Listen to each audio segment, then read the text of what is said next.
acting like this is your haircut, but that's hair on your head. I'm not saying this is your hair. Okay.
John and RJ on 105.3 The Fan.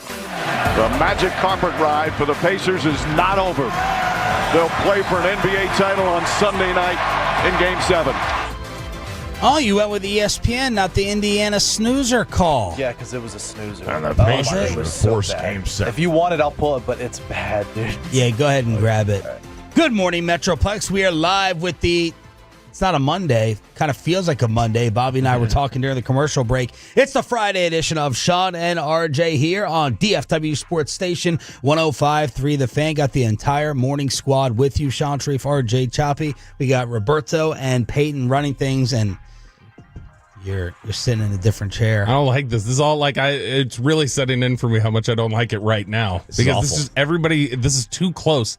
That's the perfect distance for us to be apart from each other. But it looks like somebody, I don't know who, but I believe whoever would have been sitting there last night after Rangers broke my microphone. I'm going to call it my microphone because that's where I sit.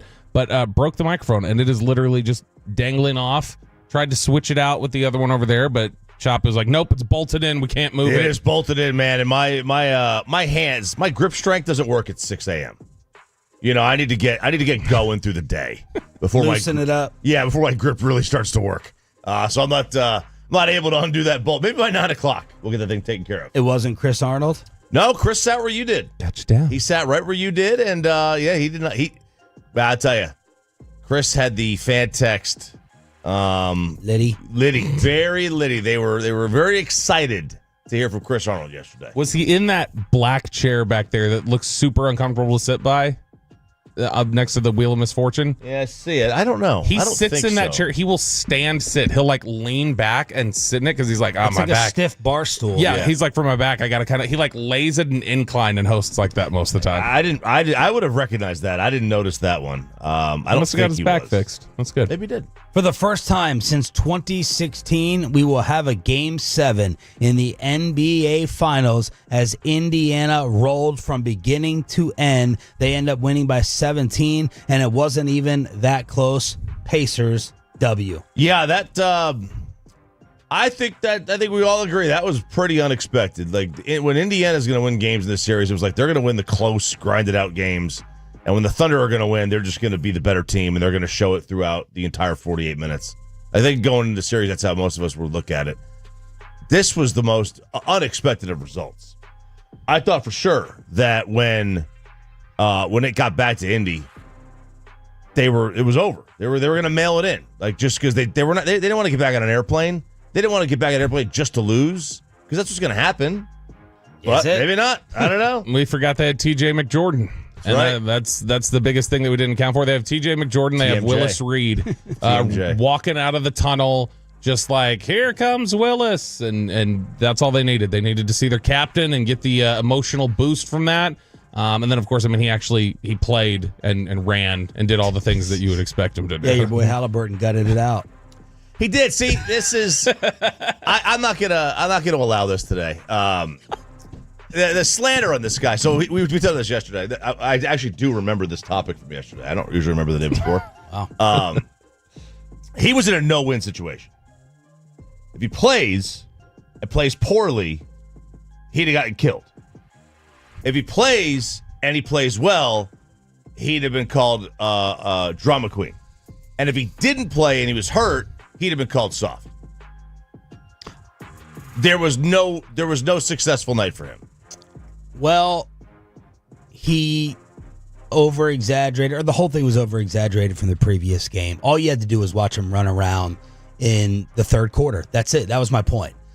So Shams with his breaking news and the diagnosis and the Willis Reed stuff. And then yesterday he was limping around a little bit after he missed like his first 3 shots on his wide open floaters. But what the key for Halliburton is if the heaves go in early. Yeah. Oh, yeah. If the 3-point heaves go in early and they started to fall for him, and then he could take off the entire fourth quarter, and Tyrese was able to hit 3 threes. This was about the rest of the team. This was about the absolute balance. You saw all the guys at halftime with Siakam double-double. I thought Nesmith was fantastic. Nemhard, who I bet on, ended up with 17 points. And isn't TJ McJordan someone when you're watching saying to yourself, damn, I wish he was on my team. Yeah. I wish he was on my squad, as he was an absolute lightning bolt in the second quarter as they ended up being up 30 at halftime. Yeah, I mean, he's one of those, like, that's a really good, well-rounded player that every championship team you feel like needs to have coming off their bench. He also, like, I can't get over how much he looks like Danny from New Kids on the Block. That's starting to bug me. He was the bearded one. Okay. But it's that I don't love that. But no, he is just, what he's shown here is that he's met the moment a few different times in the playoffs, even before this finals, where he is everything you need in terms of just well-rounded bench play and coming up big. And there was all these different memes last night of him, like, They superimposed him like boxing out Charles Barkley in a big get, or like, oh, look at him crossing up Hakeem Olajuwon or something. That's what he's bringing to the table. He's a little bit like, he's one part mascot, one part scrappy ball player, and another part just, legitimately good. Obi Toppin hit 4 threes. Real name, no gimmicks. With my Aaron Gordon comparison, he ended up scoring 20 off the bench. Here's the Pacers' final call.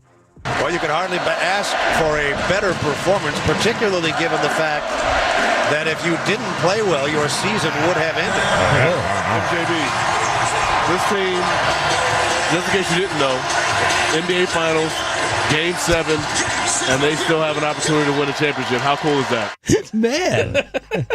Who's the cool color is that? guy? I thought it used to be Quinn Buckner.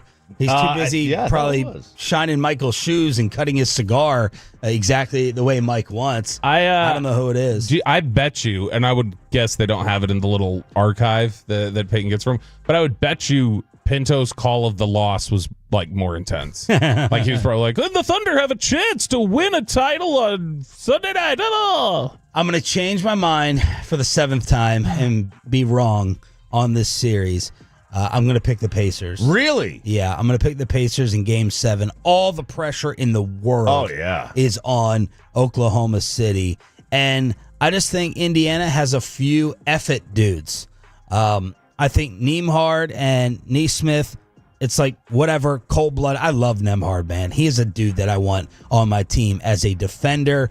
I don't know how anyone ever dreamed to score against him in college when he was at Gonzaga. Siakam is an absolute monster. He's not going to be afraid of the moment whatsoever. I feel like whatever you get from Tyrese is going to be extra, some extra sprinkles on there. And now Shea and Jalen Williams, they have all the pressure on them. Caruso went scoreless. I bet on him like a dumbass. So he's not showing up as the best role-playing white boy in the series any longer. I just don't know how. I can't get Mavs Thunder out of my mind from last year and just thinking about OKC in a Game 7 situation. I don't think we've had these huge, oh my God, that's Rick Carlisle out coaching the other guy's last name that I can't pronounce far. Maybe whatever. it shows up in this game, but I think a lot of people would give a Game 7 coaching edge to Carlisle, even though it hasn't been talked about a lot right now. But I'm going to go with Indiana on the road. Man, the one thing that scares me about that is you're probably not going to get the role players on Indy to step up the way they did last night. And even McConnell may not play as well. Haven't we said that, though, for 2 years with Indy?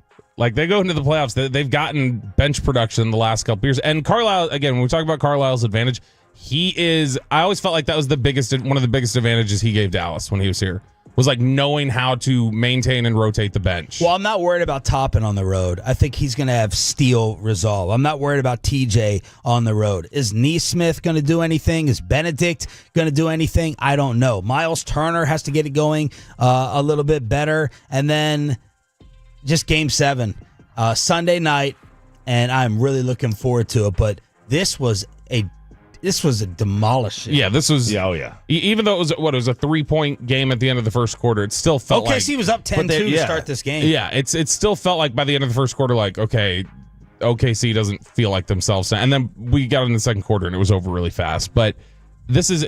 Do you know what the get in the door price is according to ESPN for this Game 7? It's Oklahoma City, so $99. $1,006. No way. Is it really? Tickets as low as $1,006 according to ESPN here. And I'm surprised they still are not. They're not giving Indy any credence. It's still 8.5 point spread for Oklahoma City in Game 7. That's lower though than it has been. Yeah, it had been 10 or whatever in that building. Yeah, a little lower. Shay, on it the Thunder, we're thinking about that title before tip-off. In the back of our minds, for sure. Now, we didn't play like it at all, and that's why the night went the way it did. We got exactly what we deserved, what we earned, and we have to own that. The way I see it is we suck tonight. We have to learn the lessons, and we have one game for everything we've worked for, and so do they. And the better team Sunday will win. You guys going with OKC? Yeah. I still think I do think OKC's more talented. If Indy wins this, again, it's like I said before the series started, Carlisle becomes like a little bit on that Popovich level, not to his coaching career, but where it's like, yeah, you can be as much of a jerk as you want because you coach the hell out of these basketball teams. And his reputation just becomes the guy who will get the most out of everybody. This would be two massively improbable, or maybe a better comparison is if you take the NFL, like Coughlin. He becomes Coughlin, who's kind of prickly and has these two miraculous runs. Shea scored over 25 in 14 of the last 18. And, seriously, like the game against Minnesota, the only one they lost, he didn't play that much because it was a blowout, so they took him out. He only scored 14. I mean, if he has another game like this, like last night, he's gonna get heat. Jalen Williams was minus 40 in 27 minutes. So bad. The future fun possible discussion on Carlisle is we always talk about Dirk's title against the Threedles. That was Carlisle's title too. What other coach would have these types of two? I think Coughlin is almost a perfect comparison against the Patriots. the New York Giant meatballs will never let me forget that. We beat the Patriots. We did it. I'm trying to think NBA-wise, who else would have 2 titles that were as rare in a surprise and in an upset. Larry Brown, he got the 1. That was Pistons against the Karl Malone, Gary Payton Lakers. Rudy's second was pretty improbable with the Rockets because they were, the 6 or 7 seed? They were low. Yeah, and then they the year before. Yeah, they had won the year before, but they were thought here comes the young Magic. They're going to get beat up, and they swept them. Baseball, if you go over to baseball, Bochy had his couple improbable ones with the Giants. And then, he had the improbable one with the Rangers. In fact, if you do 2 teams, it's probably Bochy. Yeah, because it's 2 different areas that he had done it. But, the NBA-wise, I think the Larry Brown one's it. Because improbable teams just don't generally win like this in the NBA. It doesn't happen. You don't go on the miracle runs. 877-881-1053 for your official Game 7 pick, and let us know if you may be making that trip. I wonder how producer Ruben is feeling, if he's thinking about making that Oklahoma City trek for Sunday. I was like, you're gonna win Game 6. What are you worried about? And he kept going like this. He kept zipping his lips fake on Wednesday. He's just like, I'm not jinxing anything, bro. So I'm sure he thinks we jinxed it because I think Choppy told him the same. Y'all are gonna win. What are you worried about? The Dallas Cowboys are bringing in 2 new defenders and 1 step forward, 1 step, maybe 2 steps back for your Texas Rangers. What did you say? I said 2 steps back. That's all That's literally going nowhere. Yeah, it's literally going Which nowhere. Which they kind of are. Well, it's going backwards. It's going backwards. You take 2 steps back. Just let me do the teases. That's Paul Abdul song. Next on the home of the Rangers and Cowboys, 105. You have spent too much time with Chris Arnold. That is next right here on 105.3.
You've got to forget something else to remember that Uber Eats has groceries. No, that's absurd.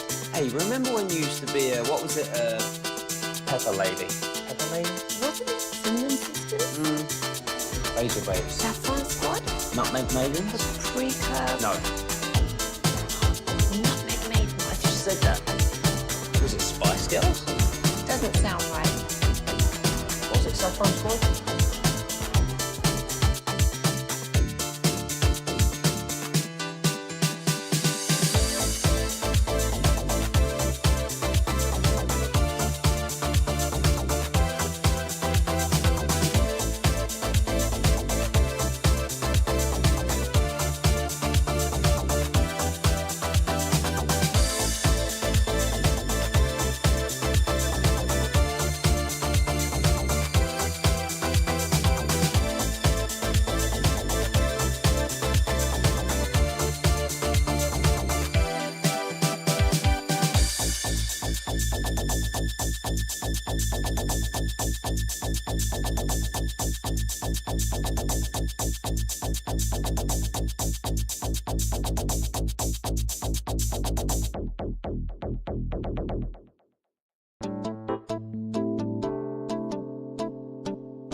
Dealers, Frankel and Frankel. If you've been injured in a car or truck wreck, call Frankel first, 214 or 817-333-3333. With Frankel and Frankel, there's never an out-of-pocket cost. They only get paid when you win. Frankel and Frankel, the go-to car and truck attorneys in Dallas. And the pitch by the southpaw swung on and slugged to deep right field.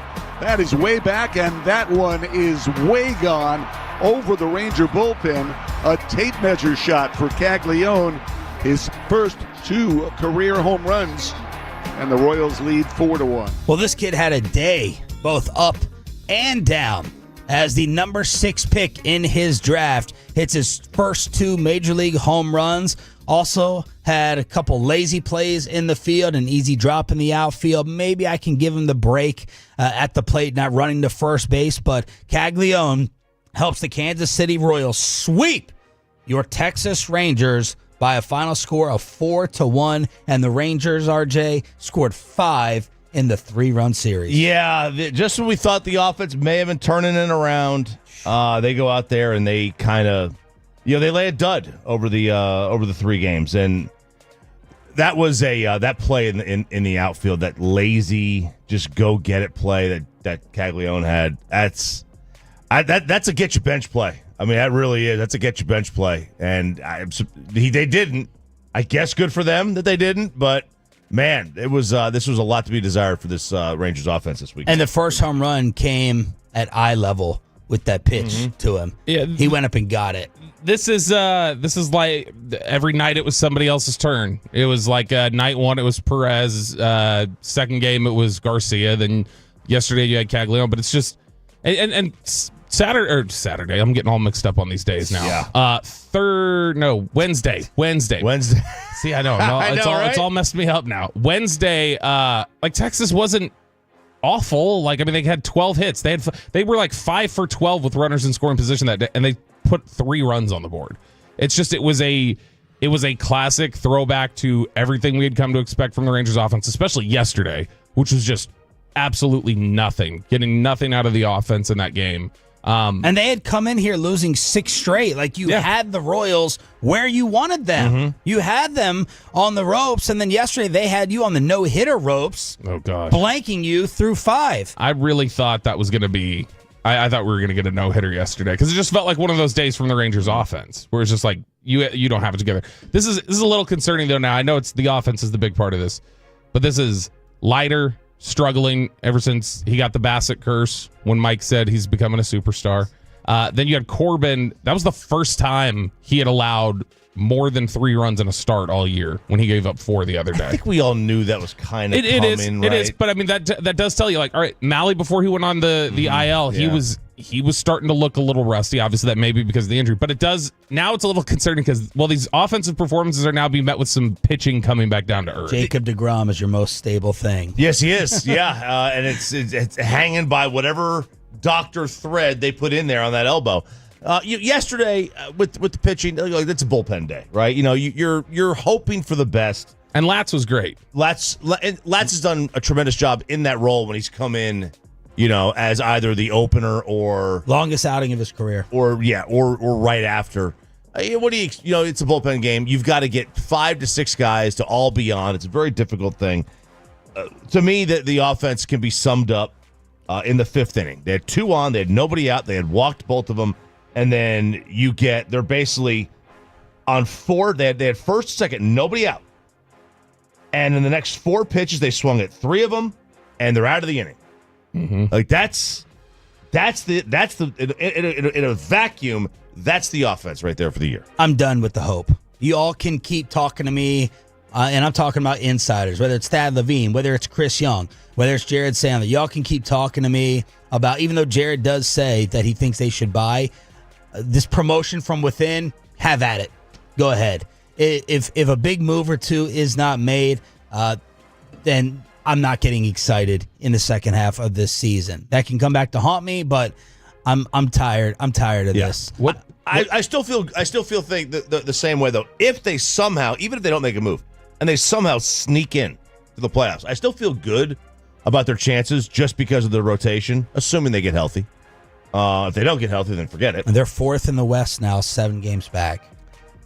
Look, with this offense, 7 games feels like 15. Every team through the top 4 is on a losing streak. So they're lucky that Houston, Seattle, and the Angels. Jared getting ready to have to line up. Those Astros fans they're reminding me in my mentions. That's not cool, guys. The armpit is 5 games up after Jared made the proclamation. Houston, guess what? You're not winning the AL West this year. They're 5 up. When you say you need a move, you need a big move. You need you're saying you want middle of the order, like big bat. Yes. Like you can't you're not going to take somebody who's a decent starter. You're saying in order to get excited, I need bring me the Cliff Lee of batting like you did 15 years ago or whatever. Yes. It's got to be that. And that's the problem. It doesn't feel like anybody's out there like that exactly. Ozuna was the guy who it was like, if Atlanta goes sideways, you could get him. We don't know. Like we sit here, we're doing sports talk radio, we're supposed to know all the names on the market. Like Devers just got dealt. Yeah. Now that thing fell apart, and a lot of that was his doing, but there will be a surprise trade. There's people available. Always. And you can overpay to make someone available too. Sure. I mean, look, if you wanted to make Walcott available, you could open up all kinds of doors. Now, whether you want to do that or not, it's a completely different story. But I mean, you can. Everybody's tradable in the league. Everybody. By the way, his strikeout to walk does not look super impressive at either level. But you know that this year we're now going on between the minors and the majors. It's 36 straight innings without an earned run allowed by Cole Winn. He went 23 innings in AAA without giving up a run. He's done 13 so far in the major. But I mean, he's not been touched at all. Theoretically, you bounce back because you get the terrible Pittsburgh Pirates.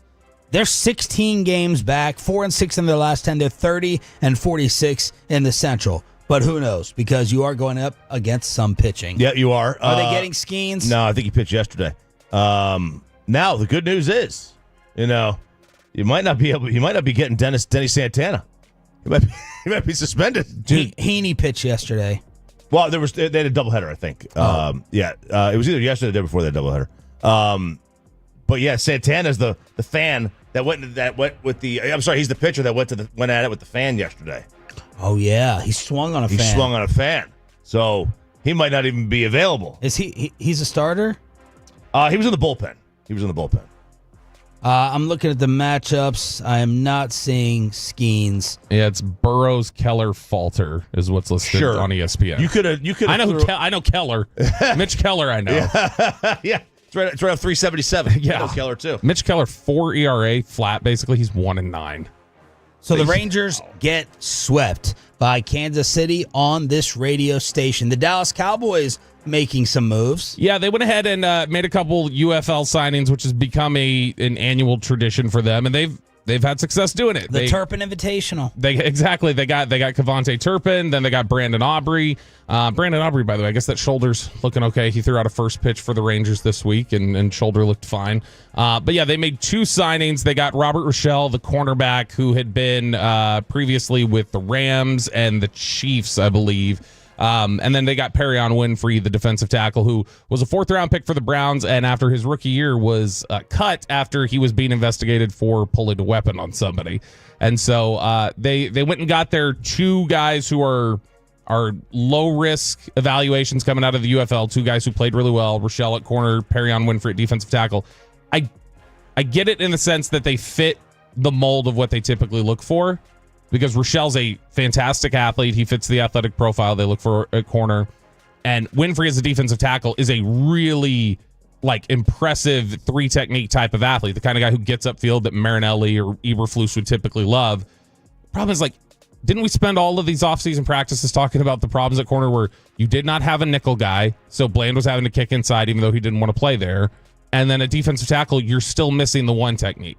You're still missing the run stuffer. Neither one of these do that. So it feels like you're just stacking more bodies onto a position without getting the exact narrow expertise that the team needs. Yeah, I saw Clarence Hill asking, why do they need another corner? And I think Shireen responded with, this is going to be more for special teams. Which makes sense with Rochelle. Rochelle is, he's a special teams guy. He's never played inside. And so probably not something where he's expected to come in here and take over a starting role or anything like that. And one of the things you're seeing from the UFL guys a lot of times, Willie Harvey, who we had here in studio last year, he was a training camp star the first 2 weeks. You okay there? Easy, Blake. I went to knock that microphone down. He was a training camp star the first 2 weeks, and then he tapered off. And you're hearing from a lot of these UFL guys. We heard it from Turpin his first year. They're exhausted. Yeah. Because they played football year round. And so Rochelle, Winfrey, whatever you're able to get out of them is going to be gravy, but it's also like, how much can you reasonably expect to find a contributor out of that pile, given they just finished playing a season? Jair Alexander picks the Baltimore Ravens. Reportedly turned down more money elsewhere to team back up with Lamar Jackson from college, but it's a 1-year, $6 million deal. Dude. 6. Like, you absolutely offer that if you're like if he had come to you and said, "I'll do this for $6 million," like you're like, okay. Well, it's 4 with incentives up to 6, I think, is what it is. Even better. Yeah. Yeah, it is. But it also it does make you wonder when you look and go, like, 20 guys got paid more than him, even if he had the opportunity to make more money. Like, part of you goes, why are you you say, why couldn't Dallas have paid that? And then the other part of you probably looks at it and says, why were there not other teams just falling all over themselves to pay it? Yeah, like even if he's lost a step though. Well, the report is he turned down more. No, I know. I was just saying, if he may have turned down more money, but I can't imagine he turned down like 12 to go play for 4 in Baltimore. Yeah, let's just say it's 10. Like even if he's lost a step and he's not worth he's not a $20 million corner, I still think that's worth 10, right? Shedeur Sanders is showing off his speed in the wrong way. 2 different speeding incidents for Shedeur driving 100. Yeah, so the latest one was 101 at a 60. This was around just after midnight. And apparently his girlfriend was going 90. So they were like, it seems like they were drag racing. Yeah. Yeah, she can't keep up. She couldn't keep up. But, so they said. She's a girl driver. That's right. So, kidding. The good news here is that they said there was nothing else with this. So no alcohol, nothing like that. That's good because you only break one rule at a time. That's the rule. That's the rule. Break one law at a time. Mm-hmm. But 101 at 60. I've done this. What am I going to get mad at him for this? I mean, maybe he plays for Georgia. It sounds like you qualified for it. They all do it. Like every young Humans? football, every human, yeah, but definitely every young football player in their new car after they get drafted does this. And like, I'm not saying it's good. I'm not saying Zach Edey. Well, yeah, Zach Edey goes 102 is what he went. He went a little bit above that. In a Kia Sorrento. In a Sorrento. That thing must have been rattling. How? First of all, how did he fit in there? They've got. I've seen some NBA players have the front seat taken out on some of their vehicles because he's 7'4". Like, there's no way he's fitting in a normal Sorrento. No way. And that's a decent sized vehicle, but it's not like a Suburban size or a Expedition size. There was a car going like 105 this morning that blew by me. And I don't know. I just get very like, yeah, you're not just going to blow by me. And so then like I start picking up speed really fast. And as I'm picking up speed and I'm hauling behind this car, then they made sure to just quickly flash on their police lights and then shut them back off. And I went, oh, okay. And then I backed off of them. Yeah, Edey speeding himself. Yeah, in a Sorrento, and then Shedeur with 2 different ones. He has come out and said, "I made some wrong choices, made some wrong personal choices. I've learned." Doesn't even require a statement to me. This is literally what I just every want to know how single player Deion does. spins this. I want to know if Deion hops on a podcast or does a reality filming and how he somehow prime times this. This was leadership. He was speeding to go take care of starving children in Cleveland, and he wasn't drinking, was he? He wasn't drinking. Exactly. He wasn't. Yeah, he was not. He'll flip it around like that. All right, so there it is, a little Inside the Star around the NFL and a Rangers recap. Happy Friday from DFW Sports Station here on Sean and RJ. The Dallas Stars still don't have a replacement for Pete DeBoer, but they're starting to make some moves. What does it tell us? That we got a final concert ticket giveaway during the 720 Expressway to give you some laughs heading into the weekend as well, right here on DFW Sports Station. What moves are the Stars pulling off? Find out next. But give me the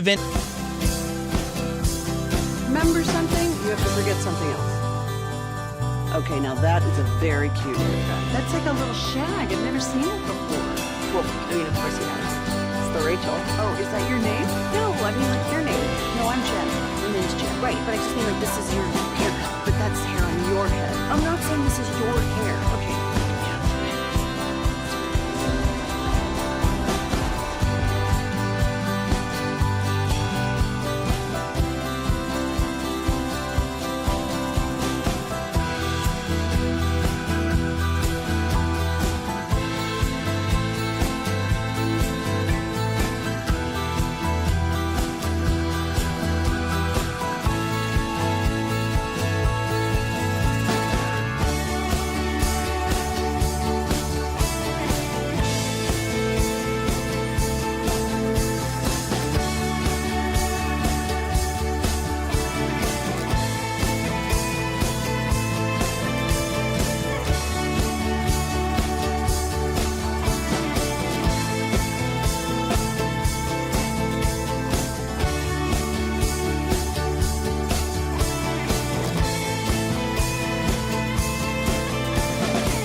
remember that Uber Eats has roasted. No, that's absurd. Hey, remember when you used to be a, what was it, Pepper Lady? Pepper Lady? Wasn't it Cinnamon Sisters? Basil Babes. Saffron Squad? Nutmeg Maybe? Sweet Bird? No. You said that. Is it Spice Girls? Doesn't sound right. Was it Saffron Squad?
Market, upgrade your vehicle. Get to Classic Chevrolet in Grapevine today. The back-to-back #1 Chevy dealership in the world. More new Chevys than anyone else, all priced to sell. Visit ClassicChevrolet.com. This is Texas. This is Classic Chevrolet. Together, let's drive, relax, enjoy the difference based on new Chevrolet registrations 2023 and 2024. We have one of our final concert ticket giveaways of the week.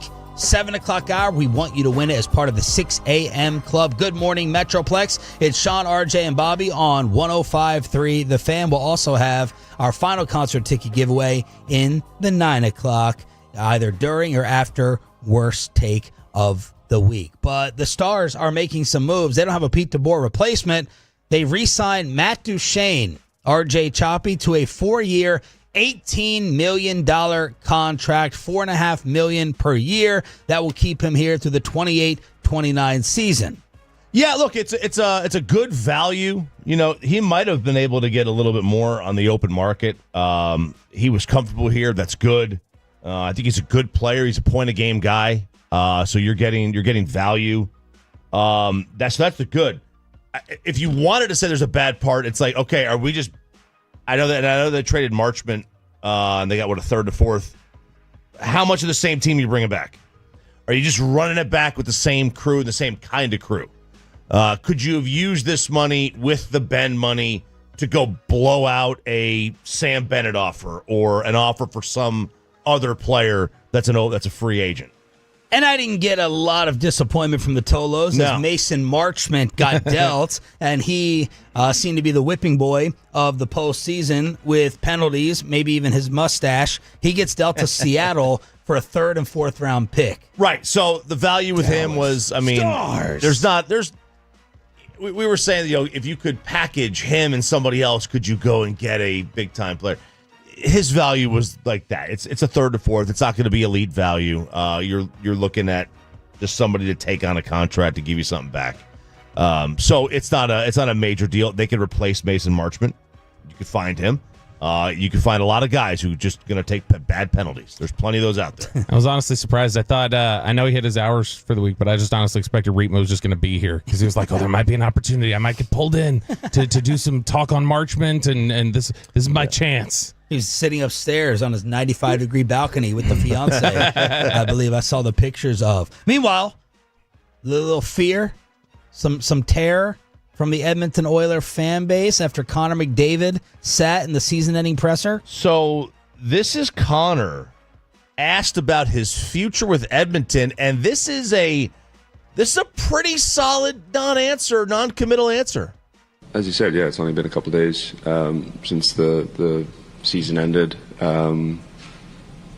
Take some time to regroup.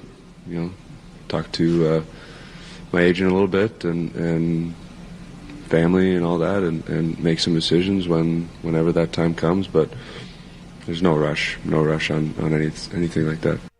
And man, my good friend is a huge Edmonton fan. He's on our little hockey group chat, and the deflection that he is given. Is this the one who left the group chat? No. Okay. No. Did that guy ever apologize and admit that you were right? No, absolutely not. But it's okay. It's all right. He is. Whoever that is, if you're listening, you're soft. He is so deflecting that McDavid could even possibly consider leaving Edmonton. Couldn't possibly consider that. He's got 1 year left on his deal. He's eligible to sign a new one on July 1st. And I'm like, what type of deal does Draisaitl have? He signed an 8-year, $112 million extent. Look at the money in hockey. 14 a year. Yeah. 14 a year. These freaking NBA players are making 50 a year. You have guys making 14 a year in the NBA are like 10th on the bench. Yeah. Crazy, right? And hockey, like 14 a year is going to be like the highest paid player in the league. Yeah. And it's a different world.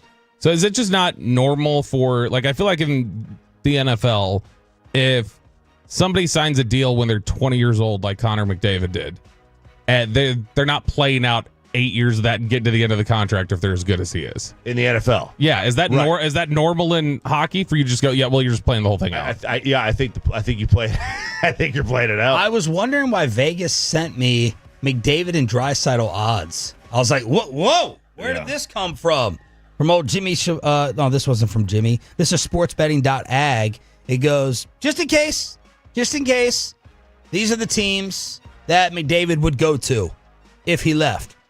The New York Rangers are the favorites at 4-1. Then Toronto, Boston, the Blackhawks, the Knights, the Penguins, the Kings, the Panthers, the Avalanche, the Capitals, Dallas Stars down there at 20-1. Just in case something happened with Connor McDavid. And then they sent me Draisaitl odds as well. Like they're just going to blow the whole thing up. We're just going to detonate this Dallas Stars style after we lost in the West Finals. It's the Bruins, Sharks, Penguins, Hurricanes. Just in case. Wasn't that what Gretzky did, though?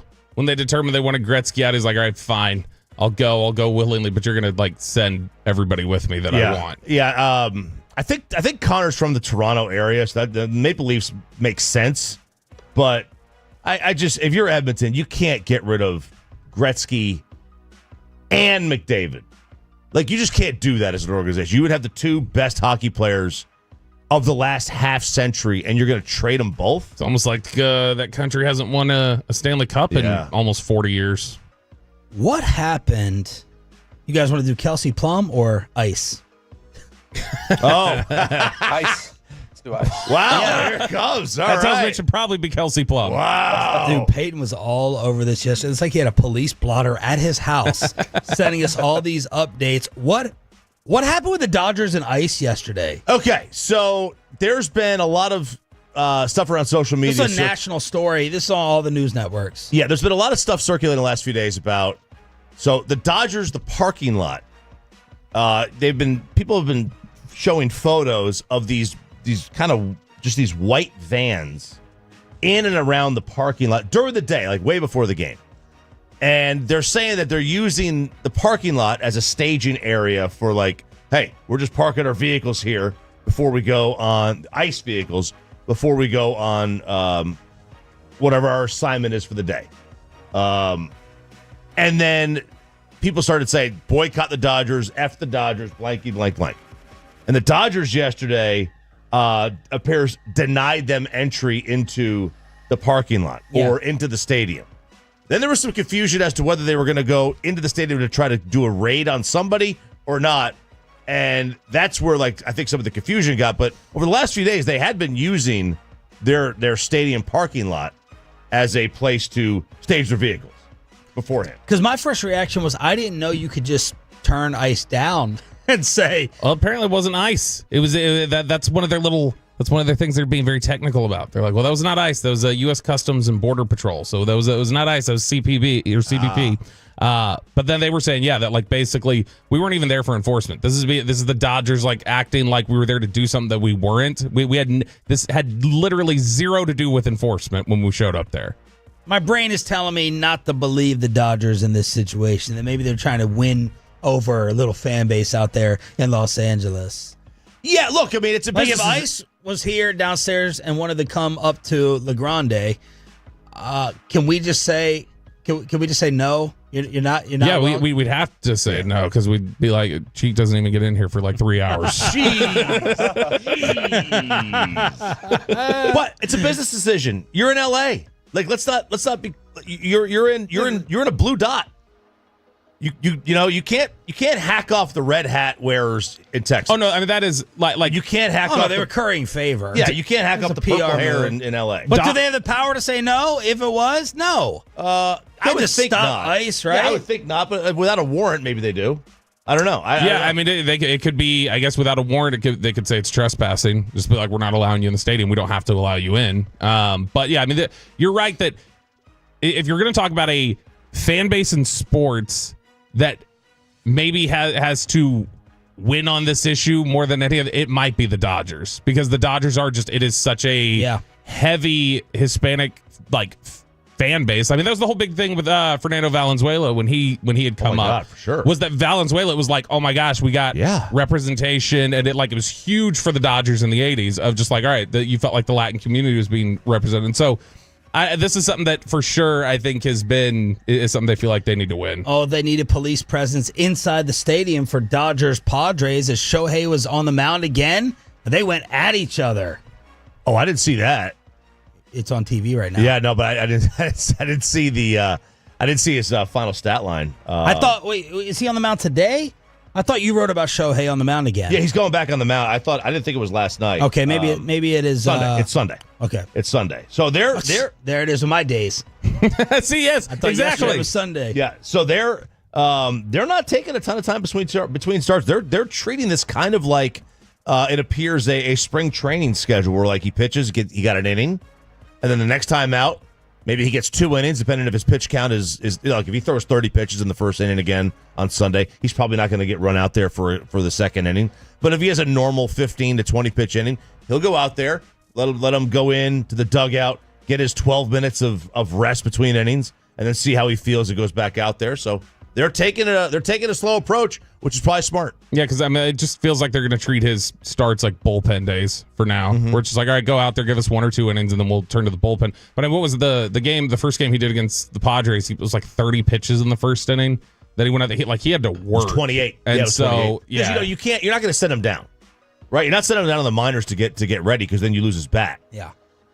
877-881-1053 in order to hit us up on the Franklin Franco Injury Attorney text line on your home of the Cowboys and Rangers. Your Texas Rangers, of course, get swept by the Kansas City Royals, back in action against the Pittsburgh Pirates. We got a concert ticket giveaway here on the 720 Expressway. We'll clean up the junk drawer to give you some laughs heading into the weekend. Below the belt, worst take at 9, and a final concert ticket giveaway in the final hour of the program. How surprised are you, like us, that the NBA Finals are continuing? And who do you have for Game 7 on Sunday night? Plus the early reports from the Cooper Flag dinner and workout that Cooper apparently demanded. He's like, no, I am working out. The Cooper Flag latest with the NBA draft next week and NBA Finals Game 7 next on Sean and RJ.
forget something else.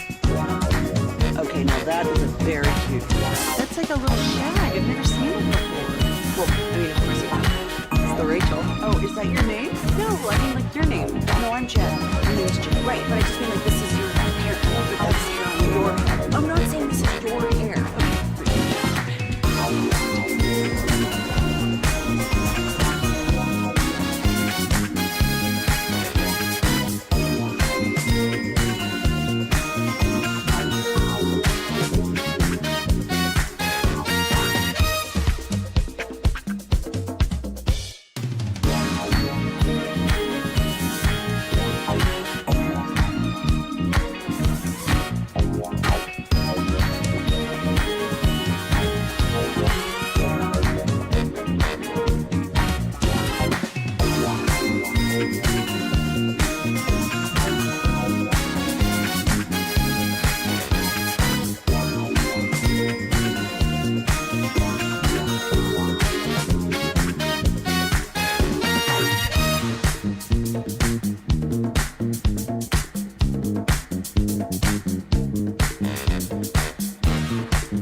And RJ on 105.3 The Fan.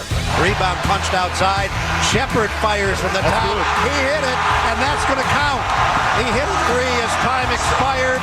The lead is 30. I was all ready to have the legacy discussion. I put it in the run sheet of Shea and Sam Presti and Tyrese Halliburton, and I had planned, all of us did, for the Oklahoma City Thunder to close this thing out on the road. The Indiana Pacers said, shut your mouth. 108-91 beatdown to force Game 7 on Sunday in Oklahoma. Yeah, now we got to, now instead we got to replace that in the rundown with who's more clutch, Shea or Tyrese Halliburton is what we got to do. This was that one the where topic this morning. It was a whole half hour of just like, call in. We're gonna talk about who's more clutch after basically a 40-point blowout that's ended up way closer than it should have. But no, this was Indiana in complete control. I'll give them a ton of credit. I thought they were going to fold in this game. Yeah, I did too. Like not just like pack it up and go home totally, but I just thought it was going to be, all right, OKC finally won back-to-back games. They're going to kind of remember who they are and what they have over Indiana, and they're going to exert it in Game 6 and just knock it out. And with a compromised Tyrese Halliburton. Yeah, and no, this was flat, and this was Indiana coming in locked in and punching them in the mouth. Boy, flat is a generous statement. They were bad. That was gutless. That's a gutless performance. You have a chance to knock a team out. You've already won back-to-back games, and you come out like that. This is where you bring this up all the time. Like if you are a road team and you win Game 1, you're automatically coming out flat the next day. Yeah. Or if you're the home team up 2-0, you're automatically coming out kind of flat in Game 3 on the road. Just the lack of put them away. And what I'm terrified of if I'm the Thunder is just the effort mentality. Like the Pacers, I know they wouldn't say this or believe this is professional athletes. The Pacers, from a perception standpoint, they've already won. Like right. you're going to 7 games, and you are one of the biggest underdogs in NBA Finals history. And if I'm Rick Carlisle, I'm like, guys, nothing on your shoulders. Nothing whatsoever. These guys' rear ends are going to be so tight, and they're going to be so Shea has to win this. Jalen Williams got crowned. He's the next Scottie Pippen. You know, Sam Presti's Jerry West. Like, zero pressure, you would think, on the Pacers going in there. I think they got some steely resolve role players who I'm going to trust more than Oklahoma City's. Like, Dort is going to have to hit 3 threes. Caruso is not going to have a goose egg. And I'm going to pick the Pacers to go in here and shock the world, even though it's not shocking now that we've gone to 7. No, what's shocking is that the last Game 7 we've had is LeBron. That's what's shocking. That's what's shocking. It's been that long? Yeah, it's been 10 years since we've had a Game 7 of the NBA Finals? Like, that was so long ago, Kyrie was still not considered like a difficult player to have on your roster because he had made that shot to go ahead. And that was the block series. That was the one when LeBron came down and had the block. I was just looking at it. I was curious, like, because obviously nobody feels like Indiana's inevitable, right? And I don't just mean this year. I just mean in general, where it's like eventually they're going to win a title. Like if they don't win it this year, I feel like Indiana's not winning a title. But I was looking at it and I was trying to see like where's their court. They've got like basically one player that's coming out of contract, Mathurin, and he's restricted. Like otherwise, I mean their group is together for the next 3 years. Now, is it a group that you think can collect all that magic and be competitive like that most years? But if there's any level of pressure, it might be, are we going to get back here? Like, this might be the only shot. Cooper Flagg dined with Nico, Kidd, Finley, and Rick Welts at Bob's Steak and Chop House. Shout out, Bob, in Dallas over the weekend. Tolo's. Still waiting for that text back from Bob. He said he was going to invite me out to golf. Oh, really? Still waiting for that text back. Tolo's immediately said he better have ordered that grilled chicken. Are you okay? I'm good. I'm good. I just missed. Working that extra day has your equilibrium off. I'm starting to think you broke that microphone over there. Might have been.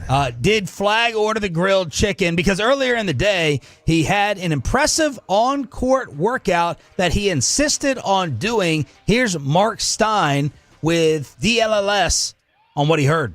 You know, the way it was described to me was that he wanted to go for a full hour. He wanted to, he wanted to go ahead and do a draft workout, and it was a huge organizational presence that got to watch him, and the work impressive. That's just all I kept hearing. Impressive. He is the modern NBA forward that every team wants. He can do so many things. He can handle. We'll see how he shoots it in the NBA, but I have to say the early rumbles I've heard that, shot looks pretty damn good from what they're saying on the streets. The interesting thing here is we were talking about this with CA going down memory lane with that Duke team that beat UNLV, where, they had Leitner and they had Hurley and they were the leaders of the team. They were the best players of the team. And then Kay says, I knew we had a chance in the game the second time we played him is because we had Grant Hill. We had the best player on the floor. Even though he wasn't the best player on the team, he was the best player on the team, right? He was the most talented player. Okay. All right, you know what I mean? Yeah, it took me a second to understand what you just said, but yeah. But he was the best. He was the most talented. He was not the most well-rounded best basketball player yet. Seasoned yet, right? And you can maybe kind of draw some similarities here with that. We're like, yeah, Anthony Davis and Kyrie are more seasoned. But right now, you can make the case that he comes in and he's the Grant Hill, where he is the most currently, considering age, the most talented. You want my giddy clip of the week? Well, I'm playing it anyway. But Brian Scalabrine. Scal, baby. Friend of the show. We got worst take. This is most fun take for me. This gave me goosebumps and chills. I love this type of hype stuff. Scal went on the Dan Patrick show and was asked about Flagg. Oh, I don't do the white guy thing. I think it's LeBron James. Cooper Flagg is a supercomputer. So his trainer and me are really close friends. When Cooper was not even a high school student yet, he was a freshman, but he hasn't played a high school game. Cooper came down to play in my pickup game down here in Boston. His trainer wanted me to get my eyes on Cooper, and he told me, I got a 13-year-old that can play against UMaine kids and he could hold his own. I don't believe that for 1 second. It's another over-exaggeration of a kid. But after seeing him, I totally believe it. And over time, I've been close to him and worked him out and stuff like that. And they got to a point where I just couldn't help him anymore. He was just too good. Workouts are supposed to be challenging, and you're supposed to push guys to do something better than they normally can. And he just kept mastering every single thing. And you talk around the NBA and you talk about guys, they're always saying LeBron is like that. Like LeBron can act like he's not paying attention and shoot around, and he can call every action, every play and what they're trying to get and how they got this on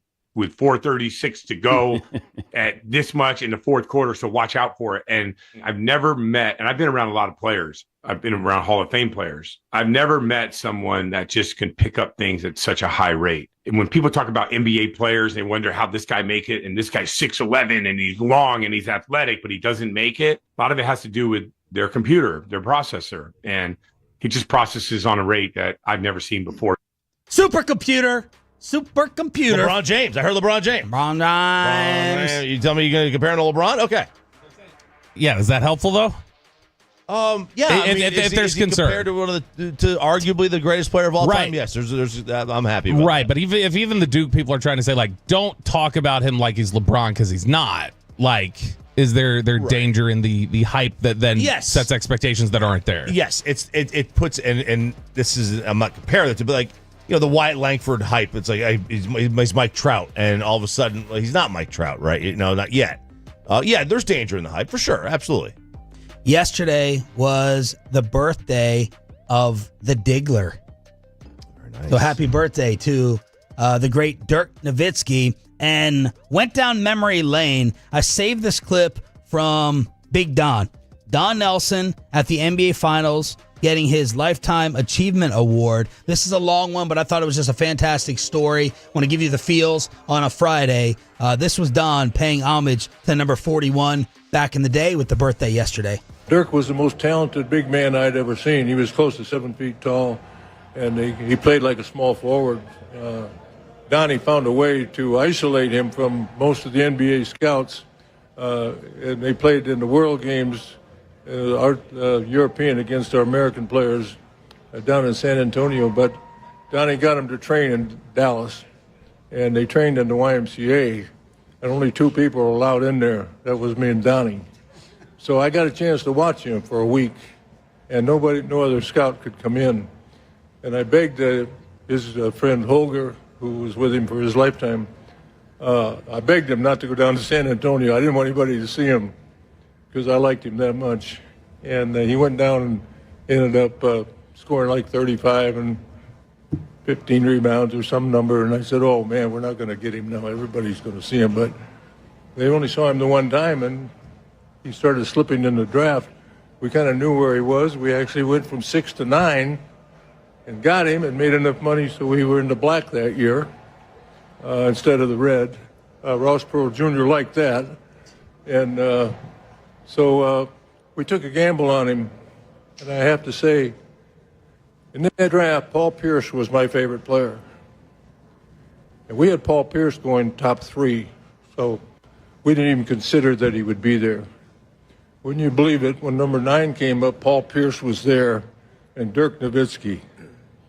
And I looked at Donnie and I said, oh, shit. Paul Pierce is my favorite player. He's going to be a star. And Donnie says, come on, Dad. You know what we've been doing for the last month. We were hiding him in Donnie's basement so nobody else could interview him. So anyway, I said, you know what, you're right. We've made a commitment and we'll stand on it. And we took Dirk. Now, it was tough for a while in Dallas. I mean, people thought I was a mad scientist. They may have been right. I don't know about that one. But anyway, we stuck with him, and then we got Nash in a trade. And then history can answer the rest of it, for sure. My recollection on all that was that these guys got everybody to believe that even if they drafted Dirk, he wasn't going to come over for 2 or 3 years. And so a lot of people passed on him, and they made it happen. And the results were historic. What a player. Huh? What a human being. I'm so proud of him. I just thought that'd be fun to go down memory lane. Awesome. You had CA yesterday. The big fella turned 47. Dude, that's awesome. Because, like this. Because everyone here can relive all that. Yeah, and I don't know From Perot to Nash and Carlisle. First game I was sitting at, I remember there were two people behind me talking smack about Nash was hurt. He was taking free throws at warm-ups. And they were like, there's another Nelson bust. They're like, where's that big German kid? Where's that one? Was he going to be out here? It was, because Nelly he always wanted to find that big man who could handle the ball. Like he wanted the Anthony Mason, the point forward. That was his dream. He right? loved, to this day, he'll tell people Arvydas Sabonis was like the best player he'd ever seen. I mean, we a lot of people say that he was like, had he come over here a decade earlier, he'd have been Jokic. Exactly. But yeah, they took a chance on that, and could you imagine just the thought that they could have drafted Pierce and how different? Like he's, Dirk. Who knows if Pierce stays? If he stays here for 5 years and wants to leave, who knows, right? But we have such a. He stayed in Boston. He stayed in Boston, but Boston they've got a cachet. They had a bigger cachet. They're a historic franchise. Yeah, sure. I just, we have such a love affair with Dirk. It feels icky even thinking that they could have possibly drafted anybody else. It reminds me Dirk wouldn't have succeeded here with Nico running things. No. Because he had the same dietary issues early on that people thought he was reckless with, and they thought that he's drinking and he's out partying, and then the same thing like Nico would have never stood for what Don Nelson referenced there, which was Holger, and having his own shooting coach that would not have sat well with Nico in the organization. I don't know that Dirk survives here. He definitely doesn't make it 12 years to win that title. He became a better rebounder as his years went on. He was never a great defensive player, but he was able to grow. He's the most beloved athlete in DFW, in my opinion. It's not even close. I don't even think it's close. You don't think it's close? No, I don't know. Him and Pudge, to me, it's those two. What about Roger with the old school?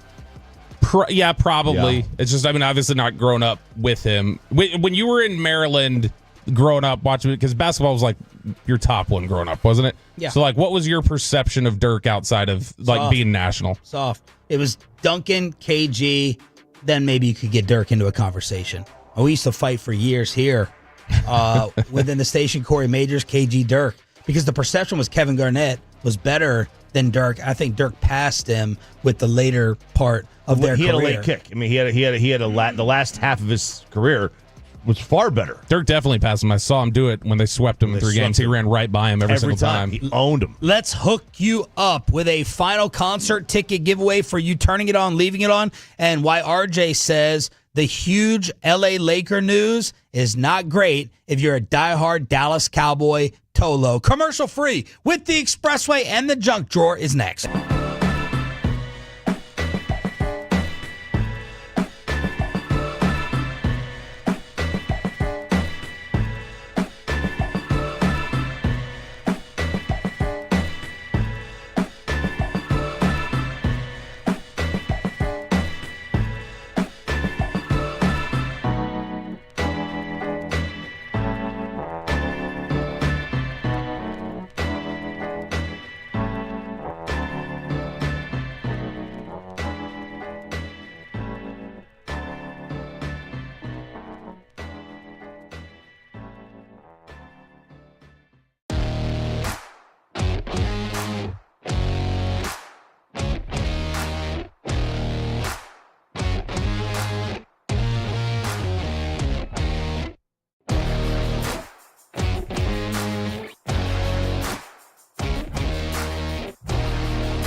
It's true that you've got to forget something else to remember the Uber Eats has waiting. No, that's absurd.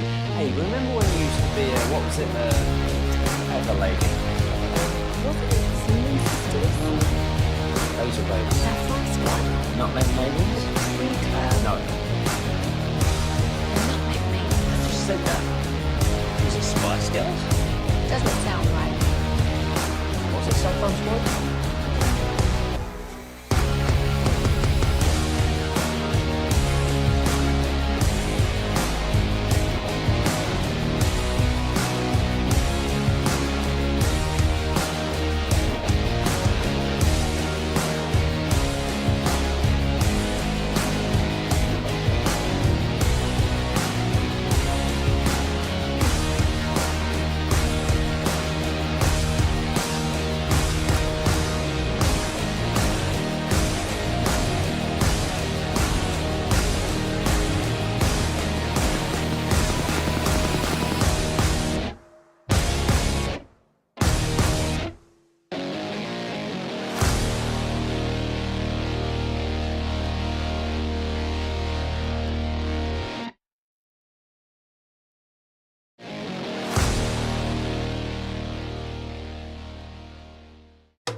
Of Plano.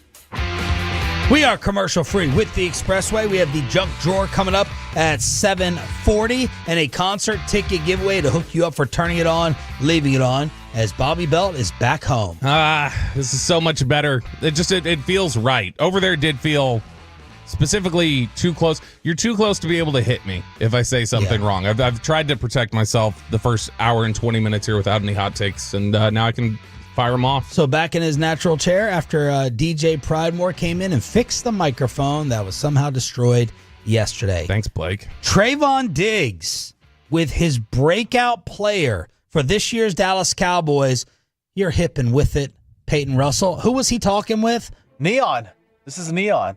I'm more of an Aiden Ross guy. I think RJ follows Neon more. He's brought him up a few I times. don't really follow Neon. I just know who Neon is. Yeah, he was with Neon in his backseat of the car talking a little football, I guess. So this is Neon, and he's a streamer?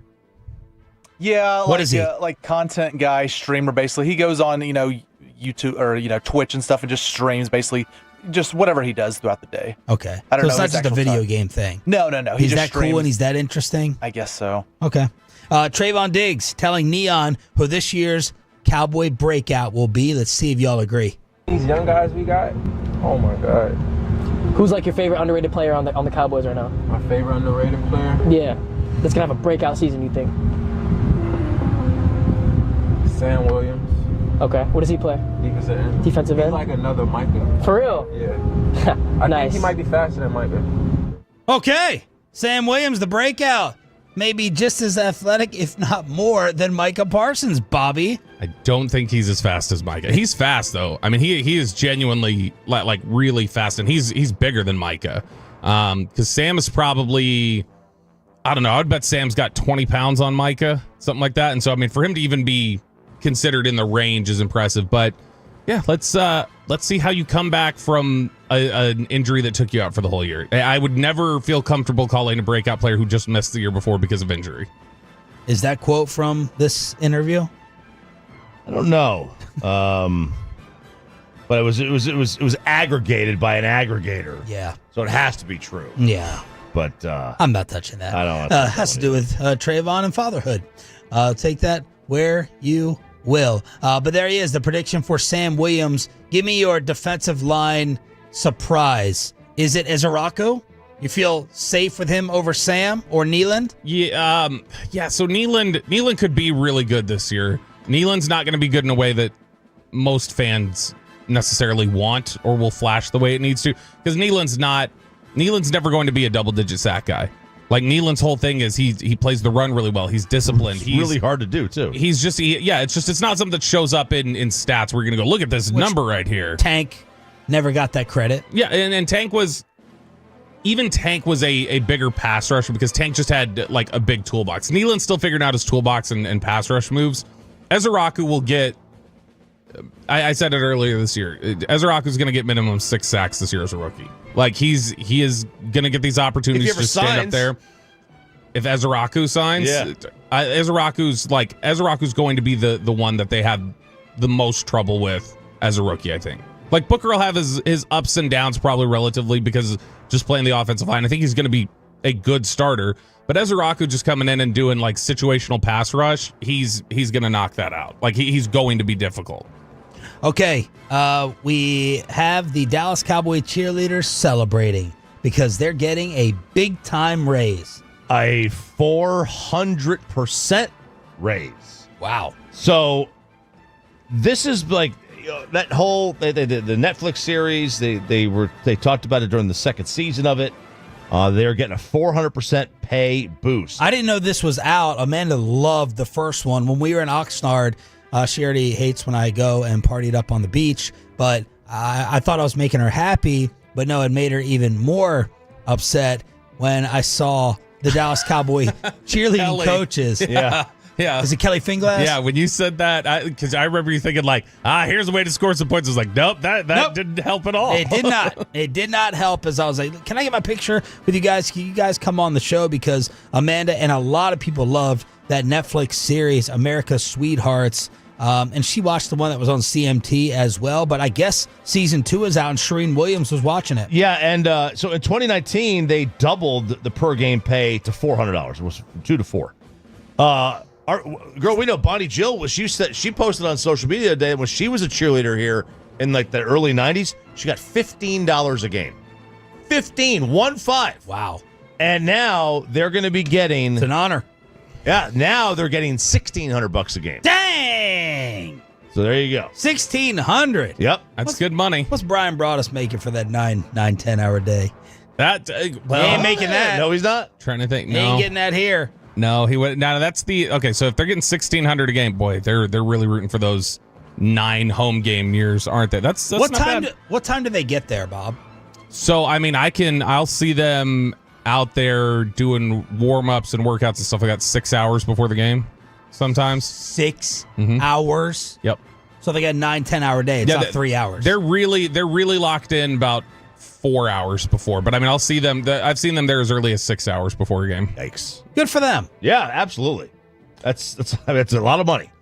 All right. RJ says it's not good for you if you ever dream about different ownership of this football team because of what just happened with the Lakers. Yeah. So the Lakers sale valued at $10 billion, which I've got a major problem with them saying this is a $10 billion sale. It's not a $10 billion sale. California, they mark everything up. Well, it's a $4.8 billion sale.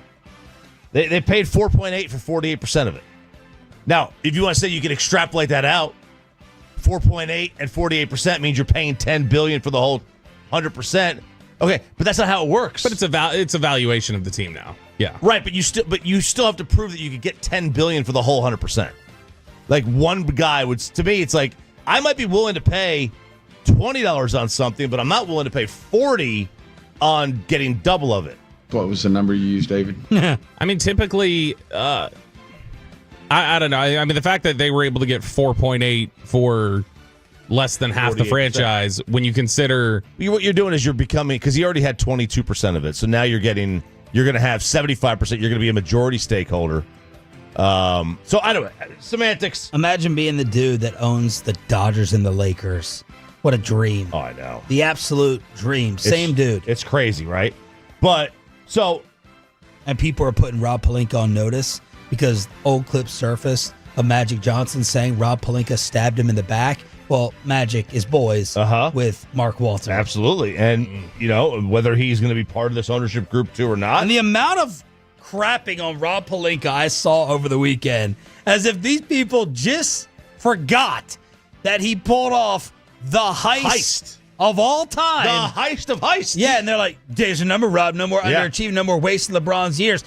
He got Anthony Davis. I think he was there. He got LeBron and Luka. Like, that's pretty good. Yeah, but I mean, the Luka one, he didn't do anything. That was orchestrated by the league and Adam Silver they knew the Lakers were going to sell, and they were trying to do them a favor, boost their valuation. That also reemerged as well with people saying, now I know the fix was in. I'm dead serious now, at least asking the question. I wasn't even before. I thought the lottery was fixed. I didn't think the trade was. This at least makes me wonder. Yeah, okay, the Lakers are going to sell, or they're in a position to sell and try to pick up value for the team. They don't want the Lakers of all teams being sold for a low valuation, because who's going to want to buy that? Like, okay, LeBron's about to retire, so you're going to give me like a broken Anthony Davis as the face of my franchise? Nope, I'm going to give you Luka, the biggest name or one of the bigger names in basketball coming up. That's who I'm going to give. See, I wonder, like, I don't know that those valuations are based on who's on the team. Cowboys could sell for whatever the Cowboys could sell. Lakers are different. Lakers are different than like the Cavaliers or anybody else. I think when the Lakers are bad, they're not the same as the Cowboys when they're bad, though. Yeah, maybe not. But so a few things happen here is, one, these Forbes lists are way wrong. They were valued at $7.1 billion. And by the way, Forbes, I got a bone to pick with you. The financial corrections from RJ Knicks and the Warriors are not a more valuable franchise than the Lakers. I'm sorry, they're just not. And the Lakers were the third most valued NBA team in the last Forbes thing. The Knicks are not more valuable than the Lakers, and neither are the Warriors. And the Warriors are not more valuable than the New York Yankees. They're just not. Neither the Rams. The Rams are not more. You're telling me the Rams are more valuable than the Lakers in LA? Like, it's just not. That's all fake. But that's football. Like football is more valuable in general. Like the NFL is viewed as just like, if you can get in one of those 32 seats, you're making money hand over fist. You're printing money. There's no doubt. But I'm sorry, the Lakers are the third most valuable NBA team. But the problem that this is going to create is that if you ever wanted the Jones family to sell, I don't know how they can sell. The Lakers just sold for $3 billion over their value. So their value at $7 billion, they sold for $10. The Cowboys' value is $10. If you were to extrapolate the percentage above that the Lakers went for, who has that kind of who's going to be able to afford this? Groups. What are you talking about? You got to have groups. Yeah, you got to have groups. You would have said before the Lakers sold, no one's going to ever buy the Lakers for $10 billion? But here's the thing, they didn't. They bought it for $4. right? You would have to spend $15 billion to buy the Cowboys because the Cowboys aren't selling. So you don't think a franchise will ever sell for $15 billion? Like, if you have groups do it, yes. But the problem with groups... That's the way it works. Yeah, but the problem with groups is now you've got so many hands in it. But that's the way it happens. That's how A-Rod has the Wolves. He didn't buy the Wolves. Yeah, he's got one guy with him. Yeah. Right, he's got one guy with him. But that's teams are going to sell. Teams are going to sell for $15 billion. But now you have hands. You have hands in it. Yeah. That's a bad thing. You don't want hands in it. Teams will sell eventually. It's just what it'll be is exactly what we've heard more chatter about recently. It'll be foreign money. It'll be Saudi Arabia. It'll be like a live type situation where there's going to be big foreign money coming in and spending $15 million to buy a team. That'll happen one day. You know, the amount of people that have $5 billion is one thing. The amount of people that have $20 billion is like you're talking about even more refraction of the amount of people. So you're looking at Elon and Jeff Bezos and Ballmer. That'd be great if Ballmer got it or Steve Cohen, the Dallas Piff Boys. That's what we're heading for. Yeah. But the other bad thing is, and this is for the rest of the league, and this also may speak to the Cowboys too. Brian Windhorst said, be very afraid as to the change that will happen with the Lakers because of this. I would only suspect that the modernization of the Lakers is about to come. And if I were another team, I would not think this is a great development. I think the Lakers are only going to get more dangerous as an organization with the more resources that are, theoretically here about to be poured into it. Because he was talking that the new way of sports ownership, it's not from the families, because the Buss family didn't have additional revenue streams. Mm-hmm. Steve Ballmer does. Right. This guy Mark Walter does. Uh-huh. And it's going now to the big-time billionaires, and families like the Busses, they're surviving, but they're not making a ton of money like Mark Cuban always complained about from just the team income. Right. So, obviously, like Jerry's got outside interests. Yeah. I don't know what the Buss family has outside. I don't know what the Steinbrenner family has outside interest-wise, but, like the Maras, the Rooneys, those old... McCaskies with the Bears. These owners that have been around forever. Like, their entire value and wealth is tied up with the team. But they were describing the Lakers as mom and pop, just like you talk about with the Cowboys. And, when you're mom and pop, like, your income is tied to what the organization makes. And if you're in the NBA, Cuban has said, if you want to win, you're going to lose money year to year. Like, it's very hard to sustain that. But, like, are the Cowboys, do the Lakers operate in an unmodern way? I don't know. I know when, like, the Yankees do. They're very old school. Their training staff is very outdated. People make fun of them. The Cowboys do. There were some pretty cheap stories that I read from McMenamin, like the McMahon of the Lakers, ESPN.com, that like certain guys couldn't stay in certain rooms on the road because it was too expensive. Like, they're doing some really cheap cut corners moves as the LA Lakers. And this guy, which, by the way, that is... And all that is going to be out the window, supposedly, with this dude. Which is, that was the difference Mark Cuban made when he first got here. Yep. Like, was he came in here and said, I'm going to put PlayStations in your lockers and stuff, and you're going to know that this is a place where you're treated right. Apparently, also, Mark Walter already owned 26%, so if he's got that, then he's at 75%. Yeah, he's at now. 75%. He's at 3/4 of it, and there was a lot of chatter, not just from McMenamin, but there was a lot of people on, like, Lakers fans talking about yesterday, like, oh, we're not going to be cheap with contracts or this or that. So, I mean, Lakers fans have felt like apparently it's probably sort of like the way Cowboys fans have felt. Like, well, it's kind of a myth that we're just spending wildly on everything. We don't really do that anymore. And one more thing. Jeannie Buss says she's still going to be the governor of the team. Oh, yeah. Mark Cuban said he was too. And I would like to, if they put that language in there. My tweet on this was the biggest thing that blew up over the past couple of days when I tweeted at Cuban. Oh, I didn't see that. Because Mark said this wasn't allowed. Right. Wasn't allowed. The league did not allow Mark to remain the governor. Right. And Jeannie Buss reportedly is remaining the governor. And I tweeted Cuban. I thought this wasn't allowed. Yeah, I guess We ain't done yet. What it's not allowed, I think, is the language in the deal. That it can't say it specifically in the contract. If they let her be the governor still, this new Walter guy, but I guess Dumont wanted to be the governor eventually. But if they do allow this and they allow the language to be put in the deal, then if I'm a Mavericks fan, I got a major gripe with the league because if Mark's the governor still, the Luka trade doesn't happen. Yeah. I did wonder how Jerry Buss would have felt about all this, though, just because the Lakers were so much his baby or whatever. Like when you watch the Showtime thing of just like, he was like, he made all these reckless financial decisions in order to get them. And it was like his entire identity. I did wonder, I was like, this feels like, I wonder how much Buss would have loved this, like selling the team out. I don't think he would have. No. $67 million. $67 million to $10 billion. It's not bad. That's not a bad return. Not a bad return. Not a bad return. And with that 67, he got the Kings too, and the Forum. That was all part of it. Wow. And the Laker girls. 877 and a lot of other girls. 877-881-1053. Franklin Franco Injury Attorney text line. Also the number to call to win these. How does it feel?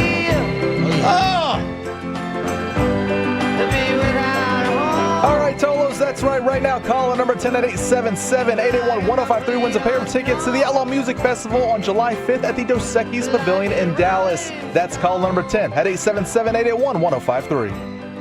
All right, every Friday at this time, commercial free, so no reason to change it anywhere else, especially if you are sitting there and listening on the Odyssey app. Thank you for checking us out however you do, YouTube, FanCam, and Twitch. And we want to hook you up with another ticket giveaway in the final hour of the show, the 9 o'clock hour for you, the Tolo. Let's clean out the junk drawer.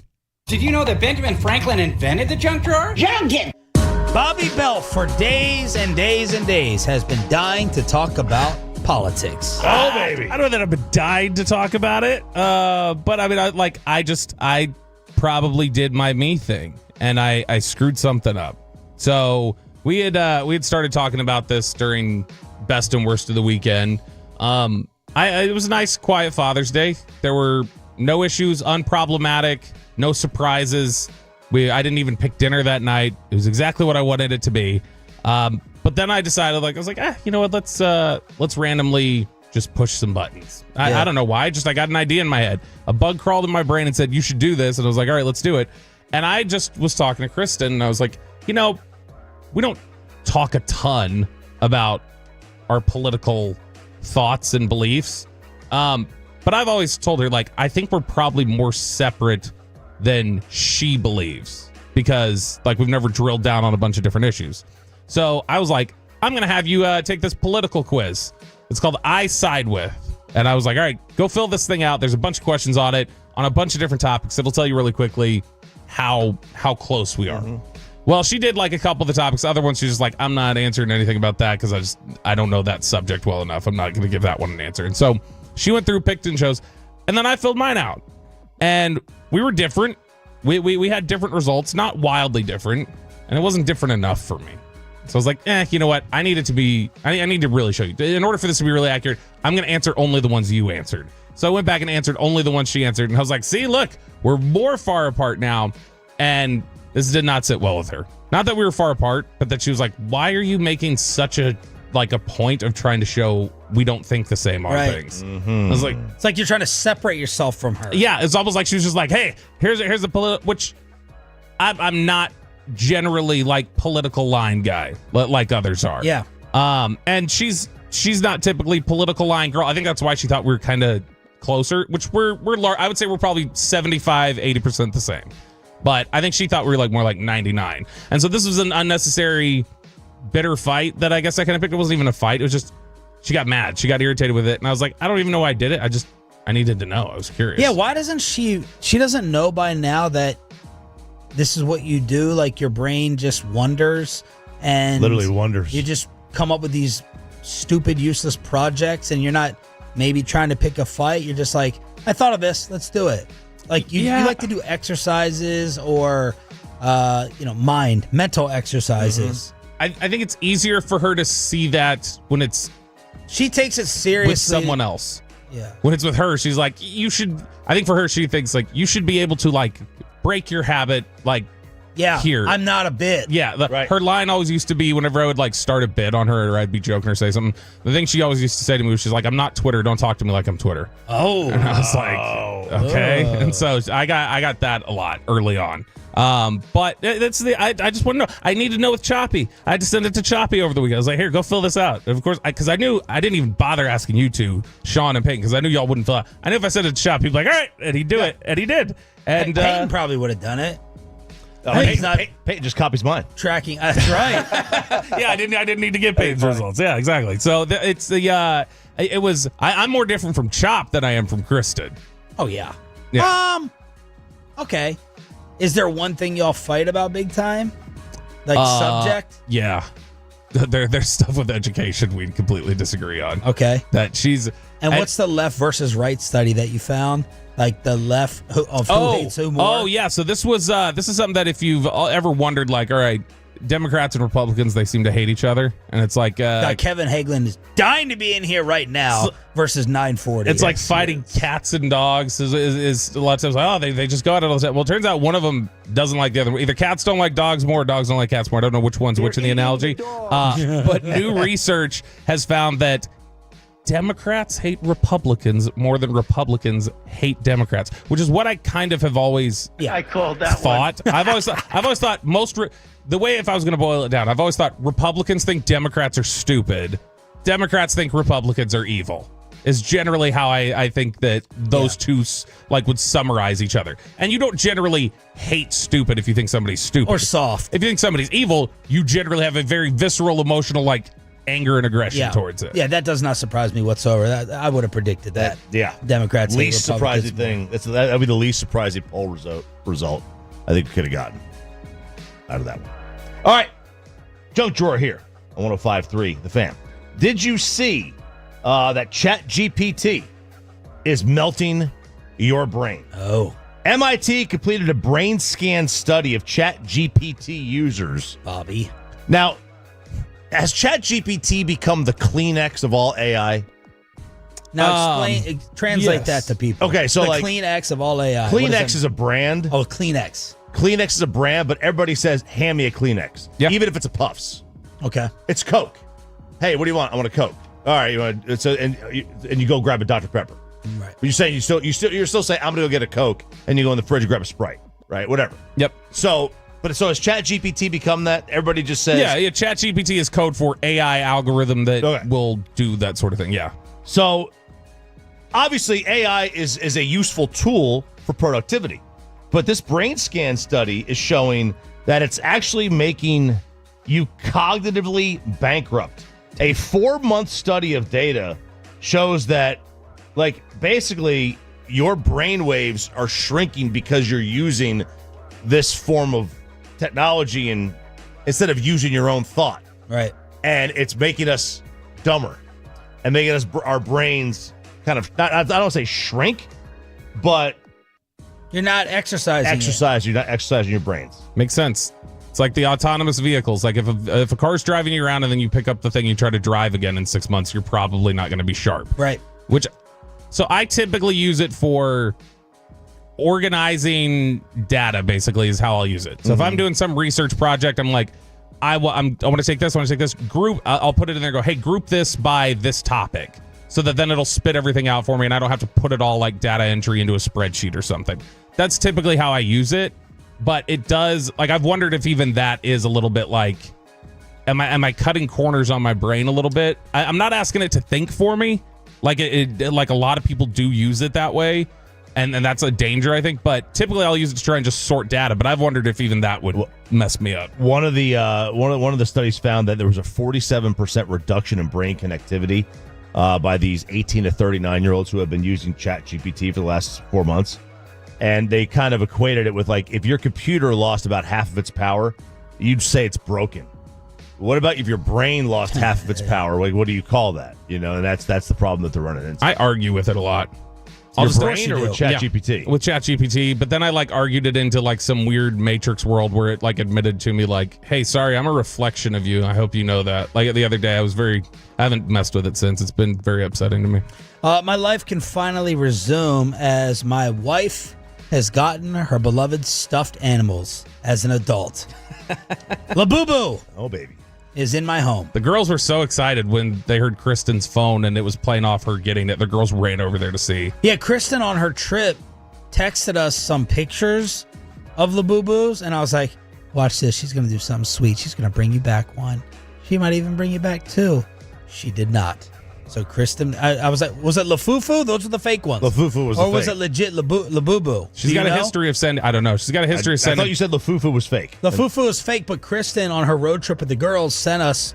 She was in some store where there were the little stupid animals, and I was like, oh, she might get you one here, but she didn't. I know she definitely did not want to stay in that gas station she was at where she saw them. She did not want to stay in that gas station very long. So there's part of it. But two, she's got a history of texting you pictures of things she says she's going to buy that she doesn't end up buying. So, I mean, that just happened last weekend with the PS5. That's right. So Labubu is this little stuffed animal. It's a TikTok craze. My wife was even more obsessed than I realized as I'm like, where are you going? She's like, I'm going to Walmart. I was like, all right, well, try not to spend $700 like we do every other week. And she's like, well, I'm not even going in the store.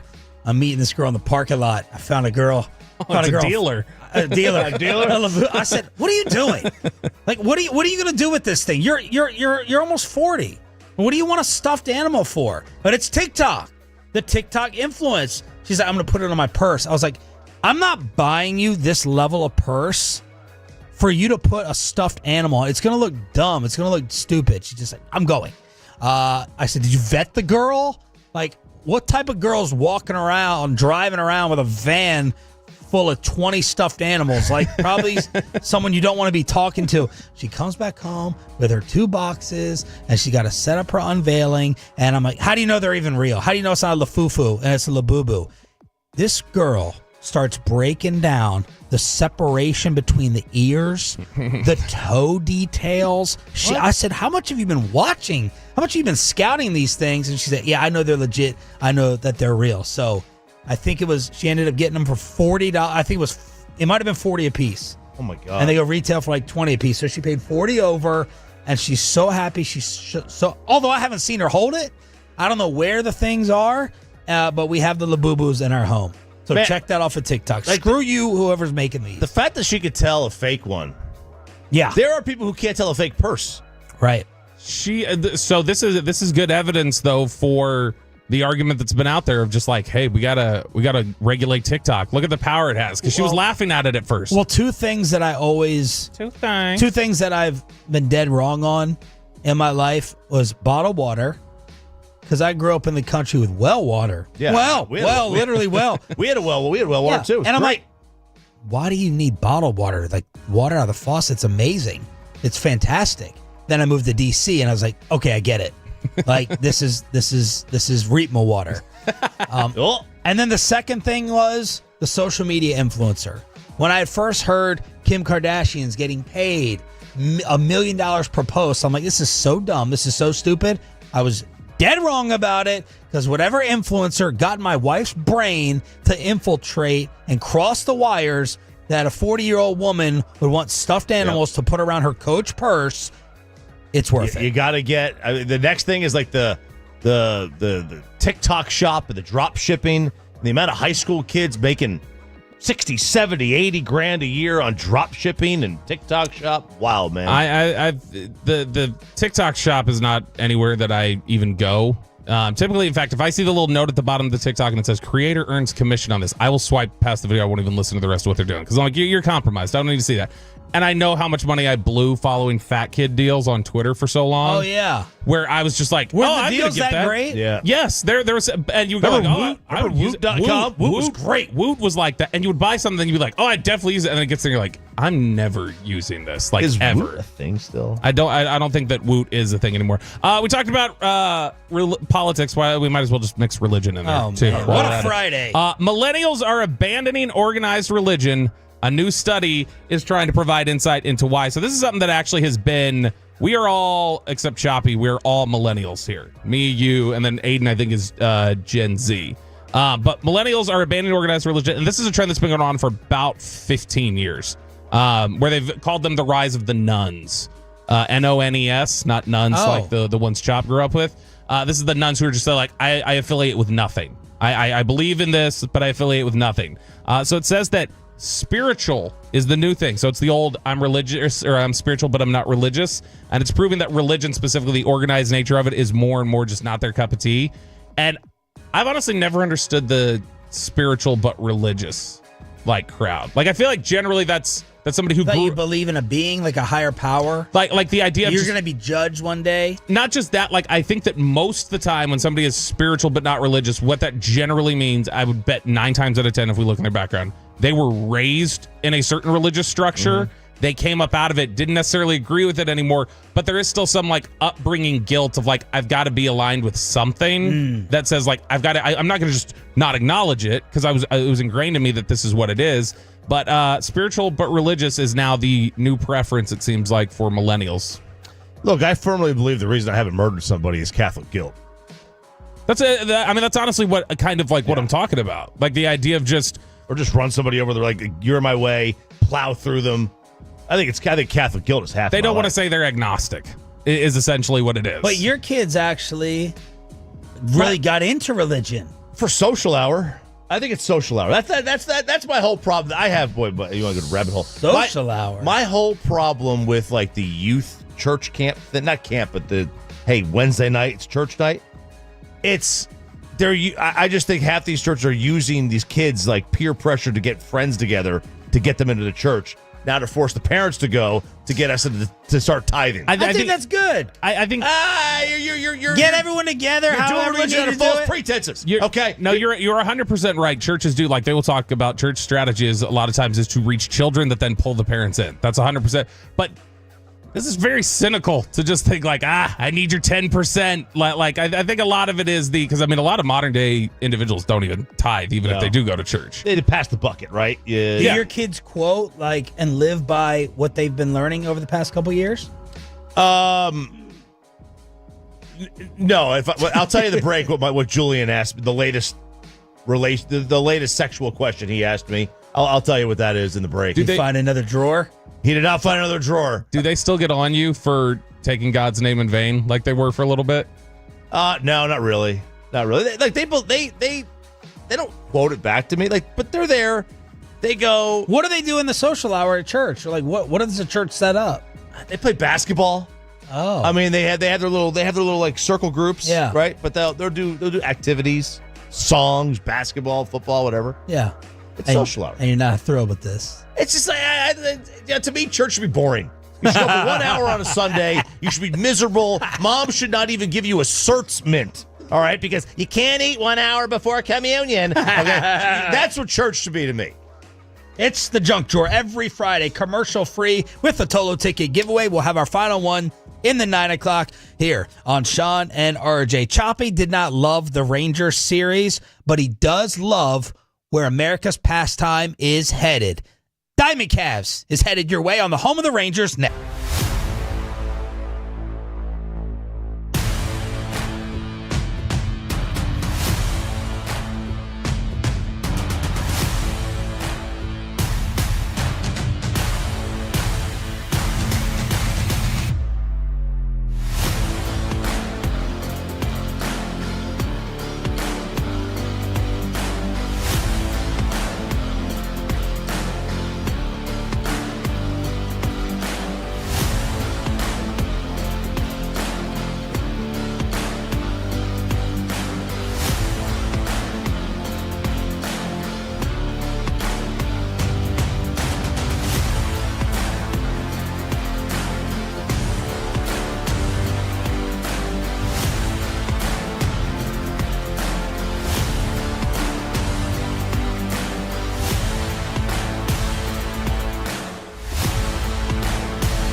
Remember that. Well, they say in order to remember something, you have to forget something else. Okay, now that is a very cute haircut. That's like a little shag. I've never seen it before. Well, I mean, of course you have. It's the Rachel. Oh, is that your name? No, I mean like your name. No, I'm Jen. My name's Jen. Right, but I just mean like this is your haircut. But that's hair on your head. I'm not saying this is your hair. Okay, freaking me out a bit.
to remember that Uber Eats has groceries. Nah, that's absurd. Hey, remember when you used to be a, what was it, Pepper Lady? Pepper Lady? Wasn't it Cinnamon Sisters? Is Sean and RJ on 105.3 The Fan. He unloads, and the pitch is ripped to deep right field. Hooking at the pole, it's gone. A two-run homer for Vinny Pasquantino off a high sinker. And the Royals, who all of a sudden have long ball power in this series, take a 2-0 lead. You're an idiot and you don't know baseball. Ranger fans, you're not dreaming. How can you not be romantic about baseball? I'll tell you, how can you not be romantic about a decline in strikeouts, baby? That is what we are seeing across the sport. It is Diamond Cavs on 105 through the fan. The Rangers do have the Pirates over the weekend. And one little nugget here before we get that. Speaking of strikeouts, Paul Skeens does. He is a master of the strikeout, but he has a 1.89 ERA over his first 38 career starts. Oh, I'm going to say that again. He has a 1.89 ERA under his first 38 career starts. You think they're going to deal him? And who's the last type of player like Skeens to get dealt, and what was the return? They are going to deal him. I don't know when. They better sell the freaking franchise when they do. Nobody's been as good as it, but I mean Cole, like when Garrett Cole got traded, that may have been the last person of that kind of stature to get dealt. Well, I'll tell you this, which was also a Pirates pitcher. The current all-time leaderboard for career ERA through 38 starts, only one guy has had a better ERA in the history of the sport through 38 starts than Paul Skeens. That's Ed Walsh, and you probably never heard of him.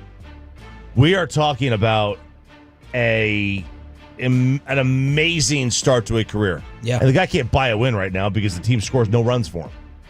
But this is amazing what he has done, and it's fun to watch. It really, really is.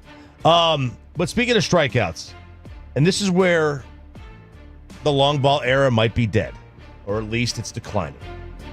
Strikeouts by hitters for the fourth straight year are in decline. I don't think most of us would have thought that. It peaked in 2020, and then 2021, and then we have seen a decline in 4 straight years. We were down about at 1%. It's still double what it was 40 years ago. Back in 1981, it was 12.5% of all at-bats entered into a strikeout. Now it's about 22%. So we're looking at almost double, but we're still down over 1% for the last 4 years. That's good. Yeah. That's really, really good. Strikeouts are boring. They're fun if you're the team pitching, but they're boring otherwise. Does it say, is it just people are getting out in different ways, or hits up or walks up? What's the contacts up? I mean, are we all fine before we do this and really advocate for it of wanting home runs to decline? Or we just want contact up? Like if I told you you got to remove one for your enjoyment more, the 3-pointer out of basketball or the home run out of baseball? Which one would make the sport more enjoyable for you? Ooh. I took one of each, one or the other out. If you took the 3-pointer out of basketball, I think I could watch that easier than baseball with no home runs. Okay, because we're all talking about we're talking about them both kind of being problems. That it's all or nothing in baseball and all or nothing in basketball. I just don't want so much nothing is the problem. I just don't want so many strikeouts, and I just don't want 220 hitters. Look, if I watch a basketball game, all right, like the 320 hitter or the mid-range Shea. Yeah, if I watch a basketball game and I the 320 hitter. Yeah. Let's say I see 10 possessions in a row with no scoring. All right, I get by with that. I can still like yesterday's third quarter to start. I can still the get by. hideous third quarter. It was the same score. Like nobody scored for the same first score. 4 or 5 minutes. 7 minutes straight it took of game time for the Thunder to score. So I could still watch that. If I see 7 at-bats in a row and nobody makes contact, it's like, guys, what are we doing here, right? Let's go. Yep. Let's go. So I like that contact is up. I would like to see, honestly, like if I was commissioner, I'd be like, look, guys, let's move the fences back a little bit. Let's get triples. Yep. Give me some triples here. I mean, even if you move the fences back, it feels like you're still just going to get like outfielders running it down. Yeah. Like I feel like a lot of times the wall is what. Yeah. Right? Yeah, Yes. but I don't know that the batting average goes up. Like defenses have gotten, it's like how the shift elimination worked for a little bit, and now like yesterday, Seager hit into basically what was a shift, even though it technically wasn't. He hits smokes a ball up the middle, and somebody's right there to snatch it up. It's still basically the shift. All right, so at 22%, when strikeouts are down, batting average generally goes up. and it seems to be the case in 2025. The overall 245 mark is 2 points better than it was last season, as and that should go up because the batting average months are ahead of us. Usually, player batting averages go up when we get to June, July, and August as it gets warmer, and they're not as behind the pitchers as they are early on in the year. League batting average on balls in play is steady year over year, so that's good. And we're seeing they want to see it back near 300 batting average on balls in play. It's at 290. They want to see it back at 300, but these are some good stats here. Now, you mentioned the home run. 39.4% of runs this year have come via the homer. That is the lowest since 2015. Nice. So teams are playing small ball. Stolen bases are up. They're making more contact. And manufacturing a run is a good sign. It's a good sign for the sport. Now, what is up with this baseball that you guys keep talking about being different? All right, Andrew McCutchen. Glad you brought that up. Andrew McCutchen, he told The Athletic that he was told by a rep for Major League Baseball that the balls are different this year. They have higher seams. Higher seams produce more drag when they're flying through the air. Man, did you hear David Murphy talk about the jet stream yesterday on the TV broadcast? He was talking about construction behind home play, and it was wild. It was a Bill Nye episode. Pepe, who's Bill Nye? Bill Nye, the science guy. Yay! There we go. Yeah, when they put that in, what was it, the Capital One Club, whatever it was called at the old park. Crazy. He's like, and then they were working on it one day, and we all noticed that his hitters, like, construction behind home plate. Because it used to be at the ballpark, if the flags were blowing in, which is normally like, oh, the ball's going to die, it was like the ball was going to shoot out. Yeah. Because the wind would come in, hit off the back of that, and shoot the ball back out to right field. And then on the basically on the top of the office building and the stands, they put these like screens up. 08, 09, whatever it was, they put these screens up to try to block the wind that was coming in, creating the jet stream. Oh, that didn't work. But he was like, so McCutchen asked why. Why are the seams up, producing more drag? And he said every baseball's hand sewn, so no ball is the same. He says, can anything be done about this? And he was told nothing can be done this year, but they're working on getting to the bottom of why it seems that the seams are higher. Guys, Cal Raleigh's on pace for 61 home runs. Aaron Judge is on pace for like 60 home runs. Shohei's on pace for like 60. We're complaining about the seams on a baseball? I mean, the ball is... We think there's more drag? Or are these guys just superhuman? Yes, they are. Those are superhuman players. But the Athletic did research on this. They said that the ball this year on exit velocity, trajectory, everything else that it should result in, they said on average the ball is going 4 feet shorter. By the way, talking about all this research, what happened to the bat? The torpedo bat? It died. That just popped into my brain. How fast? It totally went out of my memory. I Googled it last week because I was like, has there been a story about that since? And I looked, and like the most recent story I could find was like a month ago. Like nobody talks about them anymore. Talk about a craze. You talk about the definition of a craze in society. Yeah. And a 15 minutes. And no more torpedo bat. No, gone. People are still people still use them. They're still using them, but the craze is not there because they had a good day. Like that's what it was. They caught the balls in the right spot of the barrel. Oh, you know who is using one though right now this year? Cal Raleigh is still using the torpedo bat, and Raleigh's having a career year. So yes, Paul Goldschmidt's had a resurgence; he's using one. Did they make them for youth sports? Did they make them, or no? You can't with the dimension. I don't think they make them for metal bats. I've not seen one for metal, but you could buy one. I mean, you could buy them for wood bats. So 39.4% of runs coming from the home run. That's good. Another good stat that we're seeing around Major League Baseball, and that is the number 76. No, not 1776, the birth of our nation. 76 pitchers currently qualify for the ERA title. All right, now that may not mean anything on the surface, but last year only 58 pitchers qualified. What is and in 2023 only 44. That means pitchers are going deeper into games. In order to qualify for the ERA title, so in order to qualify for the batting title, you have to have 3.1 plate appearances per team game played.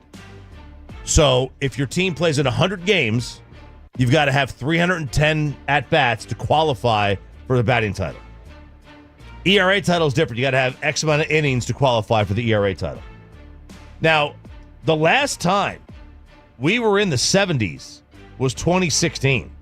The record was set in 1998. There were 96 players that qualified. But the fact that we have basically almost, not quite doubled, but we could see the double from there. What we were just 2 years ago and the amount of pitchers that qualify tells you that pitchers are going deeper into games. And one team that we could thank for this is the Rays. So the Rays, for years, we're using openers, not going 3 times through the order. That was the Blake Snell, Kevin Cash in the World Series right here at Globe. Yep. And the Rays are like, you know what? We're not doing that. This year, we're having starters. They've got a large percentage of their innings come from starters this year. So those are a couple of good things that I saw around the sport. We have, last year there were 28 complete games in Major League Baseball.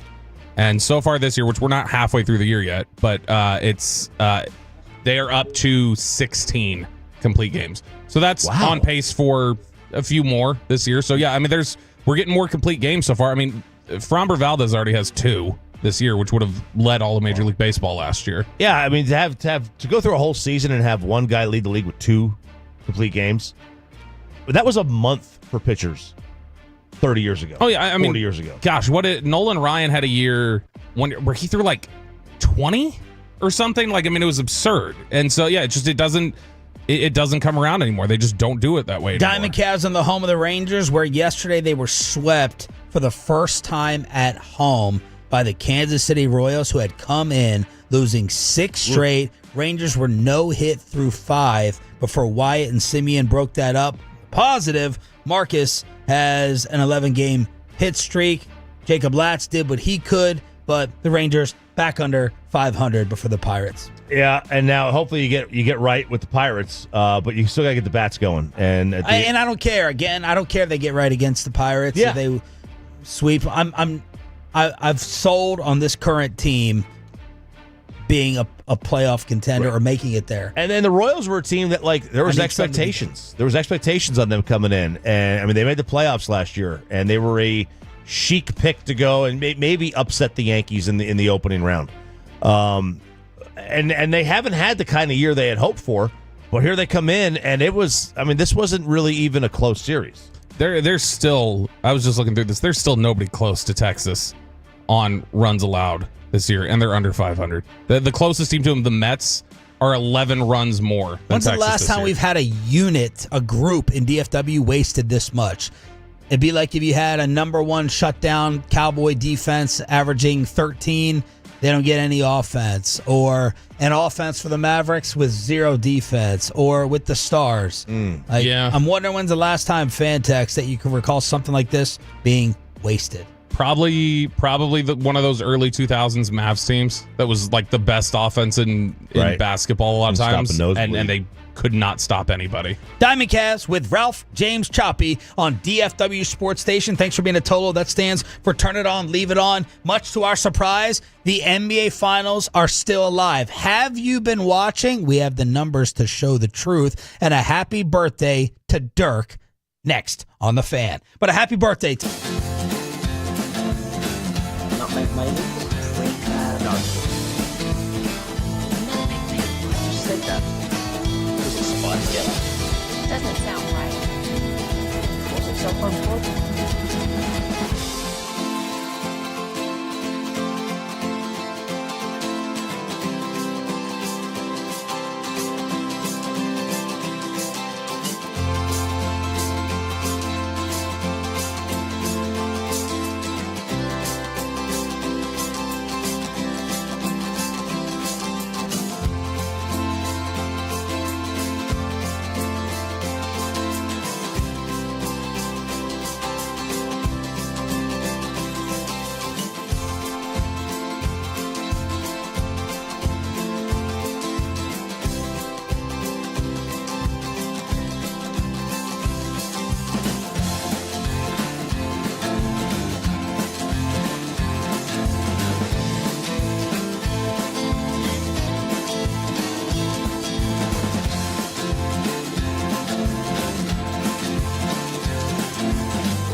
Uber Eats has Lola Bee products? I gotta remember that. Well, you know, they say in order to remember something, you have to forget something else.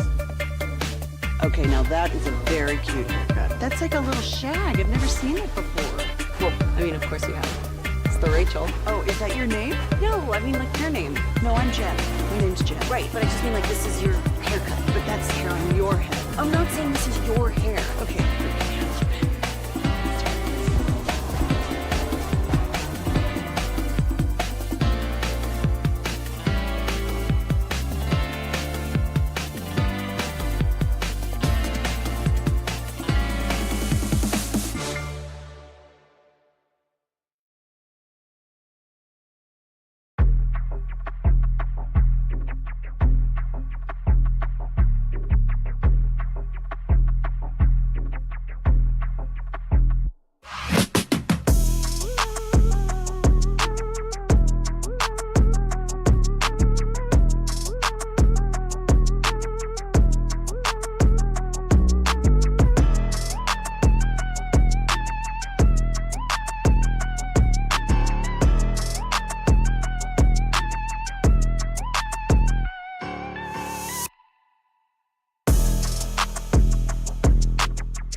481-733-3333 with Frankel & Frankel. There is never an out-of-pocket cost. They only get paid when you win.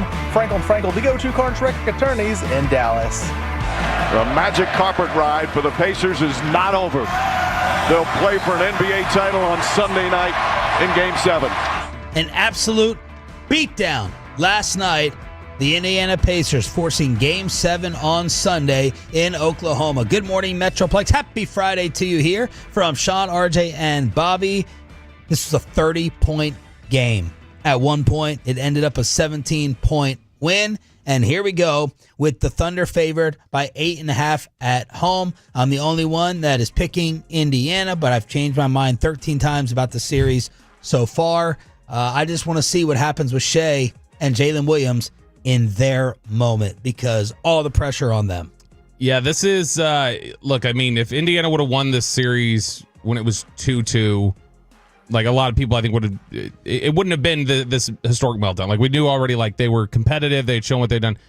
Oklahoma City getting up 3-2, then getting run out of Indiana the other night. And if they lose at home after everybody's just talked about how difficult they are at home, this will be a massive embarrassment for Oklahoma City. Yeah, they're asking on TV, is this season a failure if the Thunder lose Game 7? Yeah.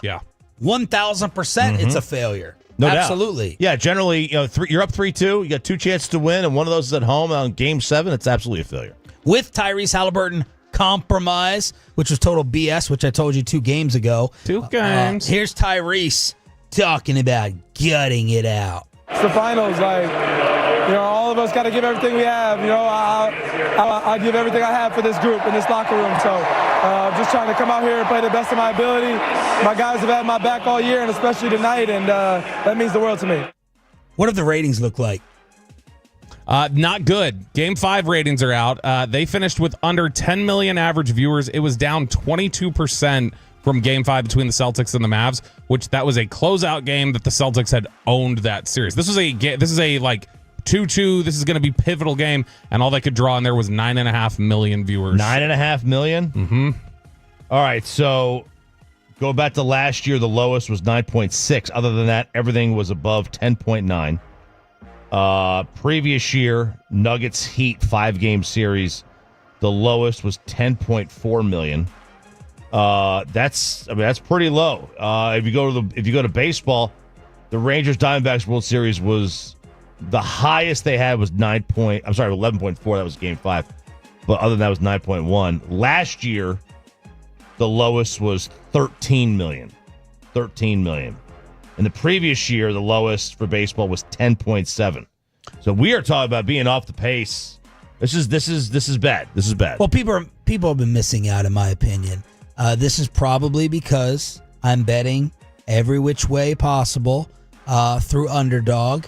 But it's been a fun finals. Yeah. It's been a good finals. Yeah. I haven't much better than the Stanley Cup final, which I thought was going to be much better than the NBA one. Yeah, I mean, I've really enjoyed the NBA finals to this point. I mean, we've had, obviously, last night wasn't great. No. Game 2 wasn't great. The Cup final ended poorly in the final, 3 games. But I mean, that's a lot of games. Because the first 3 games were better than anything we've seen in this. Like, I mean, they I were think tremendous. I think it's 2 really good teams that both play team basketball. Like, Oklahoma City has developed this reputation a little bit of as kind of like Goliath in this David Goliath matchup. Yeah.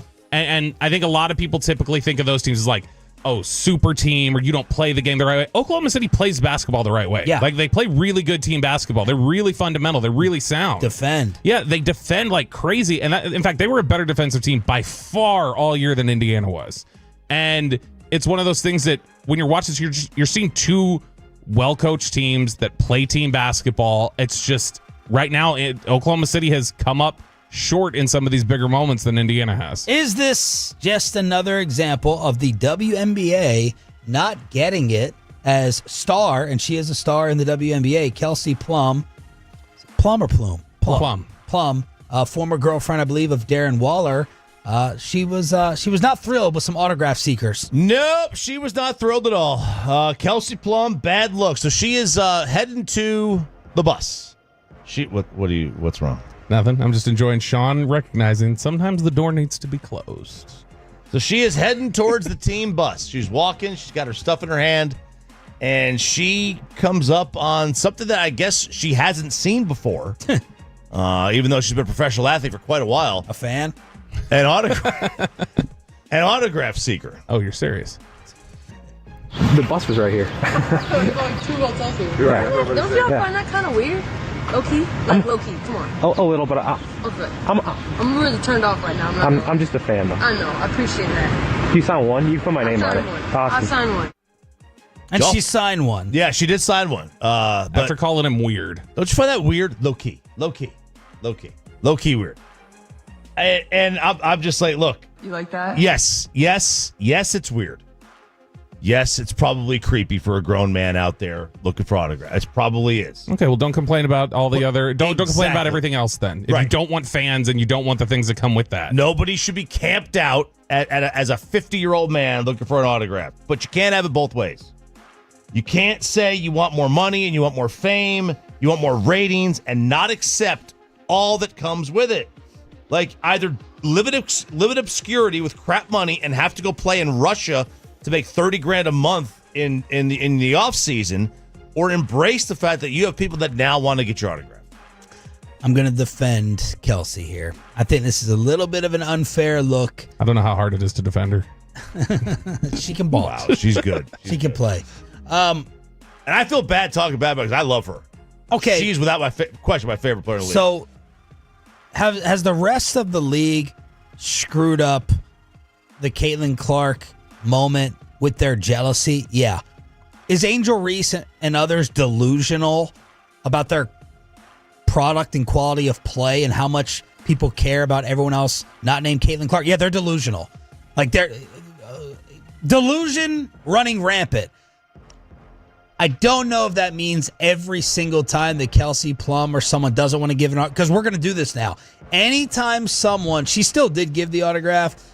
Anytime someone doesn't go all out to embrace any single fan of a WNBA player, we're going to be like, you just don't understand. You don't get it. Like, you just need to do whatever any fan wants in order to get more eyeballs and ratings on your sport. So in this instance, I think a little bit unfair to it, because we're going to say this for any video clip in which Caitlin Clark or someone else does not oblige. I would not say a word about this story if they had headphones on and just like pretended like they couldn't hear him walk by. It's the stop to confront somebody. You're weird for being a fan and waiting out here for my autograph, like they do for all the other sports. Yeah. That's where she screwed up. If she would have said, oh, hey, I appreciate it. Thanks. I don't have time to sign. I got to go.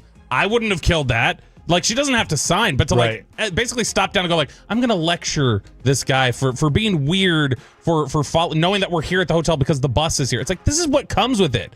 Like, I mean, I guess it is new for y'all. Yeah. Like, but I mean, other than that, like, this is what comes with it. And that's where I think it's ridiculous, is not only that you're trying to chastise this building fan base.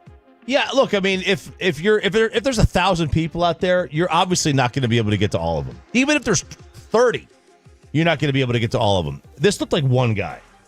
It looked like, now obviously we can't see the video. It looked like one guy. Like it's a couple people. I don't know. Just sign the autograph. Yeah, because obviously I know what athletes are thinking. What the athletes are thinking here, and a lot of times anyway. Oh, this guy's just gonna get this autograph and then sell it, right? That athletes, and I have no problem with athletes being upset about that. You know, they're upset. They don't want their. You're making money off my signature now. I have no problem. They would have no problem signing for you. You know, but not for you to sell it. I can get a Kelsey Plum autograph for $16 on eBay, by the way. Just saying. I wonder how many Kevin Hagelin has. Can ask him during 940 Crosstalk. Yesterday was the 47th birthday of number 41, the Diggler, turning another year older. And Brendan Haywood, friend of the morning show, former teammate of Dirk, was on the Dan Patrick Show giving his favorite Dirk memory. We're in the NBA Finals. It's before the finals. And because it's my favorite story because it's not really who Dirk is. He has that quiet confidence, but the way he said it made me look at him like, okay, big fella's really with the smoke. And we're taking on the big three, and we're talking about the game. We're in the locker room. We're talking about the matchup. We're going against the Heatles, obviously, LeBron, D. Wade, and Chris Bosh. And we're like, yeah, what we're going to do to stop the big three? And he's just like, that ain't no big three. And we kind of look at him. We're like, what do you mean? He's like, I don't look at it like that. If they were really a big three in the offseason, they would have came and got me. And I was like, okay, because Dirk don't talk like that.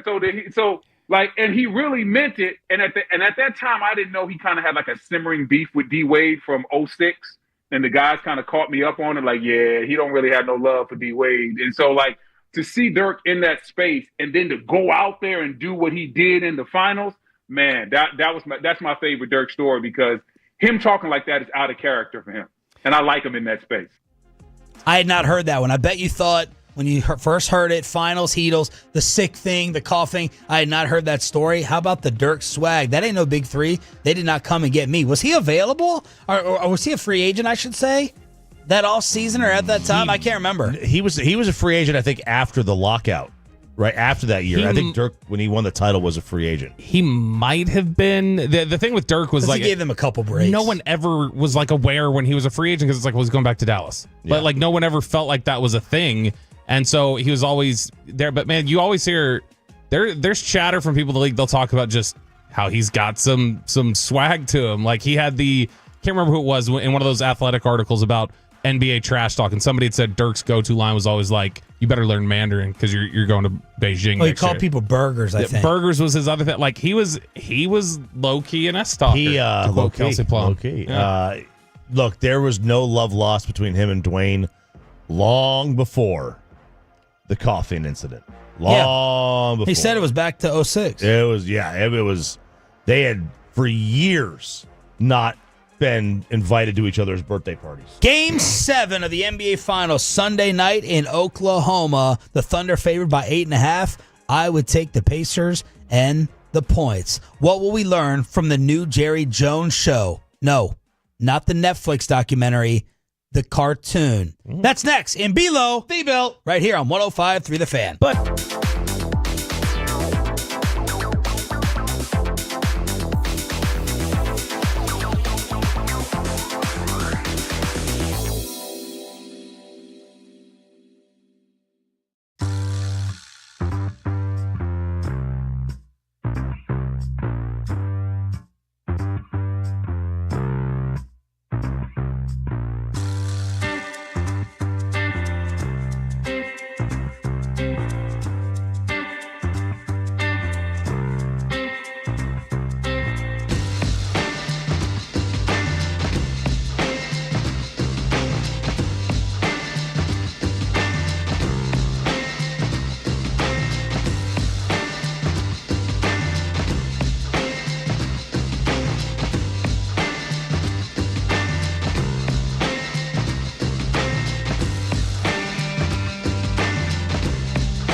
you've got to forget something else to remember that Uber Eats has groceries. No, that's absurd.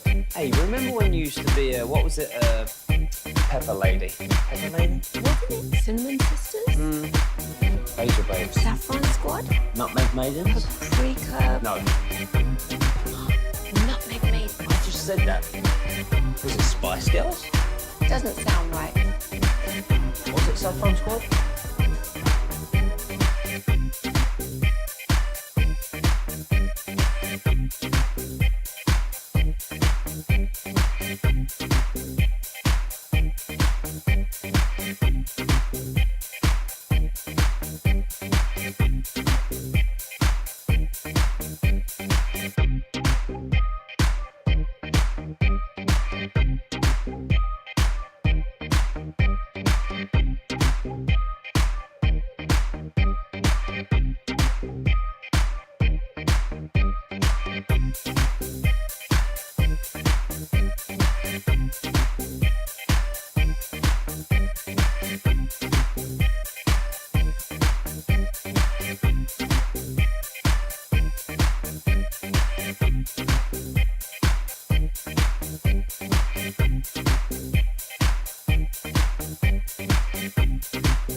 Chevys than anyone else, all priced to sell.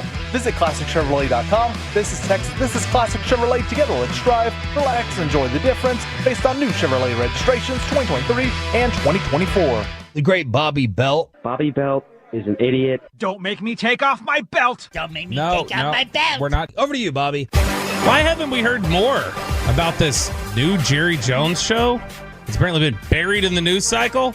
Let's reference it here in Below the Belt, which is sponsored by D&M Leasing. You can check them out at dmautoleasing.com. I assume this is because there's not like a whole lot of fleshed out details yet. There's one screen grab from the show, but Adult Swim, which has had a number of various satire cartoons and different things like that over the years, recently announced a new cartoon series they have coming up called Keeping Up with the Joneses. Oh, baby. It follows a family trying to fit in with their wealthy Dallas neighbors, which includes their next door neighbor, Jerry Jones. Wow. The Cable Network has ordered a series, which is 10 episodes, half-hour show. It'll chronicle the Newberry family of Dallas as they try to keep up with all their neighbors, including Jones. The animated version of Jones will be a character in the series. He will not lend his voice for it. They made sure to add that this will be an actor doing this.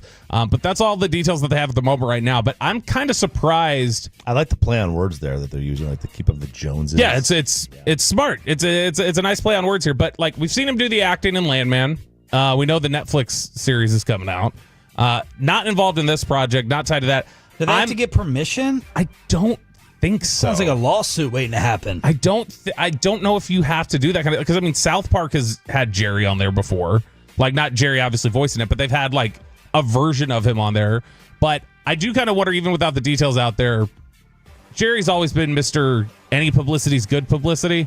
I wonder if this would be a line of not that. I don't necessarily need an Adult Swim cartoon every week, basically mocking whatever my home life would be. Is Adult Swim over the line or like South Park? No. So did you ever watch Aqua Teen Hunger Force? No. Or anything like that? Okay, so like I mean I'm not a virgin. It's a little bit more. Kidding. It's a little bit more T-Man. It's a little bit more bizarre and kind of out there. It's not nearly as sharp and biting as like Rick and Morty. Cartoon Network is, or some of those other things that we've gotten before. Yeah, Comedy like Central. Disney X. My wife, she wants to let Ollie watch Jurassic Park the movie, but if I put Disney X on, she's like, no, that's inappropriate.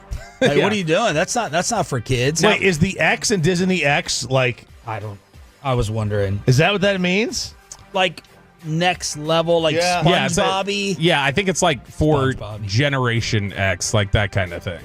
Like that kind of Like it's going to push. be more mature. Yeah, like old Nick at Night when we used to have that. Yes. Like that's Disney X. But no, Adult Swim, like they've had, like you just referenced Rick and Morty. Rick and Morty is the one that, that's kind of like the standard bearer for them. And that one's been pretty biting in the past. But I'm gonna watch this. I'm gonna be pulling clips from it. I know that whenever this I don't even releases. know where Adult Swim is. It's a Cartoon Network. I know. I'm just saying, I haven't gone to it in years. You know, it doesn't sound like a lot of people go to the TV much. If you listen to those NBA Finals ratings, I'm sure Adam Silver will tell you that. It's just people don't watch as much TV. We still dominate the broadcast, though. All right, CBS has NFL minicamp overreactions, and we're going to run through some of them here. They've got 5 of them that they had over there at CBS. Number 1, first one here, and this is one that I'm guilty of. I think I've got a receipt somewhere that Peyton saved. Hopefully he didn't save it, of me saying Anthony Richardson wouldn't ever start another game again for the Colts, and I think he started one like 2 weeks later. Yeah. So that was completely wrong.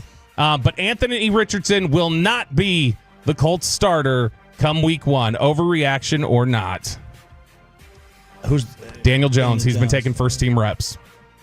Is it because of health? If Anthony Richardson's healthy, Anthony Richardson will start. Yeah. Yeah, this is related to, they're talking about flat out just him not getting the starting job. No. Yeah, I think he is. He sat out minicamp with the shoulder. Assuming that shoulder's fine, he'll start. It better be him. I'm trying to think of... That would drive me crazy as a Colts fan, even if Richardson doesn't work out. And even if the whole quitting thing, continues to show he's not a hard worker, doesn't have the heart. I don't want Daniel Jones starting my season. Daniel Jones can come in week 7. Yeah. Or 13, or never. Yeah, never. Like Shane Steichen, is he on some type of hot seat to have to win games with Daniel Jones? Now you better find out what Richardson is. Man, Indianapolis has become that new rotating just quarterback purgatory. That GM gets a pass. Ballard, The golden boy. Yeah. Why? Boy, Dockich is right about him, man. Called him a fraud of a GM, just one of the worst. But everybody seems to love him. I mean, his whole reputation has always been, oh, what a great drafter. But I mean, he's had his misses too, and he'll get very contentious and push back whenever anybody questions something. Remember he had that with A.D. Mitchell coming out of Texas. People were like, hey, there was some buzz that he was a character problem. And he's like, lies, it's all lies. And if you say he had a character problem, you're just a flat out liar. It's like, well, no, I mean, that was a legitimate thing he dealt with. But Indianapolis, it's been the Phillip Rivers, Joe Flacco, Daniel Jones, like just this recycling of like, we're just trying to stay afloat. Anthony Richardson still feels to me like he's essentially the Joey Gallo type quarterback, where it's like there's all this ability, and it's like same thing we've talked about Joe Milton, where it's like we don't know if he can put it together, but it's all there. Yeah, to compare, that'd be bad to compare Joe Milton to Anthony Richardson. I did. Yeah. Last year, I had an NFL scout tell me, they're like, this is both probably a saying that Anthony Richardson's overrated and Joe Milton's or Joe Milton's underrated, Anthony Richardson's overrated, but he said if you look at those two players, I don't see a difference.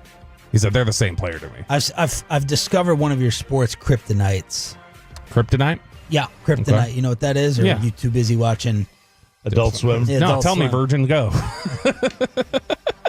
I got 2 kids. So you had 2 kids, right? Yeah. So we produced the same. Congrats. Yeah, but they males. Thank you. You give up too easy. You sell too easy on some of these young prospects. I do. Some of these young guys. Yeah, probably. We all have our holes. You know, we all have our deficiencies, but you sell quick.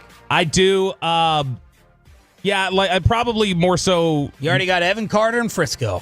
That's right. I was wrong about that one too. I've been missing a lot lately on the young players. Yeah, I'm ready to bail whenever it doesn't look right for the first 2 years, and that's. But I mean, to me, Anthony Richardson. I mean, you should be in an NFL front office then because that's what they do. It's probably more than anything. That's right. It's and quarterback should have more hesitation than any because we've seen so many guys turn it around recently. Baker Mayfield turned it around. Ryan Tannehill turned it around. Darnold recently. Geno. Like guys have shown that they can flip it. It's probably confirmation bias more than anything else. I already thought Anthony Richardson looked like a mess. And so when he looks like a mess for 2 years, I'm like, all right, there it is. I don't have any time for that. All right, next overreaction here from CBS. Kirk Cousins will be a backup quarterback in 2025. Ooh. That's not an overreaction. Where could he go to start now? Pittsburgh's off the table. He has said. Like will never start a game? Like won't start for Atlanta won't this start. year? He will be a backup. Like that's his whole. Look, the injury risk is going to be there for Penix, but so I think it was Albert Breer that said that he is at peace and he's only going to accept a trade to a certain team. So if the Giants come calling or the Jets, he probably wouldn't go because they don't have a chance to win. But if Jared Goff goes down in the preseason. And they came calling, he might do that. I mean, yeah, like because they're ready to win. Or like I can't remember who's their backup right now. If Herbert goes down, he might. Yeah. I can't remember who the backup is right now. If Purdy went down, like Shanahan beat I can put Kirk Cousins in my offense like I've wanted. Like I think that's what's going to happen. I think they're sitting around waiting to go. Who needs a quarterback? Who needs a hired gun? And we'll trade him there. Besides New Orleans, and I'm skimming through the teams right now quickly. Besides New Orleans. Mac Jones is the backup in San Fran. I cannot find a place to welcome him immediately in as a starter. I've looked at every team. There's only one obvious opening, and that would be the Saints. I agree. I'm not saying they wouldn't get an upgrade. They either have a project, they have someone they have a draft pick. The Jets have Fields. The Giants have. Yeah, they have a new signing. Yeah. So it's only the Saints, and they're not a win now team. I agree. I'm banking on the war of attrition thing and some quarterbacks getting hurt early. Yeah. And when a quarterback gets hurt early, a team's going to go. Cousins will start a game this year. Let's go. Yeah. And I think like. I don't know if he's not going to start off. I don't think he starts off the season as a starter. Like you're saying, depends on injury maybe. Yeah. And I'm just assuming somebody will get it. Or like, I don't know. Does Indianapolis go, this is a mess. Let's go get another retread quarterback. Anthony Richardson's not working and Daniel Jones is really bad. This isn't working out. So I would guess that'll be what we get. Next one. The Commanders will not have Terry McLaurin at the start of the season. Overreaction. Like Le'Veon Bell's. Who's the last one to actually miss games? Bell. Yeah, this would be that theirs is more centered around it gets so bad Washington has to trade him. Oh, no.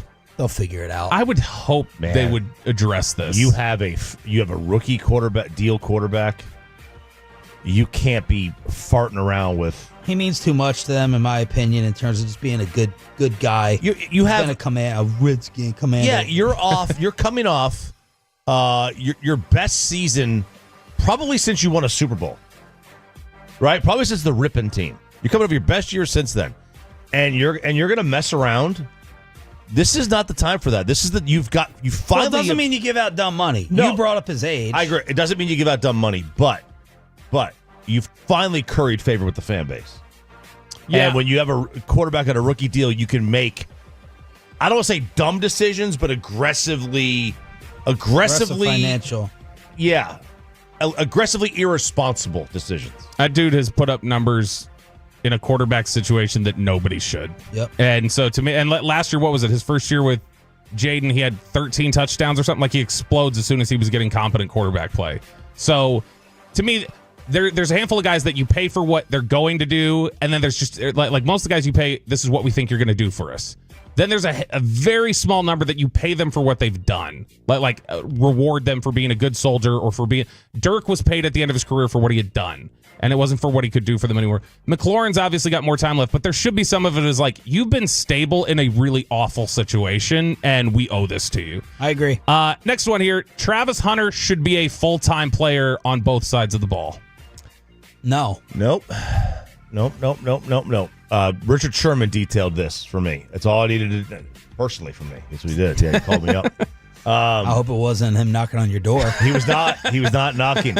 But he was like, look, I mean, this is, what's going to happen. He gets to the fourth quarter of a game, and NFL teams are smart enough to. Well, why weren't college teams, though? That would be college teams aren't stupid. No. Why wouldn't they run them on go routes? There's also more downtime in college than a pro game. There's more commercial breaks, and the way the clock stops, it's just different, right? It's just a little bit different. He might do a game like this, but it's not going to be full time. I can't remember. And he's getting more offensive work than defensive work in Jacksonville. Yes. You both, I think, right? You both had settled on, you thought he was more corner. Yeah. That you would play him at corner instead of receiver. Yeah. I would. Yeah.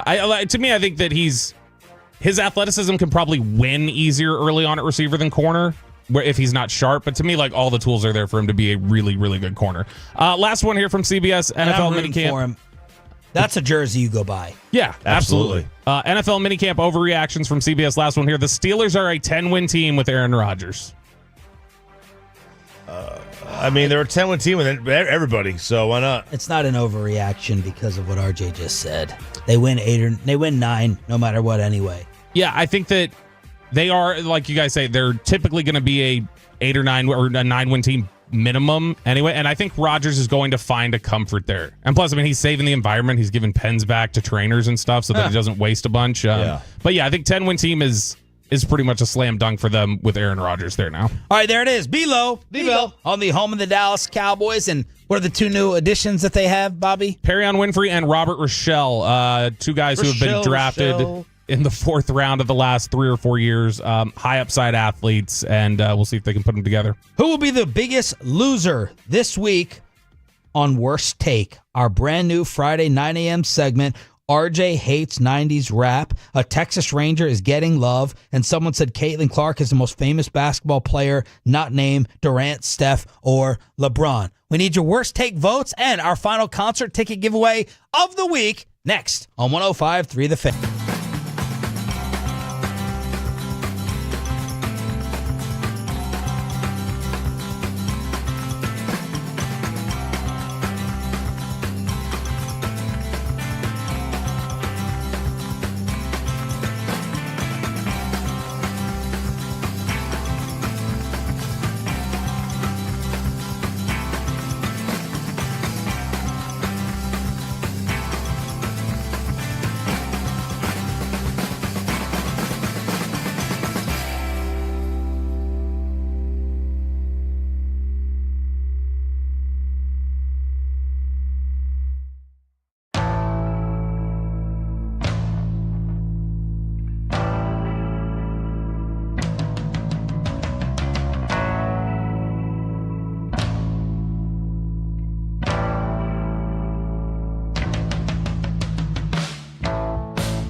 Something, you have to forget something else. Okay, now that is a very cute haircut. That's like a little shag. I've never seen it before. Well, I mean, of course you have. It's the Rachel. Oh, is that your name? No, I mean, your name. No, I'm Jen. My name's Jen. Right, but I just mean like this is your haircut, but that's hair on your head. I'm not saying this is your hair. Okay.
Dallas, Fort Worth. Let's go, Cowboys. An Odyssey sports station. Driven by our D&M Leasing Studios, this is Sean and RJ on 105.3 The Fan. Ever met someone who is so extremely dumb that they don't know how stupid they actually are? There's been a whole lot of stupid said this week. You are made of stupid. All right, we got worst take here on 105.3 The Fan, and man, the first submission is going to have to come from this show. Sean had pointed it out in the instant it happened.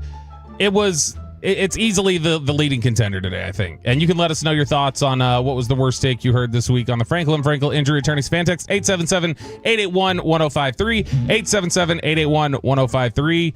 And it was when RJ Choppy, in the middle of us playing New Music Monday, was talking about how just so much better today's rap is over the golden era.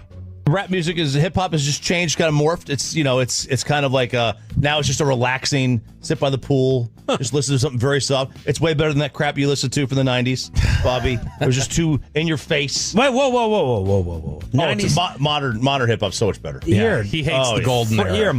So much. It's just, I don't need the worst take of the week nomination. That is 90s hip hop. I'm too old for that. I don't want the I don't want the hard stuff anymore. I just want straight trap music. We didn't get we're going to break when you said this. You didn't properly defend what you said. That's a pretty bad take. Look, I don't. It's not that hip hop in the 90s was bad, okay? But I mean, this is a good song. But it's too aggressive. It's not aggressive enough anymore. Because you're sticking with. We used to be together on 90s country, 90s hip hop. You're staying with 90s country's the best. No, that's too corny. See, I'm blaming this on you. This is another RJ change. This is an RJ chameleon thing. Someone's influencing you. Someone's saying, I don't really like that. Let's put this. So there's something.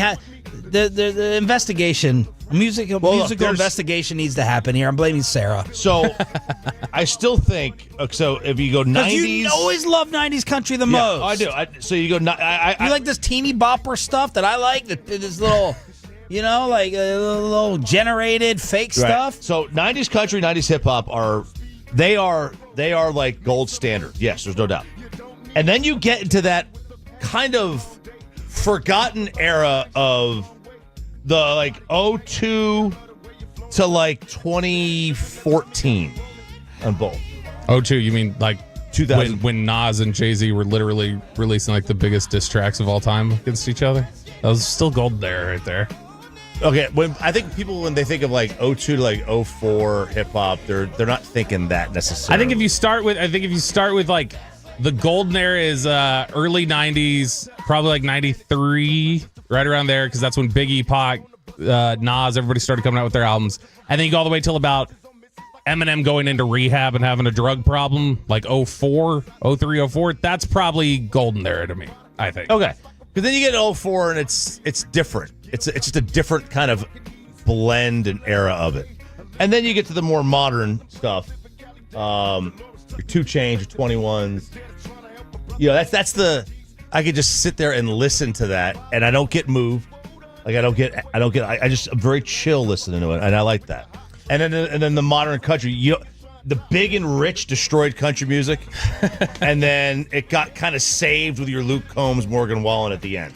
And that's where I think has taken off. People saying Rick Carlisle chose Many Men as his intro music. That was hilarious. What? So like he changed it? I don't know if he changed it, but like at the end of the introductions, by the way. And does Carlisle choose the intro music? Probably not. I don't know. Was he the Gavin Spittle of the NBA? Probably not. But like the announcer, by the way, whatever energy the play-by-play guy doesn't have, that announcer has it. Yeah. Because he's going.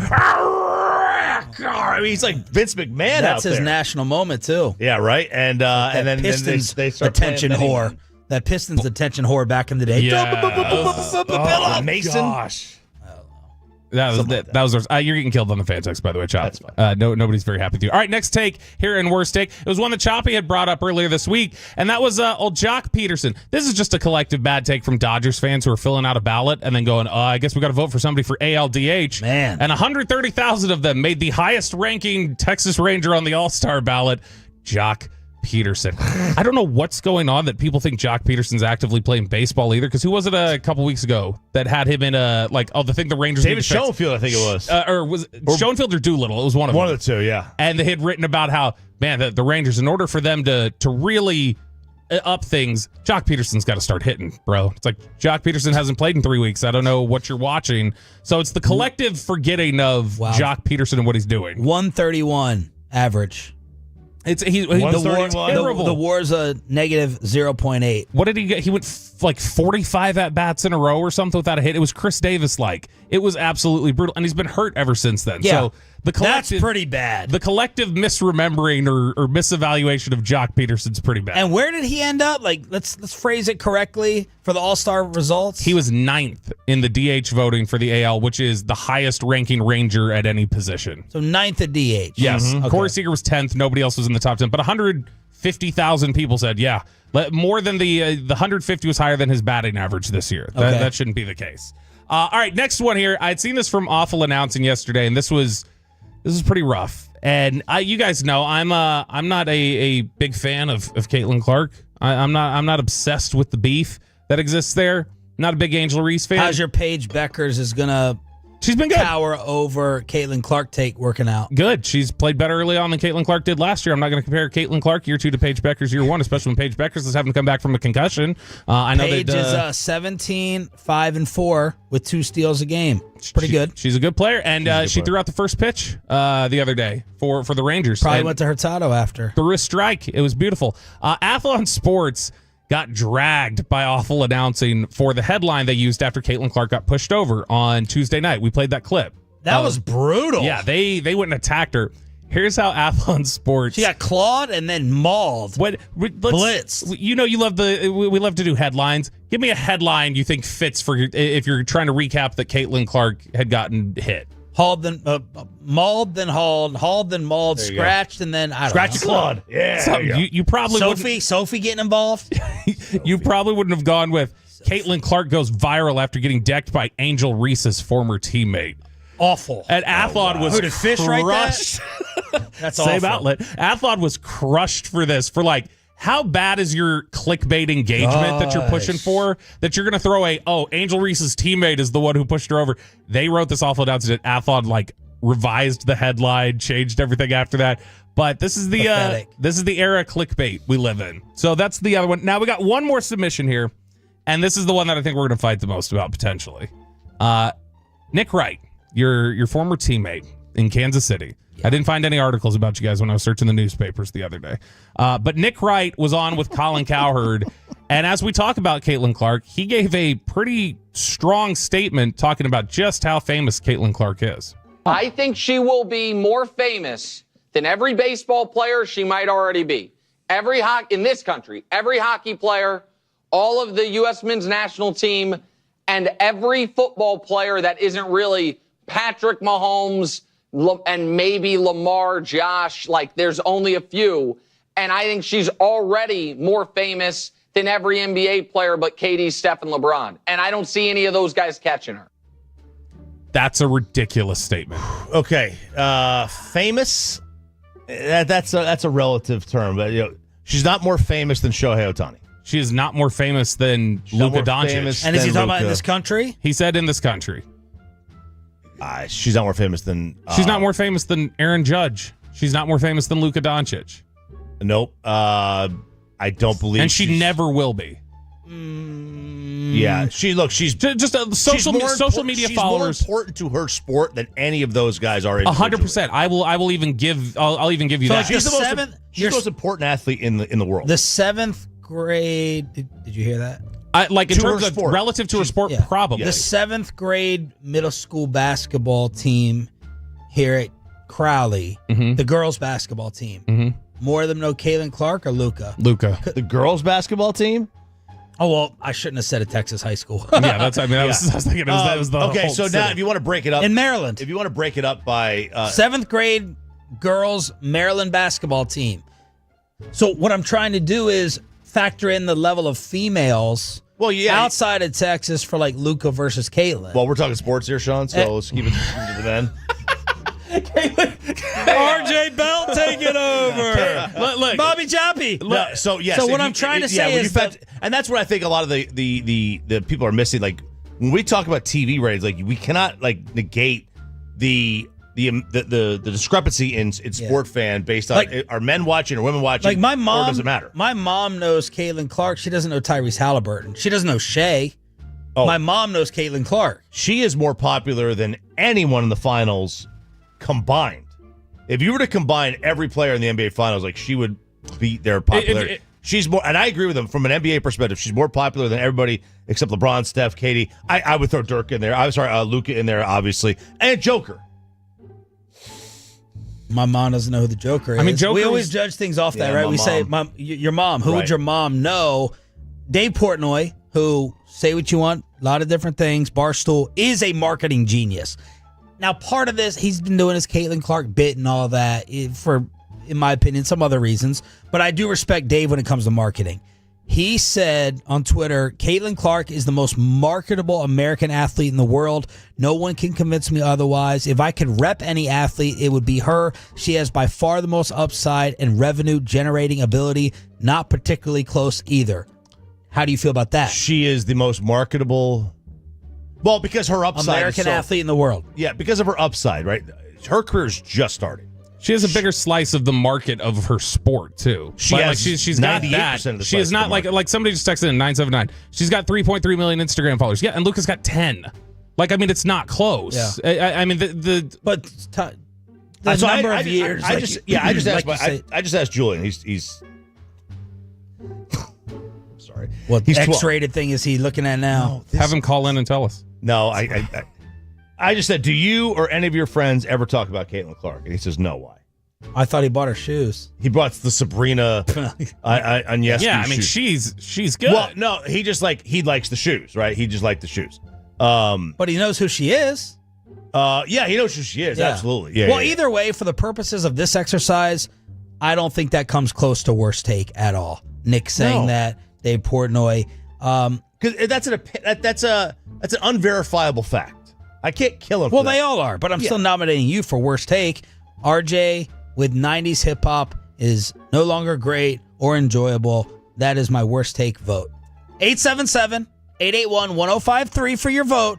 Franklin Franco injury attorney text line. Pepe will vote and then give us what the Tolos are saying. Pepe, who are you going with? You going with RJ 90s hip hop take? You probably don't know any 90s hip hop songs. Jock Peterson somehow in an all-star conversation, or Caitlin Clark's popularity? I'm going to go with Jock Peterson. That was pathetic what they did. I mean, the dude hasn't played in a month, over a month, and weird, they're going to put him 9th up there in AL voting for designated hitter. No, it's Jock Peterson, number 1 for me. Bobby. It's Runaway. It's Nick Wright. That's an awful take. That is a dumb thing he said, and it's because he's click horn just like Athlon Sports was. If it wasn't for Nick Wright, it would have been Athlon Sports because that was awful, but it's Nick Wright. That was an awful take. Well, I'm not going to nominate myself here on this one, so I'll go with Jock. Yeah, Jock was a close second for me. Yeah, I'll go with Jock. Because I'm not going to kill Nick. I don't think Nick is right, but I also don't think it's dead wrong. It's not a lunacy thing. Caitlin Clark is one of the 5 most important athletes. Well, the most. But this isn't about importance, right? This is fame. She's not the most. She's one of the 10 most famous. Pepe, what are the Tolos saying? Do we have a runaway? Yeah, the text is going off on RJ. They don't like 469. Oh yeah, hands down. As much as I love RJ, that is a terrible take on 90s hip hop. 817. RJ's out of his freaking mind. Yeah, that's where we're getting criticism. Why is Bobby? He doesn't want to hand out Caitlin Clark props, but he does want to hand out statues for these different NFL players. We have the Red Zone, your football fix, and our final concert ticket giveaway of the week right after this. But first, look, you guys, reputations are earned for a reason, so it's no surprise that all you hear are good things about D&M Leasing. That is the same D&M Leasing that CarStop...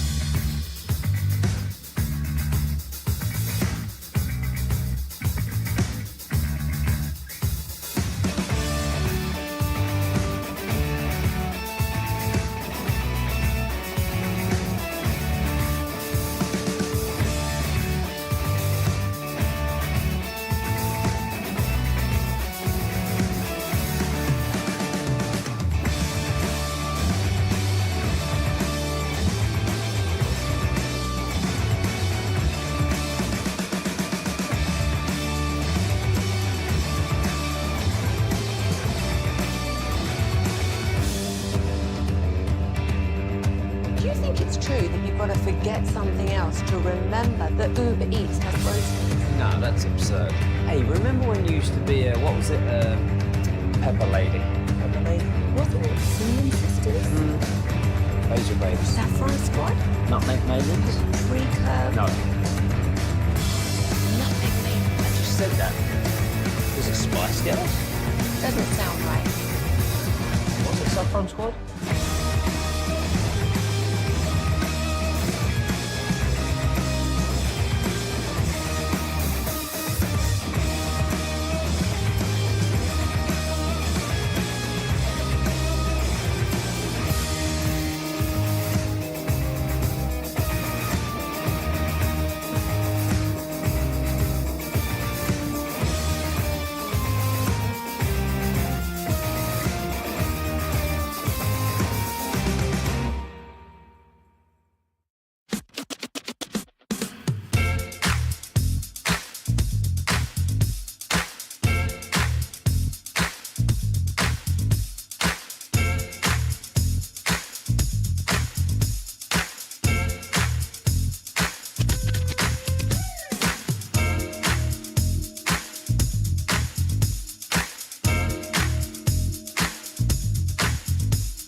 Uber Eats has Lola V products? I gotta remember that. Well, you know, they say in order to remember something, you have to forget something else.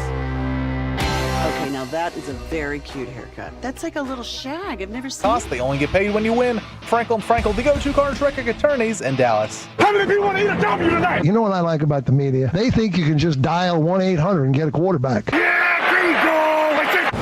The Red Zone, your football fix every single day at 9:20 on your official home of the Dallas Cowboys with Sean Sharif, our Jay Choppy, and our Cowboys insider, Bobby Bell. We got Peyton and Aiden in the back. 9:40 crosstalk with Zach Wolchuk and the KNC Masterpiece. Zach is in for Kevin, so we'll crosstalk with the fellas.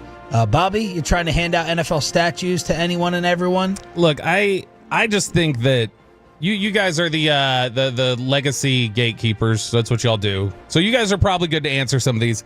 This could have been worse take potentially, depending on some of these names here. NFL.com did which players are deserving of statues. This is Adam Rank, which I don't know if you're a fan of his at all. I think he can be funny. There's definitely a little bit of just like I'm poking you a little bit with what he does, and I think that's what he's doing here. He went Mount through Rushmore of Manning haters. Is he? Oh. Yeah, along with that bald loser played at Auburn, Heath, played for the Patriots too. NFL Network. The only loser I know Is it named Heath Evans? Oh, okay. I was going to say Heath Schuler's the only loser I know named Heath. Tennessee. Yeah. All right. So these are the 5 candidates he says that are most deserving of a statue right now outside of a stadium. Because statues, that's even bigger than a lot. There are plenty of stadiums that don't even have a single statue outside of them. These are the ones that he says are super deserving. I'm going to list I'll go one by one. First one, Tom Brady in front of the Buccaneers Stadium. No. Brady with the Buccaneers getting the statue is that Charles Haley has a better case to me to get a statue in Dallas than Nick Foles-esque? Did Foles deserve one in Philadelphia? Yeah, that was only because that my answer is no. For them, it's like a Rocky statue because it's the underdog. That's the only way that I would have voted if it's like a vote we're putting it up to there in the city. I would have said no, absolutely not. But also, like, I get people being like, he was the miracle man who he saved our season when Wentz went down and got us our first Super Bowl. I could see kind of that. I'm saying no. If it's him and Peterson, I don't know what the statue looks like. If it's maybe a statue of like the moment of them talking, I guess it's not going to be them talking. Yeah, I think it's him catching the Philly special is what it is. Him catching the Philly special, I think is way more acceptable than him.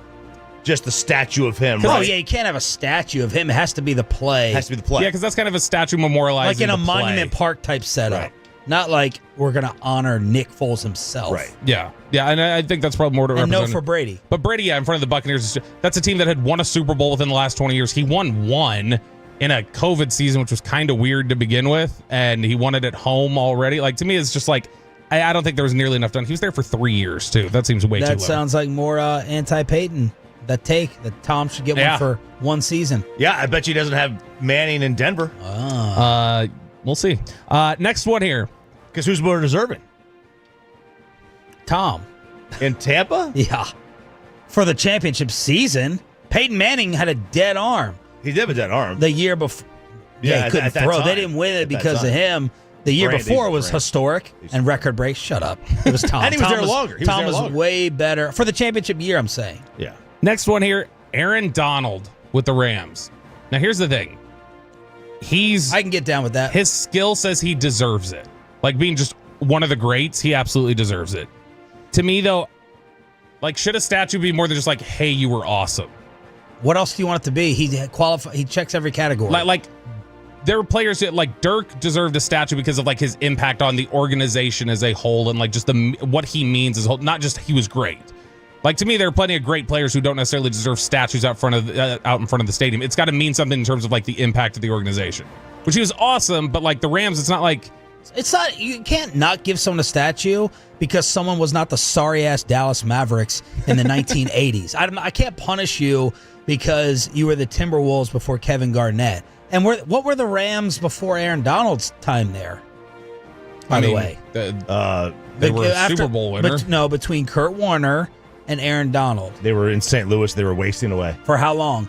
Like, what was that period of time? I'm not. I'm trying to think. Like, I'm genuinely asking. something like 10 years. Yeah, but either way, the first 3 with Donald was not great either. Yeah, either way, that's not a prerequisite to me. All-timer, got the ring. I think he's got a moment at the end of that Super Bowl. Yes, Aaron Donald is deserving of a statue. And Chop? Yeah, although I hate giving it to anybody who's a defensive player.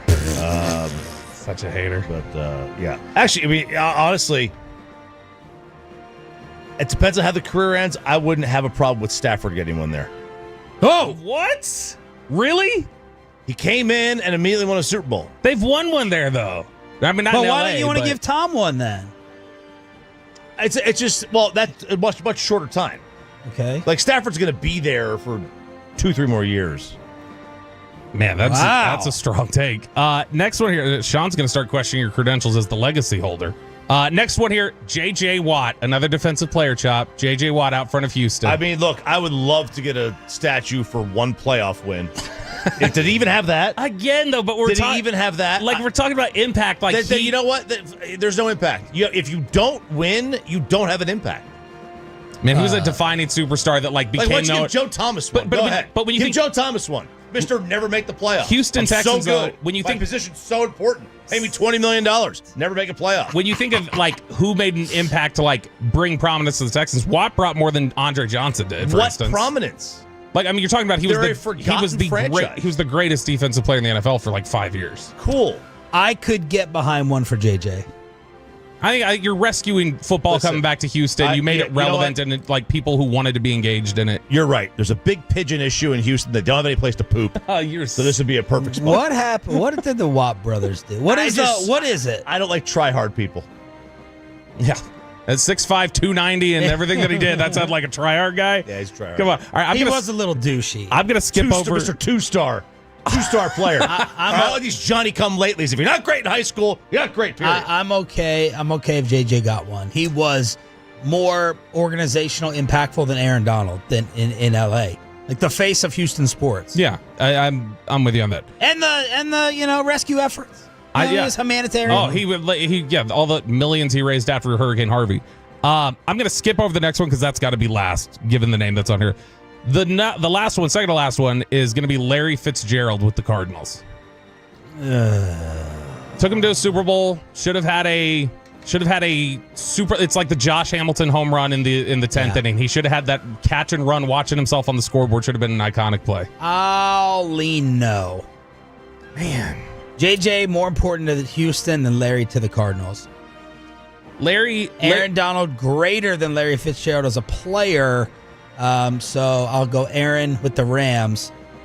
Barely no on Larry. If they would have won that Super Bowl against Pittsburgh, would he get one? Yeah. Okay. So the title is the difference for you. Yeah. Okay. Chop.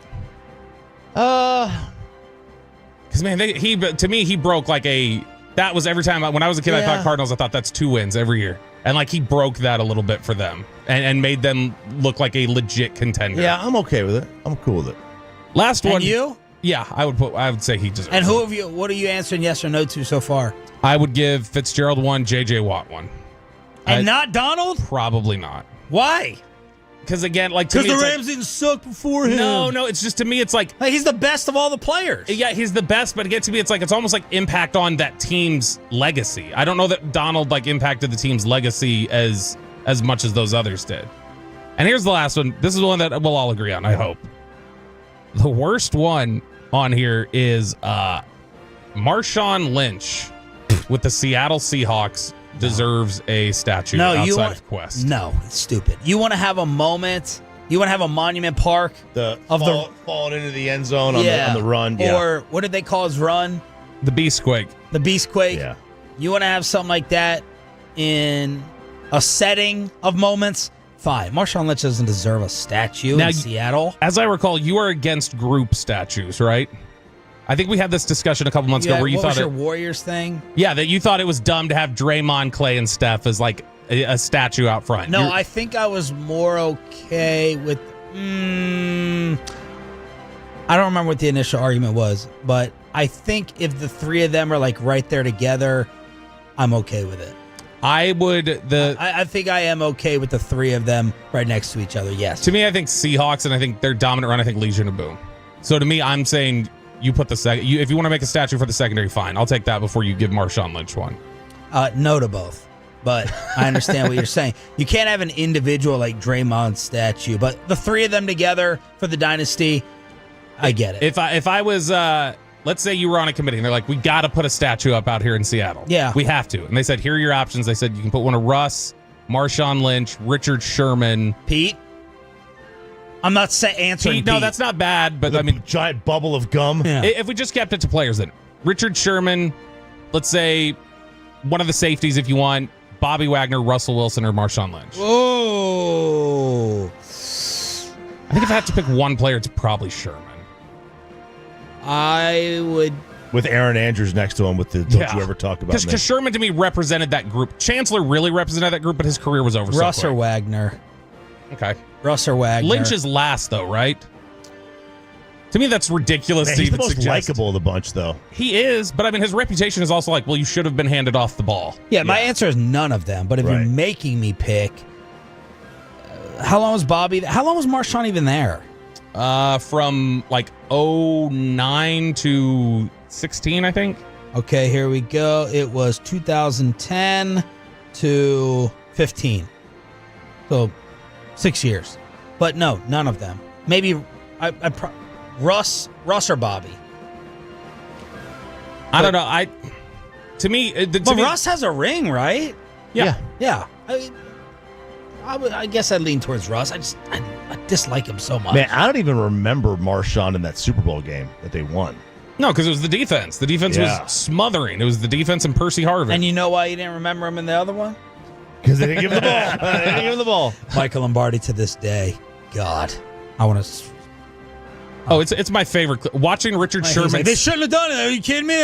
Belichick knew. Belichick knew not to hand it off. That argument drives me insane. Richard Sherman watching the play as he's just kind of, and then he goes, and he just looks so devastated. That was so good because I hated Richard Sherman at that time more than any player in the league. Does Eli have a statue? I don't know. It'd be like him going, He honestly should have one. He should have one. He should have one. Yes, he should. I don't know if he does, but I mean, he probably What would that should. statue look like? Drool. Just him, yeah. I'm gonna, drool. It wouldn't look as nice as that Peyton statue that Choppy tried to like feel up and when we were in Indy. I can't wait to go to Denver and feel the other one that he's going to get. Does he have one in Denver? And do you think he should have one in Denver? I don't know if he has one. He should. I mean, his number's retired. Okay. They retired his number. Because, I mean, if you go look, I mean, he was 4 years there, 2 first-team All-Pros, MVP, 2 Super Bowls. Went to 2. Yeah. And won the 1. You think he should have one in Denver? No. And to me, it's the same question as Brady in Tampa. And I don't think it's Brady's short. It's a short time. It's 4 years and 3 years. Let's hook you up for turning it on, leaving it on the final time this week. How does it feel? All right, Tolos, that's right. Right now, call number 10 at 877-881-1053 wins a pair of tickets to the Outlaw Music Festival on July 5th at the Dos Equis Pavilion in Dallas. That's call number 10 at 877-881-1053. I can do 20 minutes on this song. I can do 20 minutes. You mean talking about it? He's a music historian. By the way, complete miss by Peyton. This whole week we're giving away Outlaw Music Festivals. He doesn't once play Lukenbach, Texas. This is a miss. Crosstalk with a member of the G-Bag Nation and the K&C Masterpiece next on 105.3. It's the Rachel. Oh, is that your name? No, I mean, what's your name? No, I'm Jen. My name's Jen. Right, but I just mean like this is your haircut, but that's hair on your head. I'm not saying this is your hair. Okay.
got to forget something else to remember that Uber Eats has groceries. No, that's absurd.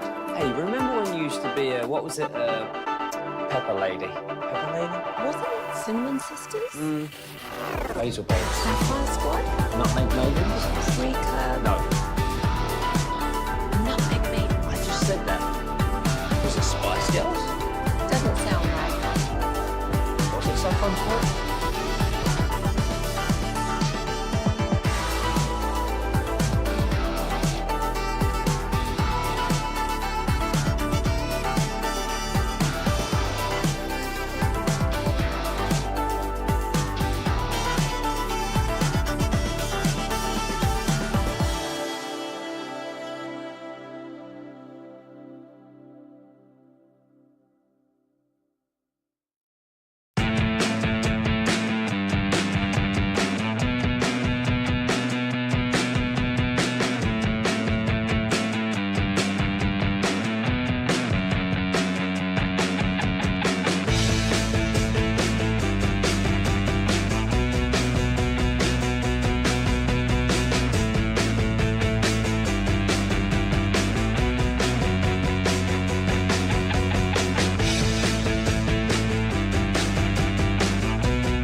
Friends based on new Chevrolet registrations 2023 and 2024. Rebound punched outside. Shepard fires from the top. He hit it, and that's going to count. He hit a three as time expired. The lead is 30. Game 7, Sunday night after the call on Pacers Radio in OKC. Good morning, Metroplex. Happy Friday to you. We're going to crosstalk with Corey Majors and Zach Wolchuk in for Kevin Hagelin. Was this a last-minute call or a little vacay time? It was a couple weeks in the making. Couple weeks? Well, when we found out that some of us were off yesterday, Kevin started doing math in his head and said, my anniversary is on that day. So I'll just take the next day off as well. So when we were asked, y'all want the day off? And we said yes, Kevin was like, yeah, and can I have another? And I was like, damn it, why didn't I ask for that? What did he do for the anniversary? No clue. He didn't talk to me about that stuff. No? Make another baby? I mean, they would love to. They would love to. Would he talk to you about it? Or he's uncomfortable? He's not really typically the type. You have to ask him things about his life. You know, he's not one of those that likes to just give up information about himself. So he's very guarded in that respect. Good morning, Zach. What's up, guys? You reading some, you trying to start I'm not trying to start anything. I just always wonder what's been said. Damn you, Peyton. Yeah, I don't know. You guys talking bleep over there? No, not today. Not today. I mean, I haven't popped the CBD gummy just yet, Sean. Although that's not me. What time does that happen in the show? Well, I don't know. I don't know what goes on in extras? the other hosts' lives. Usually, like maybe the power hour, the 6 o'clock hour. The boss brought in like all these leftover airplane liquor bottles, and some of them, Corey, were sealed but half empty. Yeah, I saw that. The Glenlivets. The Glenlivets. Yeah, okay, I thought somebody was doing a bit with this. Yeah. They were half drinking. We're like, nosebleeds, G-bag, they'll drink them. We'll leave them on there. No one has cracked it. No, I mean, I didn't know what was done with those. Otherwise, yeah, I'd have pounded those. Are they still during in there? the show. Are they still in there? No, I don't think Bobby, so. didn't you drink one? Yeah, just one. Not more than that. Were y'all celebrating? Not during the show. No, I've drank like half of them. And They're good. I mean, they taste like sweet, so I think they're like a little aged. Yeah. But yeah.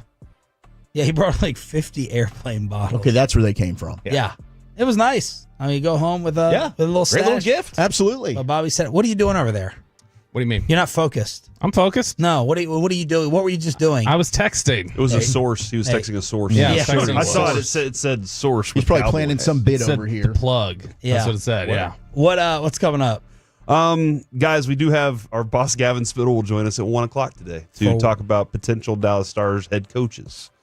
So we'll plug Spits and Suds there. Coach said he was begging to come on. It's eerily quiet on that front. Didn't they just one of their assistant coaches? Was just Steve picked up by the Spot. Bruins? Spot just went to the Bruins, but he was like the lackey for Pete DeBoer. Dave So he Raymond will just- join us at 12:20, Well. and Carter Freeman will join us at 11 today to talk about some college football. I'm off all next week. I'm doing everything I can to just let people shine today. Yeah. And just let everybody y'all be the stars. Checking out like Bobby. Yeah, I'm willing to set things up on a tee and let y'all Call that a ride. mail-in. Call that a mail-in. Hey, this is perfect. I'm used to this, man. Carrying? Mail in. Dawson, baby, let's go. I'm just trying to get my. I'm trying to save up my energy for next week. That's what I got to do. It's a big week next week. Zach, your thoughts on Matt Duchene? He re-signs 4 for 18, and then Mason Marchment is dealt for a 3rd and 4th round pick. Does that say anything to you about Jim Nill's direction? His thoughts on the current roster? What do you think?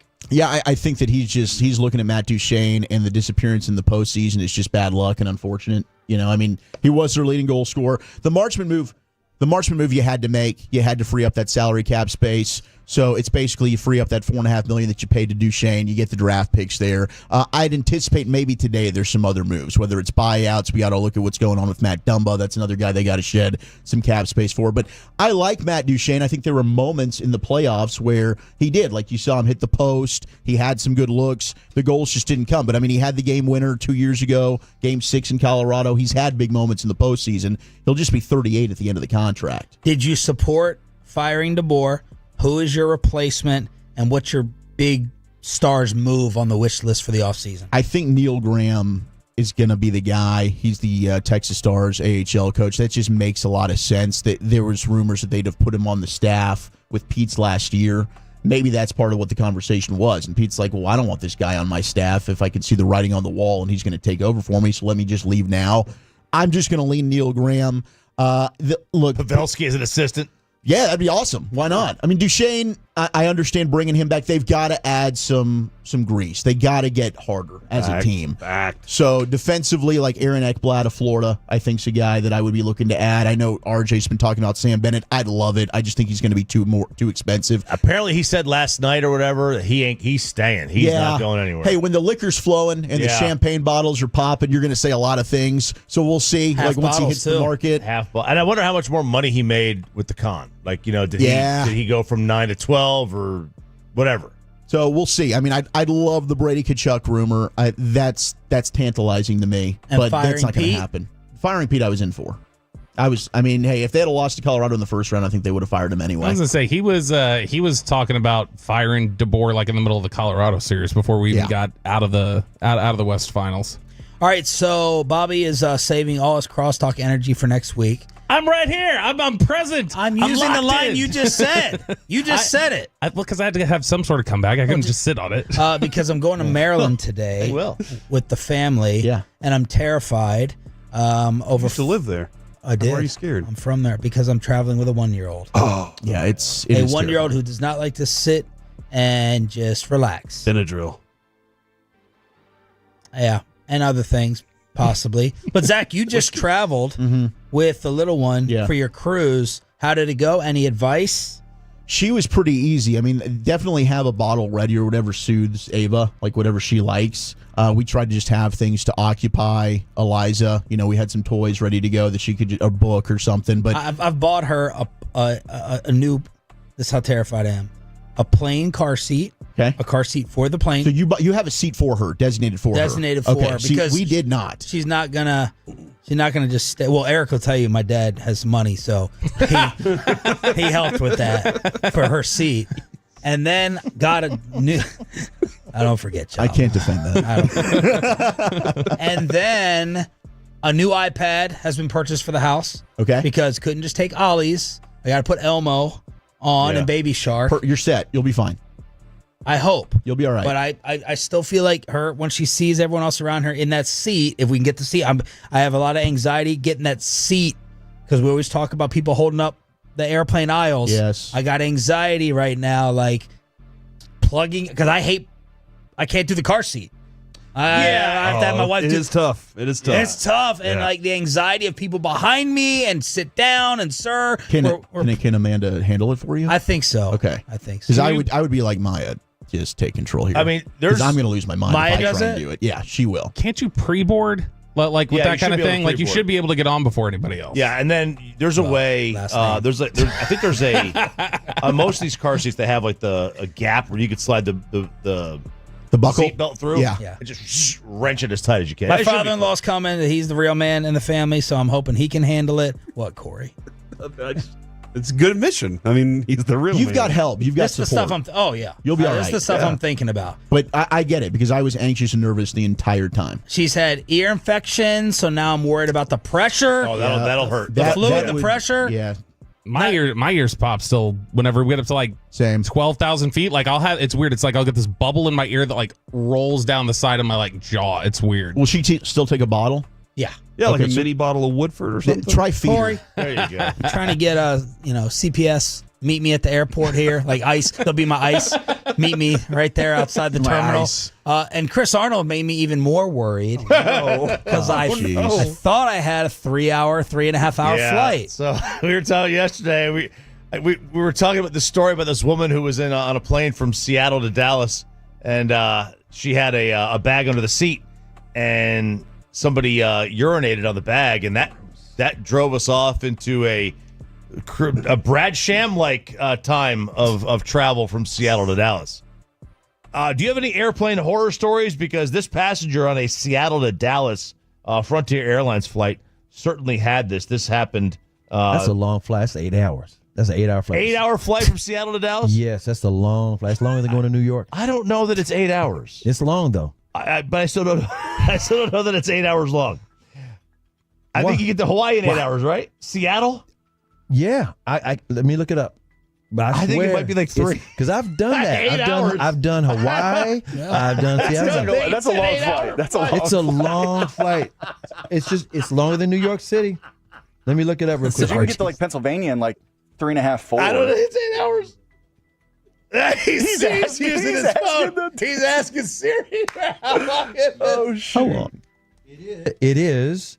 Oh, my bad. Oh, my bad. It's not 8 hours. Like you get to like England. It's 4. It's 4. It's 4. Man, he was thinking round trip. That's what I would have gone like. I thought we were talking about round trip, guys. That's what. And the Brad Sham initial one. Brad had said that. Did he say Seattle and England were the? It's like we were talking about with Cowboys. What is it about Seattle throwing everyone off? Cowboys was the longest trip. It's like Cowboys were playing in London against Jacksonville, I think, and he goes.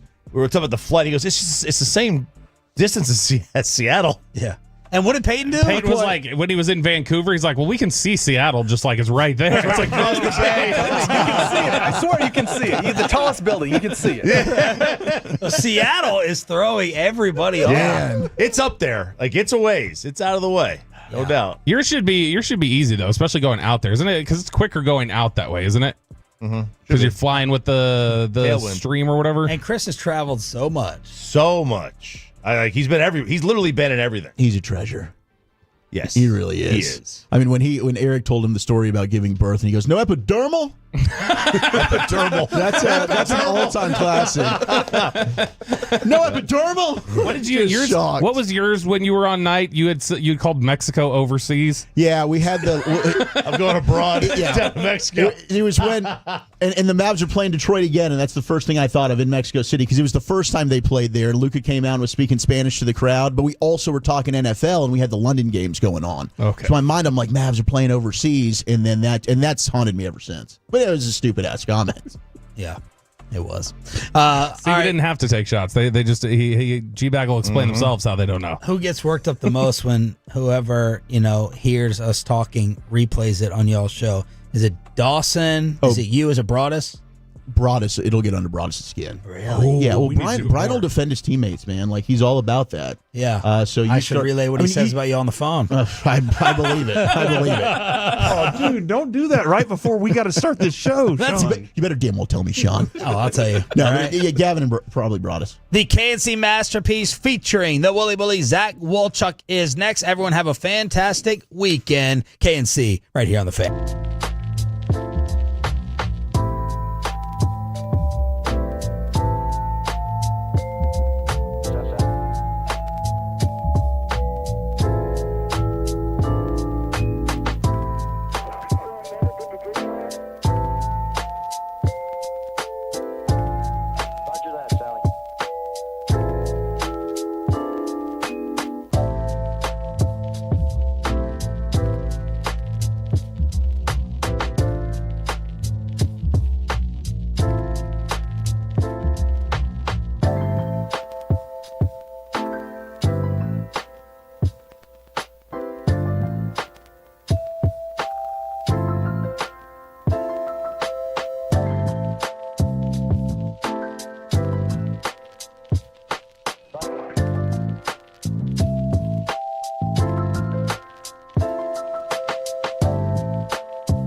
Roger that, Sally.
by our D&M Leasing Studios. It's the KNC Masterpiece on 105.3 The Fan. Back here on the KNC Masterpiece on 105.3 The Fan. We were without Cocaine Kevin today again. But we do have Zach Wolchuk in his seat as Kevin is off doing his thing. I hope you're all right, Hagee. I'm really concerned. We're all actually he has his anniversary was last night.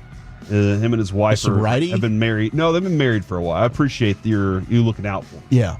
But he's been married to her for quite some time now. They know how many years it is. I don't have to keep count. But here they are celebrating together in what I can only assume is a romp through the forest with each other, holding hands. You can see Kevin skipping around in the meadows. I'd pay to see that. Pulling out a lightsaber here and there. Yeah, he would. And just all out of nowhere, she pops up with a Darth Vader mask on. And he's like, it's time.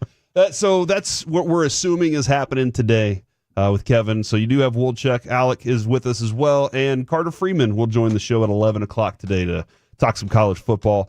And Dave Raymond's supposed to join us at 12:20 for some Rangers conversation. And how do we get that team back on track? Last night, though, we'll get to Rangers in just a minute. Last night, I do want to say this. I am prepared today for a take a load off Friday. Oh, I've taken that load off. Boss might come in here and be like, Corey, we can't do that today, but I'm prepared for this if the Tolos want it. So, Tolos, you speak out. Then I'll have hard copies to deliver to the boss and be like, what am I supposed to do? Not listen to our audience? I think Bossman might be preoccupied. He was already complaining about some type of nipple comment. Okay, all right. So, with Bobby, probably? Yeah. I presume it's Bobby that was in that situation. So, I just want to let y'all know we are prepared for Take a Load Off Friday, but also prepared for Serious Sports Talk Friday if that's what you're wanting. So you just let us know, and we'll ride with you. And also, it is a shout out Friday. So if you would like to shout anything out, Kevin and his addiction, or Alec and his Alec has a new addiction too. It's collecting cards. Yeah, I do. It is. He said he got out of the game for a while, but he got back into it. Yeah. Anything recent that you've gotten, Alec, that you're really proud of? I've gotten a few. I got some grading submissions back. Got a cool CM Punk out of 25. That was a perfect Gem Mint 10. Was proud of that. But I brought it to the studio and showed you. I got a Leaf Metal Stone Cold Steve Austin 1/1 gold shimmer. And it's a PSA 9. Very proud of that. Don't rob me, please. I really like my cards. But I will be at the Dallas Card Show the weekend of the 4th. There you go. So if you want to come see the PC, then I'll be out there probably all 3 days because I'm a degenerate. So the from the 254, hope the baby girl's doing better. Zach Walton Waco. Yeah, we had a bit of a diarrhea deal yesterday. I think so far so good. We gave her some Motrin. She slept through the night, so I have not heard anything today yet. I think she's doing all right, and just teething real bad. You know how that goes. The teething part. I'm actually at a point right now where my dog is teething. The dog? He's like the 5-6 months old. And those things get so sharp. Those puppy teeth are sharp. And so every time I see him, like, he'll walk up to the couch and he'll look at the couch. I'm like, no. Let me gnaw on that corner. Here's a bone. You chew on that sucker. Here, I got it right out of the freezer for you so you can really, like, cool off your teeth a little bit. No, I'm sorry about that. That's tough. That's a tough time, but you know it's going to be over at some point. Yeah. That's the important thing is it's going to happen. The Pacers last night, against what I said, I texted you guys and said, we'll talk about the last basketball game of the season. Yes, sir. I do think I picked Pacers in 7. You did? I do think because Kevin was so adamant about Oklahoma City that I was like, dude, fine, I'll do it. But then as the last couple games that happened, I was like, man, Oklahoma City's turned into a different team. So I didn't stick with it. You said I'm not abandoning my Pacers. No, and you know what? I don't think you abandoned them either. Deep down, you put in the call. In my heart. Look at us. Yes, sirs. Pacers in 7, baby. Hey, I stood with them yesterday on the Two Gingers and a Jew show that we had at Globe Life Field. Was that the name? That's what kind of, we referenced it once. I've been, just treading lightly on it overall. But hey, I was like, Indiana at home, they're going to win. They're going to force Game 7. They're going to feed off that home energy. And now the script is written. Game 7. OKC is going to find a way. This one's going to be close in the final 5 minutes, and then the Pacers are just going to live in the clutch time that brought them here, and they will make the plays. They will force the turnovers, and they will find a way to get this thing done in what will be one of the biggest upsets in NBA Finals history. Dude, that is a real possibility because nobody was giving the Pacers a chance. The Pacers were the only ones that believed. And Rick Carlisle loves that. Like he loves having that mentality of everybody out there thinks that you guys stink. What are you going to do about it? What are you going to do about it tonight? And are you going to play through the pain? Are you going to do these things? That's where my rooting interest has been. I know that Rick Carlisle can be rough around the edges. I've experienced it. You've experienced it. We've all had that moment of, oh, that's Rick Carlisle right there. But I always admired his coaching. I always thought he was a really talented coach, and I think he has the perspective, a perspective that's similar to mine. As he and I got a chance to talk a couple times, and I got to dig in a little deeper, off air, off record with him, and I really admire what he does as a coach. So that's where I've been rooting. I also didn't understand the Tyrese Halliburton hate. I was like, this me either because he's happy and he has an ugly game. He's not a superstar. And people want to see superstars, and that team doesn't have one. Right? They have a J.J. Barea and T.J. McConnell. They have all these pieces that are very similar to the island of misfit toys that Rick Carlisle always has. Yes, and there's so many parallels between this team and the way that 2011 Mavs team played. Of course, lacking the Dirk. Right, They just didn't have their Dirk that was the best player in the world. I do think Pascal Siakam fits the role a little bit, and he's super underrated. Like Pascal Siakam's name is never mentioned when we're talking about like the top 10 to 20 players in the NBA. But that dude is on the verge of a second championship. He is in his prime. He had another double-double. Louisville's own Pascal Siakam, and he was a name until Indiana made the trade. If the Mavs made a trade for Pascal Siakam, he'd be a perfect fit, two-way player. We'd have loved that. So I just love the way this Indiana team plays, man. And there's something about Chet Holmgren, not a championship player. Yeah, I agree with you there. Which is going to look bad if they win Game 7, and then it's like, well, dude, he just won a championship, you idiot. He's still so young. You know, like he's still so young, even in his experience. I get it. I understand what you're saying. He's just an unlikable player. His body's so rail thin. Something weird about him. Siakam's one of those guys that I think it was during COVID, around the time that Toronto won that championship, I was begging Reggie. I was like, give me a reason not to trade for him. Like, and Reggie was like, I can't. Like, you want that player on your team. And this is a perfect example. He fits this style that Rick Carlisle wants to play too. This is the first Game 7 in the NBA Finals since 2016 that's going to be coming up. So that was a long time ago. Here's some good news for the Thunder. Home teams are 15-4 in Game 7s. So Oklahoma City is going to be at home for that game. The bad news, Cleveland was the last one, and they won at Golden State in the most recent of those. And one of the other ones, Seattle, the franchise that eventually moved to Oklahoma City, lost in 1978. Has nothing to do with this team. Wow. I want to get your thoughts on this. I've brought this up a couple different times to Kevin. It feels like, and this, I know I'm swerving. Let's do it. Let's swerve. It feels like Dak Prescott. Okay, we're really swerving. And the Cowboys, some people in the organization feel like this is a new year every year. Why do you guys bring up this other stuff that's happened in the past when this is a completely new year? And they have the privilege of thinking that way. And the players on the court that didn't play in 1978 for Seattle have the privilege of not thinking about what happened to that team. But us as fans experienced the 30 years of it. And so we put it all together, and whenever you've been in the role for 10, you do take part of the blame for what's happened. And so I do think that sometimes they're confused as to why don't you just give us a chance this year? So, well, because we gave you a chance for the last 3 years and we've been hurt by it. And so as fans, we need you to stand up for us just a little bit. And maybe that'll happen with Oklahoma City whenever they have the home game. Now, the team that did not stand up this week is the Texas Rangers. Where are we with this team, guys? As they were swept, Kansas City found the long ball and did such a good job against the Rangers. What are we going to do? How are we fixing this team right now? Dude, I mean, as soon as this happened and you've got just Homer, Caglianone, or whatever the heck his last name is, Caglione. I can't say his last name. I mentioned that yesterday with the fella. I don't know what's going on. That's great. It's just, and I heard Nadell say it. I'm like, man, it's so easy for him. Now I can't do it. He's a pro at that. I can't say it. One of the N's is silent. It's just Caglione. Caglione. Cagliani. Everyone calls him Cags, though, so just call him Cags. All right, Everyone knows who he Cags is. Bomsky. The Kanger. And it's like, dude. Isn't that a kind of sore? That's canker sore, but I appreciate that out. Thank What'd you say, Kanger? Kanger.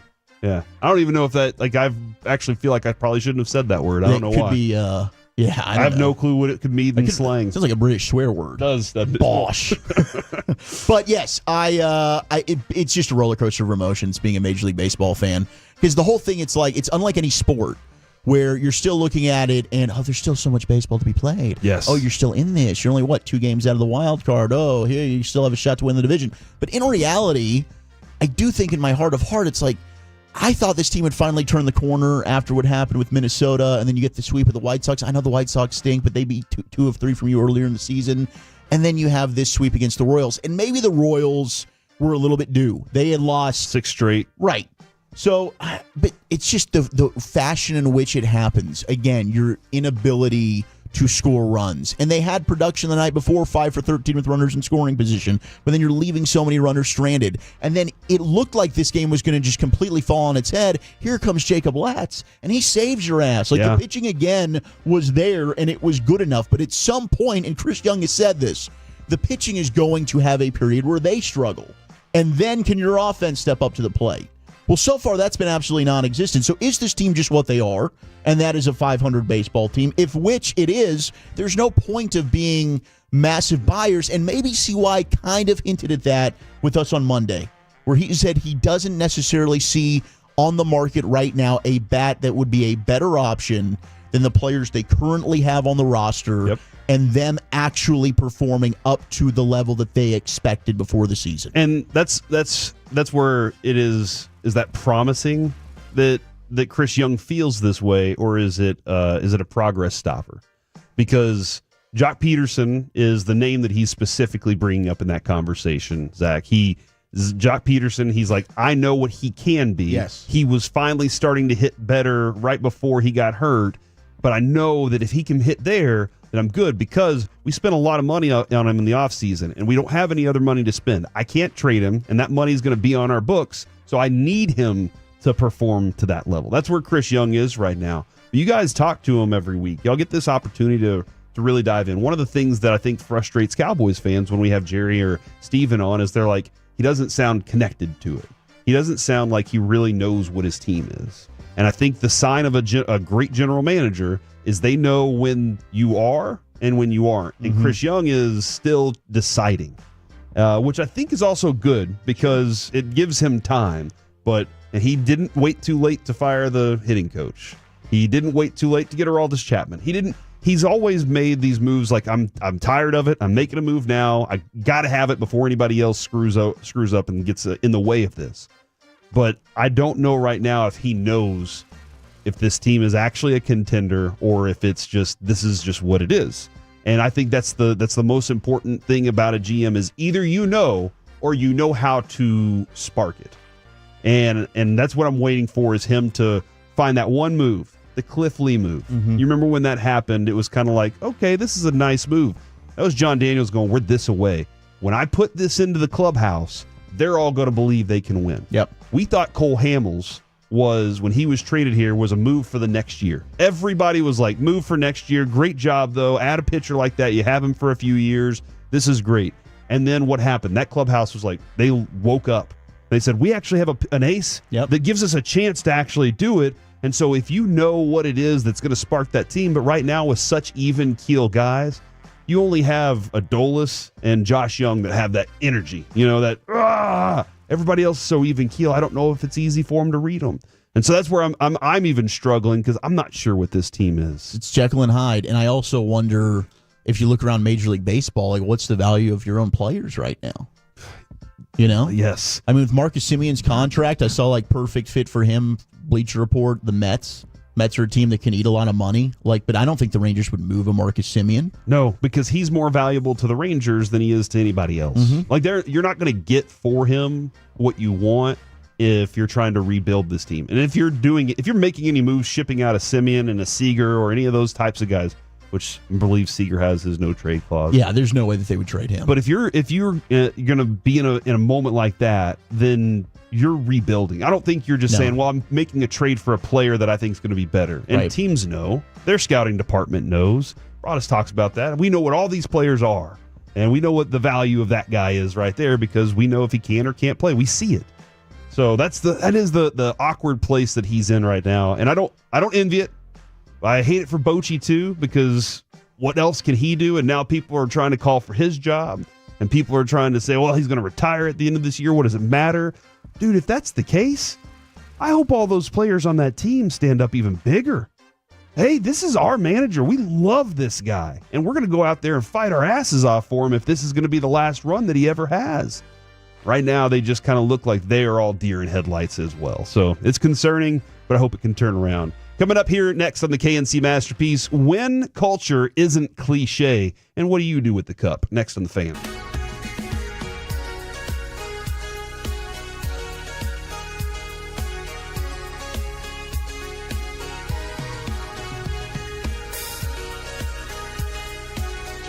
True that you've got to forget something else to remember that Uber Eats has groceries. No, that's absurd.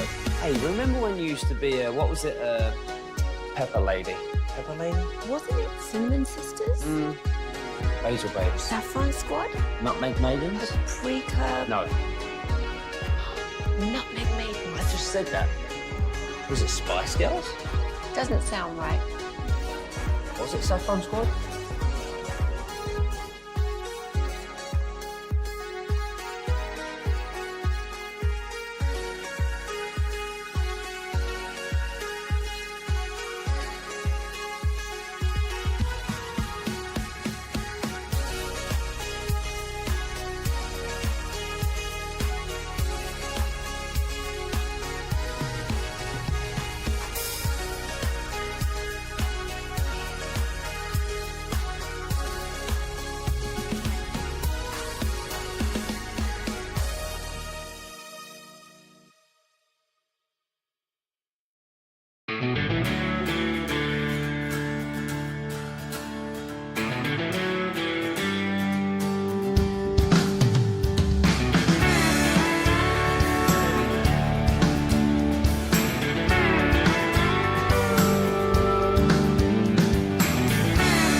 This segment of the KNC Masterpiece is brought to you by the personal injury lawyers Frankel and Frankel. If you've been injured in a car or truck wreck, call Frankel first, 214 or 817-333-3333. With Frankel and Frankel, there's never an out-of-pocket cost. They only get paid when you win. Frankel and Frankel, the go-to car and truck wreck attorneys in Dallas. Back here on the KNC Masterpiece on 105.3 The Fan. It is a shout-out Friday, and if you would like to get your shout-outs in, you can text them in 877-881-1053. From the 903, shout-out to Grandpa Augustine. He passed away this Tuesday. Y'all have helped me get through the grief this week, so shout-out to y'all as well. See, that's your responsibility, Zach. I don't know if you share that same responsibility on G-Bag, but we help people through their day. We take great pride in that. You guys help people get to the bar. You know, that's kind of the way I look at y'all's Fair. Late in the day, you help people get to the bar. They're like, "What are we going to do next?" And we're like, listening to G-Bag, and it's all right. It's Crack a Coldy Thursday. Yeah, what and you drinking? What you thinking? Exactly. Fridays. So get after it right now. But that's that's the way I'd look at it. If I was doing afternoons, I'd be like, I'm helping you right now get to the location where you can crack your first one and enjoy your day. So shout out to Grandpa Augustine. And then there was another one that just popped in. Hey, Corey and Zach, shout out to my son, Dr. Christopher Ratcliffe, for being a keynote speaker at Principals Conference in Dallas, and my grandson Knox getting a chance to see his hero, Bobby Witt Jr., hit a bomb. Tim in Carthage. Love you, Tim. You're the man. Also, big shout out to my G-Bag homies. If you want and you want to get closer to the bar, you can absolutely go see the G-Bag Nation today. They're out at Pickler Universe in Carrollton, 2800 North I-35. Just past George Bush and the toll road. So come on out. They're actually going to have free pizza out there. I think Mr. Jim's last time we were out there. And it's just an awesome place. So go on out 2 to 5 leading into Rangers pregame. You can hang out with my broskies, Brian Broaddus, Gavin Dawson, Eric Chiafalo. Ruben Portillo is going to be out there if you want to talk Oklahoma City Thunder basketball with him. And maybe just give him a hug. He probably needs it. Hugs are important in this day and age for sure. Maybe a kiss on the cheek. Mr. Jim's is fantastic, by the way. It's good. That's good pizza. I really enjoy it. Now, a lot of talk has been made about the Cowboys, Brian Schottenheimer, and what he is trying to do with the culture of this team. Now, Zach, as you've been around for some of these practices and so forth, does it look like the culture is different? Like, does it look like there's something different, or does it just look like there's just a new energy? Yeah, the energy. I think it's going to be tough to really overhaul the culture when, to me, the foundation and the culture really kind of starts at the top. So is it possible? Like, this is going to be a fantastic case study of if Brian Schottenheimer can actually go ahead and instill a difference here. I've always said I think it's going to take the right type of head coach, but also quarterback. And Dak is the right kind of quarterback in terms of what you want, leadership, mentality. Unfortunately, as we discussed yesterday, I've now lost hope in a postseason game. Games on the line, offense is coming onto the field. I think we're just going to be looking at a complete train wreck because that's what we've seen. So I'm just going by history. I hope I'm proven wrong. But yeah, I think right now the energy is the buzzword. Everything, tempo, the way that they're doing things with the music, the way the coaches are now going up and saying hello and communicating. I think that there's certain aspects of this that are going to be better. I think the Cowboys are going to be better than a lot of people think. I'm picking them to win the division this year. I think they're going to be a 10-win team. I think that the NFC East is going to cannibalize each other a little bit, and it's a tough schedule for the entire division. Yes, it is. So I think 10 wins could possibly get to Division 1 this year. Maybe it'll take 11. But I've got to see this in games. Like with Brian Schottenheimer, everything is great right now. It's very kumbaya. But can this translate to game day? And how is Brian Schottenheimer as a coach on game day? But right now, yeah, I do think the building of relationships and the teaching aspect of it, which we've heard some coaches don't like to do. Right? You're a pro. You should be able to do this stuff already. You don't need... Ron Washington loves working drills with you because he knows that's the stuff that you're going to encounter. Tiger Woods would always work on the hardest hits, the things that he never would find because I might find that in one day, and how do I handle it whenever I do? I like what you said about the quarterback and the offense. I don't want to just put this solely on Dak, but I think a part of culture is belief, and it goes to Ted Lasso, obviously. But whenever you really believe, dude, our quarterback is going to pull this off. All I got to do is get the ball back for him this one time, and he's going to do it. And then doesn't happen over and over, and then you start to go, I don't think it's going to happen. And that's where I think some people might be. And you're right, replacing culture is not just replacing coach. Mm-hmm. Sometimes it is players. Because if you have bad seeds in there, bad apples, it becomes a problem.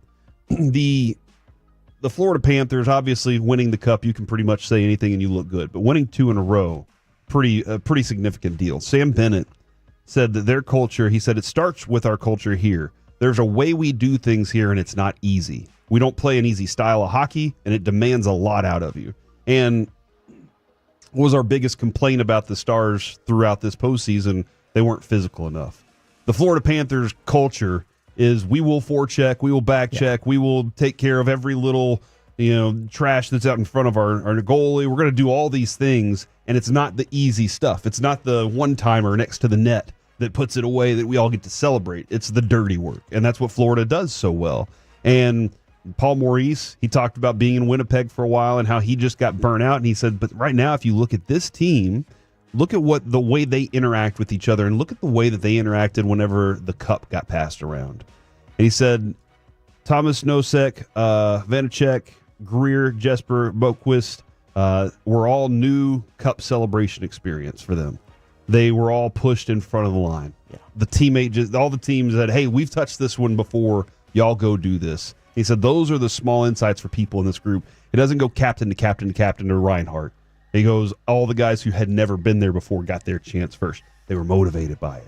And they have a culture. You watch them, you saw their culture bleeding through the way that they played, the way they celebrated, and the way they got prepared. If you paid attention to any of this Stanley Cup final, it just bled through the screen whenever you watched the Florida Panthers play. And that's the difference between, you can go find every college coach that was hired this year.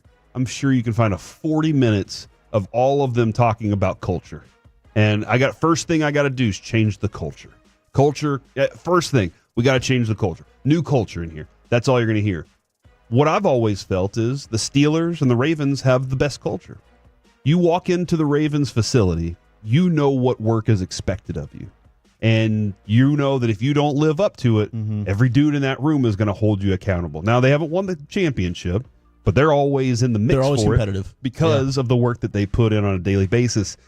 And that's the difference between saying you're going to do something about the culture and actually having something built. And I guess, is that the competitiveness that you're hearing out of Schottenheimer that he wants to be in that, he wants in that building? Is that the biggest, most significant thing? Yeah, it is. It is. A lot of it is probably the competition. And really, for the first time, I don't know, in a long time, I think everybody, like, it's not just the players.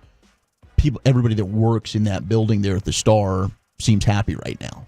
So I think that is a product of Brian Schottenheimer and how he does he is a people person. Yeah, he is. And that was one thing, like, even though I thought it was an uninspiring hire and I was upset about it, I still knew, like, Brian Schottenheimer's an awesome person. And when he talks about, building relationships and he wants to create the best culture in professional sports, I do think he's got a plan and he believes that. I just wonder, can that carry over when it matters most in games? Do you see that trickle effect? Because you're right, like Paul Maurice, there's now a mic'd up that came out, and he's the fourth line. He wants the fourth line to be out there. They're the last line on the ice. He tells them, hey, we were down 2-0, game 3 against Toronto. You guys are the ones that got us here. Pulls off Barkov, puts the fourth line out there. They're out there when they win the cup, and they're celebrating with each other. It's like little things like that. Heck yeah. They're rewarding the dirty work that gets you ultimately to where you want to be. And that is one thing. If you go through any champion in sports, and we saw with the 2023 Rangers, they're tight. They love each other. They like spending time with each other. You spend more time with your teammates and your coaches than you do with your own family. Absolutely, over the course of a season. So that is something where, do you have each other's backs? Are you playing for one another? That 11 team for the Mavericks. Yes, absolutely. The bonds. Jason Terry and Dirk Nowitzki had a bond. They spent a whole summer drinking together because they were so depressed about losing in 2006. And so then they came back and were like, hey, guess what? We're gonna do this thing. We're not letting it happen again. And it's against the Heat. While they denied it, they all knew, and every one of those guys on that team had experienced some sort of Jason Kidd, Sean Marion, Tyson Chandler. They'd had the experiences of letdown. that they didn't want to let down, and they didn't want to let down their leader. Mm-hmm. They didn't want to let him down at all because they knew that he would carry them through it. I think that's another really good example 100%. of how different.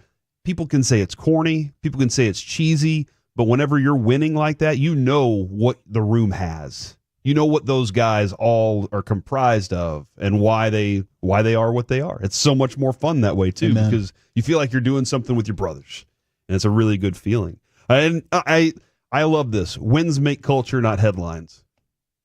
Headlines don't make culture. Talking about it, being like, oh man, we're going to do this. Again, difference between cliche and actually having it happen out there for you. I've always wondered this because when the Stars won the Cup in '99, the stories about, dents and the Cup went missing. There's one story of a few of the guys that we know and talk to with those Stars teams. They partied hard. All right. Listen, man, if you were around the DFW area in 1999, and I was in high school, I just graduated high school, I still knew the stories. I still heard what was going on with the Pantera clubs and everybody that was getting into things.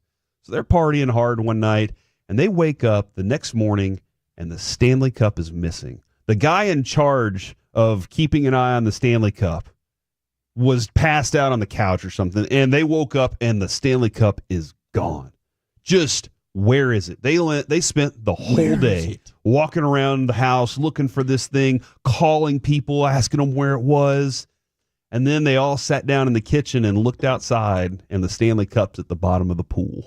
Just chilling. You'd think that would float. Having a good day. It was at the bottom of the pool. Damn. And so maybe that's, one of those things where it fills up with water and then sinks down. Yeah.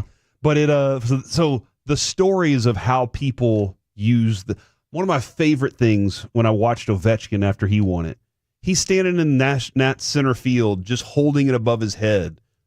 Nobody was paying attention to him. He's just holding it above his head because he was so happy, swimming through fountains with it and everything. I love the fact that trophy, and when Bettman said it after it was given out, he was like, this is the most iconic trophy in the world. It is. 100% it is. And so when I think of it, it's like that because these dudes party with it after.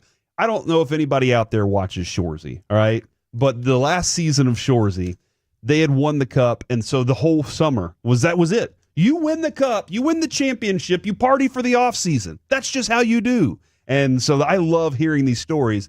Alexander Barkov, he showed up at his neighbor's house with the Stanley Cup, ringing their ring doorbell, and you can hear the guy's wife going, he's coming. And Alexander's going, you asked for this. It's 5:00 in the morning. He shows up with the Stanley Cup and is like, hey, come out here and see this bad boy, baby. Come on, let's go check this thing out. I love it, dude. I think it's awesome. It's one of the coolest things.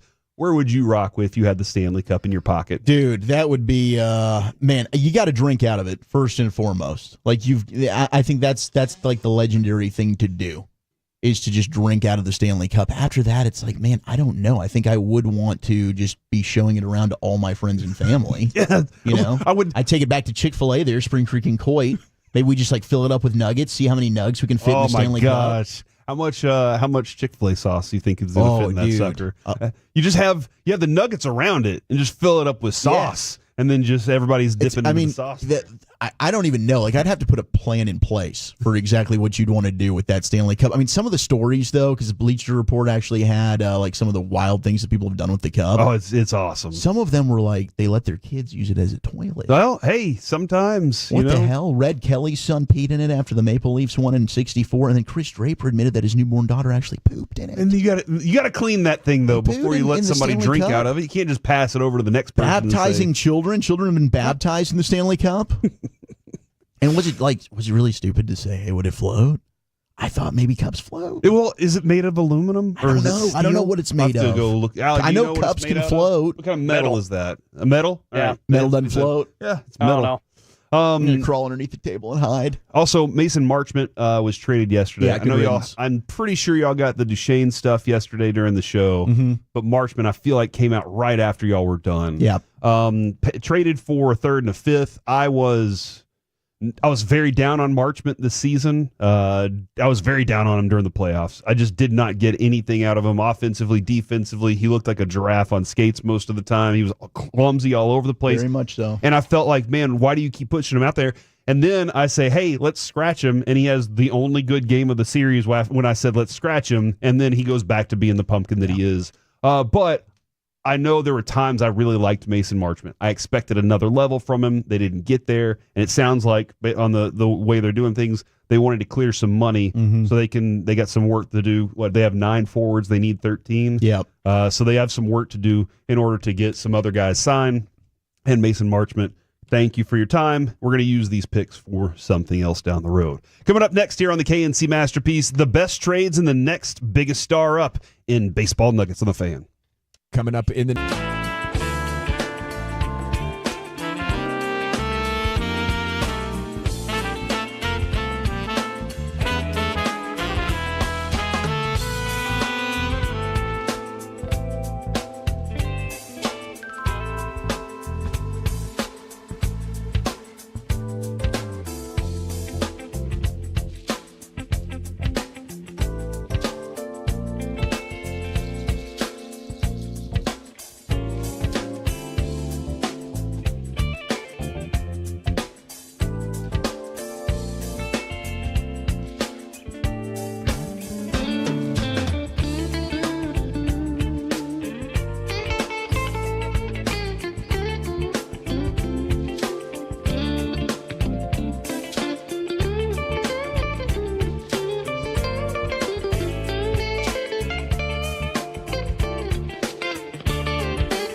Uber Eats has lower fee products? I gotta remember that. Well, they say in order to remember something, you have to forget something else.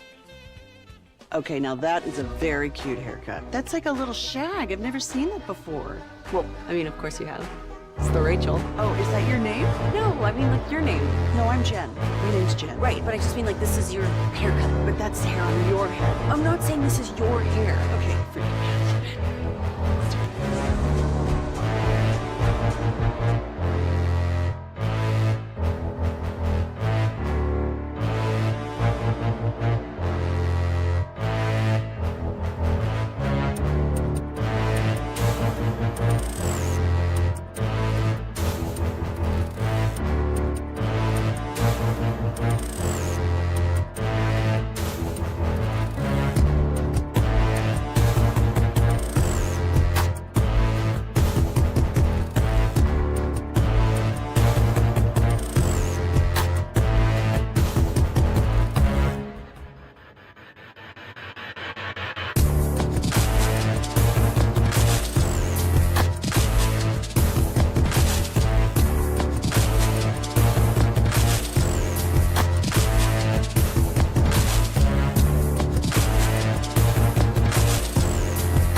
This segment is brought to you by Classic Chevrolet. If you're in the market to upgrade your vehicle, get to Classic Chevrolet in Grapevine. Back-to-back #1 Chevy dealership in the world. They've got more new Chevys than anyone, all priced to sell. Visit ClassicChevrolet.com. This is Texas. This is Classic Chevrolet. Together, let's drive. Based on new Chevy registrations, 2023 and 2024. Back here on the KNC Masterpiece on 105.3 The Fan, Corey Major, Zach Wolchuk, Alec Medford, and we got our friend Carter Freeman rocking in there as well. And coming up here at 11, we'll have Carter on the show.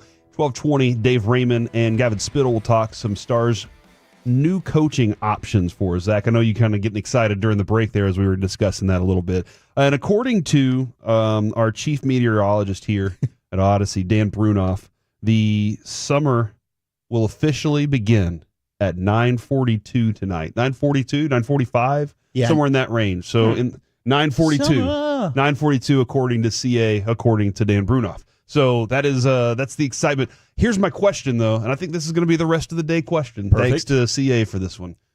What's this summer? What are you going to call this the summer of for you? What is your own personal summer for? Since you know it starts tonight at 9:42.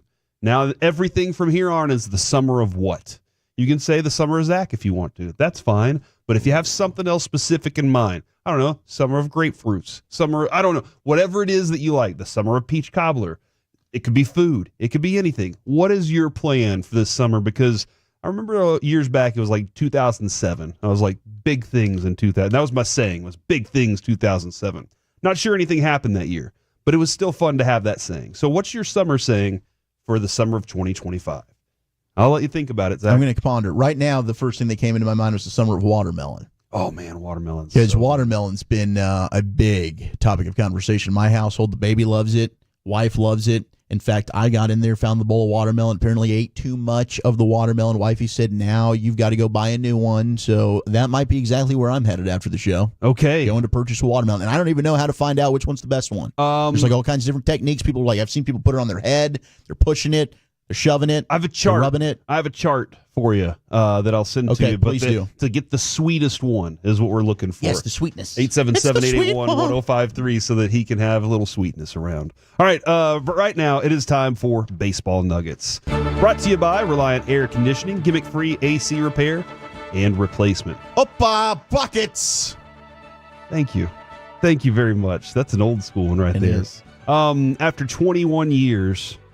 Cubs legend Sammy Sosa is returning to Wrigley Field today, according to Bob Nightingale. I know he had told them, "Look, I would love to come back," and they were like, "We are very hesitant, and we're not sure we want to do this." And then he was like, "I don't." Then you know what? I don't know if I want to come back. And they were like, "Well, we would like to have you, but we're not sure." And so there's some back and forth there. And I think this is interesting. Jared Sandler, our friend, tweeted this out. On the anniversary of Sammy Sosa's 600th career home run, which he hit with the Rangers against the Cubs, Sammy Sosa will return to the Cubs for the first time in 21 years. Wow. So that's pretty cool that he's getting to do that.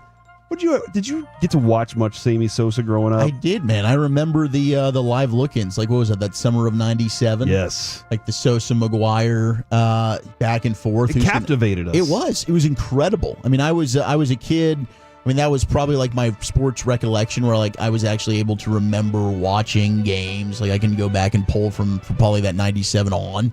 But yeah, I mean, I was super invested in the Sosa McGuire back and forth, and then the Court bat, and then of course this little stint with the Rangers here. But yeah, I mean, 21 years is too long. Like Sammy Sosa, I understand all the history there, but baseball, they kind of got to get over themselves sometimes, I think, man. You think so? Yeah, I mean, it wasn't just Sammy Sosa. The entire sport was kind of juicing. Yes. There were a lot of guys that were involved in that they kind of looked past. And quite honest, like, I appreciate that somebody's doing the Juice Olympics or whatever they're doing. They're like, no, we want you to do steroids and see what we can actually accomplish with the human body whenever we're throwing all this into your system. But there was just a general understanding of, you're not supposed to do this. And then the guys were like, but our owners are telling us that they want better results, and they're telling us, don't worry. They're not saying to do it, but they're not saying to not do it. That was kind of the idea Wink, wink, even nudge, around Texas. We're not saying don't do it, but we'd love to see better results and further home runs if y'all could make that happen somehow. But we're not saying to do anything. Just whatever you can. Like with the Hall of Fame, like, Barry Bonds is one of the greatest players of all time. Yes. I get it. Did he cheat? Yes, he did. He was a 30 for 30 guy before cheating. Yep. Roger Clemens, that's a Hall of Famer, But that was the difference. That was the difference for Barry Bonds and Roger Clemens, was they were already Hall of Famers. They wanted to be the greatest ever. And once they decided they wanted to be the greatest ever, they said, the only way I'm going to be able to attain those stats, because the only undefeated person is Father Time. Father Time always wins. Your body deteriorates. Your hands slow down. Everything changes.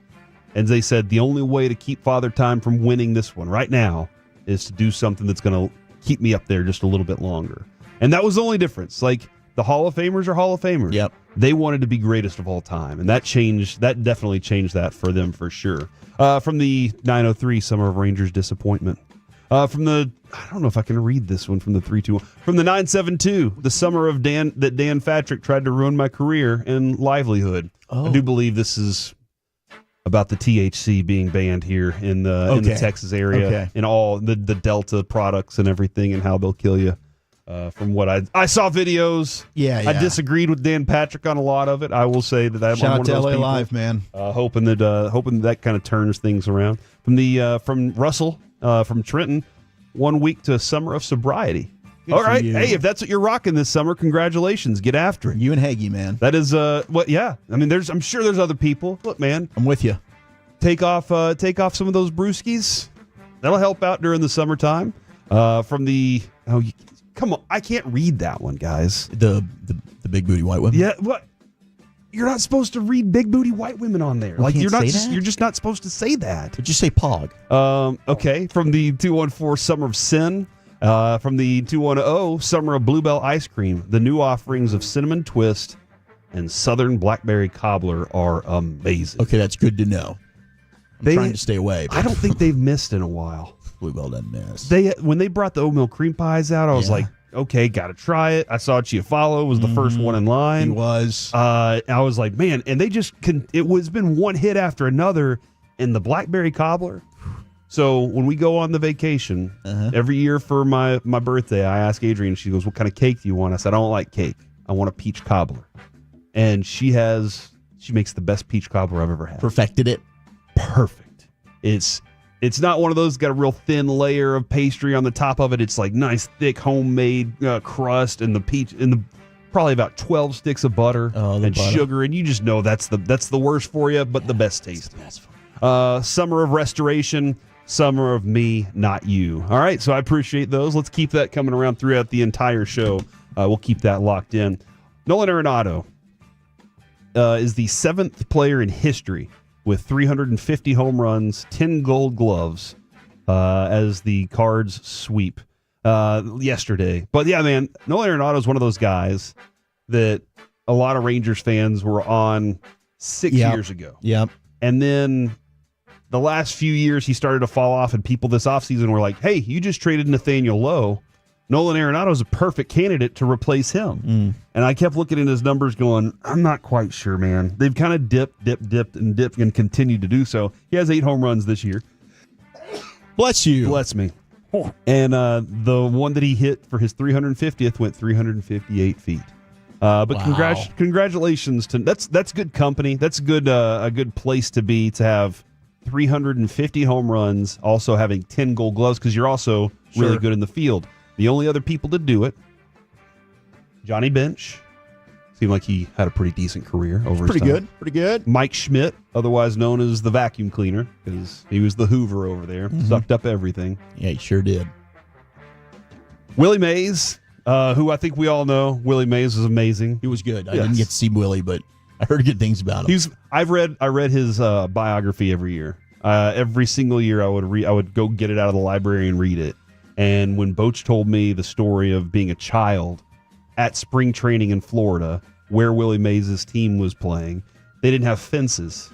So the home run balls would just roll all the way underneath the orange trees, or the mangroves, if you will. And he said, I used to hide under the trees out there. And one day I went to reach a ball, and Willie Mays reached and grabbed it too, and looked at me and said, "You can have it, kid." And I was like, "Geez, What a legendary what a cool story!" Dude, Dave Raymond has some awesome Willie Mays stories too. Look, we can get after that here in just a little bit. We'll get after it. Ken Griffey Jr., Andrew Jones, and Al Kaline. Of those 6, 5 are in the Hall of Fame. Will Nolan Arenado be a Hall of Famer? No. I don't think so either. Most of his career with a Rockies team that didn't quite achieve. And now with this With St. Cardinals Louis, team. and his defense is definitely dipped. We saw that firsthand in the series here with St. Louis and Texas. I mean, there were plays that he's just physically not able to make anymore. Yeah. And then I saw this list pop up. This is each team has a prospect that is pushing for promotion this year. And I don't know if this guy can get it. Mitch Bratt. Have you seen what Mitch Bratt's been doing in the minor leagues? Bratt has average stuff across the board, but continues to succeed. You look at his numbers, you're like, dude, what's he doing right now? He is a Canadian drafted in the 5th round out of Georgia High School in 2021. Okay. He leads AA Texas League in strikeouts to walk ratio, 7.3. Walk rate of 3.9%. That's low. Ranking 2nd in ERA, 3rd in whip, and 4th in strikeouts in 57 2/3 innings. This kid is pitching like crazy, and there's nowhere for him to go. And he's a lefty. Yeah. And he's just 21 years old. Yeah, dude. And they already have a lefty named Colt Drake that I'm really high on. Wow. Colt Drake and now Mitch Bratt to go along with it. This is a team that we've said cannot develop pitching, and right now they're developing the hell out of some pitching. And I'm wondering, can we go back to developing some bats, guys? Because that'd be so nice if we bizarre. could do something like that. But Mitch Bratt trying to make a push to get a promotion at some point. Maybe he can get up to AAA. But right now he is dominating in AA. Coming up next here on the KNC Masterpiece, it is time to talk some college football unbreakable records with our friend Carter Freeman. Next on The Fan.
Uber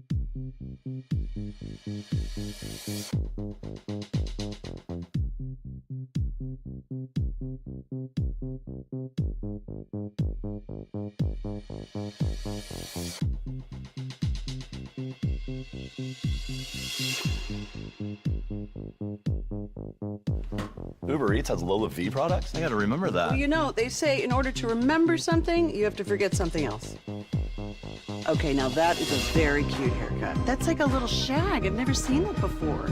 Well, I mean, of course you have. It's the Rachel. Oh, is that your name? No, I mean like your name. No, I'm Jen. My name's Jen. Right, but I just mean like this is your haircut. But that's hair on your head. I'm not saying this is your hair. Okay, please give me a little bit.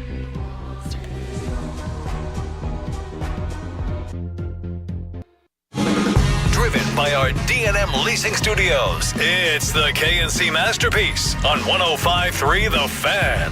We're back here on the KNC Masterpiece on 105.3 The Fan. I did see somebody, I believe, on the Twitch say, hey, are we going to get some Forgiveness Friday today? I'm going to squeeze in some Forgiveness Friday at 12:40-ish after we talk with Dave Raymond today, because I think Kelsey Plum might need to ask for a little bit of forgiveness. Okay. If you haven't seen what she's done. Maybe we talk a little more WNBA there. A little Sophie Cunningham and how she's...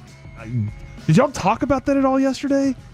This is taking over my timelines, dude. It has. It's everywhere you look. There was another Sophie Cunningham story that popped off a while back, pretty recently actually, that did not generate quite as much. I still don't understand why that didn't... She was evidently with the GM. Kind of a big deal there, but I don't know. She was playing for. Might have been a false report. Who Okay, knows? maybe so. Maybe we were all just getting ball sacked on that one. Allegedly. If you want to get ball sacked, no, I'm just kidding. But my G-Bag guys are going to be out. Just got to let you know. Just some housekeeping here, Corey.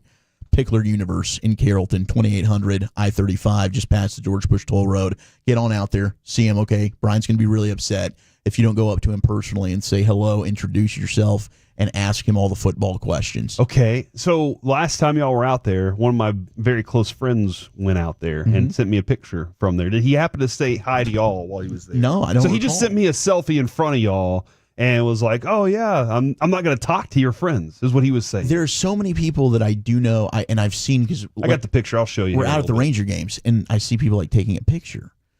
Like, dude, just come over. Say hello. It's okay.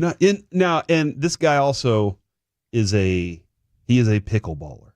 Oh, so he was into it. Like he at one of these tournaments last year, he finished number one in the country. The one that we had Dirk at a while back. He won that one. Like, he is a serious competitive. I played baseball with him in high school. Great dude. But he loves the G-Bag Nation too. He always tells me my favorite show. I'm like, come on.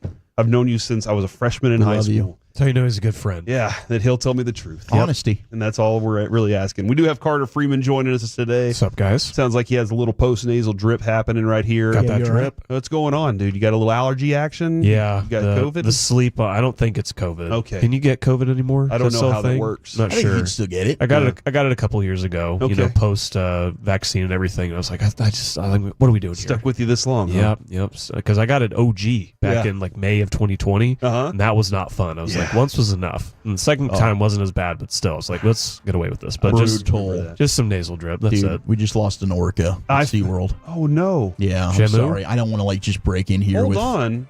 Hit the breaking news sounder if we have it This is available, sad. Alec. This is sad. This is a very concerning situation. This is in San Antonio? This is in San Antonio. 8-year-old beloved orca whale, Camilla, has passed away. Breaking news. Thank you, Lucy. I really appreciate this. Lost a good one. We did. They've announced this is an incredibly difficult time for our SeaWorld family, especially those who worked closely with her. We are grateful for the support of our community as we remember and honor Camilla together, according to SeaWorld officials. They didn't ask for to respect your privacy during this time, so that means it happened naturally. It wasn't suicide. Yeah. I feel like. I don't think usually it what was. happens. Well, gosh, orcas live 50 to 90 years. She was ill. In the wild, though. I don't know about in captivity. Yep. How does an orca get sick? I don't know. She was apparently receiving around-the-clock treatment, and there were tireless efforts from animal care and vets around the area, but unfortunately, she succumbed to her illness. I don't know what the illness was, but rest in peace, Camilla. Thank you for that update, Zach, and I appreciate you keeping track of these kinds of Thank stories. you. I'm not trying to throughout stop down the show with it. I felt it was pretty depressing. Part of the show. It is. It is more than you don't stop this show down. I love you. This train keeps rolling. But it is at 9:42 tonight, Carter. It is going to be officially summertime from the 817 Summer of Nookie. So they say that's their plan this summer. I think Alec texted that one in. So I wish he's ready to start his summer tonight. We haven't brought back Limp Bizkit like we need to. We left him behind, Bush's first term and W's first term, and maybe we just need to bring him back. All right, guys. The reason we do have Carter joining us is because, as Kevin often says, he knows more about college football than any of us. That's why I'm just going to continue to believe. It's a bold claim. I know that Zach watches all the college football for the players because he's like, I need to know if they're going to go to the NFL. Yeah. Carter watches for the storylines. That's his version of soap operas. So what I found is the top 10 most unbreakable records in all of college football. And some of these, I'll be honest, I didn't know they existed. I was like, I didn't know that dude had that record still. Just because there's so many guys that come through college football. You talk about the numbers and the percentages and how drastically it drops down to like 230 dudes at the end of a football season. It's pretty wild. Number 10 is Nick Saban. No upsetting Nick Saban. Nick Saban won a slew of games against nationally ranked teams during his career, 104 to be exact. But his streak of beating the teams he was supposed to beat during his 17 seasons at Alabama was unmatched. The Crimson Tide won 100 consecutive games against unranked foes under Saban and went 14 years without losing a game to an unranked opponent. If you were supposed to win, they won. Nick Saban won. And you hear that and you think, how is that number 10? Like, to win that many games. I know you're Alabama and you expect to beat unranked teams, but it's college football and you're dealing with kids a lot of the time. Like that level of machine is insanity, and it's only number 10 on this list. But then some of the ones we're going to get to, you can see why. But still, especially now with how much players move teams, coaches move teams, even more so than they used to. That I don't think anyone's going to get anywhere close to that streak. He was 24-0 against former assistants. So anybody that had ever coached for him, then came along. Was it Jimbo at Alabama or at A&M? At A&M, and then later that year he lost to Kirby Smart in the national title game, and that's when he called it quits. And then Lane Kiffin got him, right, or did he not? That was the replacement. Yes. What amazes me about Nick Saban's tenure is how immediate it seemed the success was at Alabama. He goes from Miami and then just like turns it on and then says, I'm not looking back for the next 20 years. Except in this entry, it mentions the loss to an unranked team that was the last one to set this off was to University of Louisiana Monroe in 2007. Yeah. So Alabama was like 7-5 in his first year, but then they were 12-1 in his John second. Parker Wilson at quarterback. Yes, national champion in his third year. So like it had happened really fast. But that 2007 season, we all like to forget because they lost to ULM and a bunch of other teams. I think the thing, too, is if you establish that quickly, though, that we're hitting the recruiting trail. The only way that we can change this is we got to get our recruits in here. Then you just keep churning the way that he did. I don't know how much he gets that credit, how much those guys that were doing the scouting, the high school scouting, get that credit, too, because they brought in the best. Well, Saban gets the credit because those guys left. And he sold them. He kept bringing in guys who did it again over and over and over, and then he beat the guys who left, right? Like that's all Saban. Man, there's some AJ McCarron has an awesome story that he's podcasting now, and he's talking about when Lane Kiffin was at Tennessee. He left Bama, of course. He goes to Tennessee. They camped out in front of his house, and they wake up one morning. They knock on his door, and he had like 30 minutes, an hour conversation with the entire offensive coaching staff. Saban calls him. He's like, "Hey, AJ, what's up? How's it going?" He's like, "Man, just talked to the entire Tennessee offensive coaching staff." He's like, "What the hell?" He calls one of the Alabama assistant coaches that he supposedly had staking out AJ McCarron's house so that no other teams could come and talk to him. And apparently the coach was at the wrong house the entire time. Wow. He's like, "Coach, what are you talking about? I've been here. I'm looking at the house. Nobody's been here." He's like, "Well, the hell you are." Yeah. And he realized I was at the wrong house. But these are the type of things Nick Saban was doing behind the scenes to make sure nobody came to touch his players. Pretty genius.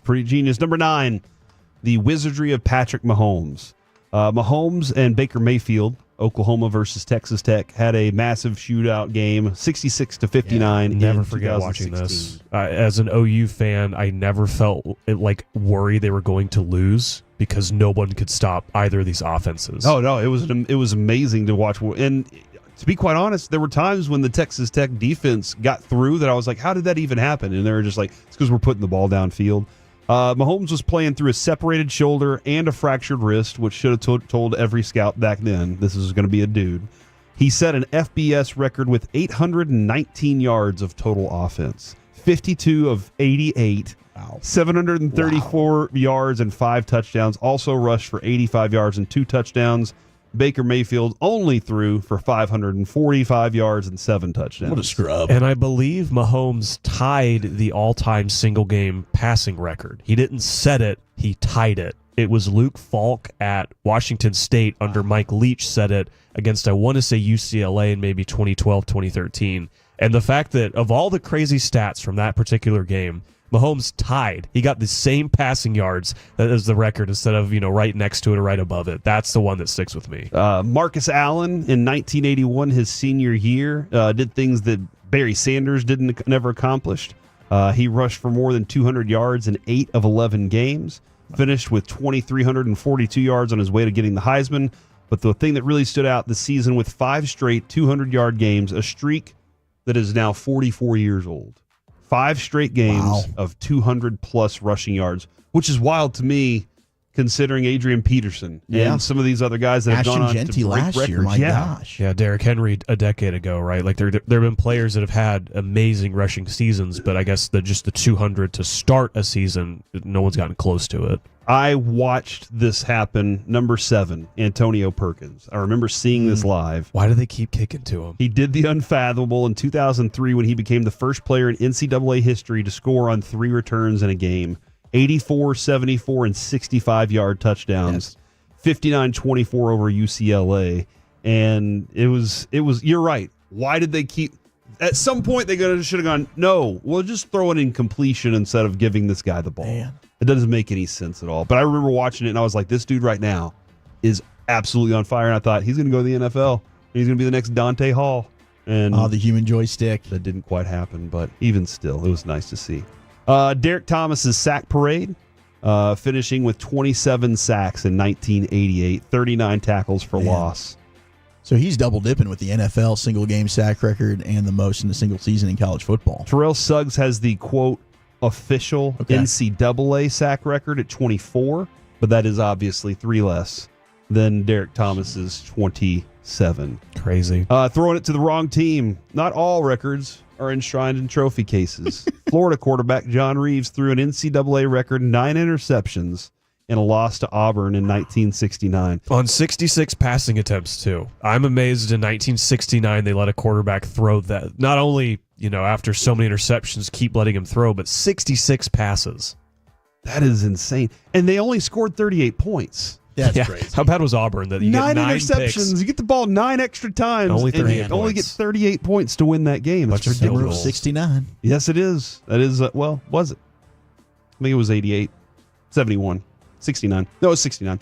Was it? Yep. He said it. Make up your mind. I don't know. There was a 69 in there somewhere. Oklahoma's wishbone onslaught. 1971, Barry Switzer was as an offensive coordinator. Yeah. Oklahoma averaged 472.4 rushing yards per game. That is unbelievable. Yep. Good night. That is unreal. That is insane. 45 points a game. The only game that particular season they lost was one of the games of the century to Nebraska, who went on to win the national title. And they'll say that those 2 teams, when they played, those are 2 of the best, top 10 teams in the history of the sport. And at that time, only one of them could win. So, but yeah, almost 500 rushing yards a game. And I wonder, I need to go look up how many passing yards they averaged to balance it out. They averaged, 500 yards of offense a game, but only 25 of them were passing, right? So it'd be something like that. Why throw the ball? You don't need to. No team in the last 30 years has reached even 400 yards, which is even crazier. And did both teams run the triple option back then? Was that Tom Osborne was like, you know what, we're running it too, or is that Frank Solich only? I can't remember how Nebraska was rocking back in. Well, in the 70s, it was all rushing. I don't know if it wishbone or triple option, how exactly they were doing it, but it would have been some variation of that. Number 3, Florida State's top 5 finishes. Bobby Bowden who we had on the show, who said, I always tried to get close to the players' mamas because I wanted to let them know that I was going to be their dad for the next few years. Yep. He had an amazing run from 1987 to 2000, which was exceptional at Florida State. They seemed like the powerhouse of all sports. 34-year career, Florida State, 2 national championships, and he put Florida State on the map for football. 14 straight top 5 finishes. Pete Carroll had some dominant teams at USC. Right. 7 straight top 5 finishes. Oklahoma's Bud Wilkinson. They also had a run there as well, and Alabama won 6 national titles under Saban, but not the same streak of top 5 finishes that Bobby Bowden had. 14 straight. And the 90s, too, it was really the decade of Florida in college football because Miami won at the beginning of the decade. And Florida I guess won it was in the 2000s. Florida won in 2000 or in 96, and then Florida State 93 and 99. Yeah, it was wild how all of the Power 5 teams from Florida were good in that decade. But Florida State's was obviously the most impressive of all of that. Barry Sanders' magical season, 2,628 yards, was challenged last season by Ashton Jeanty, but fell just a little bit short. Sanders' total came in just 11 games. Jeanty played in 14. So what a significant thing by him. And I'm glad they mentioned that because the Sanders single-season rushing record could be broken. Like we saw that last year because players are playing more games. So if a player like Jeanty plays for like an Ohio State or a Texas or someone who goes even further into the playoff, like that's just more games. It's like in the NFL where do we count the single-season receiving record or the passing records because they get an extra game? Well, we do, right? So the Barry Sanders rushing record could be broken if Jeanty got that close last year, but it's what they say his average of 238 rushing yards per game. That's untouchable. And then finally, this is the one that I think that you say will never be broken. Because nobody's gotten anywhere close to Oklahoma Sooners winning 47 consecutive games, a streak that began in 53 and lasted most of 5 seasons, producing back-to-back national championships in 55 and 56. Oklahoma held its opponents to single digits in 35 of 47 games and had 22 shutouts. What? Yeah. They just weren't scoring on that team. No, that's a run that will never, ever be broken, especially now in the transfer portal era.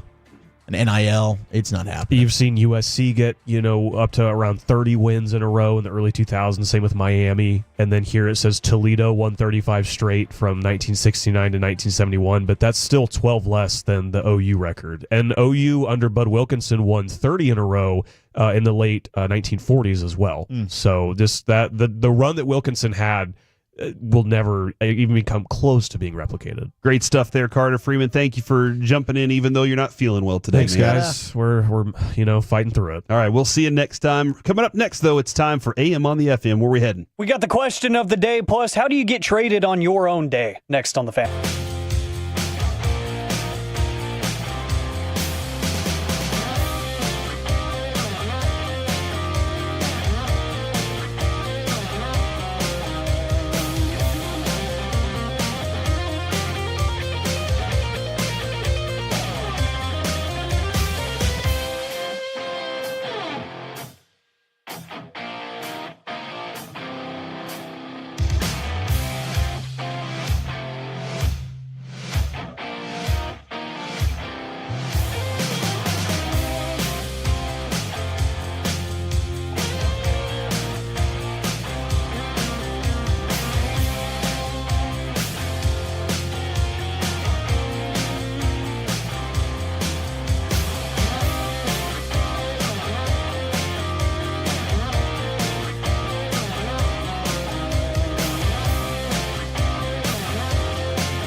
true that you've got to forget something else to remember that Uber Eats has groceries? No, that's absurd.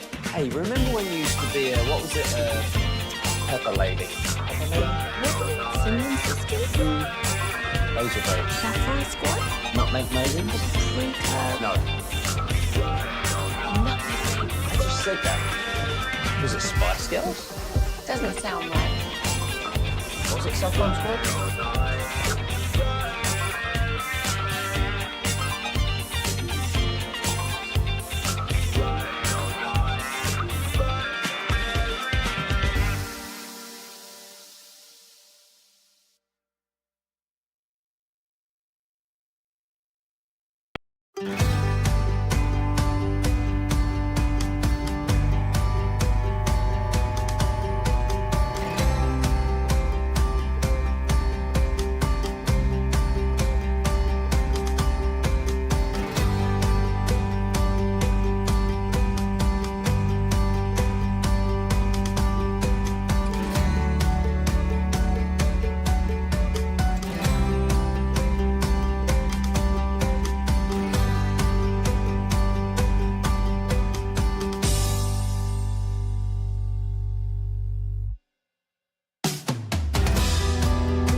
This segment of the KNC Masterpiece is brought to you by Cars for Kids. Donate today at carsforkids.org and by the personal injury lawyers Frankel and Frankel. If you've been injured in a car or truck wreck, call Frankel first, 214 or 817-333-3333. With Frankel and Frankel, there's never an out-of-pocket cost. They only get paid when you win. Frankel and Frankel, the go-to car and truck wreck attorneys in Dallas. Back here on the KNC Masterpiece on 105.3 The Fan. Got Gridiron Gravy coming up in just a few minutes. We'll talk about Adrian Peterson's crazy game of poker and what Ricky Williams is doing to help out the state of Texas. But right now, it's time for AM on the FM. What does this button do? Please, please, do not push the button. You have no idea what it... Alec, you be quiet. Alec, that was awful. 1 for Alec, 0 for Peyton. Don't you dare touch that dial. Don't you dare do it. It is time for AM on the FM. My name is Alec Medford, the man that they call. It's not a self-proclamation. The man that they call the pride of Mansfield, Texas. 877-881-1053. That is the Frankel and Frankel Injury Attorneys text line. I want you to use that to answer today's question of the day, as well as Twitch and YouTube Plus. How do you get traded on your own day? We'll get to that in just a little bit. How do you get fired on your day off? Exactly. But this might be a good thing for one. Desmond Bain. We'll hear from him in just a little bit. Of course, he got traded to the Orlando Magic, but we'll get there in just a little bit. Gentlemen, go to the National Day calendar. There's some odd national days, either today or just coming up in general. Today is National Hike with a Geek Day. Was that? Well, do we still use the word geek? Geek. I don't, unless I'm referring to the Geek Squad. Okay. Like when you see Freaks one of and the geeks. fans. But I don't know. I've always been a little. I guess I've surrounded myself with weird people over my life. Like everybody I know, I'm weird. Well, So it builds character, and honestly, I like weird people weird too. people are cool. Yeah, I'm weird. I've always been a little off by the dude that's going, look at that nerd over there. I'm like, hey man, I think you're just a little closed-minded. Yeah. That nerd's got something to offer. Because they like Pokemon, they're a nerd. Yeah, Pokemon's awesome. Yeah. this is a weird tease because there's a clip that directly relates to this. 1:30 Masterpiece of the Week. If you want to hear about weird people. Did I say nerd? No, there's something about weird people this week. Oddly, I don't know how you were able to tie that in, but we'll get to that at 1:30 today. That's Because I'm a tease. pro. Yeah, that's a tease, Majors. There you go. Pro broadcaster right here. Hike with a geek, huh? Yeah, and then it's also National Take Your Dog to Work Day. Dang it! Oh, man. I wish I'd have known Kodak would pee and poop all over this floor. That wouldn't be great. And Carter even said when he was coming up the elevator this morning, he saw a lady with 2 dogs in the elevator. Oh, she brings her dogs all the time. So, oh, it's not just a special day for she's her. always got. They're yapping down the hall. Really? Yeah. Huh. Okay. Interesting. But it's okay. It's all right. Let's see. And then obviously summer is beginning today, but today is also National Seashell Day. Dude. It is National Seashell Day. She Day sells early. seashells You by are the a day seashore. early. Dang it. Good job, Wolchuk. I'm proud of you. It's Sally. You need to say Sally. Sally sells seashells by the seashore. Yeah. Unique New York. Words are easier for you today than they were yesterday. I'm proud Yeah, of well, you. still not that Caglianone's What? name. Anywho, for National Seashell Day, I want to know. I want to know something obscure that you collect. 877-881-1053. Because Panties. Do you have a No, fresh I don't pair really do of that. panties on? I don't believe you. I think you do. No. My dog does.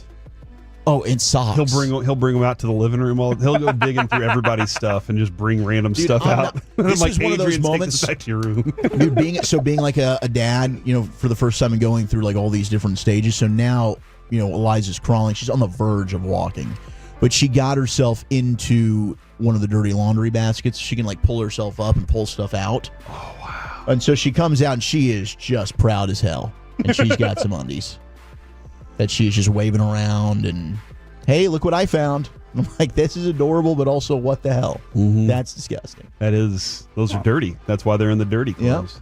That's a good point, Major. So what is something obscure that you collect? Because, you could say trading cards or Legos or whatever, but I want to know something that's just really specific. Are you like Dave Bautista and you collect lunch boxes? Do you collect something really something small that nobody would really think of? Like Broadus collects cups from events. Sure. Yes. Yeah, that's perfect. He's an event cup collector. Snow globes. Ooh. I used to collect snow. I've stopped now because now I just have nowhere to put them. I just have them all packaged up. They're just Too much chilling. stuff, not enough space. Yeah, I know. I don't know what. One day maybe I'll. Hold on, this is weird. When do you bring the snow globes out? Because I don't. I guess my family would bring them out around December 25th. Yeah, I'm just not sure for the when Chinooka your holiday? family will. Yeah, yeah, pretty When much. are you breaking out the snow globes, man? Is it for Hanukkah, Harry? Do you light them on fire? How does that work? I don't know. I'm asking questions because I don't know. And it wasn't like Santa Claus snow. It's like, hey, if somebody goes somewhere, you buy a snow globe from that place. I had New York or Costa Rica or Johannesburg, South Africa, wherever. And I've just collected random snow globes over the years. One of the best ones is this triple decker one that I got from Disney World. Nice. That thing's badass. That sounds. I got to see it. Send It's me a really picture cool. when you get home today. I'll send you a pic of it. If you don't have them packed up and put away. No, for that Christmas, one's out. obviously. That one's out. Eliza likes that. So I guess then ours is magnets from that's a good places. Anywhere we go, which has been great because now I don't have to. Every time I go to Oxnard, I don't have to get one. Yeah. I already got one. Ben. There. Yeah. We got one when we go to Cleveland, so we would collect. Adrian, I guess her she collected frogs, like little stuffed frogs and little, miniature figures of frogs. And she stopped that and she started collecting these magnets. Magnets are good. And so she had New Orleans and Vegas. And so I was like, how could I add to this? So I started adding to it. So I add that. And then I guess beer stickers. Okay. I have a fridge in the garage that I'm just like slap all my beer stickers on. And I got a pretty extensive group going so far. So I'm pretty proud of that. And teeth. What? What did y'all do with your teeth? The Tooth Fairy took them, right? Yeah. Did the Tooth Fairy ever bring them back to you? No. My first one, yes. The first one that I lost, but no, I don't have any of the others. You're keeping human remains?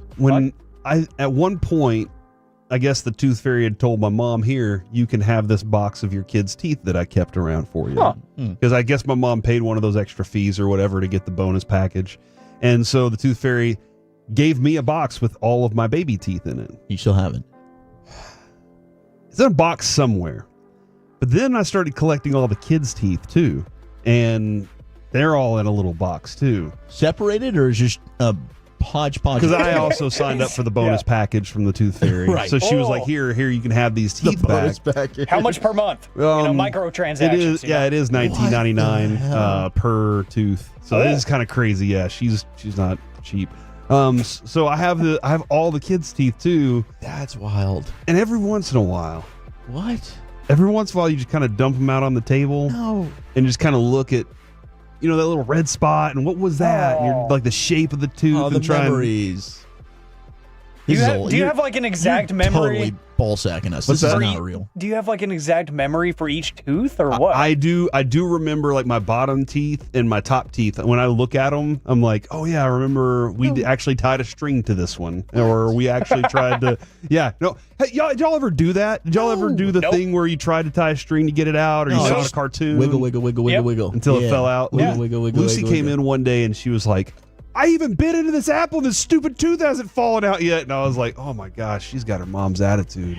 From the 817, now that I've weirded y'all out, weird things they collect, cicada wings. What? My son, my middle son will collect the shells, the left behind shells that are on the wall. He had a box full of them. No. And it was under his bed. And one day I pulled the box out and was like, what is this? And that's when I thought, man, he might be a serial killer. Yeah. But then again, I collect teeth. You're collecting teeth, bro. And back to that, the 858 says sounds something like an Eagles fan would do, Corey. So, Okay. Well, all right, that's enough. Yeah. No, it's not. No, it's not. We don't need Zach knowing this about me and the fake stories that are being pushed out there right now. No. Gosh, no. Oh man. No, I would be really concerned. I've suggested over the I was starving. I've suggested over the last couple of months that there have been players and personnel in the Eagles organization that are doing some cool things. Yeah, there are. And they keep thinking now that I'm an Eagles fan because of it. So yeah, he's because I'm blazing. being nice. Let's see, from the 817, thimbles. My grandma, I have her set. Thimbles. Yep. I have her collection of thimbles. My mom was like, you have to keep this. And I was like, okay. Okay, toenail clippings from the 817. No. You don't want anybody to be able to have any access to your body. Because what if they take those clippings and use it in a potion? Well, what about the teeth? That's a good point. Yeah. That's a good point. Teeth of human, grounded up. Check mark. I know the house CO2 now. From the 972, my aunt collects Coca-Cola merchandise, apparel, anything you can think of that is Coca-Cola. That's going to be me when I have grown man money and I'm like, middle-aged and got a house. I'm definitely going to collect like the old Coke bottles that have turned green over time and like the old signs and stuff that look like a bottle cap. I love the old Coca-Cola merch. I'm going to be right there with you. And like any of the collaborations that they do, I try to keep some of the bottles. Like I think I've got like this one isn't Coca-Cola. I think it's Pepsi. I have the Super Bowl 50 limited edition bottle that they had in the stores. I like collecting that kind I've got of the stuff. Super Bowl 30 Cowboys Steelers Coca-Cola, That's cool. and it's never been opened. Still Coca-Cola in there. Yeah, I have some Pepsi bottles that my grandfather kept around that have all those on. I have about 12. It's pretty cool. I don't know. Are they worth anything? Can I open one and drink out of it? But my kid, he Can. saw the bottles and was like, "Oh, Dad collects bottles." Yeah. So he brings home like Sunkist bottles and Choritos, and I'm like, "That's not what this. I'm not even. This isn't in my collection. This is Grandpa's." Hey, it's the thought that counts, right? Yes. It's the thought that counts. That's very nice. That's very nice. And it's good to see he's thinking. And then, yeah, that is a very good thing, Corey. But I'd say the obscure thing that I collect, Woolchuck and Carter learned this yesterday, that growing up I was very big into magic. So The Gathering? No, Oh, like okay. magic tricks and like magician stuff. So I have a big collection of playing cards. Okay. So I love collecting like unique and short print sets of playing cards that, you know, only run for X amount of units, or they have it available on a website for a day. Do people bring you cards from Vegas, like decks that have been killed? No, and I wish. That would be really cool. Next time I go to Vegas, my father-in-law collects those. He'll get dead decks all the time. And if you see any kind of like cool co-branded stuff, Dead decks? Okay. Just double checking. Yeah, any kind of like co-branded stuff like that. I love that stuff. Like I keep on getting. I even get. Yeah, there you go. I even get Instagram ads from like Bicycle, the playing card company, and like I've been getting this targeted ad here lately for, I think it's Moana 2 cards that are like limited to 100. Now skip that. And you're like, I Moana 2 got was a to. let Right? down. I haven't seen it yet, so Not thank you good. for the review. But let's run this real quick before we get out of here. Desmond Bain on the Young Man in 3 podcast, not the Old Man in 3, the Young Man in 3 podcast. He was talking about how he found out how he got traded to the Orlando Magic on Father's Day. Me and my lady, like I said, we're here on vacation in Destin, and we've been trying to like catch like a little coffee shop or like breakfast shop in the morning. And it was Father's Day, so we chilling, like enjoying our morning or whatever. And my GM texted me, "Happy Father's Day. You got a second?" And I was like, "Yeah, I do." And I'm telling my lady, and she's like, "Oh, like this can't be good." And I'm like, "Yeah, probably not. Like it's either me or somebody else that's very impactful on the team." And about 10 seconds later, I get a FaceTime call, and I'm like, "Oh yeah, we don't really FaceTime like that." You know what I'm saying? Like we talk a decent amount, like for sure, but it's all phone calls or in person. So at that point I knew, and he told me that I was getting traded. And when he told me that, my heart sunk, because it's like, there's 29 other teams you can go to. And once he told me Orlando, I was like, okay, like I can do that. Everybody has that like one person or that group of people in their life that they know when they get the phone call or the FaceTime call from, you're like, oh no. You know, like either something horrible has happened or something huge has happened.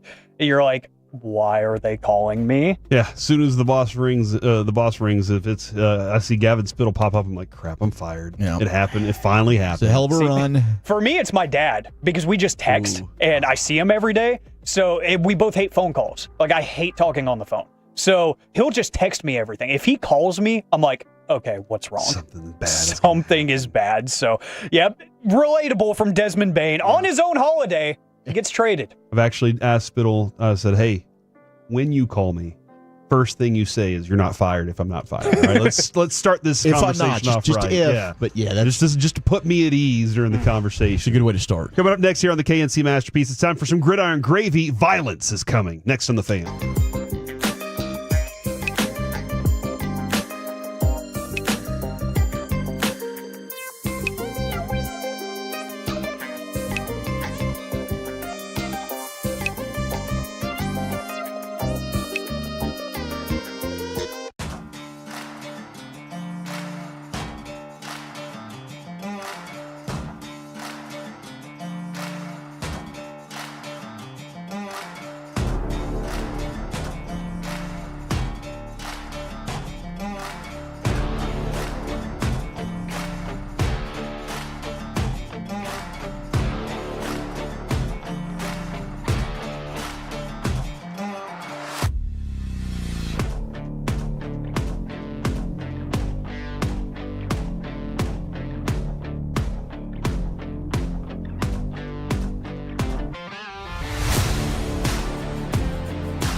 Eats has low fee products. I gotta remember that. Well, you know, they say in order to remember something, you have to forget something else.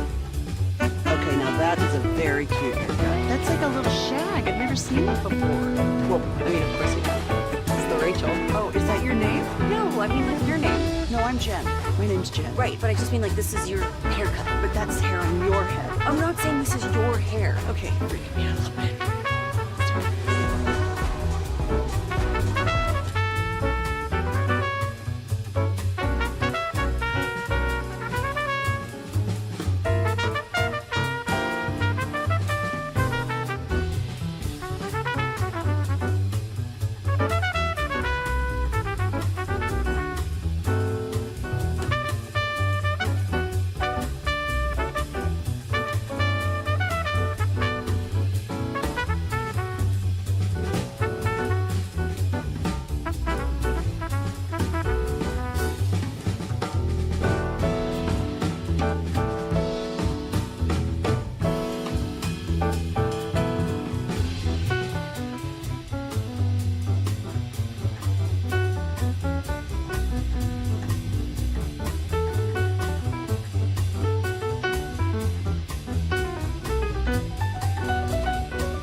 This segment is brought to you by Classic Chevrolet. If you're in the market to upgrade your vehicle, get to Classic Chevrolet in Grapevine. Back-to-back #1 Chevy dealership in the world. They've got more new Chevys than anyone, all priced to sell. Visit ClassicChevrolet.com. This is Texas. This is Classic Chevrolet. Together, let's drive. Based on new Chevy registrations 2023 and 2024.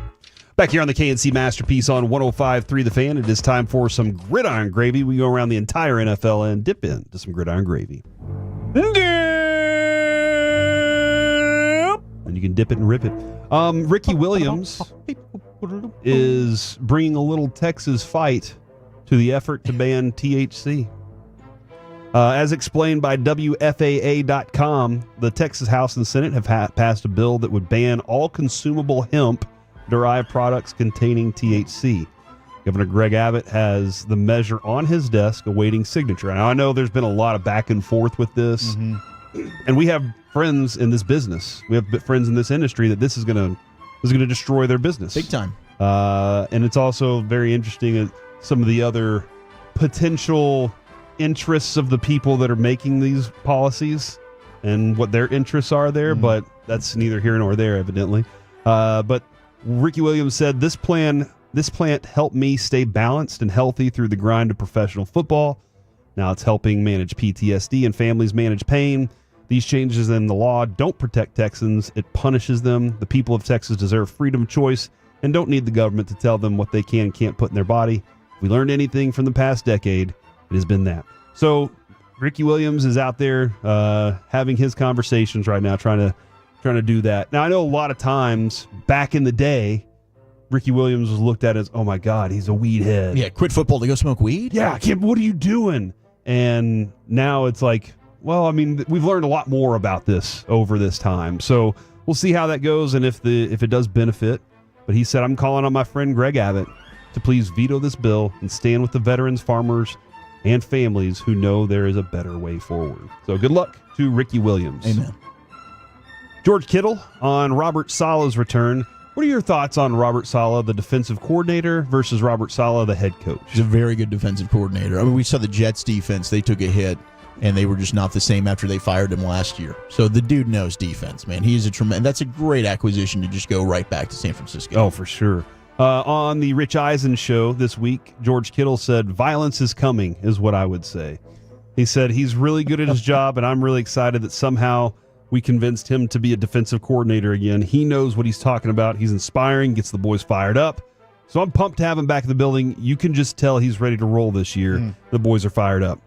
When he was the defensive coordinator of that team, I felt like it was the most physical football team I'd ever seen in my life. Yeah. And that's compared to the Ravens defenses and even the Giants defenses with Lawrence Taylor. Those were violent teams. It just seemed like every hit was 3 times harder than anything you expected.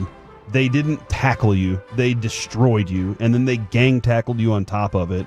And I feel like he's about to bring it back. Now, that last year, I felt like that was the problem with San Francisco. I felt like they lacked some of the physicality, and maybe it's because over a 3-year period, they were the most physical team, and they needed a little bit of a break to recover and reboot because, I don't know, your body can take that year after year after year like that. Yeah, they've done a good job of really retooling there. I mean, I love the addition of Alfred Collins out of Texas. Michael Williams was their first-round pick. That's going to be a good defensive end. C.J. West, defensive tackle out of Indiana. Like, they've really rebuilt that defensive front, and I think they got a lot of good young players that are going to be impact playmakers there for them. So we'll see about the secondary. I think that's always kind of the question mark for San Francisco. You lose Javarius Ward. That could be big. But, I mean, it made so much sense. And apparently Saleh really impressed the Cowboys in his interview with them as well. I'm kind of interested, when you look at the guys that they've been drafting over this time, do they identify toughness as like one of the main, or when you look at Fred Warner, I see a dude who's tough, but also like electric athlete. The dude can do everything. So the fact that he runs fast, so he's going to hit you hard. But does that, when you watch the way that they scout and the types of players they get, does it just seem like you see that in college, or is that something they develop in their culture, in their locker room? No, they definitely have taken a lot of guys that, I mean, these are all physical players. Like Michael Williams is known as he was one of the best run defenders in all of the draft, and the hope is that he's got the skill set to develop as a pass rusher. Alfred Collins and C.J. West, those are physical run defensive players that are difficult to move off the football. So they definitely have a style in which they want to go and get. And look, the Cowboys tried to, right? It was like kind of the same thing we talked about with the Stars. Yeah. We got to get more physical to beat San Francisco. We just haven't really seen it happen yet. Maybe the offensive line is now.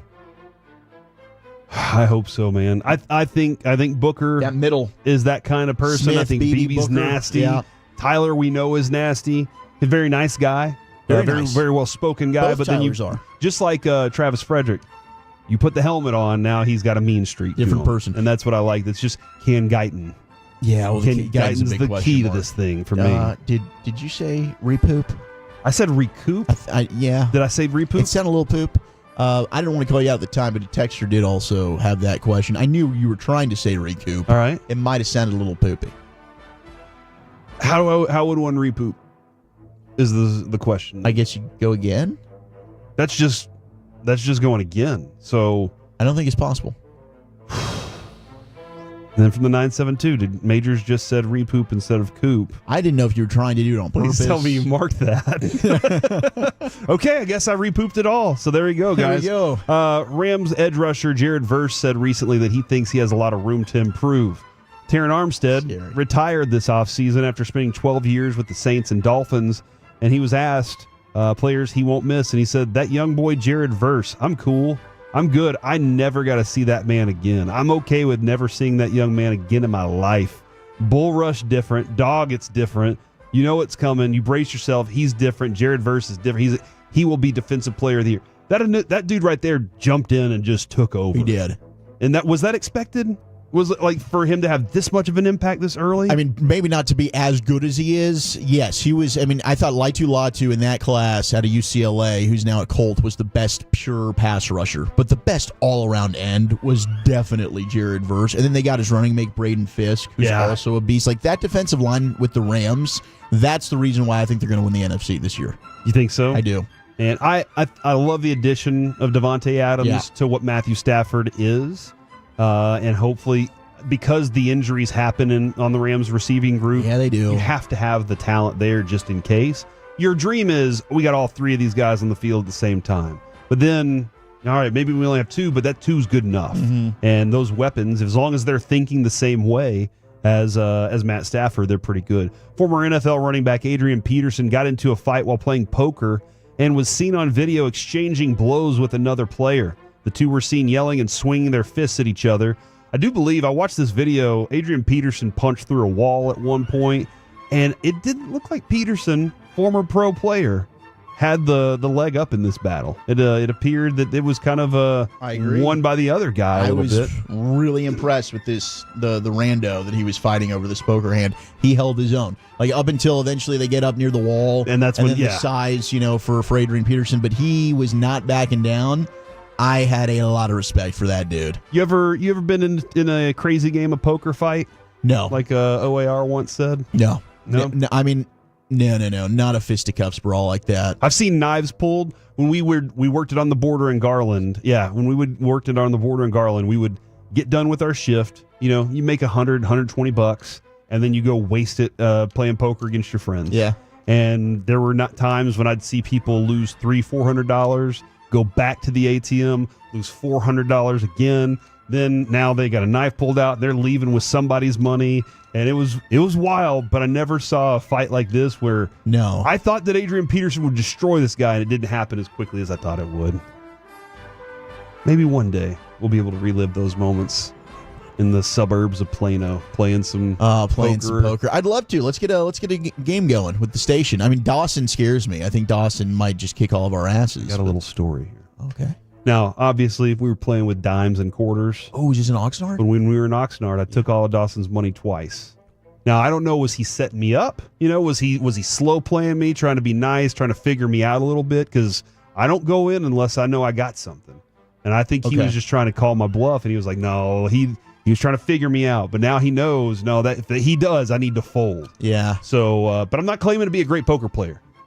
It's a blast. I do love playing poker. I love it too. So much fun. But I'm with the whole bluffing. It's an art. It really is to know when. And I'm not good at that. When to hold them. Know when to fold them. Know when to walk away. There you go. Know when to run. Know when to run. And yes, from the 903 on the border in Garland, the location at Saturn. All right, coming up next here on the KNC Masterpiece, who is the make or break player for the Dallas Cowboys this year? Next on the Fan.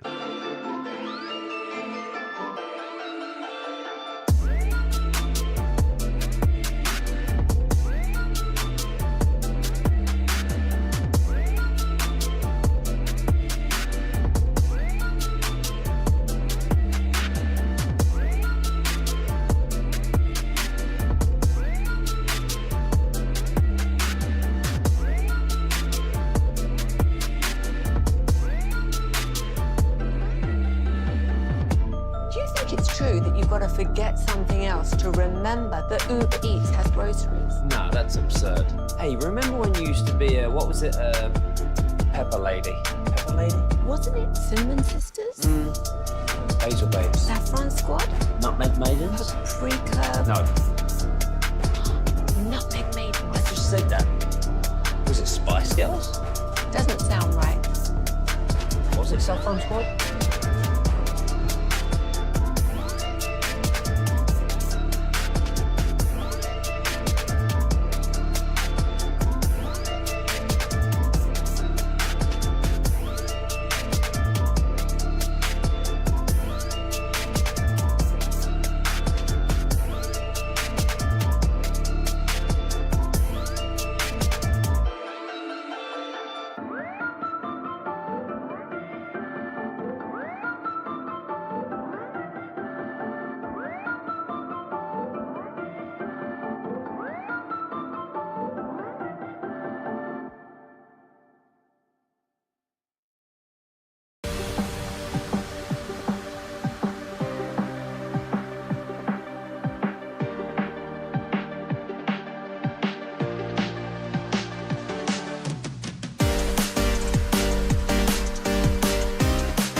driven by our D&M Leasing Studios. It's the KNC Masterpiece on 105.3 The Fan.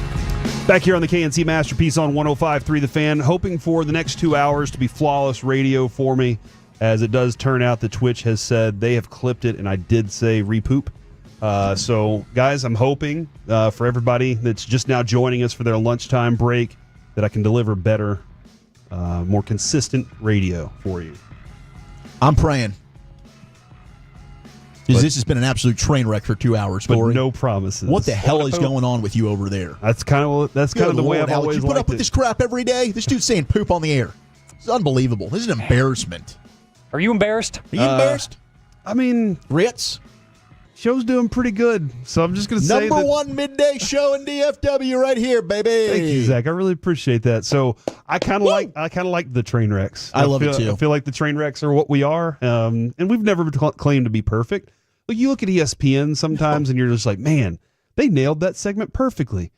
That's never something that our shows ever claimed to be. We're going to be as good as we possibly can, but we're humans, and we'll get you to laugh while we're doing it too. The make-or-break player for the Dallas Cowboys in 2025. This something I pitched out to Kevin the other day, and we just kept not being able to get it into the show, and I was like, this is perfect for Friday because Woolchuck's in studio with me, and I love listening to Woolchuck's opinions on the Cowboys during the G-Bag Nation. You got to listen every day, 2 to 7. By the way, you got to go check them out today. Check them out. Where we at? We're at Pickler's Universe, Carrollton, correct? baby. Yep, Pickler Universe in Carrollton. They're going to have free pizza out there for you, courtesy of Mr. Jim. So go on out 2 to 5, say hello to my buddies, and make sure you go right up to Brian. I don't care if he has a headset on or not.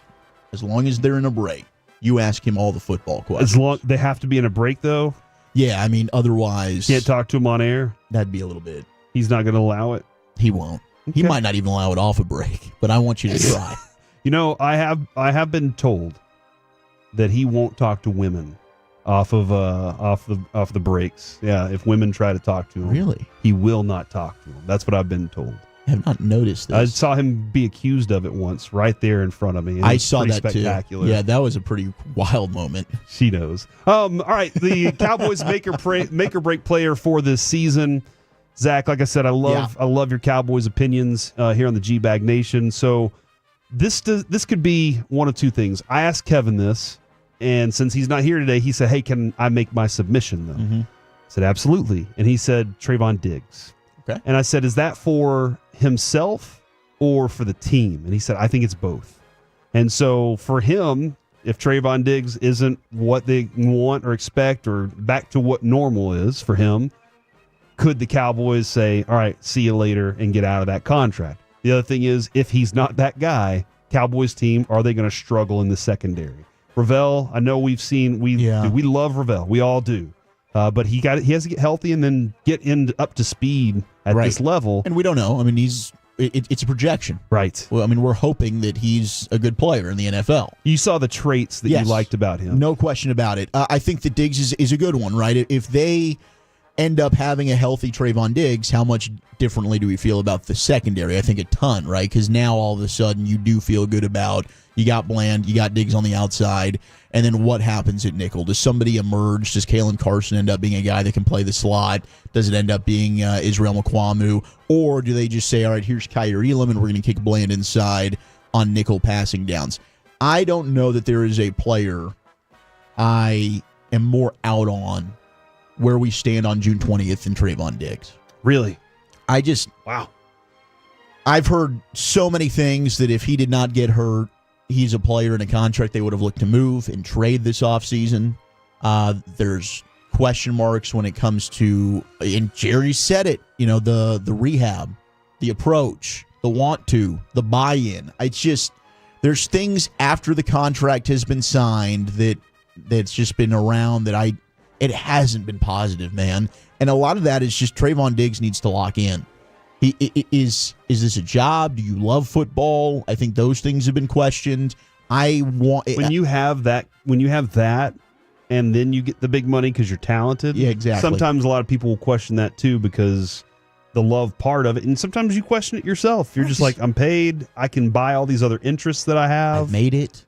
Now, he was just talking about how many kids he's got. And he wants to play football for X amount of years, right? So, and I hope he does, man, because Trayvon Diggs in 2021 was so much fun, and it's rare to find players like that. And then the tackling stuff. It's like we've seen it. We've seen glimpses. He saves the game against Cincinnati a couple of years ago, wants to get physical, wants to tackle. The Giants opener 2 years ago ends up blowing a coverage, runs back, pops a fumble, boom. Here we go. You can see him be physical when he wants to. It's just the want to. It's the desire. It's the heart, the will. That, I think, I don't know. Is it consistent? Does it run hot and cold? The player for me, though, is Tyler Guyton. I really think this is all about the offensive line. I've advocated I actually have more pressing questions for the offense than I do the defense. There are questions on the defense, 100%, but I think the more important, vital questions are what the heck is this offense even going to look like? Because they're saying a lot of different things. We got new schemes. We want to play up tempo. What version of Dak do you get? Dak has usually been really good in seasons following an injury. And you can think Dak will never win a Super Bowl. That's fine. But the reality is Dak's a good regular season quarterback. Absolutely. And then we can have that conversation about the playoffs. And I'm probably going to agree with you if you say he's not the guy that's going to get it done. But to me, it's Guyton, and it's this offensive line. If the offensive line plays better, I think that they'll be able to generate a rushing attack no matter who emerges out of that backfield. And when this team's been at their best, you go back to 16, you go back to 18, 2014, right? It's the offensive line was the best in football. They've got an opportunity now with 3 first-rounders yet again on that offensive line. Terrence Steele hopefully bouncing back with a new offensive line coach. You know how I feel about Cooper Beebe. I think he's going to be just fine and continue to ascend. If you can just get, I don't even need all-pro, Pro Bowl level Tyler Guyton. I just need a solid, good left tackle. Don't be a liability. Don't be getting holding calls to disrupt drives. Yep. Line up on the line of scrimmage, right? So don't be giving Dak, boom, snaps. Here's pressure in my face right now. And now I got to roll to my right. We'll see what the hell happens. Whole play's broken down. Timing's off. Just need a solid version of Tyler Guyton, and I think they can be really good. I use the word lazy footwork because last year there were too many times you saw him reach. And when you're reaching, you didn't do what you needed to do to get your feet in position. And that's what I saw with Tyler Guyton a lot of last year. I call it lazy. It could be an experience. It could be that his body just wasn't physically capable of doing it yet. But he needs to be better at getting his feet right. And if he can do that, he's strong, then he needs more experience for sure. That definitely has to happen. I'm having, because Guyton was my guy too. Mm-hmm. Guyton was definitely the one sorry. That's great because I think a lot of people are on the same boat right now. Yeah. A lot of people look at this offensive line and they think what we said earlier. Tyler Smith next to Cooper Beebe, next to Tyler Booker, that's a strong trio up the middle, which the Cowboys, since Tony Romo, have been very adamant they want to be good in those 3 areas because of how close you are to the quarterback.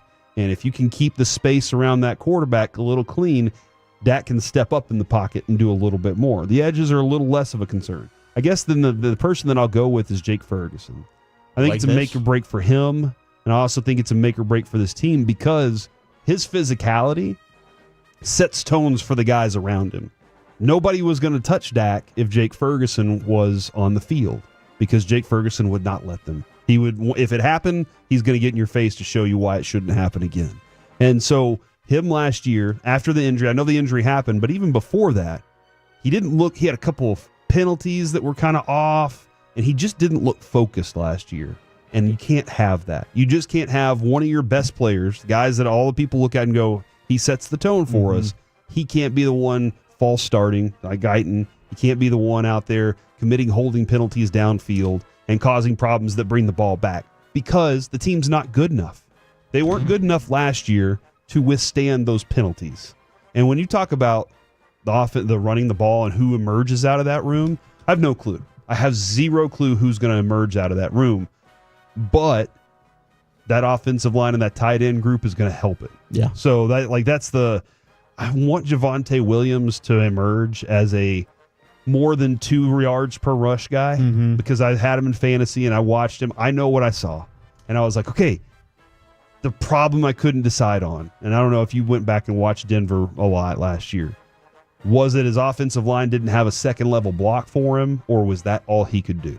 Because there were too many times I saw him get into the back of a pile and just, that was it. Yeah. And then you'd see like a McLaughlin would get the ball and he'd create some space for himself. And so I often wonder, Javonte Williams, another year off the injury, will this offensive line be able to block 2 levels down for him to be able to get to that point? That's the hope, and I was with you. I kind of assumed this would be Javonte Williams' RB1, and then we'd see, like, hey, how does Jadon Blue end up doing as the season goes on? But out of minicamp, I know, just trusting to what Bobby's saying, it does sound like Miles Sanders has looked better than I and a lot of people thought he would. I kind of threw dirt on Miles Sanders. I will continue to, for this reason. Right now, it's easy to run. Easy space to run in. We're not in pads. And he's a pretty good receiver out of the backfield too. So it all looks easy for him. Whenever the things start to get tough, that's when I'm with you. I was like, Miles Sanders. I mean, Carolina seemed like they wanted to just get rid of him at every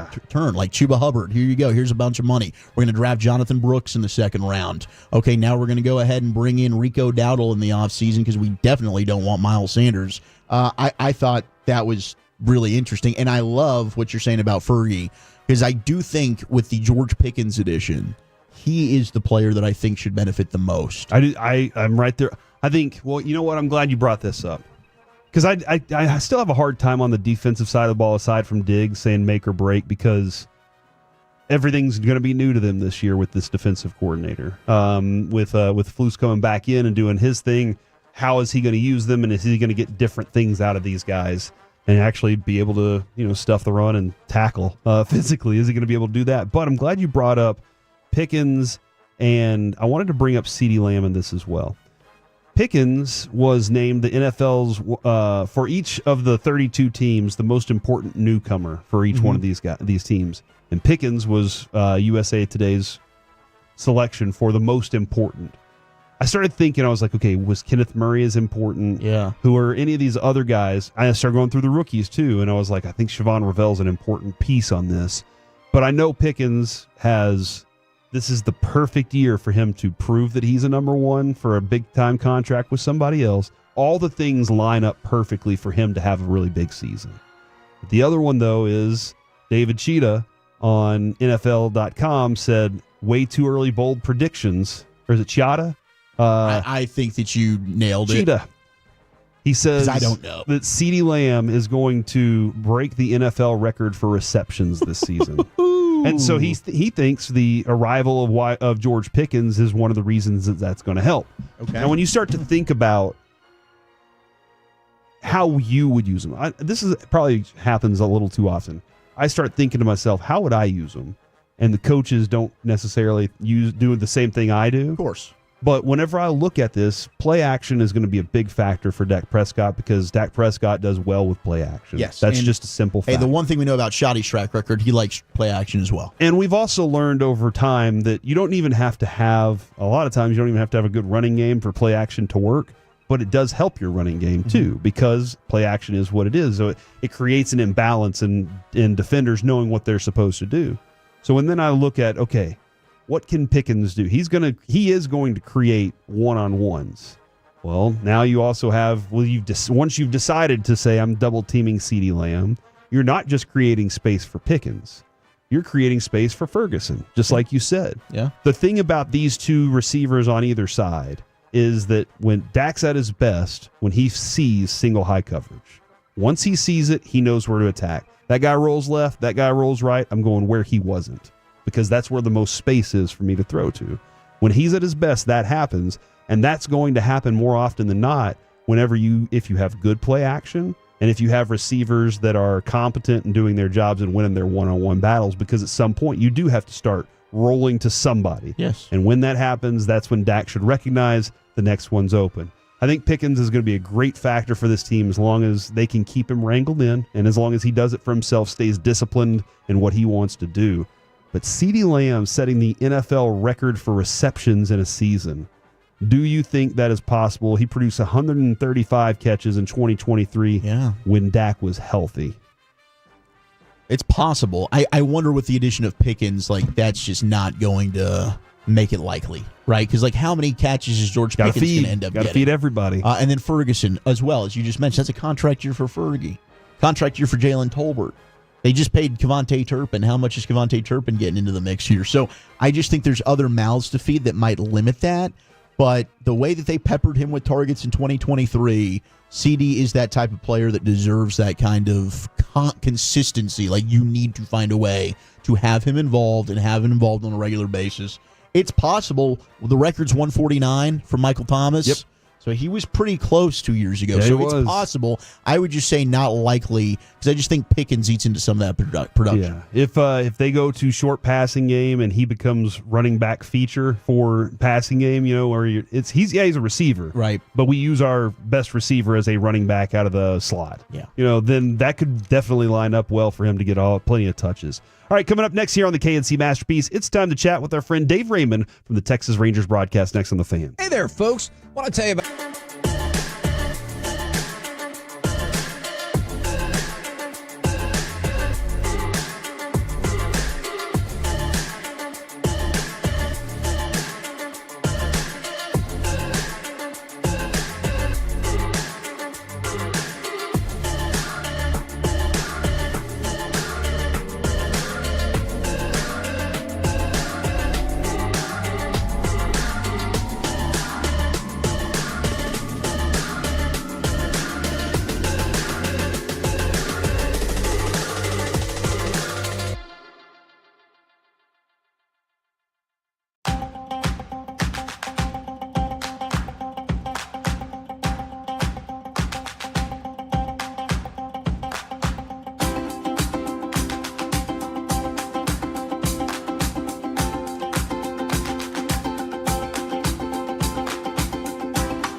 Jen. Right, but I just mean like this is your haircut. But that's hair on your head. I'm not saying this is your hair. Okay.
got to forget something else to remember that Uber Eats has groceries. No, that's absurd. Hey, remember when you used to be a, what was it, Pepper Lady? Pepper Lady? Wasn't it Cinnamon Sisters? Basil Babes. Saffron Squad? Nutmeg Maidens? Paprika? No, Nutmeg Maidens. I just said that. Was it Spice Girls? Doesn't sound right. Was it Saffron Squad?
The Expressway on 105.3 The Fan is presented by the On Time Experts.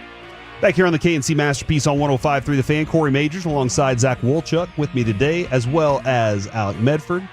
And you, the Tolo out there, crushing it, listening on your Friday as we get prepared to head into the weekend. G-Bag Nation going to be at Pickler's Universe in Carrollton today. They got Mr. Jim's Pizza for you while supplies last. And also, you get to hang out with the G-Bag Nation. Nothing cooler than that.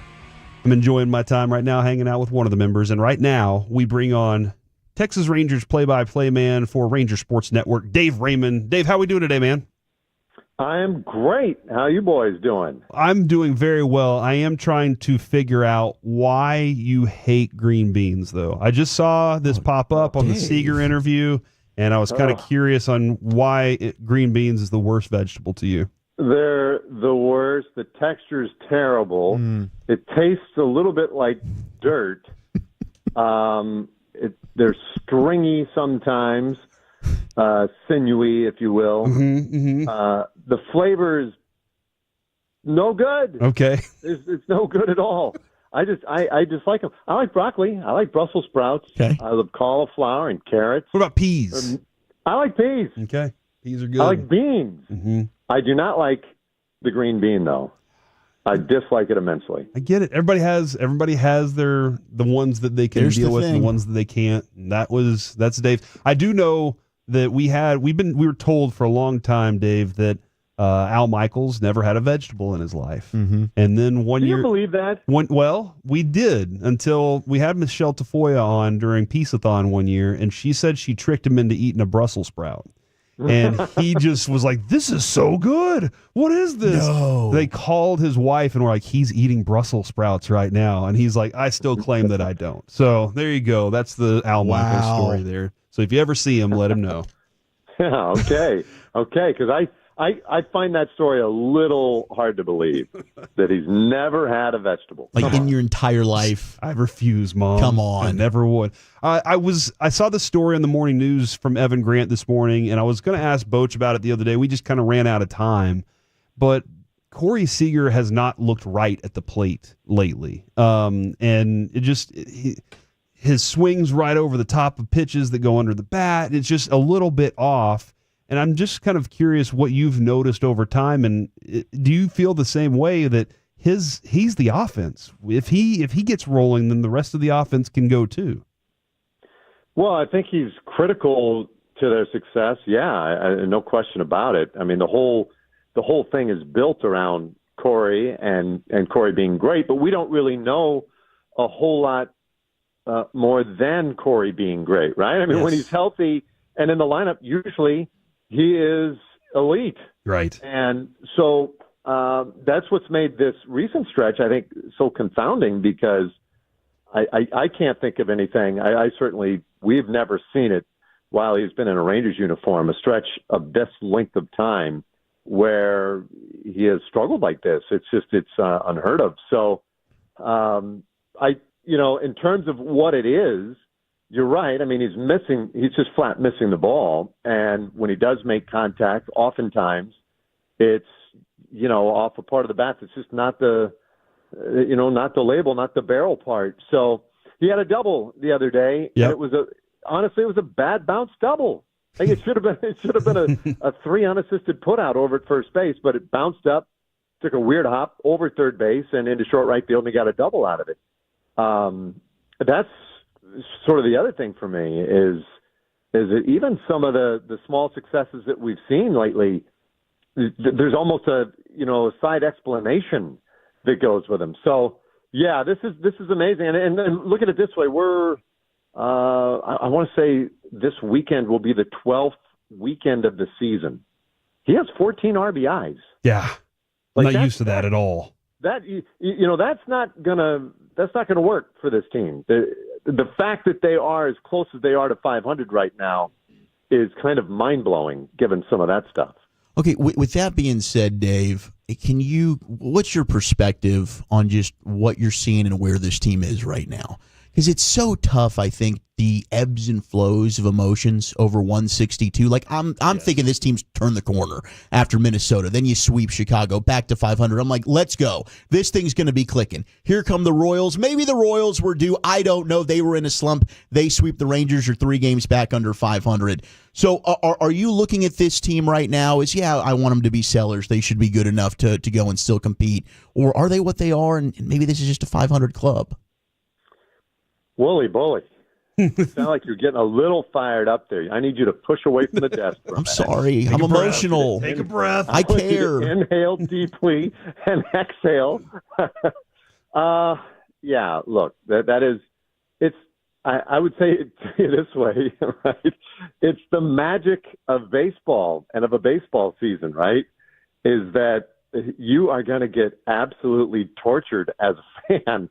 If you're a fan of baseball and of a team, then you basically have to go through this every year.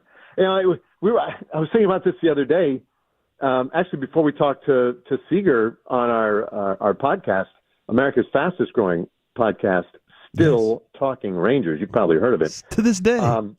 It's really amazing.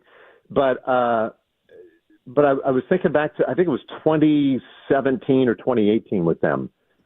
There was a point, they were like 91-36, right in that neighborhood anyway. I mean, damn near 60 games over 500 and just running away with everything. And then they lost 16 of 17 games. Like, when you lose 16 of 17 games, you feel like you will never win a baseball game again. And that team, it was 17. Wow. 2017. They ended up going to the World Series and then the controversial World Series with Houston. Mm-hmm. So no matter how great your team is, you're going to go through a torturous stretch. And no matter how bad your team is, you're going to have a nice run where you win 8 of 11 games. You're like, hey, this team's good. So the short answer to your question is, who are these guys? I don't know, but and it always sounds a little crazy when you say things like this because they're 3 games under 500. But I think at the end of the year, this team, folks would still expect them. I think if you talk to other managers and general managers, et cetera, they would still expect this Rangers team to be at the top of this division. Whether that means winning the division, yeah, maybe not. But at the very top of it, and at the very least in that wild card conversation. So how do they get there from here is they got to start hitting, obviously. Yeah. The pitching's been great. The defense has been spectacular. If they can hit just a little bit, they'll get back there. And, you know, all the history of baseball and the history of these individuals tell us they will eventually. It's possible that they don't, but they probably will. And they probably will get back into it. And I know it's hard to believe, and it's hard to take that on faith, but it is kind of part of the process, I think, of a long, long baseball season. I noticed something, and you've seen all the at-bats, so you might even notice a little bit more, but it seems like I've seen Marcus Semien smile a lot more lately. His body language has just looked different to me, and I didn't know if you've kind of noticed during this hitting streak that he's had, we're on 11 games now, that he has had a bit of a different personality. I know he's so consistent with his approach to everything, but it just seems like he's having a little more fun, and I guess whenever you get hits, that helps out a lot. Yeah, you're spot on.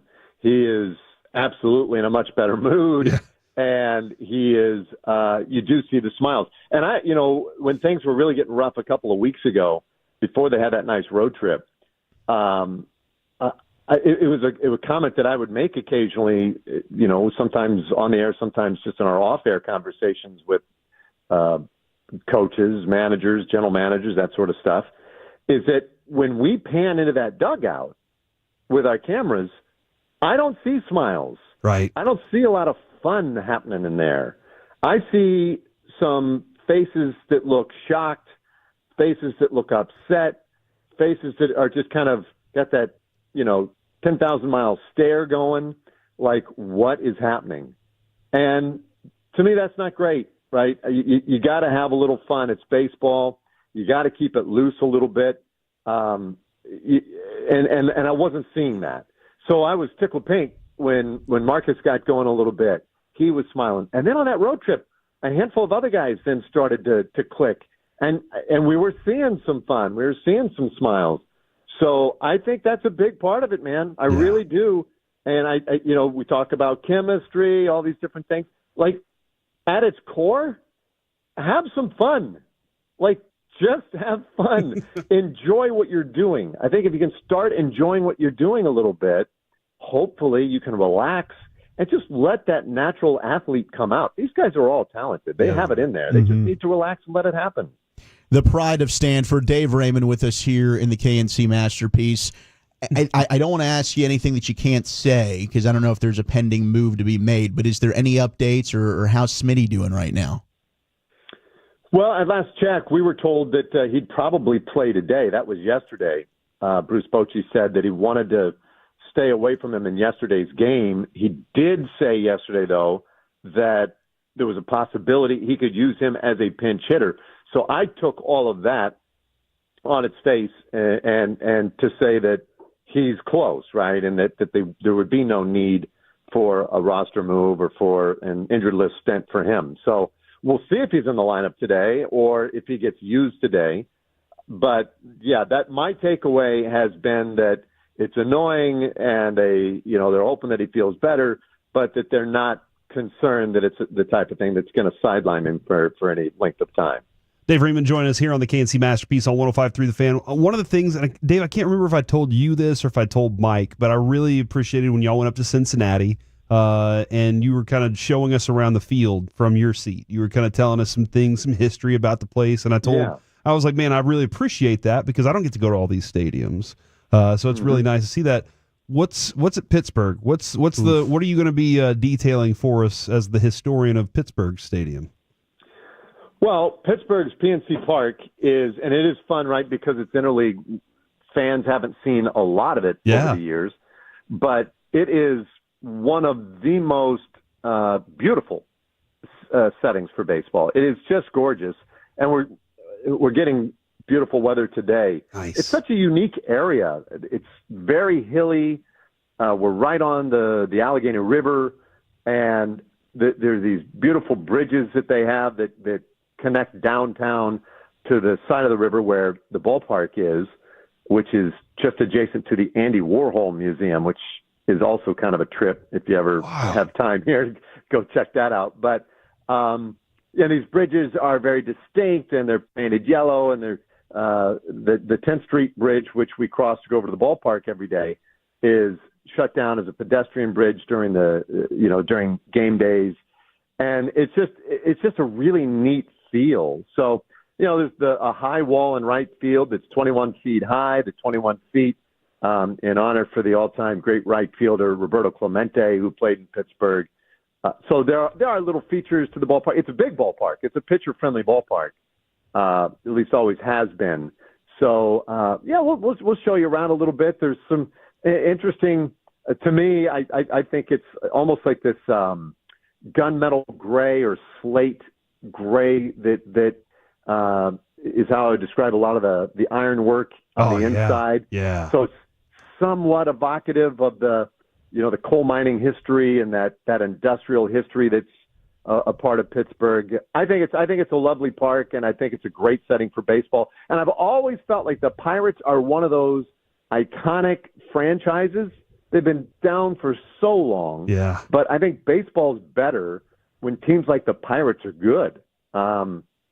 So it's not going to happen this year, but I think there's a lot of good baseball history here. No team in the major leagues has produced more batting champions than the Pittsburgh Pirates over their history. It's got a wonderful history. So anyway, we'll show you some of that hopefully these next couple of days. Andy Van Slyke, Steve Buechele, players like that, as we was talking about. The Van Slyke, not the Barry Bonds of the worlds, but are you sad that you don't get to see Skeens on this trip, or are you kind of happy for the Rangers that they don't have to face him? That came up yesterday. I think when we were on the plane, somebody's like, "Well, at least we missed." Skeens. And I was like, yeah, competitively, sure, we miss Skeens, and that's probably a good thing. But no way, man. I want to see him. I want to see what this is like in person. So yeah, we miss him, and that is probably good for our chances of picking up maybe an extra win here. But that's the type of guy that you just have to. You have to see, right? You want to see Ohtani, you want to see Skeens, or you can count them on probably two hands. Those players who are, you change your vacation plans to veer over to that town to catch that game if you know that they're playing. So, yeah. I remember, not ideal. I remember Mike. Whenever Skeens was at LSU, Mike was like, "I got to see him at A&M, and he is the real thing." Like when y'all got to watch him during the College World Series and all this stuff, and we did. We all made a point to check this kid out because Mike told us to, and then we were like, "That was well worth our time to check that out." Speaking of Mike, I wanted to give you a really nice compliment. In my opinion, I think you've done a really great job of getting David Murphy to continue to open up and grow. He sounds fantastic on the broadcast with you. We know Mike. We love Mike. But I was interested to watch David Murphy grow alongside you, and I think you've done a great job with him, Dave. Well, I appreciate that. I really appreciate that. Good. Uh-oh. Nope. That's... Are we breaking up? No. I was just saying, no, good. I'm glad you appreciate it. It would have been nice. I appreciate it. All right. Well, yeah, something happened with this. Like the call dropped out or something on me there for a moment. You're good. But no, it's very nice of you to say. Murph is great, right? I mean, these guys are all so talented. My job is really pretty simple. It's say the score, give the names of the guys who are doing whatever, and then let these guys cook. And I love it. I love it when Mike educates me. I like it when Murph educates me. These guys have so much interesting stuff to to pass on to viewers. I just delight in it. So they're all so talented. They're all so bright as baseball bright, right? And so I just love it. It's a treat to get to sit next to these guys and watch baseball, consume baseball with an expert right there in your ear. Yes, it is an awesome experience. Dave, we always appreciate you hopping on with us, man. You have fun up there in Pittsburgh, all right? Hey, happy first day of summer to everybody. This is when the baseball season begins. So, Wooly Bully, just take that. Get yourself a nice tall glass of lemonade. Baseball starts now. All this other stuff, don't worry. It's water under the bridge, buddy. Hey, you got it, Dave. Thank you, brother. You're the best. All right, see you guys. Yeah, that was still spring training, essentially. Damn right. What right. was going on there before. I feel better. I know I would after talking to Dave. Every time you talk to Dave Raymond, it just kind of lightens the spirits. This is when it starts. Gets things rolling. We're going to do a little now, and I know I did not prepare you for this, Alec. Oh, no. We're going to do a little Forgiveness Friday. As we... This guy. Majors. Good God, this guy's good at what he does. 877-881-1053. Something terrible you've done this week that you need forgiveness for. Okay, this week. And look, if you haven't asked for forgiveness in quite some time, you can ask for forgiveness for things, and we will refresh everything. Start over next week. We won't repoop. We'll recoup. We won't repoop. And we'll get things rolling here. But if you've done something bad this week, or if you're planning on doing something bad next week, and you want to go ahead and ask for forgiveness, you can do that right now. 877-881-1053. And I asked the question for Kelsey Plum. Does she deserve forgiveness, or does the man who asked for forgiveness or for an autograph deserve forgiveness as well? So Kelsey Plum's walking back to her hotel room, and as she's walking up, a guy is standing there, and he says, "Hey, Kelsey, can I get an autograph?" And she says, "Don't you think it's a little weird to be standing outside of my hotel waiting? It's kind of a little weird. It's not." And then she throws out low key. It's weird. Which, by the way, I still think everybody's using low key incorrectly right now. It's high key. And nonchalant. They're using nonchalant incorrectly, but the kids these days, they just throw word. Like, here's the one that really threw me off. My kid would say, "Oh, that's so out of pocket." And I was like, out of pocket means I'm not available. And he was like, "No, out of pocket means it was wild." Mm-hmm. And I was like, "No, that's not what out of pocket means." So having to go through this with the kids is kind of throwing me off, them using words. That being said, Kelsey Plum said it's kind of weird. And then she autographed one card for the guy. She goes, "I'll do one." She autographed one card for another guy, and then she just went on about her business. Do you think she needs to ask for forgiveness for saying that one of her fans is weird? That one of her fans out there that this is part of the job, is it not? Yeah. So you're going to show up to your hotel. You're probably, when you're Jordan, it's wrapped around the hotel. Everybody's there. When you have some fans show up, do you treat them with dignity, or do you say, "Hey, nah, this is weird"? What do you feel? I'm actually going to take the other side of this. Uh-oh. And this is just the context of having watched the video. This was one of those guys that had like a binder of stuff. Binder full of women. Right? And yes, 100%. He wanted all these women to sign each and every card, but he clearly was like an autograph collector. And I do think there's something like, if you're an athlete and an actual like genuine fan stops you and says like, "Hey, I'm a big fan. Like, would you sign this?" Like, awesome. Yes. I kind of think this guy should ask for forgiveness, not as much Kelsey Plum. I think her reaction was kind of warranted. Like, the dude clearly was there for a purpose that was other than, "I'm a fan. Can I get your autograph?" He wanted to get her signature to make money off of a bunch of this stuff. So it's like, I don't know. There's not a lot of genuineness there. It's like the people that send the kids to go get the autographs, and then I'm going to bring it back to you so you can go and resell it. So this guy, I mean, when you have a binder, like, she still signed one card for him. Mm-hmm. I'm not going to sign 10 different things for you to now you're going to go and repurpose and resell. Even though I guess Sean and RJ said that her cards are selling for $16 right now. Oh, is that good? Or but they might not be signed. Yeah, Paige Beckers at the moment is being thrown out as the unanimous Rookie of the Year. Oh, hell yeah. Even though they aren't playing well, she is. She's leading the WNBA in point average right now for the month, and she's crushing it. From the 571, it was not just "this is weird." She said, "I'm really turned off right now." That is true. She did throw that one out there. She did say she was turned off. I will, Alec, I always go back to Emmitt Smith on this. And I know now I'm saying something that really connects with Wolchuk. We connect. Favorite running back of all time. And yes, y'all had y'all's connection moment, which was pretty amazing. I was so scared, though.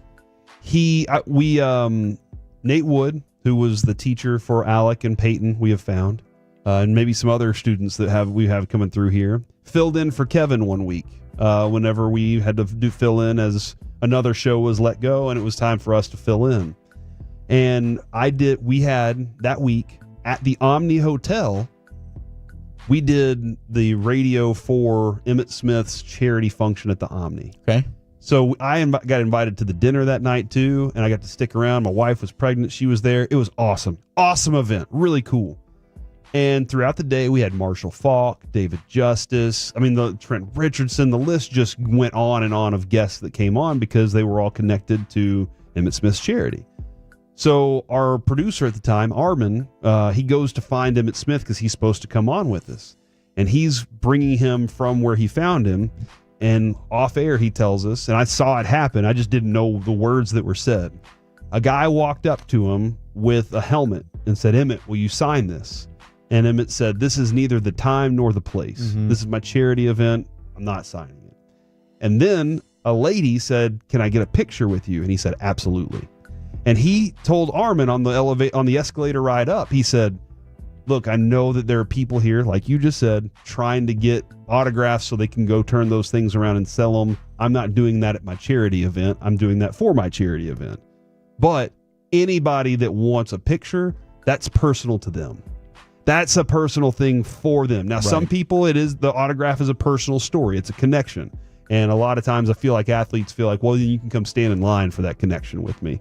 Instead of finding me whenever we're out there. But I see where you're going with this. Yeah, and since Kevin's not here to give you your wrestling fix, Kevin Owens is a big guy that has been open in podcasts and interviews about this. He hates the autograph hounds at the airports, at the hotels. Yeah. He just turns most of them down. He said some kids I'll sign for here and there. Say if it's at the arena, that's my place of work. I will sign for you there because I'm at work. But he's like, when I'm literally trying to go home, I'm trying to get on a flight back to Canada, and you're standing at my gate, getting through security, buying plane tickets sometimes, not to even get on the plane, just to sign or to get an autograph. Mm-hmm. He was like, I will always say, I'm sorry, I'm not signing, but I will gladly take a picture with you, as many as you want. He said 95% of the people turn around and walk away, and they get all mad. Yeah, and I'm not an autograph collector, seeker, or anything like that. So that experience of having the picture is pretty cool. But also being in this business as long as we've been in it, I was trained to not ask for autographs. Right.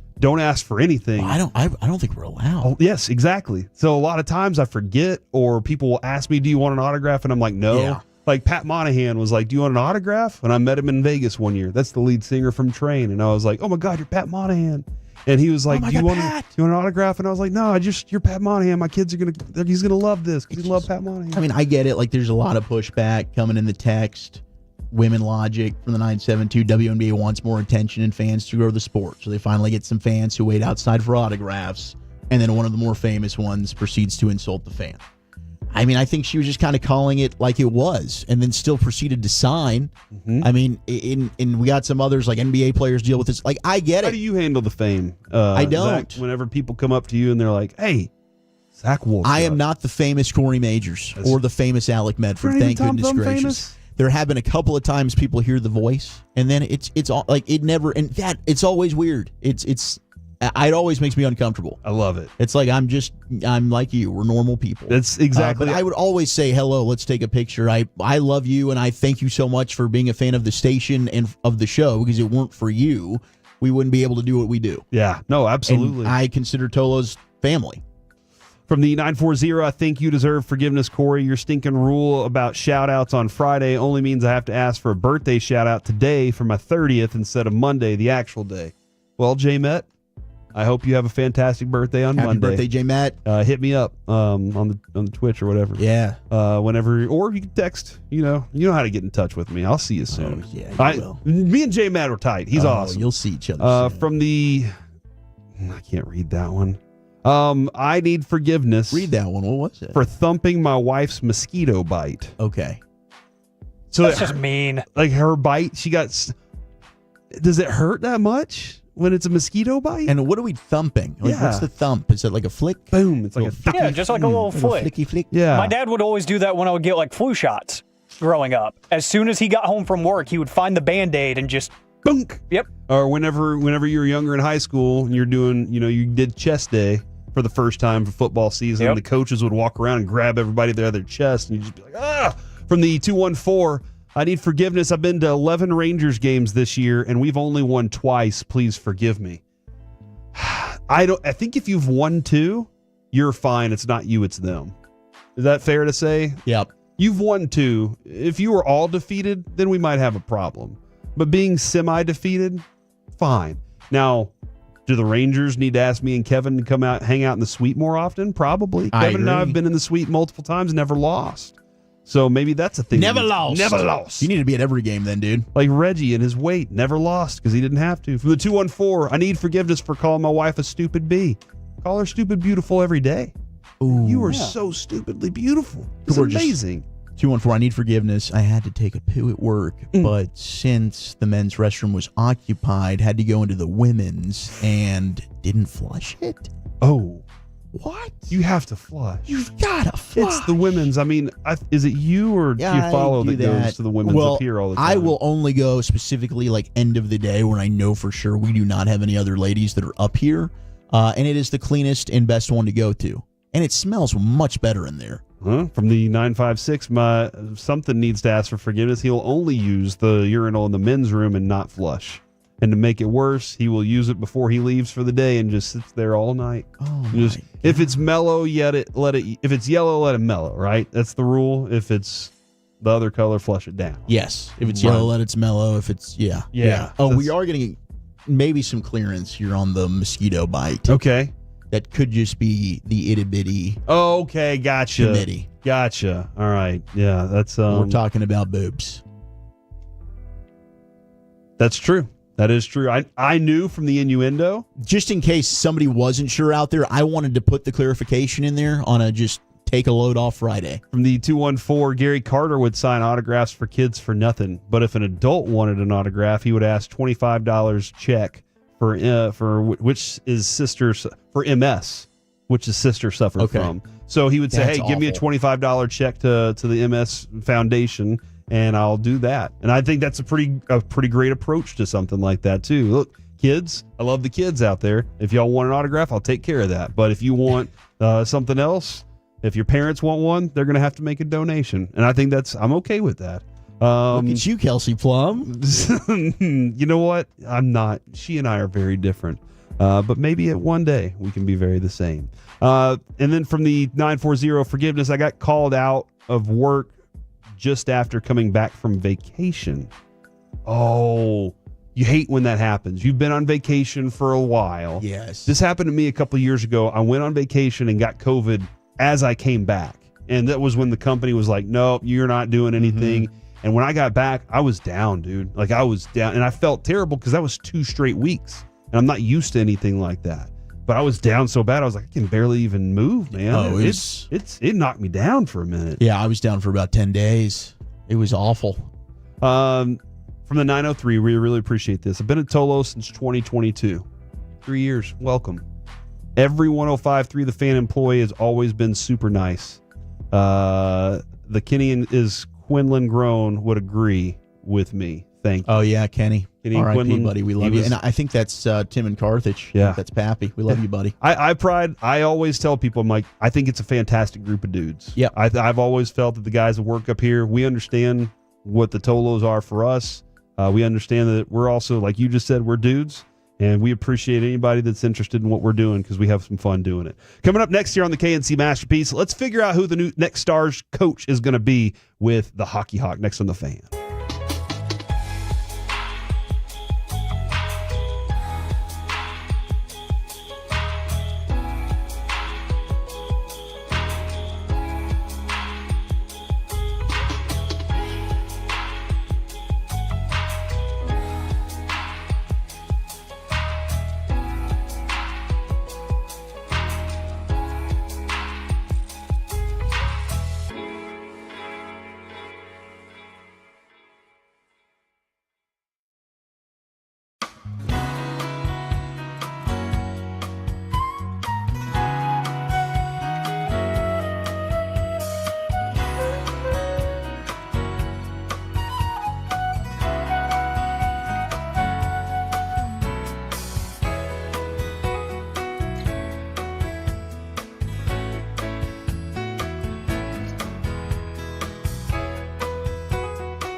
Uber Eats has Lola V products? I got to remember that. Well, you know, they say in order to remember something, you have to forget something else. Okay, now that is a very cute haircut. That's like a little shag. I've never seen it before. Well, I mean, of course you have. It's the Rachel. Oh, is that your name? No, I mean like your name. No, I'm Jen. My name's Jen. Right, but I just mean like this is your haircut. But that's hair on your head. I'm not saying this is your hair. Okay, freaking me out.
Forget something else to remember that Uber Eats has groceries. No, that's absurd. Hey, remember when you used to be what was it, Pepper Lady?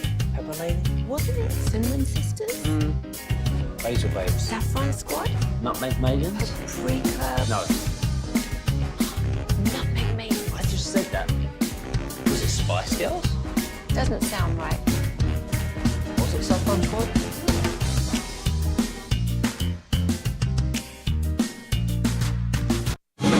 Driven by our D&M Leasing Studios, it's the KNC Masterpiece on 105.3 The Fan. We're back here on the KNC Masterpiece on 105.3 The Fan. Corey Majors and Zach Wolchuk alongside Alec Medford. And your G-Bag Nation is going to be in Carrollton today at Pickler's Universe. Having a good time. Did y'all play some pickleball while y'all were out there? We did not. I know Gavin said he's been playing with his daughter, and he's been victorious. I think he's undefeated. So make sure you challenge Dawson to pickleball, and then ask Brian all the football questions. Like, Eric's always going to be up and around, like talking to you, shaking your hand. Brian might be a little shy. So what you need to do is just open him up. You go right up to him, and you introduce yourself. You shake his hand and ask him any Cowboys-related question you want. But, yeah, you don't have to play pickleball. You can just go say what's up to the fellas out there at Carrollton off I-35. It's an awesome, awesome spot. Maybe even you can get some free pizza. That's nice. That's always nice. And maybe give him a bottle of vodka, just a little mini bottle. And it'll open him up just a little bit. A mini bottle, or he is a big fan of, what's the cinnamon whiskey? The Fireball. Okay, a little Fireball. He usually can't resist the Fireball. Maybe get some Mardi Gras Brian going on. That's kind of what we want on a Friday. And so now we bring on our boss and the hockey hawk, Gavin Spittle. Hey, boss. I thought it was good timing. Yeah, of course. Hockey hawk, hockey expert, radio programmer extraordinaire, and noted dog lover. Gavin Spittle joins us now. Hockey hawk, we have a coaching problem right now, and that the Stars don't have one. It's okay. The season's over. Yeah, but wouldn't it be nice to go ahead and have a coach so that you can start making some plans for this team? I actually think that they have time on their hands. They probably have, I don't know, good month to go. The business decisions that they made yesterday, sending Marchment away for a couple of picks. Great move. Reclaiming Duchesne. Great move. Those moves are done without a coach and without a coach's thought on them. And so basically it is telling the coach, when you come here, you have to coach these players because this is the group. Or also maybe it's a good sell. We have these guys locked in. We're ready to rock with this team. Do you want this job? Well, what I like to do, Corey, is look like 2-3 steps ahead at what do these moves mean big picture. And when Mikko Rantanen signed his extension, there was question about Matt Duchene, but the quickness in which the Stars re-signed Duchene means that he was their top target. I'm a big Mikael Granlund fan, but apparently Granlund's asking for, I don't know, he made $5 million, so I'm guessing he could be around 5.56. That's a little bit rich. He had a couple of really good games during the playoffs. He did. Yeah. I love him. Yes. I love him as a two-way player. The thing we have to remember about Matt Duchene and why he accepted a $4.5 million contract, you're not going to find a point-per-game guy like that. He's on the books for about 6.5 in Nashville this upcoming year. So Matt Duchene is actually going to make $11 million this year. Geez, they're still paying him? For the length of this new Stars contract, he will still be getting paid in Nashville. Wow. So the first year, 6.5, but then it goes down to 1.5. For the next 3 after that. But you think about it, it's like, okay, then Matt Duchene's making $6 million a year, which is a very fair deal. So Stars have taken advantage of the Nashville buyout. Little concerned about Duchene's playoffs. I thought he was better 2 years ago. I thought he had bad luck this year. I love Matt Duchene's maturity since he moved to Dallas. I'm always a big guy, a big proponent of guys that say, I want to be here. I love this area. I moved my kids here. Like, that to me says a lot. And I think Matt Duchene can kind of be your proponent as far as guys coming to Dallas. We look at Florida and what they've been able to do. I think Matt Duchene is a massive advocate. Players want to come to Dallas now, and that's a good thing. We were having a discussion this morning, and Neil Graham, with the addition of Pavelski as a potential coaching, was that off air? We were kind of just throwing that around, having some fun. Who do we think could end up being the guy? So Joe Pavelski's an awesome golfer. Yeah, okay. And he's on the celebrity tour. And has friends on this team. He has friends on this team. Personally, I don't feel as though it's Joe's time. When Joe wants to coach, Joe will coach. Remember, the family moved back to Wisconsin. So maybe University of Wisconsin wants to use him in an advisory role. Maybe the Stars start with that. So similar to what they've done with Ben Bishop and Jordy Ben. But at the same time, I don't feel as though, Joe Pavelski played so many years. I think he's enjoying his family right now. The reason I ask about Pavelski specifically is, as you're talking about Duchene, and as he's getting older in the league and becoming more of a mentor or a leader on this team, is there similarities in kind of their trajectories and what Pavelski ended his career at, like with the Stars here? A little bit. The Matt Duchene that's been in Dallas is different than the Matt Duchene that might be elsewhere. Not that it was bad. It was just, Matt Duchene was jumping from teams to teams to, teams. Not that he had a bad reputation, but the maturity of Matt Duchene since he's come to Dallas, embraced the Stars organization. So, there's been a lot of growth. You're right. I could see Matt Duchene post-career working within the Stars organization because there's so much offensive talent and that mindset that he has. The thing about Matt Duchene that we brought up on Spits and Suds last night was Matt Duchene makes his line mates better. I can't necessarily say that about Mikael Granlund. I love Granlund as a player, But look what happened with Sagan and Marchment when Matt Duchene came around. Those were two players that had tough years. Granted, Sagan was injured. Yeah. But I look at it as Matt Duchene coming back. If Tyler Sagan can stay healthy, that Matt Duchene makes Tyler Sagan better. Sagan healthy this playoff run, he was one of my favorite players in this run because I saw him doing things that I haven't seen him do in his career since has experienced these injuries. He just looked like he was willing to be tough and battle and fight for things. I'm a big Tyler Sagan guy. And there was a time in his career when he wanted to stand next to the net, get a one-timer and celebrate, and now he's like, no, there's more to hockey than that. I mean, credit to Ken Hitchcock. Two players that stood out as far as becoming two-way players. John Klingberg was better defensively, and Tyler Sagan became a two-way player. There you go.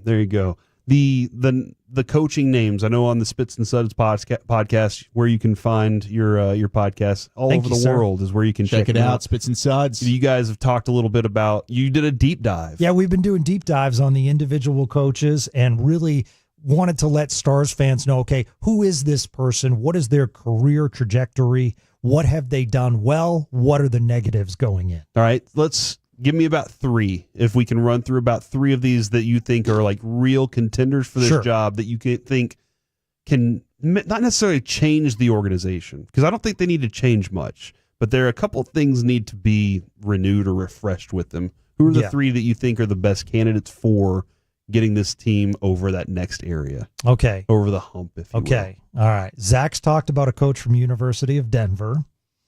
And the thing about David Carl, thank you. The thing about Carl, 35 years old, national championship winner, amazing dedication. When you look at Carl, came in as a player, got injured. University of Denver said, we're still going to keep you. That's how he got into the video coaching. Did leave for juniors just briefly for coaching experience. University of Denver embraced him back, became an assistant under Jim Montgomery, and then became the head coach when Jim left. Thrived. Coaches for Team USA and World Juniors. USA has won 2 straight World Juniors. Okay, that's nice. So, amazing. Issues? He's got good talent on those teams too, with those juniors teams. Oh, yeah. Tremendous. But he's the one kind of navigating them. He's navigating the waters. Still really impressive. Still really impressive to win against Team Canada, Sweden, Finland. I mean, they have so much talent. But I'll use Zach as an example. Zach has young kids. I don't know if Zach wants to pick up and move to Albuquerque right now at this part of his life. David Carl's the same way. Has 2 young kids. They love the Denver area. Once again, this university embraced them. So for that reason, personally, I feel as though maybe Carl will wait to see, will the Colorado Avalanche ever make a change? And if they do, he'd be a perfect replacement because they love the Denver area. So you're going to have to overpay to bring him here. Okay. All right. Okay, so that's number one. Let's look, because he's still on staff, at Elaine Nazardine. And the thing that Stars fans have to realize, when I went about this deep dive, everyone says, well, I don't want another Pete DeBoer.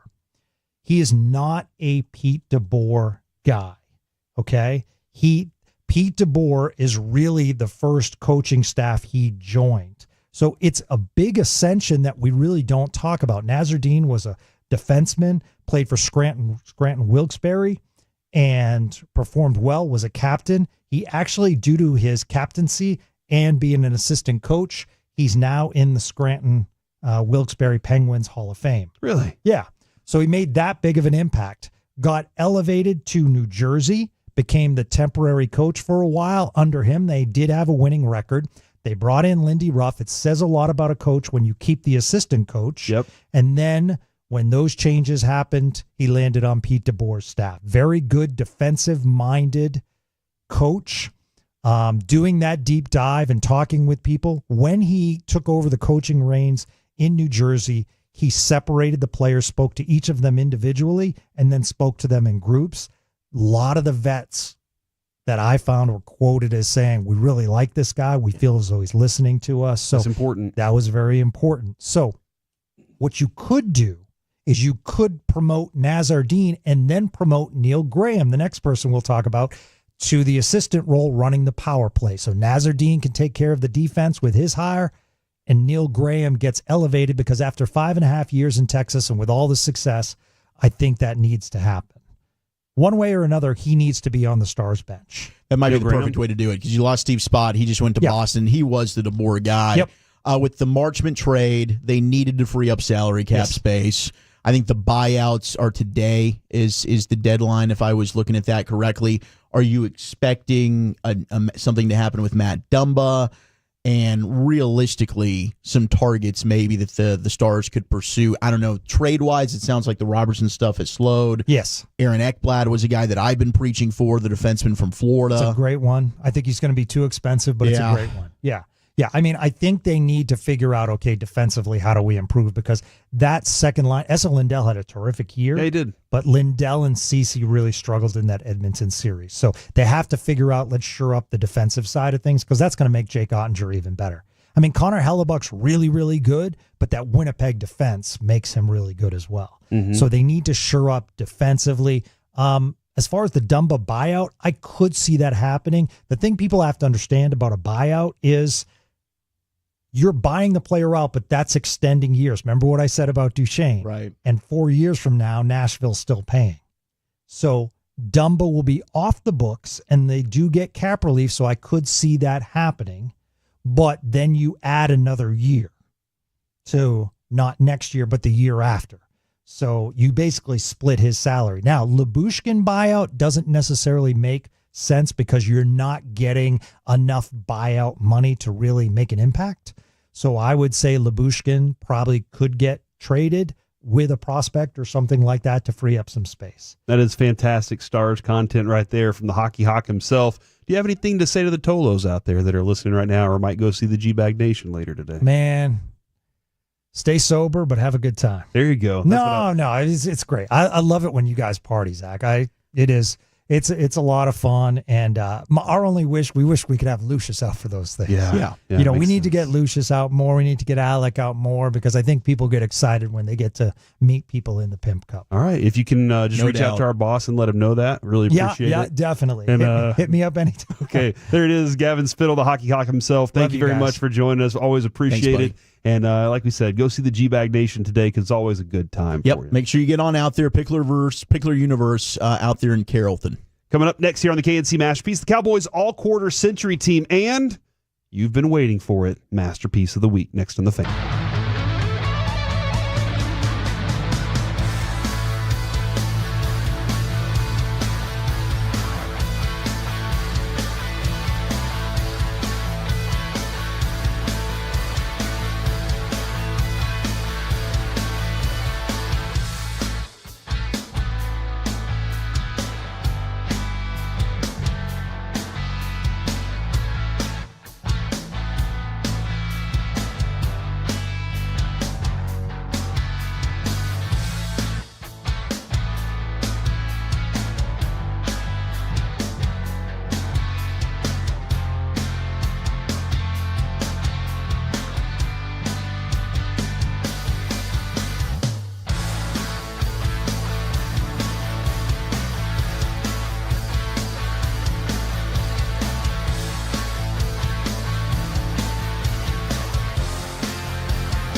This segment of the KNC Masterpiece is brought to you by the personal injury lawyers Frankel & Frankel. If you've been injured in a car or truck wreck, call Frankel first, 214 or 817-333-3333. With Frankel & Frankel, there's never an out-of-pocket cost. They only get paid when you win. Frankel & Frankel, the go-to car and truck wreck attorneys in Dallas.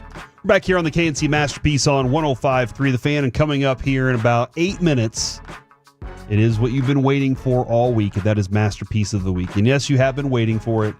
We see the texts. Basically, most people just text into the show and they're like, just do 4 hours of Masterpiece of the Week. And sometimes we do. Sometimes it is just 4 hours of craziness. Today, it's been a fun Friday for us. And for a fun Friday for the Tolos, we had Zach Wolchuk in studio with us today. You're missing out today on the public appearance with the group. Do you feel disconnected from the fellas when you're not around them? There definitely is some FOMO. I mean, I love being able to kind of fill in here and there, and working with you or Kevin, and then yesterday with like Carter and Medford. Like, I think it's a lot of fun. Yeah, it's a change of pace. But obviously, I love my guys on G-Bag, and especially when we're out on remotes. And today's a fun one because we just got to be out there a few weeks ago at Pickler Universe. It's an outstanding spot. I know we had a person text in earlier, like, hey, do I have to play pickleball? I mean, it's encouraged, but if you do want to just swing by and say what's up to the fellas, you absolutely can do that. Stella Artois usually is sponsoring the event. Like I said, there'll be pizza out there while supplies last. So go check out the homies, Pickler Universe in Carrollton. All right. Right now, we are going to dive into the list from CBSSports.com, the Cowboys all-quarter century team. And this can be fun. Dude, it could also hurt some people's souls. Absolutely. There's one specific player that did not get mentioned, and we'll get to him in a moment. We'll start with quarterbacks. And it doesn't have like QB1, QB2. Quincy Carter. No. No, come on, 10-6.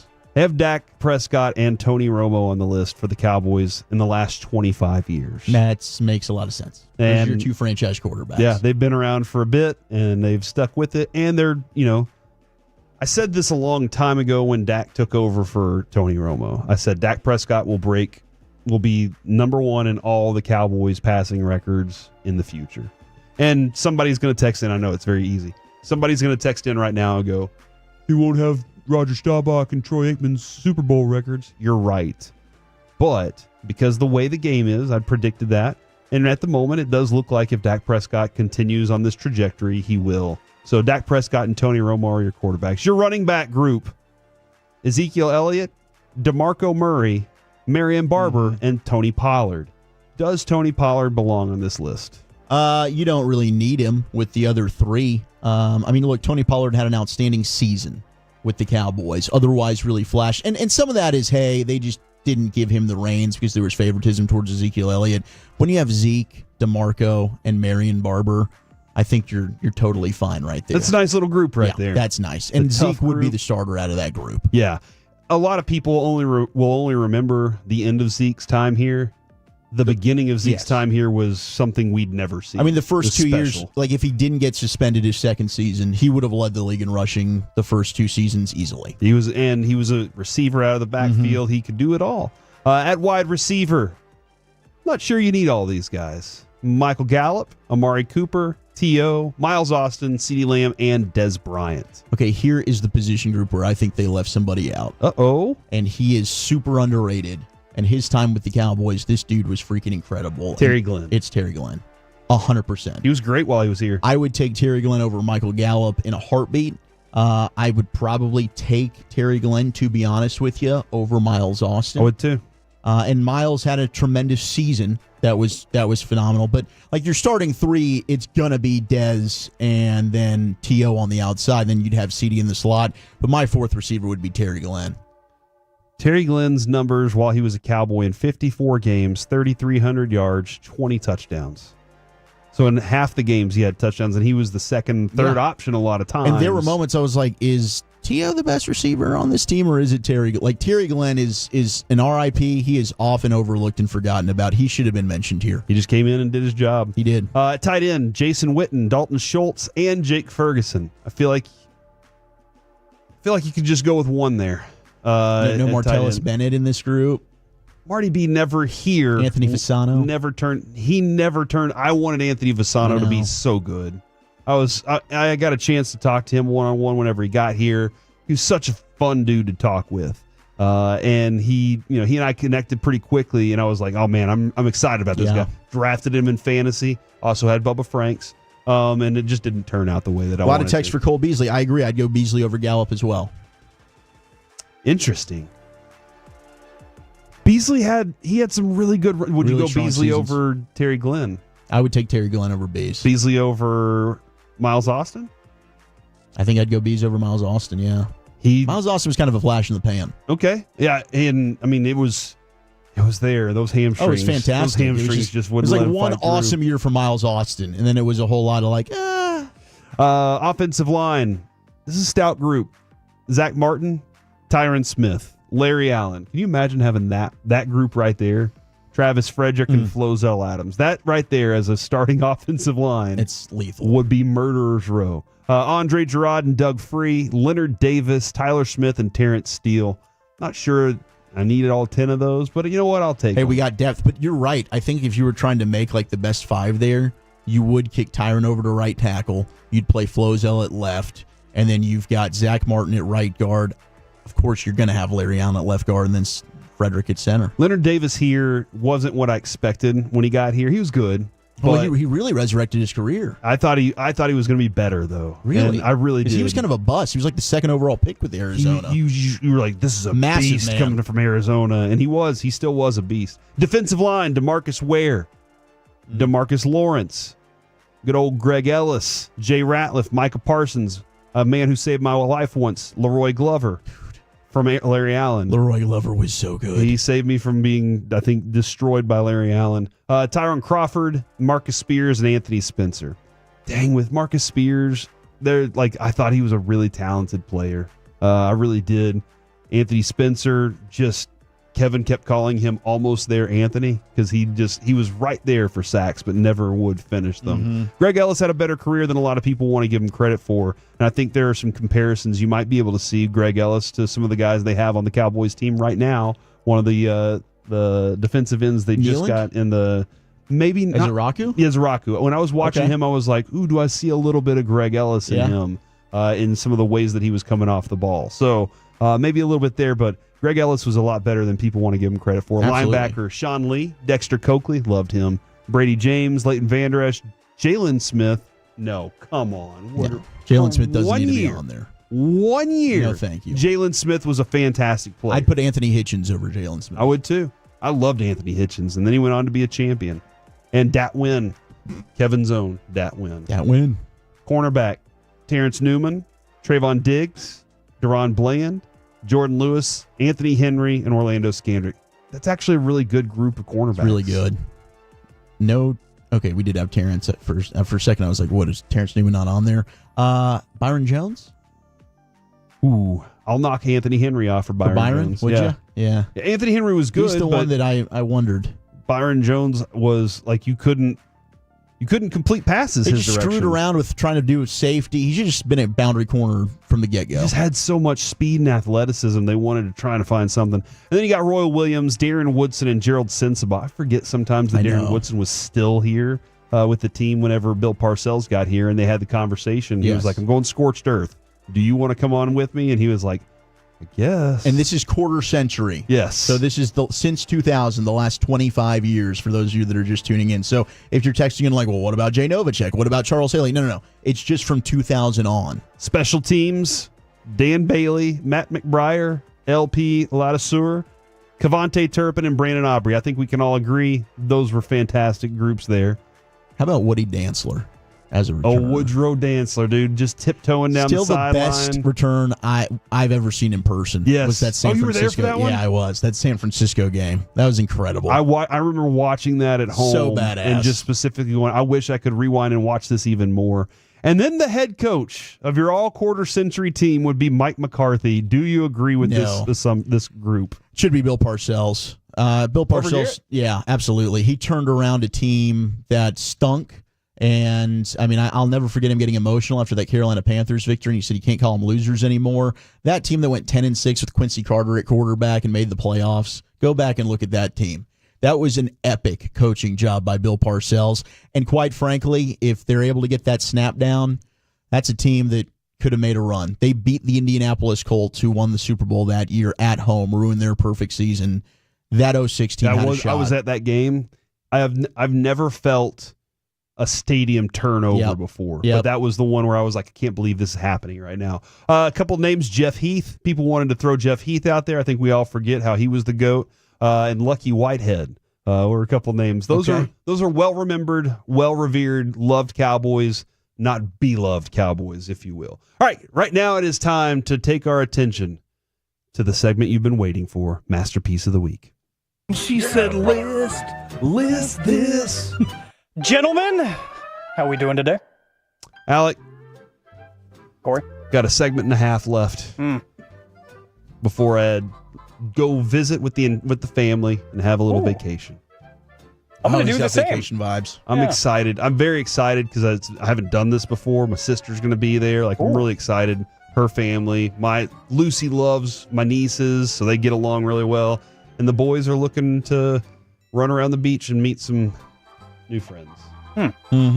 Well, I will not be doing anything as lovely as that. I just will be gone for the same amount of time as you. So we get to celebrate together. Look at us. And Masterpiece of the Week is a segment where we revisit some of the wild, wacky, and oftentimes very concerning things said on this very program throughout the week of radio that we do. And we have a tradition that I'm going to abandon. Oh. For one day only. We usually pick on people who are not here to defend themselves first. Nice. But there was a bit of a controversy during the show today. Oh. That involved Corey Majors. Oh, crud. And what he might have said or might not have said. So, presented without context, Corey Majors said this, and you be the judge of if he got this wording right. They needed a little bit of a break to recover and reboot. You definitely said poop. Dude, that was blatant. Yep. Like, it sounded like I Clear as intentionally said it. Yeah. To try and see if anybody would notice. Is that what I did? I think you might Don't have. spin it like that now. Don't spin it like that. I mean, why else would he just say, just throw in the poop like that? Because English is hard. Repoop isn't even a word. It's not. It is now. At least in the Tolo dictionary. I want to hear that one more time because I'd sound like I even stopped in the middle of the word to correct myself. And they needed a little bit of a break to recover and repoop. Yeah. Repoop. Wow. It happened. And now we can go back to our tradition because Kevin Hageland, he didn't want to show up to work today. So, got a few different entries. This is actually like one of my deepest wells that I've had for Masterpiece of the Week in a while. So I've got a few different directions I can go, but we're going to start off with a bang. You don't need prostitute to live. It is true. Wow. You don't need a prostitute to live. That's a fact. You don't. It's a luxury to have around if that's your thing, you know. Joy Taylor's a big fan. I'm not judging. I don't know that story, so I'm going to need some clarification. She thinks it should be legalized. Yep. She thinks the big problem out there is men that can't get laid. It's legalized in other countries. Are those countries doing okay? I don't know. I haven't followed up with them. I'm an American. And that's all you really care about is America. I get it. America. But as we did learn, it is the oldest profession. Yeah. We didn't know this until we found out. Everybody wants sexy time. Everybody has. I mean, that profession's been around for longer than you've been alive. Ooh. And that's a long time. Yeah. Freaking ancient. It's the bare necessities, if you will. Corey makes a statement. Do banks still work? That's a good question. Banks? How often do you go to the bank? A couple times a month. Really? It's really just the ATM, probably. So do you go into the bank? When was the last time you went into the bank? I couldn't tell you that. Me either. I think before Carter, my middle son, was born. He's 13 now. So it's at least been 13 years. And I'm pretty sure Avery was like 34. So I'm trying to figure out the math on that. He's 17. So it's been 13 years. You don't really have to go to the bank, I guess. That's Everything's amazing. on the apps. Yeah. I love it. We all have our apps. We go. Somebody texted in and said that they turned a bank into a dispensary, and they actually use the tubes to deliver their stuff. You know, the tubes at the bank to deliver the stuff to people. Yeah, man, I think I'm okay with that. I love that you can just scan checks through your phone on apps and stuff. So nice. No, doesn't it stink though? And then you'll use like a Sharpie, and they're like, you have to use a black pen. And you're like, dadgummit, and you got to do it. Then they're like, darker background, please. And you're like, see, mine is not picky at all. Mine is the pickiest. I've never done the Sharpie bit. Me neither. But I have had the background thing happen. Yeah. I haven't had that at all. Every single one has gone through. Don't put a white check on a white table. They're just like, this whole table's your check? What are you doing here? Well, you got a lot of tables, so it makes sense. Yeah, you do. Let's see. You can be the judge of what Kevin was talking about here. Like, go do that outside the rest of the parking lot. What? What was happening in that part of the parking lot that he needed to shut down? He's going full Aaron Hernandez. Whoa. Okay, next up. Corey. You regrettably said this. Just put the ramekin in my box.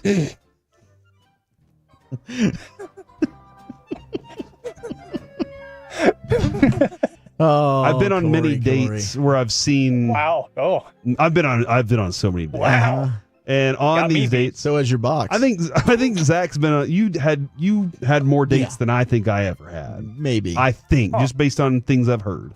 I had a good run there. And so I feel What have like you heard? going on these. This is all stuff you said, so it's not hard. Anyway, Sounds like a he I'm said, she not said thing. helping here at all. That being said, did you go to dinner on these dates? Yeah. Okay. It was usually dinner. Did they steal the ramekin? They put the ramekin in the to-go I never box? saw that happen. And if they did, maybe I just wasn't looking, or I went to the bathroom or something. I feel like a lot of the girls I dated would just be like bloop, and they'd throw that little ramekin of whatever, was it queso or sour cream sauce or some chili con carne? There might have been one that did. Like you'd take it to go and you just put the whole thing, the bowl and everything in there. It was all of it. My grandma, good gosh, she's taking everything. Grandma- Everything's going in the purse. Grandma was a thief. Oh yeah. I haven't seen the ramekin, but Corey, you might know this out in Denton. Cool Beans, the bar. Yeah. Oh, yes. Had a friend just take one of the pitchers and just like somehow had a purse big enough, and I was like, really? Kevin, that's what happened was he said that maybe it was a date that he said they want you to take them. And I was like, no, they don't. That's in their budget. They have to buy those. They got to buy new ones. Money. And the pitchers, the drinking pitchers. I mean, Those are big pitchers too. Those adios mofos. Yes. Especially if it's like nickel pitcher night. Yeah. Yep. They need more pitchers. Everybody's there trying to get their nickels worth. This might end up being my winner. This is so stupid. Kevin and Corey said this. Hey, I know you're with your horses. Quick question. Shut up. I got to go back to the horses. Shut up. Get me back to the horses. Quick question while you're with your horse. Oh, that was about Jokic. Yeah. Jokic loves being around the horses. That's right. Do you think he even cares? Parade? I have to stay for the parade? Yeah, do you think Why? he cares about this offseason at all for Denver? The fact that they don't have a GM or like, he's like, no. Horsey time. That's all that matters Horsey right now. time. Horsey time. Kevin and Corey also combined for this. I mentioned this earlier, talking about weird people. Maybe a little weird, but interesting nonetheless. I'm weird. I like weird. That's what I'm saying. See? I like weird. Weird's okay. Yeah, it is. Weird happens all the time. From the 682, I always take Whataburger table tents with the number on it. I have like 30 of them. I took a couple of those too. Listen, I got confirmation from Whataburger the other day. We know people at Whataburger, you know. Yeah, we do. We happen to know some Whataburger. We love people. Whataburger. And so they reached out and they were like, yes, they take them all the time still to this day. People are always taking the table tents. And yes, the number you think they take the most is the number that they take the most. 69. Let's try to get a couple more here. Kevin said this. Oh, we need to take him to Harry Hines and make a man out of him. There you go. That's Kevin right there. He was talking. I'm pretty sure he was talking about both of his sons. What they said whenever he first had a son, and then what he said with the second son. Well, he is off today. How can you become a man? Good wording there. You haven't purchased an off-brand hat at Harry Hines. And Wolchuk, you thought you were safe. Yeah, I didn't say anything. No, you said this yesterday. Told Lucius, like, hey, I got you off, man. Oh, no. Really? Come on. You did me dirty on that one. Was that during this time slot? Yep. Congratulations. Thanks, man. That's really nice. That's teamwork right there with the G-Bag Nation. We make the dream work. Always been their slogan. Yeah. What is the dream? We'll get you off. Of work, I'm presuming? Yeah, because we're out of here in 19 minutes? 19 minutes. All right. Is it time to vote It's then? time to vote. I am voting for Kevin's suggestion that there's only one way to become a man. And that is by visiting a street in DFW. Oh, we need to take him to Harry Hines and make a man out of him. That is actually fantastic. Does that really still happen over off Harry Hines? Oh, yeah. It's all. It is okay. Trust me, anytime I left baby dolls. Oh, yeah. You used to do baby dolls bit for a while. It's like, it's rampant. Okay. Yeah, that's right. It's great. It's rampant. Yeah, I'm going to co-sign that one. Okay. Oh, we need to take him to Harry Hines and make a man out of him. God, Kevin. Jeez. You know what? Just because we don't get to hang out with Wolchuk a lot, I'm going to vote for him. Y'all get the gentleman's sweep, but Thanks, buddy. I'm voting for this. Told Lucius, like, hey, I got you off, man. From the 214, I petition that Wolchuk switches to the midday show. Who does he switch with? Do it like me or Kevin? Do we switch to G-Bag, or do we just get a third? Do we just add? And then, you know what? What would happen with his relationship with Eric? You know, you cannot break those two men up. Well, next week, I think we will be broken up again. That is true. That is true. All right, guys, that was a lot of fun. Masterpiece of the week. Kevin wins yet again with words that he's said. And now it is time to chit-chat with the fellas from the G-Bag Nation next on The Fan.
products? I gotta remember that. Well, you know, they say in order to remember something, you have to forget something else.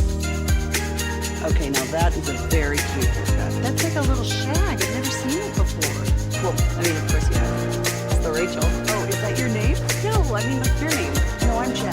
My name's Jen. Right, but I just mean like this is your haircut, but that's hair on your head. I'm not saying this is your hair. Okay, freaking hair.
true that you've got to forget something else to remember that Uber Eats has groceries? Nah, that's absurd. Hey, remember when you used to be what was it, Pepper Lady? Pepper Lady? Wasn't it Cinnamon Sisters? Basil Babes. Saffron Squad? Nutmeg Maidens? Paprika? No, Nutmeg Maid? I just said that. Was it Spice Girls? Doesn't sound right. Was it Saffron Squad?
This segment is brought to you by Classic Chevrolet. If you're in the market to upgrade your vehicle, get to Classic Chevrolet in Grapevine. Back-to-back #1 Chevy dealership in the world. They've got more new Chevys than anyone, all priced to sell. Visit ClassicChevrolet.com. This is Texas. This is Classic Chevrolet. Together, let's drive. Based on new Chevy registrations 2023 and 2024. Back here on the KNC Masterpiece on 105.3 The Fan, it is time to chit-chat with the fellas from the G-Bag Nation. Brought to you by D&M Leasing. Gentlemen, how are we doing today and where are we at? Man, we are at Pickler Universe here in Carrollton, 35 and Bush, basically right here on the service road. And Stella Artois is with us. They have beer samples, and we're going to be here for the next 3 hours. Hope all the pickleball players can join us. All the Stella drinkers can join us. Yeah. Now, throughout this show, I don't know if y'all noticed or not, Zach Wolchuk's not going to be with y'all today. He has been...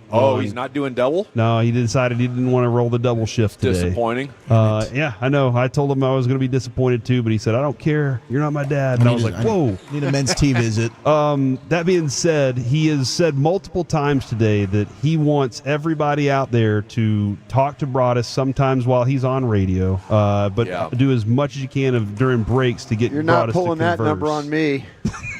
That ain't happening. I heard what happened yesterday because Jared asked the question yesterday at baseball.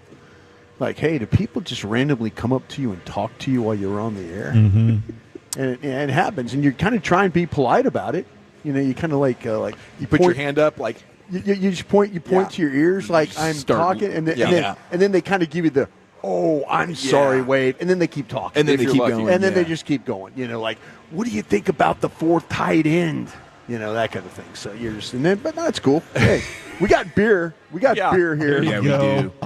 I got beer, and if you want to come up and talk to me, and I'll hand you a beer. I think we could. Are we allowed to do that today? Yes, those are beer samples. Beer samples. Full-size beer samples. Okay, full-size beer samples. I don't think you just come and have a sample with me. Yeah. But if you see the red light on the little box on the desk, that means we're talking to somebody. They're talking. Yeah, probably talking on air. If after your first sample, you're like, man, I'm still not quite sure what all the flavors were in there. I'm still curious. Right. My palate wants more. Maybe we can look into a second 12er.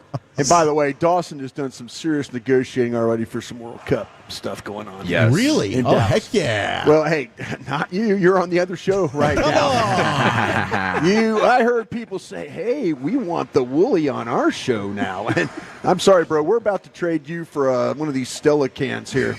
I think we're actually Stella can. Hold on, we have to give up the Stella a Stella bucket with some ice. I haven't approved the trade yet. I mean, I haven't even looked over No. Me and Dawson were here early. You come rolling in here with 2 minutes to spare and then throw stuff around. But I love it. We're going to keep you. We're trading the Wooly. We got World Cup stuff going on without him, okay? Brian's got Big Friday energy here. I think he might be cracking the Stellas already, to be honest with you. But we're all good. Just having fun. It's Friday. We got a 3-hour show today. I love it. Yes, that's that 3-hour energy right now. That's the 3-hour energy right there.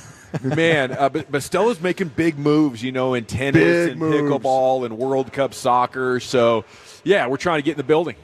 I love it. You guys have a fantastic day out there. Looking forward to hearing it on my ride home. Pickler's Universe. Go out there and get some Stella and some, I believe, some Mr. Jim's pizza as well. No, Mr. Jim's Day, but pure gold as always. Thanks for asking. That's what I'm talking about. Thanks, Broadus. All right, there they go. The G-Bag Nation. You can roll home with them. We've been the KNC Masterpiece. I'll see you sometime later on. Until then, you've been Masterpiece. Oh, we need to take him to Harry Hines and make a man out of him. I'm not saying this is your hair. Okay, for you, man.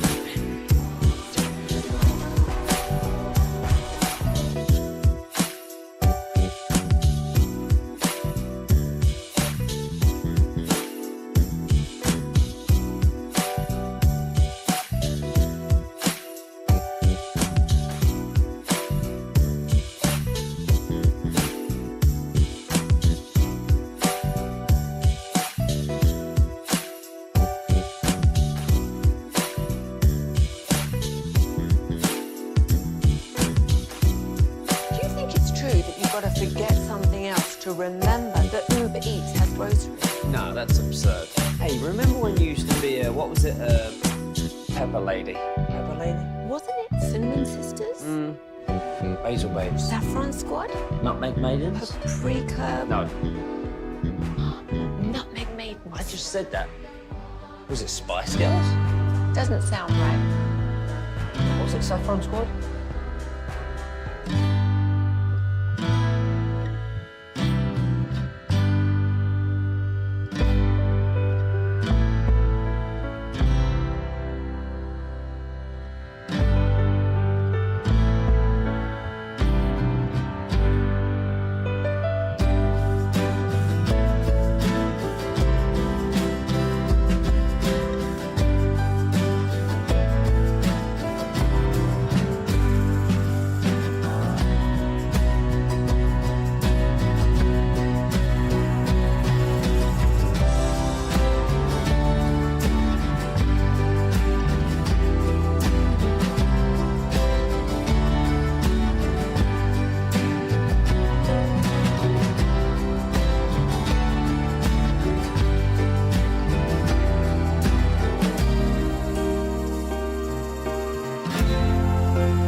D&M Leasing Studios, you're rolling with the G-Bag Nation on 105.3 The Fan. Here we go. It's hour number 1 of the G-Bag Nation on 105.3 The Fan. We are live at Pickler Universe in Carrollton off of 35 and Bush.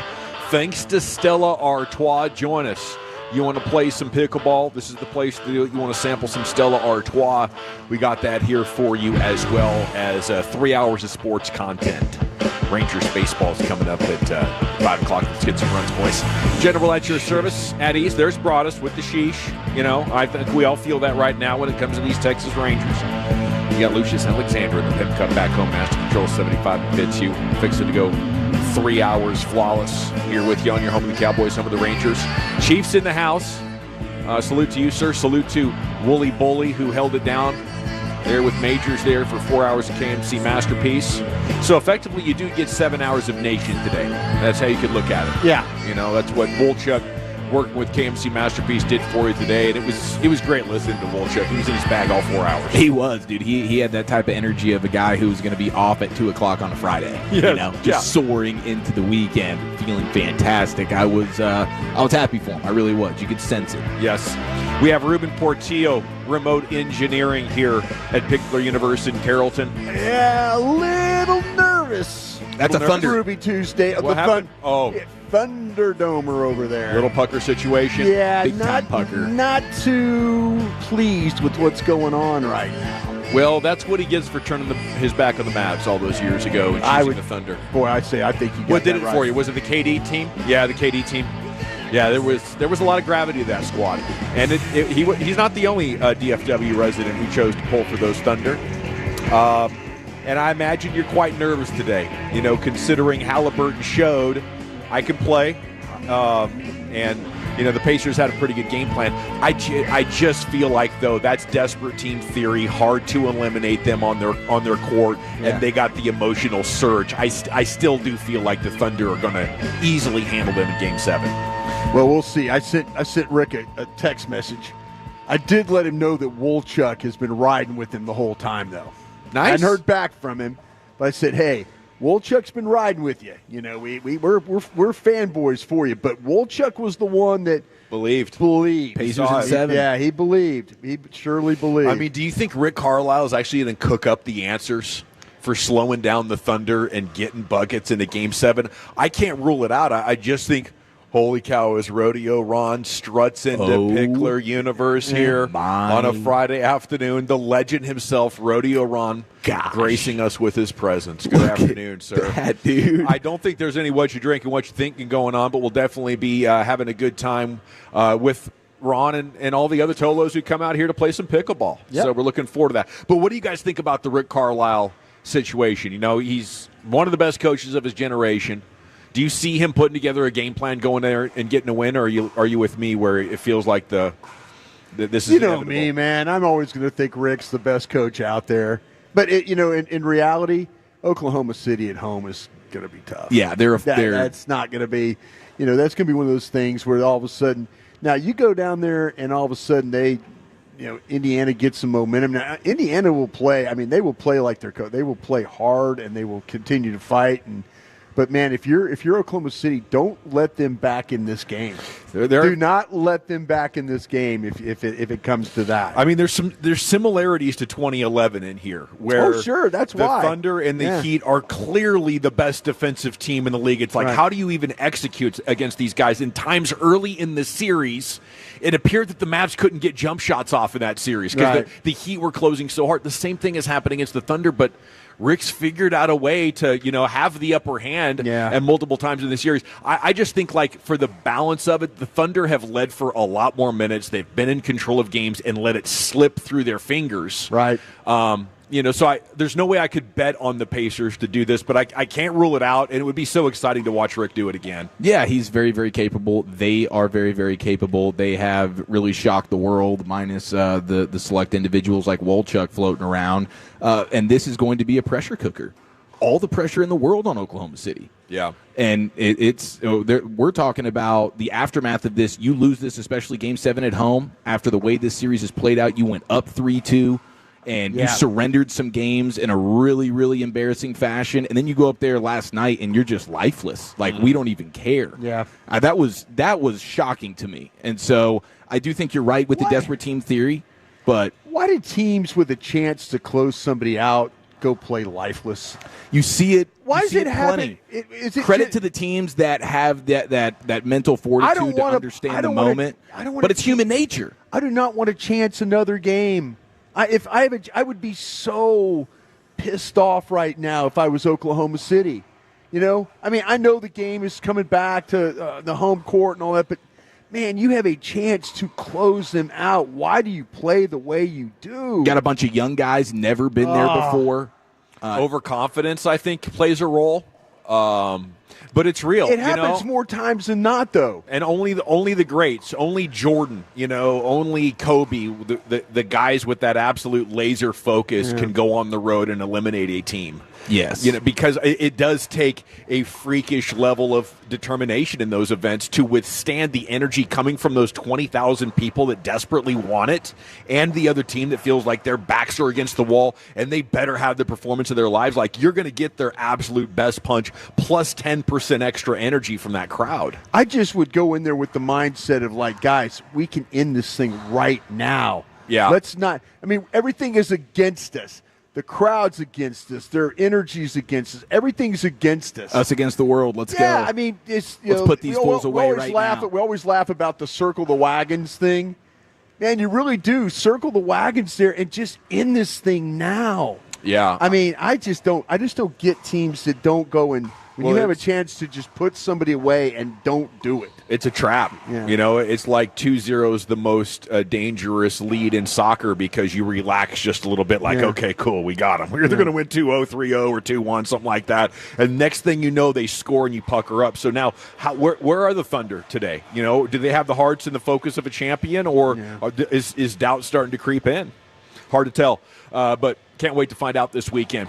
Okay, the Caitlin Clark drama and the stories is even bigger this year than last year, and I didn't think it was possible. But, the players think they can get in her head a little bit and slow her down, but I think they're finding out she's, more determined. Maybe she's got more dog in her than people thought. But, yeah, her and Nafisa Collier are leading the early fan voting for the WNBA All-Star Game the league announced today. So I think this will probably be the first one I watch. Yeah, it would be a first for me as well. And I believe our very own Paige Beckers is in the top 6 in terms of All-Star votes at this point as well. Okay, the Rangers got swept by the Royals. I did want to bury that lead a little bit. It's a fresh wound. I really felt like on Wednesday they were going to bounce back and they were going to handle up. And now, we have to, go back to thinking maybe they're just not that good. I thought they'd hit a turning point as we started in this, but once you get there and then to have this happen, what's it say about the team right now, guys? Man, they're down bad, and this is kind of been the story of the season with just how they give you the glimpses, but for the most part, they come up short offensively, and it is extremely frustrating. It's one thing when you're not really hitting at all, and that's a misery in itself. And then now you see the moments where it's like, man, you got times where you got back-to-back doubles, no outs, and you end up the inning with 1 run. Like, what? Come on, dude. And it's become too consistent. And Corey Seager, when is he going to even? You're right. When is he going to decide to be anywhere close to the best version of himself? And really, until that happens, this lineup can only do so much for you. And it's a shame. It's a shame that you're wasting pitching the way that you are. But to let a Royals team outdong you and outdo all this kind of stuff, that's in your house. Yeah. Come on, man. Yeah. This is a down bad situation right now. And it's a long season, and we've seen before. Things can get turned around. But it's looking bleaker and bleaker by the second for this offense. Well, it's no longer a long season, though, right? We're kind of 75 in now. Yeah, we're right. The sample size is big enough now to just say you might be who you are. Who you are, and I think the thing about it is I think the Royals are a little bit of an underachieving team themselves. If you look at, Jared, remember they lost 6 in a row. Yeah, they lost to the A's and to the Yankees. I mean, they got swept 2 series in a row, and you're kind of thinking like, okay, Rangers coming off a good series against the White Sox. Every time you want to believe in this team that maybe, like you're talking about, Dawson has that ability okay, they're going to go on a little bit of a run here. They're going to find a way to play at home. They're going to do well against the Royals, the pitching. They're going to find the hitting again. Yeah. Nah. You just. I thought this don't one know was how for real. I don't know how you. I don't know how it's. I do believe they are who they are. I really, really do believe, and they're a 500 team. That's kind of who they they're are. a total snooze fest to watch. Yeah. My first job in radio was on the home of the Mariners, KVAN 1550 in Vancouver, Washington. And, my entire 10 years working in that market, the Mariners played on the radio station that I worked for. Covering this team right now reminds me of that group. And they would always have a good week that would make you okay, is this it? And then break your heart. And then, is this it? Yeah. Listening to Dave Raymond on the way in with KMC Masterpiece, I mean, he nailed it. The baseball season is a torture. But when you're good, you're at least enough games above 500 and winning series consistently. You're not getting swept. You're not getting nearly shut out. Those are the predictive, indicative kind of things that you look for. So, I mean, I hate to do it. Earlier this week, we were talking about hey, maybe you don't need to be buyers. Maybe you don't need to do anything drastic. But, I mean, they're heading for being sellers now. They are. I think that's the one thing you could say for sure about this team. There's not anything that's given you the 3 games against the White Sox. You come in here and 2 of 3 saved from the Royals. Okay, now you go to the series with Baltimore, and then you kind of figure some things out. Maybe 2 out of 3 from them. But you kind of get into a little bit of a role where, okay, we're starting to win series. We're starting to put together. We're climbing in the stands. The fact that your division right now, really other than the Astros, I mean, you're kind of in that wild card hunt. But, I mean, the more you feel like, this team could be that kind of team that could get themselves in the playoffs, they really aren't. No. They are who they are, and it's no more like, the hitting will come around. If they're buyers at the market, I would be surprised. It's got to be something, wild. Could you do Malley and Gray for an amazing outfielder who's, a candidate to hit 35 home runs and has an on-base plus slugging at 800? I think you got to think we need a strong catalyst bat, someone that we're going to put in here that's feared, because you can't rely on getting these guys hot at the same time. Hell You get no. Simeon hot. Corey Seager goes on the worst stretch of his career. Yeah. The worst 18-game stretch of his career starts the day Marcus Simeon gets hot. Yeah. You can't make it up. No. The back and forth nature of 1 or 2 guys at a time starting to get something going from a production standpoint, but they cannot get this thing in sync from top to bottom or anywhere close. And it's miserable, man. Please go do this for us. Okay, so the only other thing, if you wanted to harvest some sort of chicken soup for your Ranger soul, we got CY.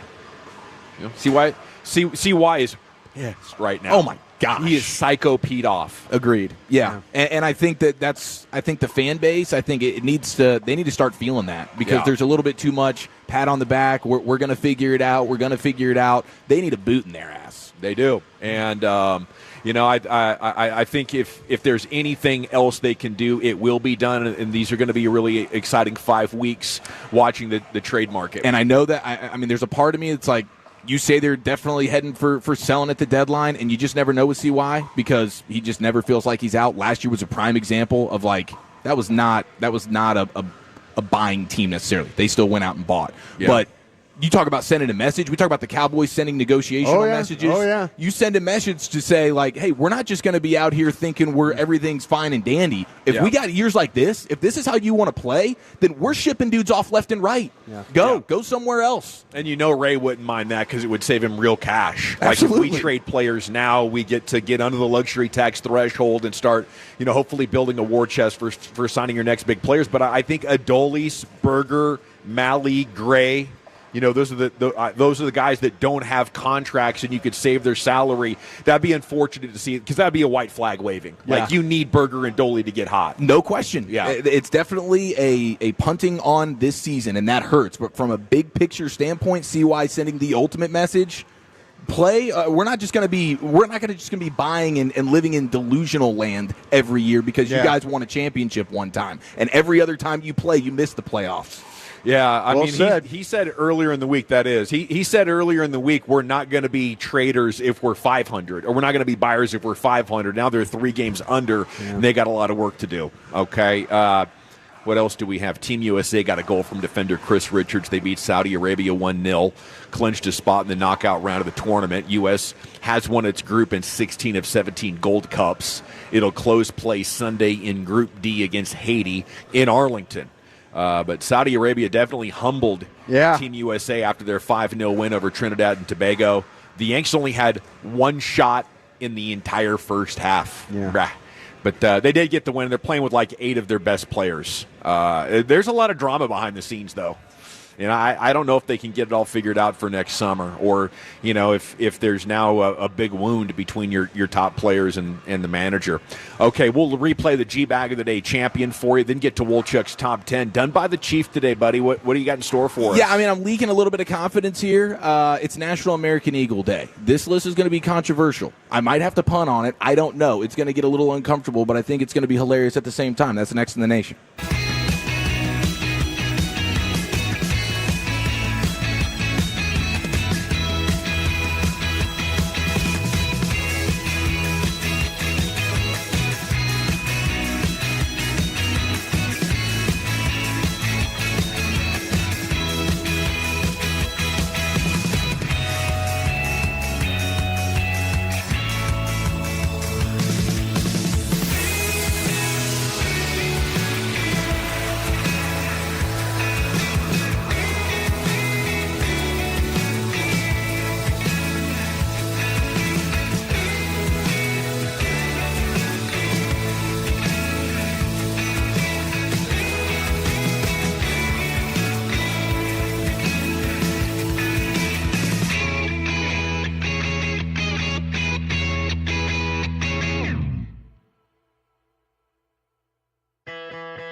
that. Well, you know, they say in order to remember something, you have to forget something else. Okay, now that is a very cute haircut. That's like a little shag. I've never seen it before. Well, I mean, of course you have. It's the Rachel. Oh, is that your name? No, I mean like your name. No, I'm Jen. My name's Jen. Right, but I just mean like this is your haircut. But that's hair on your head. I'm not saying this is your hair. Okay, Yeah, buddy. Welcome back. It's the G-Bag Nation here on 105.3 The Fan. We are live at Pickler Universe thanks to Stella Artois here all afternoon. Actually, up until 5 o'clock because that's when Rangers pregame is kicking in. Good thing it's the Pirates. Paul Skeen's not going to throw in this series. DeGrom tonight. So reason to believe, Brian. Is it Pirates or Orioles? What do I mess up on that? Pirates. It's Pirates. Yeah. And then Pirates Orioles. Pirates, then Orioles, right? Okay. Yep, 5 o'clock pregame, 5:40 first pitch tonight on your home of the Rangers. Segment's brought to you by the Frankels. If you've been injured in a car truck wreck, call the Frankels first, 214 or 817-333-3333. There's never an out-of-pocket cost. They only get paid when you win. The Frankels, the go-to car and truck wreck attorneys in Dallas. Let's go into the Pimp Cup where Lucius has your G-Bag of the day. Ooh-wee, it's Groovy on a Friday, fam. What's good, bro? Hey, buddy. Hey, Yeah, we're feeling good. Hey, buddy. Hey, buddy. Hey, buddy. All right, this is G-Bag of the Day. We do it every weekday at 5:30, and we replay the champ at 2:30 here. If you see anything this weekend, hit me up at Lucky Lucius P on social media, Lucius Alexander on Facebook. Follow us all and find G-Bag Nation on Twitter. Our winner! This is so perfect going into the weekend. 2 church clips for you backsliders. Yeah, you backsliders. Get the prayer warriors. Tell them listen to 105.3 The Fan. First clip right here. Why are they trolling the prayer request line like this? Praying this morning for Sister Mary Flanagan and also Brother Harry Dick Jones. Yeah. Brother That's a good one. Harry Dick Jones. You think there's like some 13, 14-year-old kids in the back of the congregation just Yeah. chuckling to themselves. Beavis and Butthead. Dude. And they're getting ready for the whooping of their lives. That is right. Yes, they Spare are. the rod, spoil the child. Yes, they are. Was that you that put the Harry Dick Jones up there and made Pastor read that? My. You think that's funny? They'll be talking about Harry Dick Jones and that family for the next 100 years. Harry Dick Jones. And this reverend right here is saved, sanctified, and filled with the holy pause. Good. Come on, do me a favor. Look at a neighbor and say, neighbor, have you tasted him this week? Whoa. Come on. That was the wrong neighbor. Yeah, wrong neighbor. The church combo platter is your G-Bag of the Day champion. Next time, it will face challengers. Actually, going to be Monday at 5:30. As today, 5:30 will be in the midst of a Rangers game. But whatever the case, it's time now for Wolchuk's top 10 at 2:20. Here's the Chief. Yes, sir. Thank you very much. 877-881-1053. What's your best remedy for a headache, by the way? I've been getting some really, really, awful. Today's been miserable. Right over my right eye. It's not full-on migraine status, but my headache has been, and it's starting to become a little bit too frequent for my liking. Once a week, couple times a month. And it's I can't enjoy You might anything. want to go get that checked. I can't enjoy anything. It's right over my right eye. You might go check that, yeah. Right in the forehead area. So I've kind of simmered it with, I've thrown the book at it today from start to finish for my hydration. How about BC powder? Did you throw BC powder in the mix? Hi, I'm Richard Petty. I didn't get any BC powder. Maybe that's the I think next. that's caffeine and acetaminophen. Oh, okay. Something extra. It's really good. It's kind of like the hair of the dog that bit you in the sense the way it looks. It is very 1957, but it works. Seriously. Is that right? Is this a CVS long receipt purchase? It is like Krusties of Krusties use this stuff. Yeah. Wow. Yeah. That sounds delightful. Yeah. It's usually ibuprofen for me that'll knock out any kind of headache. Okay, see, that's kind of my deal, too. I hammered 4 of them bad boys this morning. Dang. Didn't put a dent in it, bro. Dude. I think you need to go to the doctor. Yeah, you might want to holler at the doctor, bro, before you have aneurysm in front of us. I was, in the middle of.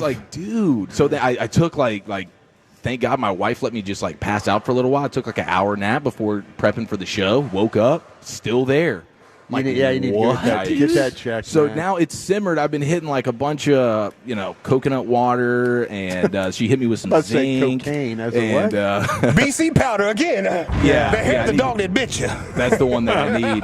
That's the one that I need. Crush That those is- up here on this table. Yeah. No, it's already like like a sleeve. You just put it right in the water. Right? Oh, really? Oh, yeah. And you just shoot it nasally, obviously, right? It's crazy. Yeah. All right, very good. No, it's like seriously, like back in the day, NASCAR dudes. Yeah. Like they would like be in a wreck and get just slung all over the place, and they were like, "Hi, I'm Richard Petty. I take BC powders when I wreck here at Talladega. I flipped 18 times. Got out of the car, got me a BC powder. Feel like I could run another 500 miles." That's what it is, man. It is like old school. Like you take that, you're one step away from death. You sold me. Yeah, and then you take it, and you're like, "Oh, I'm alive again." Yep. That's a great bag of the day nominee, Brian Broaddus there, ladies and gentlemen. That's a great commercial, Broaddus. Yeah. You just hit that out the park, bro. All right, so we're going to go I ahead. hang around those people all the time. That and moonshine is what they drink. A lot of that too. Actually, Harry Dick Jones is a perfect transition to today's list. Oh, jeez. I would like to just say, of course, Happy National American Eagle Day. Now, on the search for an eagle bird list, I stumbled upon the factoid. Steve Miller, Dallas, Texas. And this is not a ball sacking, that the names of these birds, I don't know who came up with You think some scientists were having some fun? I think they were having a good time in the lab that day because, like, what would be a provocative name of a bird? Woodcock.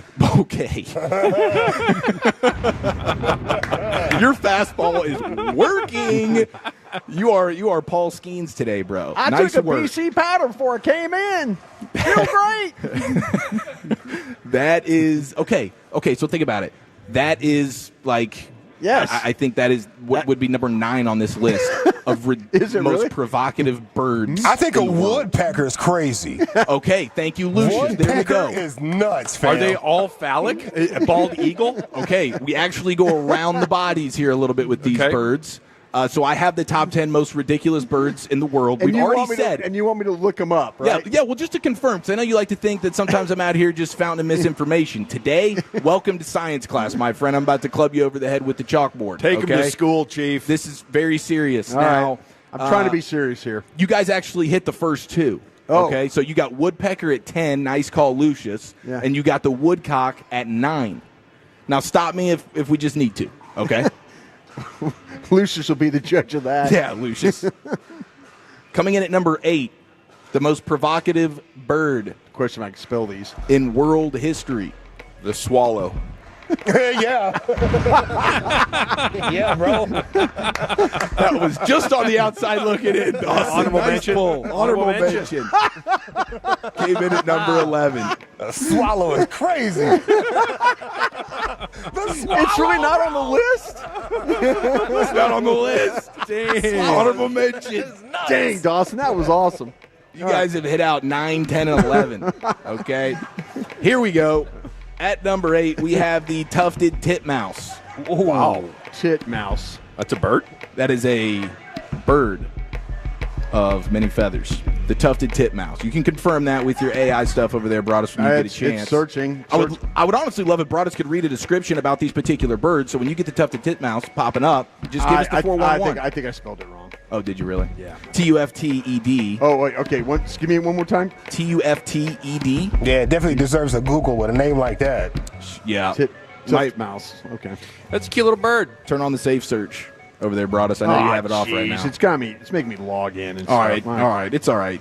So that is number 8. That's a real bird. It's got some nice shape to it. I like the shape of them. Going in at number 7, we have the fluffy-backed tit babbler. The fluffy-back. I couldn't get that mouth thing coming up. All of the Tufted photos. titmouse? Yeah, I went to the images and all of the photos are blurred out, bro. I can't get one photo. The damn bird. Yeah, you got to go in incognito mode. Yeah, don't be on the work computer right now. So fluffy-back tit babbler is going to be number 7. Okay. Then we get to, now this is an interesting one. I'm going to Gemini. I'm going to something different. Okay. I would encourage everyone to Google this bird because I think it's got an interesting aesthetic. Okay. Of course, coming in at number 7, it's the Brian. Andean cock of the rock. Wow. And I see this one on like a branch. Is that R-O-C-K? Or is that just Wow, So I that don't is, know. I don't know why it's on the rock. Holy cow. Isn't that a weird looking I can one? see why he's named a cock. Yeah. Let me just say that. Okay. Just the. You got to be kidding me. The head. I'm the hearing helmet. it's a strikingly beautiful bird. It is. Yeah. It's orange in color. Yeah. Phallic in nature. South American. South American. It's South American. Andean. Yeah. Thank you. Okay. It says it's got a leaking behavior. You got to be kidding me. All right. Lucius, Lekking. What is that? This is leaking, science. Leaking. I think that's leaking. Yeah. Is that premature? It's during breeding season. Sorry about that, Lucius. Okay. Mm-hmm. Breeding season. From the Andean cock of the rock. What number is that? That was number 5. Number 6. Here comes number 5. Halfway home. Okay. American bush tit comes in at number 5. All right, we're having fun at the old ballpark. Yeah, this is a social songbird from what I understand. And it's American. So we appreciate this bird. Oh, it is. Yeah, it's found in western North America, known for its highly social nature. Yeah. Hey, big boy. And unique nesting habits. I see it there. Mm-hmm. I understand why they call it that there. It's got a pretty big plump chest body, on it. plump body with a large head. I was trying to understand why they would use that specific T word to describe a bird.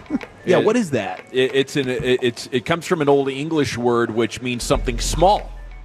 Oh, okay. And you know what? Interesting of all these birds, they are pretty small. Like we're showing love to the American eagle today. That's a giant bird. These are all tiny birds. 2.8 to 3.1 inches for birds. This particular bird. All right, now number 4. That's why it's not a cock. Blue-footed booby. Yeah. Blue-footed booby. Yeah, I've heard of the boobies before. I mean, really blue feet. This is a bird. Think about the webbed foot of like a duck or something pretty large, and it's actually just 100% blue. Leg and the foot. That is the webbed badass, foot. dude. That looks like something that AI would make. Yeah. That's why I had to check this quite a bit to make sure this wasn't an AI situation. GOD. Because these AI videos that are coming out now. Yeah. Oh my goodness, dude! Are these just like flooding your algorithms a little bit? I'm like, oh, dude, that's a tidal wave coming onto like just a highway. Like the people eating the chicken. Have you seen the one eating the chicken? No. No, that's scary, bro. I thought it was a real person until they ate the whole chicken. Like while it was steaming, and I was like, okay, this is not real. This is not real. But that blue-footed booby looks like it has like some blue fomicides on. Yeah. Some Nike fomicides on, like he's fresh to death, bro. It's saying the booby part of their name is thought to come from the Spanish word bobo, meaning stupid or foolish. Oh, my God. Referring to their somewhat clumsy gait. So when they're moving, they kind of like, they're more of a like flyer. Mardi Gras Brian. Is what just stumbling in an Avis parking lot. Exactly, just falling on the ground. I like that. It's a good-looking bird, and that's the first real big bird we've seen make an appearance. Kind of like a penguin. You know? Yes. The beak, the face. Yeah. Yeah. Awkward walking. Yeah. If you say so. Okay, Steve Irwin. She's a beauty, Mike. Yeah. Coming in at number 3, we have the red-rumped bush tyrant. All right. Red-rumped. A lot to unpack here. This is another beautiful bird, gotta say. Multicolored, but it is red-rumped. Bush tyrant. That's correct, Lucius. Okay. Oh, yes. Yeah. I can relate. I understand that vibe. This is, this might be. These are flycatchers. Spirit animals. These are flycatchers. Mm-hmm. They're found in Bolivia, and Colombia, and Ecuador, and Peru. True. Bush tyrant. Red-rumped bush tyrant. All right. Yep. Okay, coming in at number 2, we have the all-one-word Dick Sissel. Sizzle? Sissel. Now, perhaps the pronunciation does lean a little bit more zzz, but it is a double S, so I'm going Dick Sissel. And quite an investigator. Small seed-eating migrator migratory bird. I in the just typed family it of in a ridiculous way. Just to Cardinals. see what Did you? Oh no. Oh, it came up. What do you mean by okay, that? all right. Hey, okay. That's crazy that Dick Swissel made it, but Swallow didn't. It resembles a miniature meadowlark. Does it really? Grayish brown, black, dark streaks, bright yellow breast, featuring black bib or V-shaped patch. Ooh, where's that at? Is it like a landing strip situation? I knew you were going to say that. What's the locale? Drop a pin. I'll see you there. Coming in at number 1 is the Sombre tit. There he is, Europe, Southwest Asia. Sombre tits occur in low density and thin woodlands at a very high level. Shout out to all the birds on National American Eagle Day. I like an Salute. eagle. All Yes, right, sir. it's the G-Bag Nation. We are live at Pickler Universe in Carrollton, 35 and Bush. Brought to you by our friends at Stella Artois. Come by for some cold beer samples. Cold beer. I think they got some NAs here for you as well. So if you see me, you can beer me with one of those bad boys. I'd appreciate it. Cowboys and Mavs updates coming up at the top of the hour along with Eric Nadell. But biggest L, biggest dub is next, Chief. That is correct. 877-881-1053. Where have you taken some L's this week? More importantly, where have you gotten those personal victories? That's next right here on the Fan.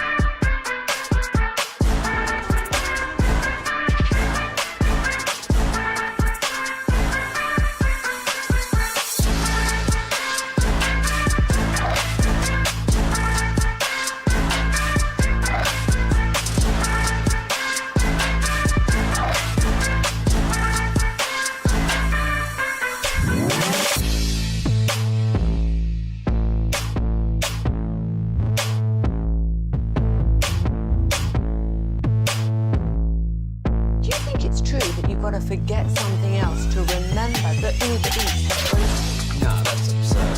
Hey, remember when you used to be What was it? Pepper Lady. Pepper Lady? Wasn't it Simon Sisters? Basil Lady. Saffron Squad? Nutmeg Maidens? Pre-curb? No. Nutmeg Maiden? I just said that. Was it Spice Girls? Doesn't sound right. Was it Saffron Squad?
If you're in the market to upgrade your vehicle, get to Classic Chevrolet in Grapevine. Back-to-back #1 Chevy dealership in the world. They've got more new Chevys than anyone, and they're all priced to sell. Silverados, Tahoes, Blazers, Malibus, Equinox, and more. Visit ClassicChevrolet.com. This is Texas. This is Classic Chevrolet. Together, let's drive, relax, and enjoy the difference. Based on new Chevrolet registrations 2023 and 2024.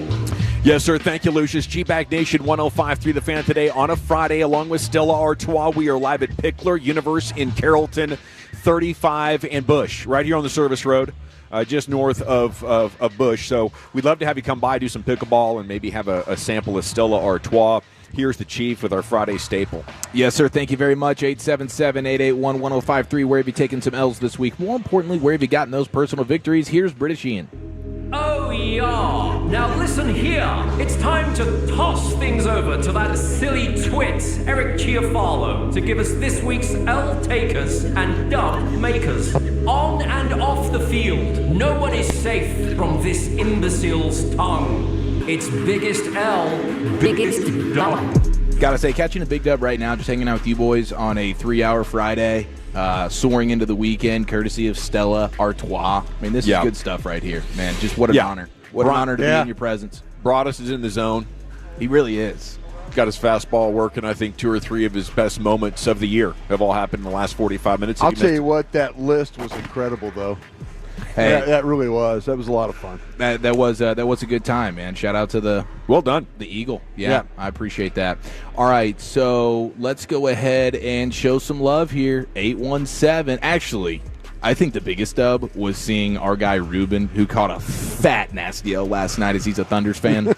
But he didn't realize he's engineering our broadcast. He didn't realize until after the first segment, we were in the commercial break. He's like, "Wait, we're off at 5 o'clock today?"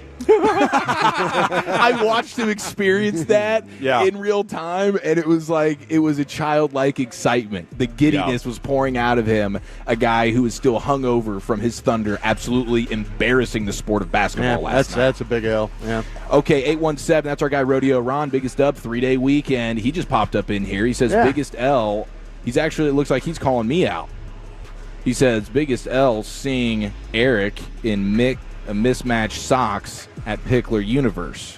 I guess his wife didn't dress him today. Very good. Yes, I guess that's a norm right there, right? You just kind of show up in what you show up in, right? It's a good look. We were, like I said, I had a headache today, I mean, getting out of the house. So was only kind one of a eye beating. worked? Yeah, one eye. So I do have a white showing ankle sock, or like mid calf sock or whatever, and then a black one. So I don't know. I can't believe he noticed that. I figured if anybody was going to call me out for it, it would be Broadus in his nice little hey dude golf shoe, whatever. I've learned so much just not to even bother calling you out about this anymore. The boss came in and was talking about a potential clothing sponsor for us for Love of the Star. And I started laughing. I just started laughing uncontrollably because I was thinking about you and the clothing sponsor. Wow. Your vision good though? Yeah. Yeah, my vision's good. Bro, you seriously need to go get that because checked I out. got the LASIK last year, and my vision has been incredible. Behind the eye. I didn't know. stuff. I didn't know it was going to be X-ray vision. Don't mess with that. But it is. Don't yeah. mess with that. It's not improving with over-the-counter meds. It like the ibuprofen. Like the ibuprofen really didn't work. It wasn't until my wife gave me some zinc, like some liquid zinc and something else, and then I started hammering the coconut water with the electrolytes. And then, do you think you're dehydrated? Perhaps. I guess there's certainly that chance. That's what I'm hoping. But this is reoccurring.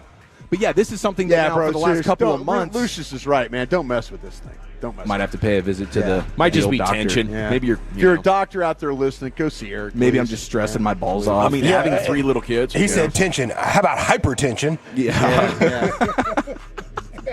That's a good point. I mean, I might have to, revisit a couple of the habits. Okay, here we go. 469. 469. Biggest L. Son broke my teeth. Dang, bro. He's got to have surgery. Fighting your son in the front yard? Yeah, I wonder what that was. I'm guessing Like some chip it? type of wiffle ball, maybe Bat? like a golf teaching scenario. All of a sudden, swings I had a back buddy. and get you. I had a buddy one time. We were water skiing at the lake, and he broke his front 2 teeth on the ski ladder.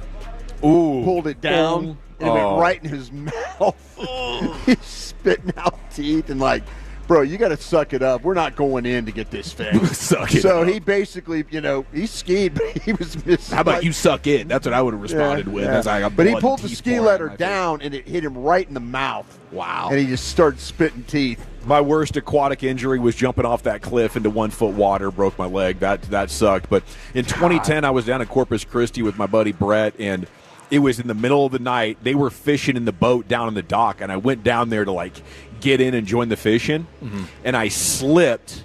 And I went sideways. You know how you fall into the basin of that boat, and I'm falling backwards, thinking please don't let me hit my head on anything because that would really hurt. Yeah. But I just landed and held my beer and kind of stuntmanned it and got back up.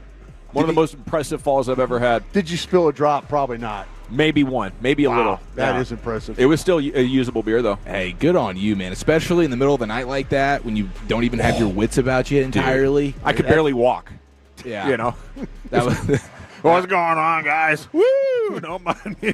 That's dedication, man. Don't mind me laying in the bottom of the boat. 214 took an L today, went to the Core 2 exam for my CompTIA A+, and missed the passing score by 2 questions. Oh, jeez. I don't even know what that is, but I'm sorry to hear that. That's definitely a bummer. Was there not anybody you could cheat off of next to you? Well, sometimes... Yeah, I think if it's a high-level exam situation, they're not even really giving you that opportunity in terms of peaking. Now, if you can How would you sneak rate something yourself in, as a college cheater? probably a good 7, 8 out of 10. Out of 8. We had guys in the athletic department that actually were Southeastern Conference all-academic team. We had a guy, Brian Kinchin, and he played in the NFL he was a deep snap. Played in the NFL for 14 years. Brian was all-SEC academic team. What's that, like a 2.8? Couldn't even spell his own he name. was well over 3. Oh, okay. But he was really good at scamming around. He overslept on a final. The professor goes, "Brian, it's okay. You've done a great job. You can take it in my office." No, he got an F. True serum. That was a true serum game for O'Brien. He went from all SEC academic team to I'm sorry. He took that F there on that final. Oh, that's incredible, man. Yeah. 325, biggest up. Got to meet the GOAT. Somebody, Josh? I don't know. Sorry, cool. I'm nervous about all these names. Now every time names get read, because of the Bobby thing. Yeah. So I don't even know. But Bobby is doing something evil right Josh, now. yeah, I'm just trying to be careful with these names. Don't want to step in it. 214, biggest dub this week, seeing my son having a ball at the splash pad. That's our buddy Woody in the 214, still sober off the benzos and the opiates. There you go. Rocking it. There was actually somebody else, 817, recovering addict, celebrating 7 years clean this week. Keep it going. Crushing. Absolutely on fire, Keep it 817. going. Good for you. Okay, let's see. We got, a lot of Pacers dubs, a lot of Thunder L's getting texted in. How about the Arkansas College World off Series? The face. Oh, my goodness, man. I mean, on the heels of Gage Wood going freaking berserko mode, an absolute force of nature with 19 punch-outs, getting it done, free brisket for life, big. This is still an ultimately big-time dub week if you're just individually Gage Wood. Gage Wood, the only person in Arkansas catching a dub this week. Everyone else, that was like a baseball follies type way to lose a do or die game. Well, they had a chance to maybe get that, they get the 6-4-3 double play, and they went to third to cut the runoff to get an out. They could have ended the game, but it's an easy double play, and he's throwing it to in the first game that Arkansas and LSU played. The same ground ball. They tried to turn it, and they were late on the throw. So I don't know, man. Hey, listen, I am so happy that LSU is in this thing right now, and so Coastal Carolina is going to be tough. This is going to be a tough one to play. But I'll tell you what, man, Arkansas has a history. They've lost 5 straight to LSU at the College World Series. Wow. And when Arkansas did you celebrate that? I'll tell you what, I sat there and really in disbelief. Yeah. I did feel bad for the Arkansas kids, but I felt like we're LSU. We deserve this damn thing. We made you make mistakes today. Mm-hmm. We put the ball in play. We put the ball in play, and you kicked it around all day. Yeah. So hey. Now I saw why Gage Wood only had 3 wins this year. Good grief, that defense playing behind him. That's a great point, man. He's like, the only way we can get out of here alive is if I don't let them hit the ball once. Otherwise, we will find a way to bleep this up. SportsCenter Not Top 10 coming to you. Probably already came to you this morning. SportsCenter Not Top 10. Arkansas. Losing that game had to have been number 1, right? Can anybody confirm that for us? Please let us know. That's the worst. It happens in co-ed softball sometimes. Like, some dude will come in from the outfield wearing the seams of the baseball on his cheek. All-time bad luck. You don't expect that with D1. When that ball deflected off that left fielder, I'm like, we're going to find a way. We're going to win this thing now. We're going to win this thing. It was that. Man, Arkansas just has that kind of horrible luck in the College World Series. They just really do. They get a brilliant pitching performance. They have a chance to put LSU away to force a deciding game, and they just kick it around the yard. I have a lot of friends that love that program, and I enjoy it too. I like going up to Fayetteville and catching a game, or we travel up there for soccer. Great fans, but they just can't quite get it right. It's hilarious, man. It really is. Shout out to Tim in Carthage, by the way. Woo Pig, my friend. 972L met Alec Medford yesterday and called him Carter. Oh, no. Oh, both Reds were out there at the ballpark yesterday. Both Reds. Wrong Red. That's right. Yeah. Let's see here. 940. I like this. Biggest dub was golfing on Company Dime on Monday. Biggest L didn't get to golf on Company Dime today as well. So I totally get that, but that's a fun where they fun play? Kick off the Text week. in if you tell us where you played. Yeah, let us know. All right, 817 Biggest L grandmother-in-law's funeral was Tuesday. Sorry to hear that, but she is in no more pain, so that's a victory. Godspeed to you, my friend. 940. Oh, our buddy Jaime. I had very similar headaches for a while. Started drinking Dr. Pepper 2 to 3 times a week, and they subsided. Might be caffeine. Wow. If Dr. Pepper's my medicine, then I have the greatest affliction of all time. That's why it's called Dr. Pepper. Hit it. Maybe that's the bit he's doing right there. I hope that's true, though, Jaime. We love you. 469, Biggest L of the week. Learned that my cow is pregnant right before taking her to slaughter. Oh, gatos. Man. Oh. What'd you say? So you couldn't slaughter it then? I don't. How about have the calf be born, then slaughter? That's really not my wheelhouse. I know all about the eating of the cow, but the slaughtering is just not. I haven't ventured down that road yet. I kind of feel like that maybe they planned this one out poorly. They could have got the calf out of there, maybe, right? Yeah, that's true. I guess that's what you call an anchor baby. If they would have been on their P's and Q's. It's like we're going back to the farm. Hey, what's that duck meal that has like another meal inside of it? There's another meat inside of it? Turducken. Is that what that is? Is that Talking about like that, right? A turkey stuffed with a duck. Is that what that is? Inside of a chicken. Yeah. Okay. That's John Madden. That's kind of what's going on right there at the slaughterhouse. You know what I mean? You got a cow, and there's like a little delicacy on the inside here. Yeah. Full service right here. Yeah, a little bit for everybody. All right, that's 1 down, 2 to go. We're live at Pickler Universe here in Carrollton, the G-Bag Nation on 105.3 The Fan. Okay, Rangers pregame's coming up in 2 hours. They got to stop this losing streak right now. But coming up next, we'll talk some Cowboys and Mavs, and then Eric Nadell is going to join us here on The Fan.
Uber Eats has a lower fee product? I gotta remember that. Well, you know, they say in order to remember something, you have to forget something else.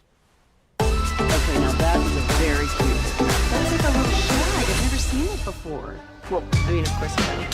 It's the Rachel. Oh, is that your name? No, I mean like your name. No, I'm Jen. My name's Jen. Right, but I just mean like this is your haircut, but that's hair on your head. I'm not saying this is your hair. Okay, freak.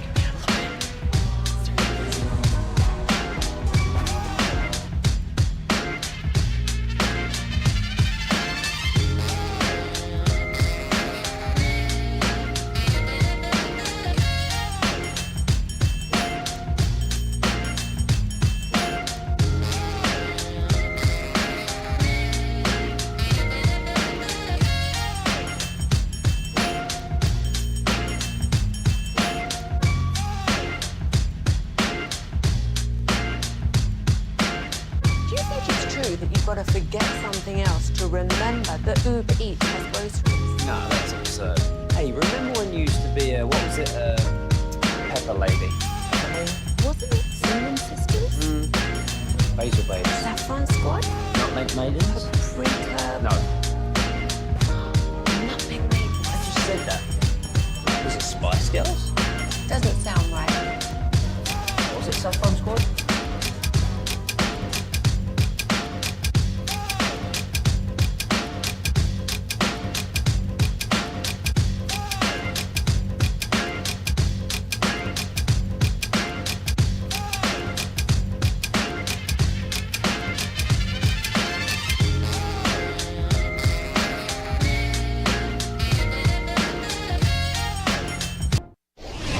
Driven by our D&M Leasing Studios, you're rolling with the G-Bag Nation on 105.3 The Fan. Welcome to the nation. Yes, sir. It's hour number 2 of the G-Bag Nation on 105.3 The Fan, and Eric Nadell's going to join us here coming up in about 5 minutes or so. We'll talk with the Hall of Fame voice of your Texas Rangers as they need a win. They need a win in a big way suddenly. How have the tides have turned here with your Rangers after winning 4 in a row? They have now lost 3 in a row, and get set this evening, to visit the Pittsburgh Pirates, a team that is objectively bad. The Rangers are better than. They got to at least win this series. This is a must-win series right here for any hope of keeping our confidence in this baseball team. I mean, I was almost bought all the way back in. I was loving the vibes. They're immaculate on Monday and Tuesday, and then they started to slow down a little bit on Wednesday. Had no idea they were about to get swept against this Royals team that lost 6 in a row. No. Real gut punch, dude. Watching these guys just look without swinging. They're just looking at meatballs right there over the plate. And it's just like, what are you doing? What are you doing? Yeah. Look at this. They're out of rhythm, aren't they? Okay, so Chris Young saying being under 500. Will definitely not be enough to beat Buyers. So over these next 5 weeks, we need to see them make up quite a few games against 500. Now you're in this situation where you have to convince the front office and the ownership group that you deserve to be invested in. So hopefully they don't feel the pressure and play even worse. But I feel like in the not too distant future, maybe over the next month or so, we could see maybe some fan favorites, maybe even a postseason hero be moved on from in the name of saving money and starting to get a little bit of a long-term view of the roster. Okay, speaking of long-term view of the roster, the Stars have announced they've traded Mason Marchment to the Kraken in exchange for a 4th and a 3rd. In the upcoming drafts, Marchment clears up $4.5 million in space. My sources tell me that he was just a little too physical for the Stars' identity. Yeah, that's definitely an aspect of this team that they needed plenty of that before losing Marchment. But they need somebody that also has a little bit more understanding of how not to get in the penalty box all the time. Yeah. Like if you're running Mason Marchment out there, you have to have a top tier bona fide penalty kill because he's going to put you in it at a rapid rate. And he definitely wasn't the solution to the toughness problem. No. So, and to get that money saved now against the cap, I think is obviously important. You get some picks for him. I'm totally fine with this. They got to revamp the toughness factor of this team, but they did with or without Marchment. Yeah, that's a good point. Like, he's your toughest player, but what does that really say? You're not all that tough. Yeah. And we can, you can afford to lose him and still have an objective of being a tough. But you need the right kind of toughness. You need good toughness that's in position and not out of position fouling. And, you need guys that are willing to fight. And I don't think Marchment really, showed that. While he might have some cross-checking type of toughness, I don't think he had the kind of toughness that Florida and Edmonton was demonstrating. That's a nastiness, and I don't think that level of nastiness is tolerated very often in sport anymore. Or maybe players don't go there like they used to. But man, that final was damn near like a brawl at times. There's another piece of video with Trayvon Diggs doing some sports. He's running a route. Did you see this on Cowboys Twitter? Trayvon Diggs running this little route. I did. Okay, what'd you think? Obviously it was more like straight line, but it felt like he was moving pretty good. Yeah, he's moving all right. I guess. Yeah. What do we have? 10 weeks till No, maybe 12 weeks 8 till weeks. week 1. 8 weeks. Well, I mean, 8 weeks till we go to camp. So we leave on the 21st. I think 8 weeks till we come home from camp. Yeah, we got 4 weeks before training camp kicks off. No, that's what I'm saying. Yeah. 4 weeks till we go, and then another what? 8. Oh, okay. Yeah, 8 weeks yeah, for like 8 the weeks. season. Yeah, kinda exactly. deal. Yeah. So you have quite a bit of time. I don't think based on what I saw there's like suddenness or change of motion, and I think that's a big leap from kind of running straight line at maybe 60 or 70%. And I was his trainer saying, "Hold on now," towards the end of it. Yeah. How he was having to slow down and chop his steps. Mm-hmm. Was he nervous about Diggs taking that next step in his recovery? And if that's the case, I don't think 2 months is long enough to recover from that. I think that might still be significantly more months, as he basically had a microfracture, right? And this was a pretty complicated, different kind of microfracture than the ones that we became very familiar with 20 years ago here in sport. Looks like Micah Parsons did a camp out in Wichita Falls, somewhere in the Panhandle out there. And everybody was living it up and having a good time. But we'll have more C-Note here coming up with you in about 15 minutes on your home of the Cowboys. It's time now for the Eric Nadel Show here on your home of the Rangers. The Eric Nadel Show. We do this Fridays at 5:20. Almost every Friday at 5:20 with Eric Nadel, but today we'll already be deep in the heart of a Rangers broadcast as the pregame's coming up at 5 o'clock. They'll visit the Pirates for the first of a 3-game weekend series and desperately needing a win. I do think this Micah contract situation, every day that happens that we don't have a deal, it just makes it, a little bit heavier. But ultimately, I think the Cowboys will cave and give him $200 million and $125 million guaranteed, and I bet that will happen sometime around August 10th. So you're saying that you think he is going to hold out, though? He's going to stay in. Yeah, he's going to hold in. Hold in, and then go from there. Okay. I do think, though, that he's going to force the Cowboys' hand. I don't think he'd be willing to play week 1. I mean, I kind of feel like, to me, that I don't know. We've talked about it on I know I have on a couple different platforms. Is this the one where you just go ahead and say, we're going to try and change the fortunes of our team when it comes to contracts? I like that. Let's pick up that conversation here coming up in about 15 minutes as Eric Nadel joins you now, brought to you by Tylock George Eye Care and TXU Energy. And a happy Friday to you, Eric. How the heck are you? I am doing great. How are you guys doing? We're doing well. I think we're all in our Ranger brains trying to figure out if does this sweep have to stop us in our tracks as far as the optimism we were feeling. I don't think so. We still haven't reached the halfway point of the season. I think we'll be there at the end of this road trip. But, whether it's just a hiccup, as Joe Torre used to call things like this, or more of a reflection of this is the way the season's going to go, it's too early to tell. But it was a really discouraging homestand to me because even though the Rangers swept the White Sox, they didn't score very many runs. And then they couldn't solve any of the 3 Kansas City starting pitchers. And I know they're good starting pitchers, but, if you can't get anything off good starting pitchers, you're not going to go very far. So, honestly, as ice cold as Seager has been, and the way nobody's been able to sustain a hot streak except for Marcus Semien, we're still waiting. And I know a lot of people are getting impatient. Yeah, I mean, this is historically the worst Seager slump of an 18-game stretch that he's ever had. Do you think this is any different from his previous slumps, though? Well, I don't know.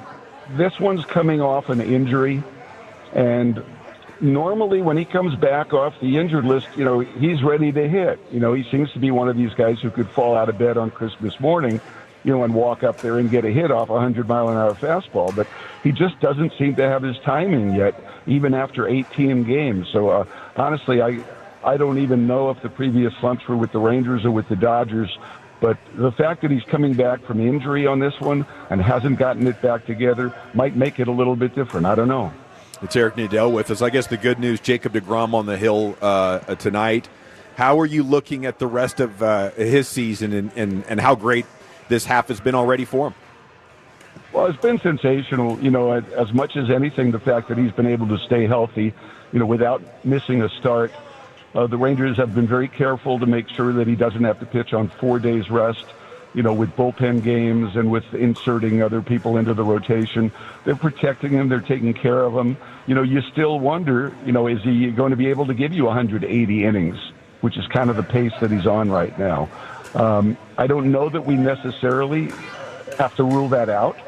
And as well as he's pitching and as efficient as he's been, where he's going 6-7 innings and throwing, 80 to 90 pitches, everything seems possible. That's very, very encouraging to me. No Paul Skeens this series, Eric. Is that a little bit of a bummer for you, the baseball fan in you? As a fan, it's a bummer, yeah. But from the standpoint of the Rangers needing to get something going offensively, it's probably the best thing for the club right now. Eric Nadel here with you on 105.3 The Fan. Okay, the other thing I wanted to ask you about was being in Pittsburgh, and something we used to do with you was asking you your favorite players from these teams of all time. Who's your favorite Pittsburgh Pirates player? Well, it's a slam dunk, but it's Roberto Clemente. As a kid, I was watching Clemente, and then in college, when he was starring in the World Series, I was a huge fan of his. The superstars back then, to me, were just so attractive. You had Clemente, you had Hank Aaron. When I started watching, you had Mickey Mantle and Willie Mays and Duke Snider and Stan Musial and Ernie Banks. These are all slam dunk automatic Hall of Famers. And then, of course, Clemente died tragically, and, I think his number should be retired all around baseball. I've been to the Clemente Museum in Pittsburgh, and one of the best stories I've ever heard about a baseball player. I'll try and make the long story short. He was actually signed to play a part in the movie The Odd Couple. And at that time, baseball players weren't making much money. I think he was making about $50,000. And he was offered $10,000 to play a role in The Odd Couple. And when he showed up for the filming at Shea Stadium in New York, he said, "What do I need to do?" And they said, "Well, all you have to do is stand up at the plate, and we'll take some shots of you batting." And he said, "Well, what's going to happen in the game?" And they said, "Well, you're going to ground into a triple play. And it's going to happen while Oscar Madison, the sports writer, is out talking to Felix in the hallway. So he's going to miss a triple play turned by the Mets." Very funny thing. And Roberto shook his finger, he wagged his finger, no. He said, "Roberto, no hit into any triple plays." And he refused to play the part. Oh, wow. I love it. He was willing to forego $10,000 when he was only making $50,000. Was willing to forego $10,000 so that he wouldn't have to hit into a triple play. So they got some other Pirate player to be the batter. And in the movie, it's not Roberto Clemente, it's somebody else. Man, I think I would have just settled for Roberto Clemente hitting a home run that the writer missed. Yeah. If I was the producer of that show, but neither here nor there. My memories of the Pirates and coming of age was in the 90s with Bonilla and Bonds and Van Slyke and Drabek, and they were obviously amazing in the 70s and in the 90s. What's happened to this team, Eric? Why can't they get back on track? Well, it's a lot of it is poor management and poor decisions, and a lot of it is a small budget. That combination is absolutely deadly. If you're going to work on a small budget, you've got to make really good decisions and sometimes be ahead of the curve in being innovative, something that Tampa Bay has done very well at. The Minnesota Twins have done a really good job at that. It's not impossible, but, the odds are stacked against you when you're in a small market and you have a budget that small. They just haven't made real good roster decisions. They haven't made really good draft decisions. Eric, Gavin was asking about the Pirates and stuff like that, but my memories of the Pirates, I'm a Manny Sanguian. I could go that far back, that kind of thing, but I was just curious, what did you think about when they were wearing the hats, the uniforms with the stars on the hats, and Kent Tekulve and the Willie Stargell and that whole group with all that? That seemed like a fun time. And you hated all that? I hated the uniforms. Absolutely hated the uniforms. Those pillbox hats. Yes. I thought they were really stupid looking, and I think it made those guys look really unathletic. It made them all look fat. Willie Stargell looked like a blimp in those things. And, he's one of the best hitters of all times. And I think those uniforms, they were worse than softball uniforms. And, of course, we weren't really used to colorful jerseys back then. and we were critical of all of them. You know, people hated the Astros rainbow uniforms, which I actually loved. But I did not like those Pittsburgh uniforms. I don't like the color yellow they use. It's a mustardy color, and I don't think it's a pretty color. But I did love Manny Sanguillen, though. He's one of these guys who could hit a pitch over his head and hit it for a home run. You know, when they were talking yesterday about Jack Caglione hitting a pitch that was 4 feet, however many inches off the plate, you know, the second highest pitch hit for a home run this year, I thought, well, that's what Manny Sanguillen used to hit regularly. Yogi Berra, they were hitting those pitches all the time. I remember, Eric, with Manny Sanguillen. You know, we see these catchers now really not playing a crouch anymore. Manny Sanguillen would kick his leg out and sit all the way on the ground to get a pitch. And they're like, man, and people are like, man, that looks strange. Like Johnny Bench and those guys that were always so traditional catchers. Manny Sanguillen was like kind of had a flair for being a catcher. Yeah, had a rocket arm, too. You know, he could be in that weird catching position and still throw darts to second base to throw people out. Sure. So what happened, Eric, with I'm sorry, here, let me ask you this. Well, it is a Friday. What you drinking and what you thinking, buddy? Well, I've been drinking iced tea all day, and I'm not working this weekend, so I've been getting a lot of stuff done. It's been a very busy day, so I'm drinking iced tea to keep the energy level up. And what I'm thinking is this is a crucial road trip for the Rangers. Yeah. It's kind of the end of this soft part of the schedule. Since when they come home, they play Seattle, and I don't care what their record is. With their starting rotation, I don't consider them a soft touch. You know, they've got to make some hay against these teams. You know, they've already shown in the course of the last week to 10 days that that's easier said than done. You know, they've got to come away from this road trip with, I would think, at least a 4-2 record. You know, hopefully even better than that. You know, if they come home 2-4 on this trip, it's going to be devastating. Now I remember what I wanted to ask you about, Eric. My apologies for that. What happened to the high heat home run hitters? Have those guys, disappeared in Major League Baseball? Yeah, I think for the most part they have, as a result of the swing angles that the guys are using now, those launch angles. The uppercut swing is not designed to hit the high pitch. And I think it's one of the reasons that pitchers have gone back to throwing their fastballs high in the zone. Even two-seam pitchers, quote, sinker ball pitchers, throw their fastballs high in the zone a lot. And I think a lot of it has to do with the swing paths that guys have now and their difficulty in getting to those high pitches. Didn't we used to call that a tomahawk? When you'd hit that thing high? Yeah. Boom. There you go. I don't know if that's politically incorrect now to say. Probably is. We did used to say that. We used to use that phrase a lot when a guy would hit a high pitch. And it's so rare now that I don't think I've used that phrase in a couple of years, and not because I've been worried about it being politically incorrect. Well, great stuff, man. Have a great weekend, and we'll catch up with you next week. Thanks, guys. Salute. Eric Nadel with you here in the G-Bag Nation, brought to you by Tylock George Eye Care and TXU Energy. I'm glad I remembered that question because that was interesting to me, and then I forgot it as soon as I went to ask it to him. So, it's just one of those moments. You know what Newey Scruggs would say in a time like this. Yeah. I do. Okay, we got to step aside. We're live at Pickler Universe in Carrollton, 35 and Bush here, right on the service road. And Stella Artois has beer samples for you. A great place to come hang out on a Friday. Man, this is lively too, and they're doubling or tripling the capacity of the pickleball courts they have. Anyway, we're going to hit the C note, get you caught up to speed on every Cowboys headline out there next in the G-Bag Nation. Plant your flags, Tolos. This is your afternoon show. The G-Bag Nation. Right.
It's the G-Bag Nation. We're live at Pickler Universe in Carrollton.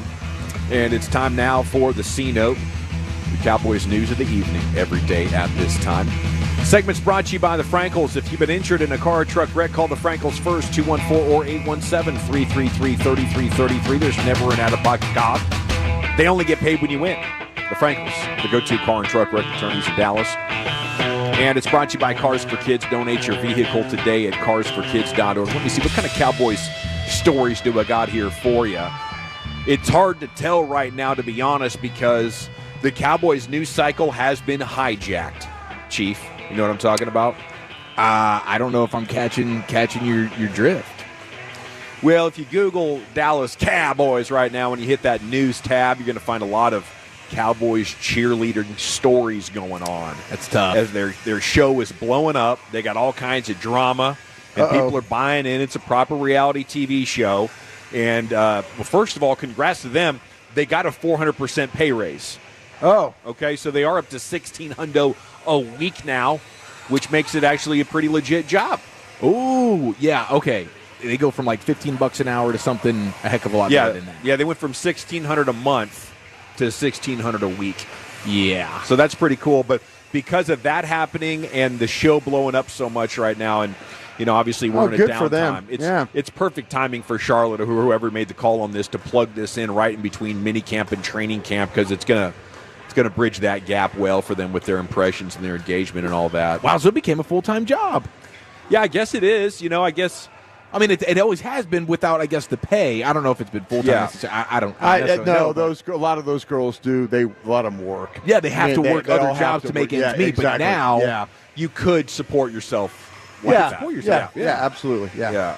Okay, Donovan Ezeraku getting quite a bit of ink. A couple of sites, including Blogging the Boys, Bleeding Green, a bunch of others. Just that,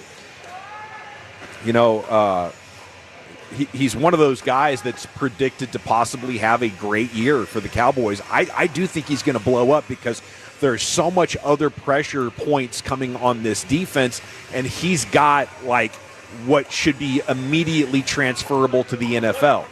I don't have to come in here and learn how to be a technician and watch film in order to beat this guy. I'm going to first step him and dip, and I'm going to be around that corner. I think he's going to have an immediate impact just like Micah did. He knows how to – the thing is that he was one of the 2-3 best pass rushers in the draft last year.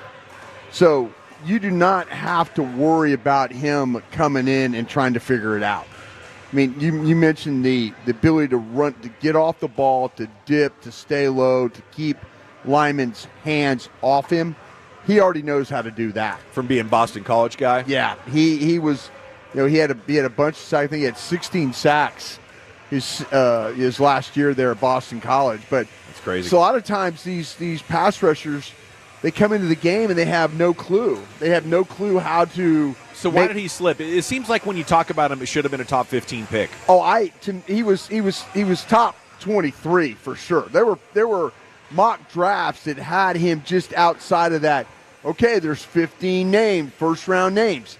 They had him in that 20 to like the 23 to 28, maybe even a little bit into the 30. I mean, he was clearly a first round talent, and but unfortunately for him. He lasted the second round, but good for Dallas. Dallas, if you talk to the people over there, they feel like they stole one. Yeah, they legitimately they're excited about Booker, but I think they're really excited about Ezeraku. I really get that vibe from talking to people over there. And the longer it goes since the draft, the more and more I think the national media is starting to pick up on that narrative and put them on watch lists to make all rookie team or maybe defensive rookie of the year candidate, stuff like that. I do think it's there for the taking. And I think it has to happen for this team to be competitive again. Guys, last night I went on a deep dive. How many good players do the Cowboys have? How many do you need, right? 12 to 15 is what you need to be a contender. Maybe, 12 on the low end, 15 on the high end if you can manage a team like the Eagles and you stay healthy. I think the Cowboys right now have 9, and that includes Diggs and Overshown. So really going into the season, I think there's 7 difference-making catalyst players on this team. Again, you need 12. So they're 5 away. Is that including Butter Aubrey? No, that doesn't include him. Good. Kicker-free environment. So then where do you go from there? You got Ezeraku. I don't know if Jaden Blue's going to get the ball enough to be a star player, maybe a star role player. Mm-hmm. But then I would shift and I would look at the interior of your offensive line where it's got to hit. You know, it's got to be Booker, Beebe, Tyler Smith. The identity, is that enough to give you a power running game and then edge rushers? We're not a complete team yet, but that could be enough. And if you get those two young rookie offensive linemen to join the hey, we're maybe on the outside looking in of second team All-Pro or we're Pro Bowl level players. That is what I think I would need to believe that this Cowboys team could rock in the playoffs. Yeah. I mean, I think that having a true force at certain position groups, like we feel like the pass rush is going to be there. I'm pretty confident this offensive line is going to be good. But if you tell me all of a sudden it's great and now this is a bully ball type team to where they can just, no matter who they're playing and where they're playing, you've got some level of a run game there, that's going to go a long way. That is going to go a long way. You still have too many holes to actually win a Super Bowl. But in terms of getting to the playoffs, yes, I think that's plausible if Beebe and Booker are close to Tyler Smith level badasses in the middle of that offensive line. I think you'll be really good inside. I think the inside three on that offensive line are going to be good. And then can you find a way? Can Steele bounce back? Steele's been in the league now 6 years. This is like his 6th year. Mm-hmm. And so, he's had a lot of different line coaches and all that. If you get your tackles to be good, that's going to be, to me, I don't think you could get through it and be really good in 3 inside and then have those tackles be bad. No, they can't be bad. I just don't feel like if one of them is good and one of them is just okay, and there's no scouting word for okay. If someone tells you, oh, well, this player's just okay.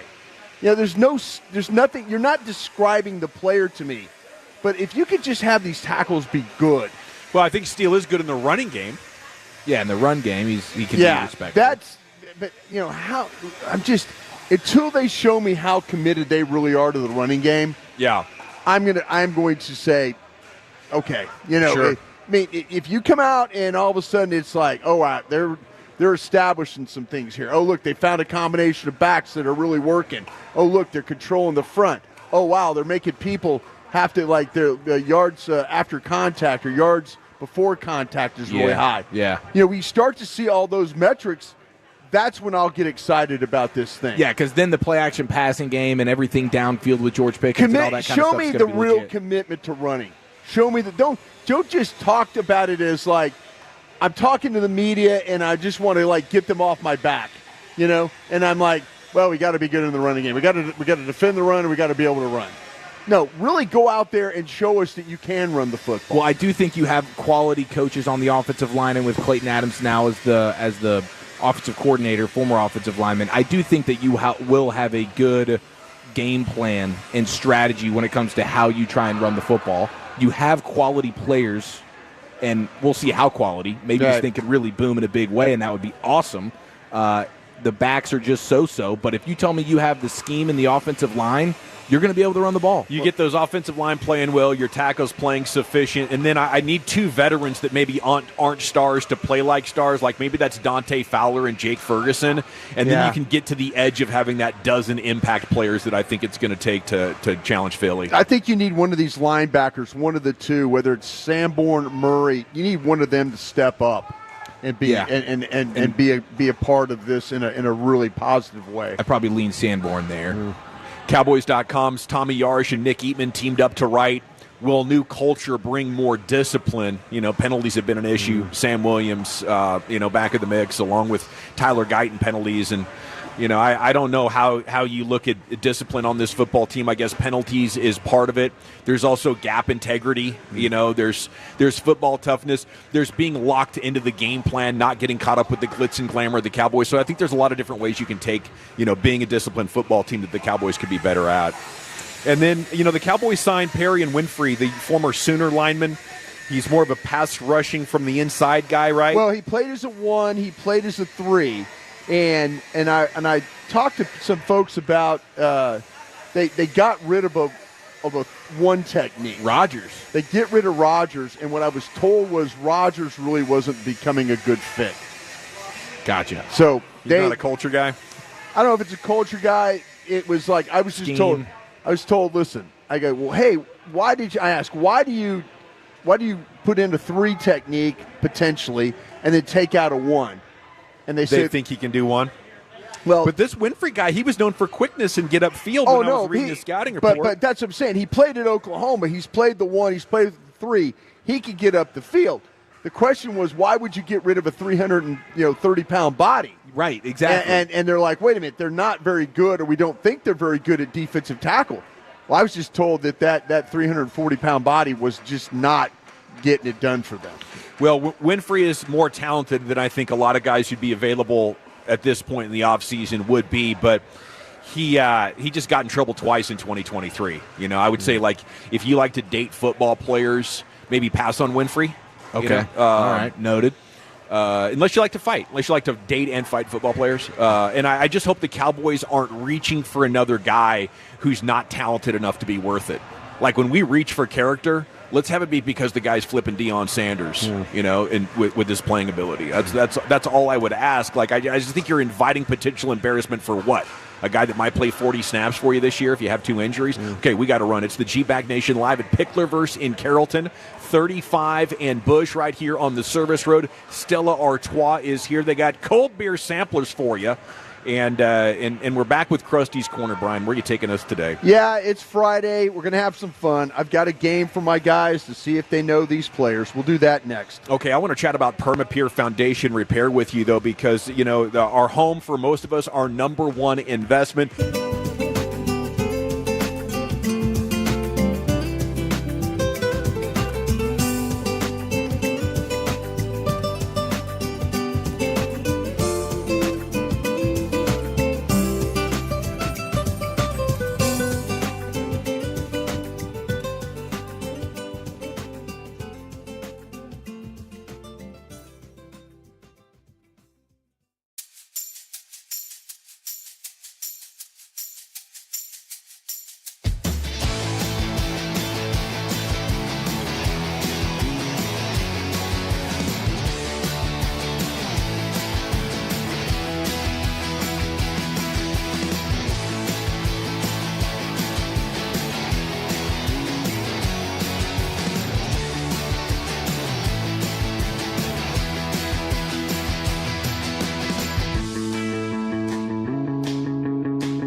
Okay, now that is a very cute haircut. That's like a little shag. I've never seen that before. Well, I mean, of course you have. It's the Rachel. Oh, is that your name? No, I mean like your name. No, I'm Jen. My name's Jen. Right, but I just mean like this is your haircut. But that's hair on your head. I'm not saying this is your hair. Okay.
Yes, and coming soon, training camp coverage like no other in Oxnard beginning Monday, July 21st. Turn it on and leave it on. Your official home of the Cowboys, 105.3 The Fan. If you're in the market to upgrade your vehicle, get to Classic Chevrolet in Grapevine. Back-to-back #1 Chevy dealership in the world. They've got more new Chevys than anyone in their all-price to sell. Silverados, Tahoes, Blazers, Malibus, Equinox, and more. Visit ClassicChevrolet.com. This is Texas. This is Classic Chevrolet. Together, let's drive, relax, and enjoy the difference. Based on new Chevrolet registrations 2023 and 2024. Thank you very much, Lucius. It's the G-Bag Nation here on 105 through the Fan. We're live at Picklerverse in Carrollton. Great place to come try some pickleball. And Stella Artois is here with beer samples. Just cracked a 0.0 myself, and I'm enjoying that life. So here's Brian, Krusty's Corner, brought to you by Reliant Air Conditioning, gimmick-free AC repair and replacement. Thank you very much, General. Appreciate that, and thank you very much to Reliant. Yeah, I've got some of these samples behind me. I've got the Stella buckets behind me, and they got plenty of samples in there. If you want to stop on by, say hello. I see that you went for the NA one. That's quality beer right there. Hope so. Yeah, I looked at the can. And I didn't see the blue side to it. Yeah, you gotta have that blue stripe. I thought Dawson was like, did Dawson just make a mistake? But the blue has side happened a few times. Yeah, the blue side can is the NAs, and then the complete white can would be the real stuff. When that accidentally happens to you, where you just randomly take a Blue Moon sip out of whatever alcoholic beverage, does it remind you of how good it is, or have you lost any of the taste for it because you feel like taste buds sort of change over time? If you go that long without beer, does it almost taste like not as good, or does it taste even better than it ever did? These NAs have gotten so good that it's hard to tell that's not a Stella. Oh, that's right. So you've kept the palate alive because of the NAs, which still give your mouth the same idea that it's a regular run-of-the-mill American beer. But one time I did it, and I actually didn't know. I thought I was drinking a Texas Select, which is a Texas-made NA, one of the originals. Yeah. And it was a Michelob Ultra, and I probably got halfway through it. Dang. And Cassandra's like, honey, what are you doing? I was like, no way. I thought this was a Texas Select. I thought I felt a little something. That speaks to the Texas Selects and just the general NA where we're at right now, because it'd be hard to – that would actually be kind of like a fun game to play with you. Like a test taste? Yeah, absolutely. Maybe I should for my 10-year anniversary coming up September 9th. What do you think? A or NA? That's the game. That's the game. All right. Hey, my LSU Tigers. Yeah.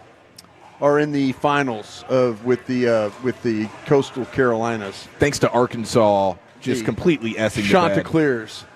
Did you see the Chanticleers is how you say it, not Chanticleers. It's the Chanticleers. Wow, very highfalutin. Yeah, very highfalutin. But my Tigers and Coastal Carolina go at it tonight. So, with that being said, on a Friday afternoon, you know me, I always like to play a fun little game. Are these players for Coastal Carolina or LSU? I'm going to give you a name, and you tell me, is this a player that plays for Coastal Carolina? Now, you don't have to say, you could say, he plays. This is an actual player in the World Series. Or there's a name that doesn't play for either team. Or there's a name that doesn't appear for any team. Okay. And Lucius, I know you're going to be in the game here, so we'll get you going here. Yeah. All right, Dawson, we're going to start with you. Lucius is fired up, man. You got him. Yeah, bro. He's ready to run through a wall. I don't know anybody on these squads. Yeah, it's so funny. Like, Lucius will say, "Oh man, I don't know about this," and he'll be like 5 for 5. He will just find a way to get it done. So, all right, Dawson, I'm going to start with you. Sure. Man, I'm watching this gal play pickleball. She is a demon. I tell you what, the lady in the black dress? Yeah. I saw her doing that Siakam kind of thing before the game. Her eyes rolled back. She's playing against a guy on the other side over here that's like, he thinks he's Boris Becker. You know, like he is like into it. He stands off on the side, kind of attacks when he needs to. See the guy over there with the gray shorts? Yeah, that guy is hilarious, dude. He is kind of like He's like a professional player, and this lady is like, now she's looking to fight at the net. This guy, they are having some deliberation at the net here about where the pickle or the ball got a little bit obscure. Well, but this guy, you're calling him a professional. It's incredible that you can be any level of professional with that body. But look at him, though. He's standing off over on the side, and he knows what he's doing. When you put the one finger up, that means it's out. Here we go. He carries himself like a dominant player. Yeah, he carries himself very well. Here's go. Oh, he plays an undercut shot too. Watch this. See, racket in position. Ping pong guy. Yeah, racket in position. Oh, stationary. That lady can cover some ground. She's intense too. Yeah, and she's just not making mistakes, bro. That's it. Wow, I bet she was a really good tennis player. You see how she charges the net and hits in one motion? The older gentleman who's the teammate of the professional guy, he's going to let him down in this match. Like when they do with the post-game press conference, he's going to be talking about his teammate letting him down. And not in very glowing terms. Not in very glowing terms. The ladies, I think Jerry Jones would describe her as like Emmett Smith kind of deal. She's zigging when others zag. Yeah, she is. Absolutely a 300-pounder below Incredible the athleticism. I mean, she's going side to side and almost doing a lunge and then reaching. And I see no shakiness. And she's playing with the dad bod guy. They're all dad bods out here, bro. I think that's her husband. That's the beauty of the pickleball. You can just look like a total slob and come out feeling like you're a real competitor with a couple of wins under your belt. You're just leaning. One step and lean. Gotcha. All right. It's like playing offensive line, Brian. Ain't nothing to it. That's what we're doing. All right, Dawson, we're going to get to this game. Here we go. Micah Christensen. Does Micah Christensen play? Hits bombs, yes. For Coastal Carolina or LSU? Yes. Micah Christensen. You're saying baseball yes. Player. How about you there, Chieftain? Let me hear you say it again. Let me see. Micah Christensen. Yeah, that's a Coastal Carolina player. Thank you. Lucius? Two-bagger. He's a two-bagger. Great hair. Lucius? Shoot, man, I've never heard of this guy, but he sounds like a cornerback to me and not a baseball player. Micah Christensen. Micah Christensen. Nah, it's not like he shoot threes. Christensen for three. Oh, I like this theory. No, he is not a baseball player. All right. Two say he is. One says he's not. Micah Christensen. He's one of the top 10 male volleyball players in the world. Well, how about that? From Hawaii. I knew he had some athleticism. Micah Christensen. All right, Krusty. I see what you're doing. All right. Spike by Christensen. Yeah. You got to spike those fucker. What did you just say? Name that movie. Oh, okay. Oh, you've never seen Meet the Parents. Clearly not a Ben Stiller, Robert De Niro guy, Owen Wilson. I like Robert De Niro. Don't go there. Now who's out of their element, Brian? Yeah, that's me. Chieftain. Yes, sir. Cameron Flukie. Oh, wow. Cameron Flukie. This feels like a name you could have made up, but it's so fluky that I'm going to call this a real one. He's a player, Coastal Carolina. Lucius. Oh, man. He's in the College World Series. Cameron Flukie. Cameron Flukie. Coastal Carolina baseball player. How about you, Dawson? I'll give you a fluke no. Two say he is. One says he's not. I hate this game. Cameron Flukie. He pitches at Coastal Carolina. That is right. I told you. That guy throws heat. He's going to start tonight against LSU. Hell yeah, he is. He's got some command. All right. Here we go. He might go full Gage Wood on your ass tonight. I hope not. God, I hope not. We're right back into the final tonight? Yeah. Oh, no. This is the final. This is the best 2 out of 3. This is it for the national championship. All right. Lucius Alexander. Derek Coryell. Excuse me. Let me do this again. Derek Coryell. Derek Coryell. I typed it incorrectly. Coryell. Are we saying it the proper way? Coryell. Is it French? You see what I'm trying to do, bro? Maybe. Use it in a sentence. Yeah. Maybe. French Canadian or French Cajun? That's a question. Yeah. He plays baseball. Yes. He plays baseball. Dawson? I don't know where, though. 100%. 100% baseball? Yeah. Yeah, that's a go Tigers. 3 for 3 say this is a baseball player. He is. He's a freshman All-American for LSU. Yeah. He'll lead off the game tonight. He was born on the bayou. Yeah. How about this one, Dawson? Sure. Let's go with Christian Coleman. Christian Coleman. Yeah, I think he led the nation in steals. Base runner. Chief. Christian Coleman. Did you take a big swig of beer there before you did this? You're dang right I did. Shout out to Stella. Yeah. That's a football player. It's not a baseball player. Lucius. Not a baseball player. Tax guy, Christian Coleman. Big tax guy. He can't wait to hand you his business card. Yeah. By the way, Christian Coleman, put it there, pal. Quite the hobnobber. Yeah. 2 say he is not a player. 1 says he is. Christian Coleman. Track and field, United States. This guy holds the record for the 60 and the 100. I knew he was fast. Yeah. Christian Coleman. Got wheels. Got wheels. All right.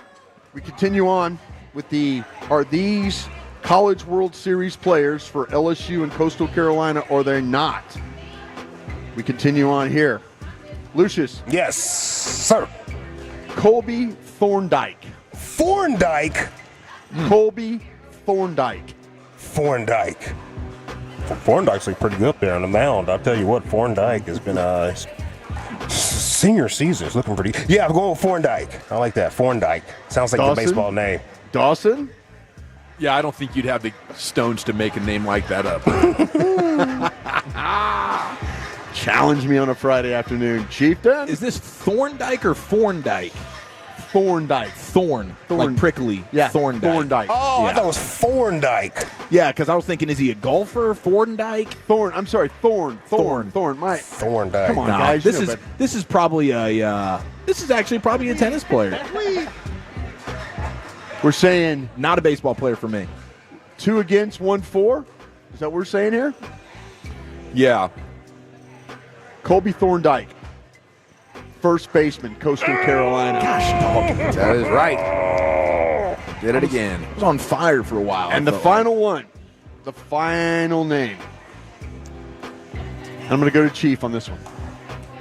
Cade Anderson. Oh. Such a baseball name. Dude. Yeah. I feel like that is definitely a baseball Cade name. Anderson. That's not a tiger, though.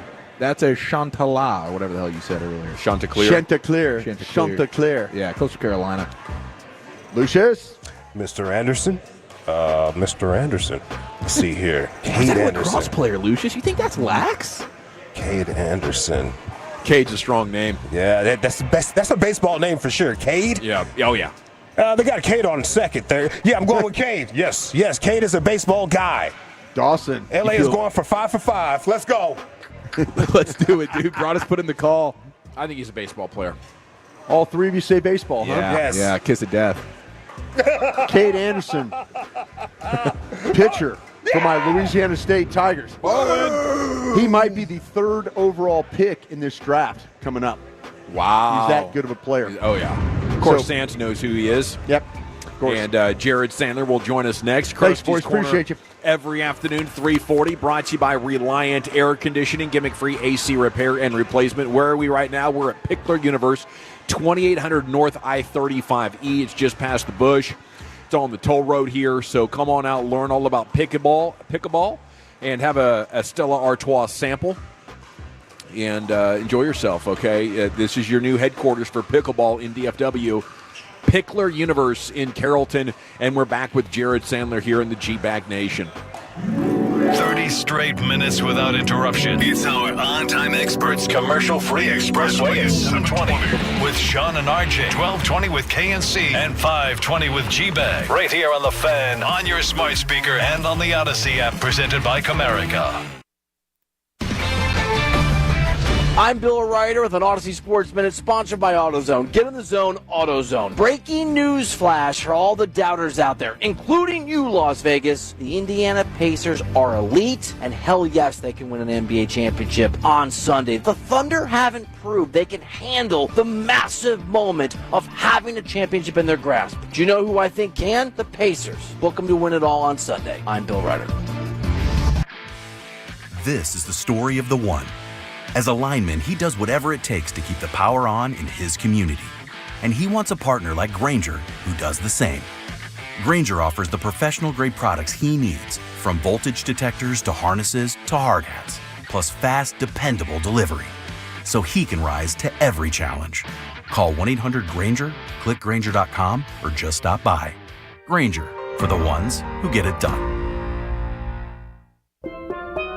Here at the Almond Joy Factory, where tropical vibes abound, we use soft, fresh-tasting coconut. The crunchiest almonds and delicious chocolate candy. Ah, but do you know what our most important ingredient is?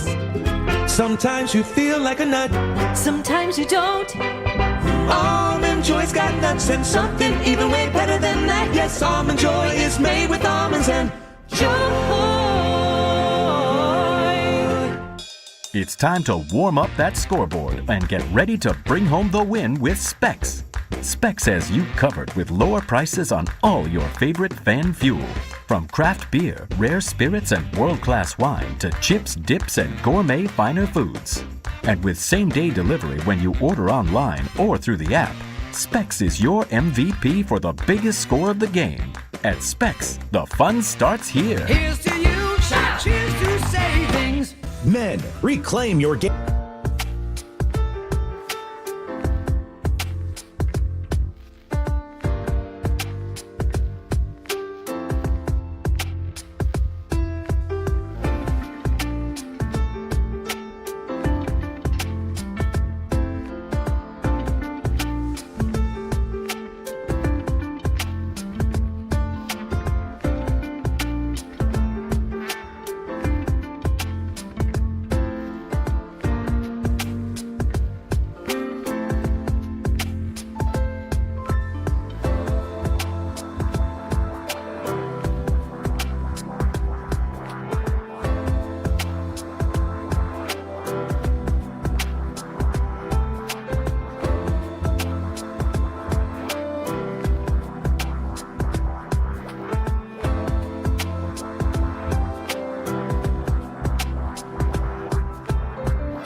driven by our D&M Leasing Studios. You're rolling with the G-Bag Nation on 105.3 The Fan. Here we go. It's hour number 3 of the G-Bag Nation on 105.3 The Fan, and Jared Sandler is set to join you. His Blue Nail Roofing Rangers preview here on your home of the Rangers, 105.3 The Fan, with a pregame coming up in 1 hour. He's at Jared Sandler on Twitter, a must-follow for Rangers fans everywhere. Jared, how the heck are you, buddy? What's up, guys? I'm great. Over here in Pittsburgh, hoping to, win a series, win a game. I don't know, just get things going on the right track. I mean, what a roller coaster we've been through after, getting back to 500 and then to fall back so suddenly. Was this another bit of false hope? What do you think? Is this just a slight uptick in a long run of mediocre baseball? Is it time to give up, Sandler? Oh, I don't know if it's time to give up. I mean, thankfully, the Rangers aren't in division. We talked about this. They're not in division with a team that's just running away with things, right? So they still have multiple pathways, and with the third wild card, that opens up, a lot of opportunity. Listen. I get it. It's been a year and a half of frustration for folks, and if you're of the opinion they kind of are who they are, which right now is a team a few games under 500. I mean, if this was a court case, you'd have a pretty good case, right? But I think there's also a case to be made on the other side. And, I mean, the reality is if they go on a stretch where they win, like 8 of 10 or something, or 9 of 11, then, the feeling's going to be a lot different. But it's not, and we talk about this every year. It's not about 162 because you got the trade deadline. And at the trade deadline, that's when you've got to make decisions on who you are and who you want to be. But they've still got about a month, right? They got a little over a month to sort of show that they are or they are not. And I just think because the margins are as tight as they are, it's tough to just totally punt. But if someone's like, I just don't see it, I haven't seen it, and I'm done trying to see it, then I get that. I mean, I understand the emotional roller coaster that, is being a fan. And if that's the way that a fan is approaching this, there's an argument to be made for that. How common is it that a team that would sort of match this profile for a couple of months can get hot and be who we think they are?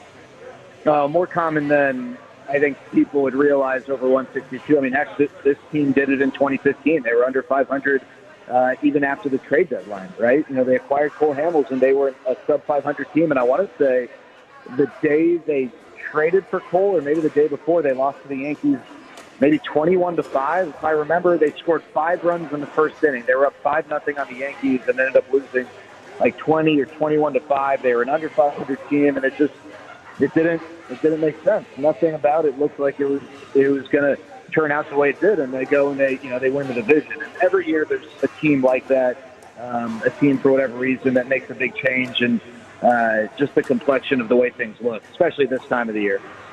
What do you think about the lineup tonight, Jared? No Wyatt Langford. Any explanation as to why on Wyatt? Yeah, just I think we just heard from Boach. I think his back flared up, and so they're just giving him a day, and hopefully he'll be back in there tomorrow. I am curious elsewhere around the league right now. There were a couple of crazy things. I mean, heck, we had Dennis Santana throwing punches in versus Tigers fans last night. I mean, Pittsburgh's been wild this year. Yeah, no, that's I saw that. That's interesting. Dennis Santana, the owner of multiple Lamborghinis too. I remember that from when he played with the Rangers. But yeah, that was a little bizarre. And I think their season's been interesting because they pitch well, but they don't hit, and kind of in some ways a similar profile to the Rangers, but more extremely so. They haven't pitched as well as the Rangers, and the offense has certainly struggled as has the Rangers, but. Yeah, at the end of the day, it's weird times here when you got the Livy Dunn circus, and Paul Skeens, but you got a manager fired already, and weird times in Pittsburgh. But hopefully the Rangers don't get caught up in any of that. Is this one of the best center field views of a city that you've been to? It's beautiful, Broadus. I'm so fired up for all your podcast work, by the way. Thank you, man. Appreciate that. Yeah, congrats on all that. I know Cowboys fans are really going to benefit from that for sure. Thank you, sir. Appreciate that. Yeah, no, of course. The view's beautiful. The skyline, the kind of dirt-colored river, whatever. I don't know what's in it, but yeah, I mean, it's a body of water, so like that's automatically a baseline level of enticing. And then the Clemente Bridge is really cool. And I'll tell you what's also really cool, just from like a fan experience standpoint. I don't know how many Pirates players do this, although I'm sure there are some. Because I know that Andrew McCutchen said that at one point, I think his first go around here, he would do it. But a lot of visiting players will walk from the hotel to the ballpark. And they walk along the Clemente Bridge. Like, it's a pretty predictable, it's just like it's kind of like a tradition, but just a thing that a lot of people like to do. And it kind of has a cool vibe. And I mean, it's a bridge, and it's bright yellow, which is cool. I think that some people like it because it's the Clemente Bridge, right? Like, out of respect and feeling kind of a connection, as silly as that might seem to some. That makes it have a little bit of a different feel to it. Jared Sandler here with you on The Fan. If they are under 500, what would a sell-off look like, you think? Well, it obviously depends on what the buying side looks like. So I would tell you, if the question is who would be available, I would say you could probably take White Langford off that list, and you could maybe make an argument that everyone else would at least, they would entertain a phone conversation.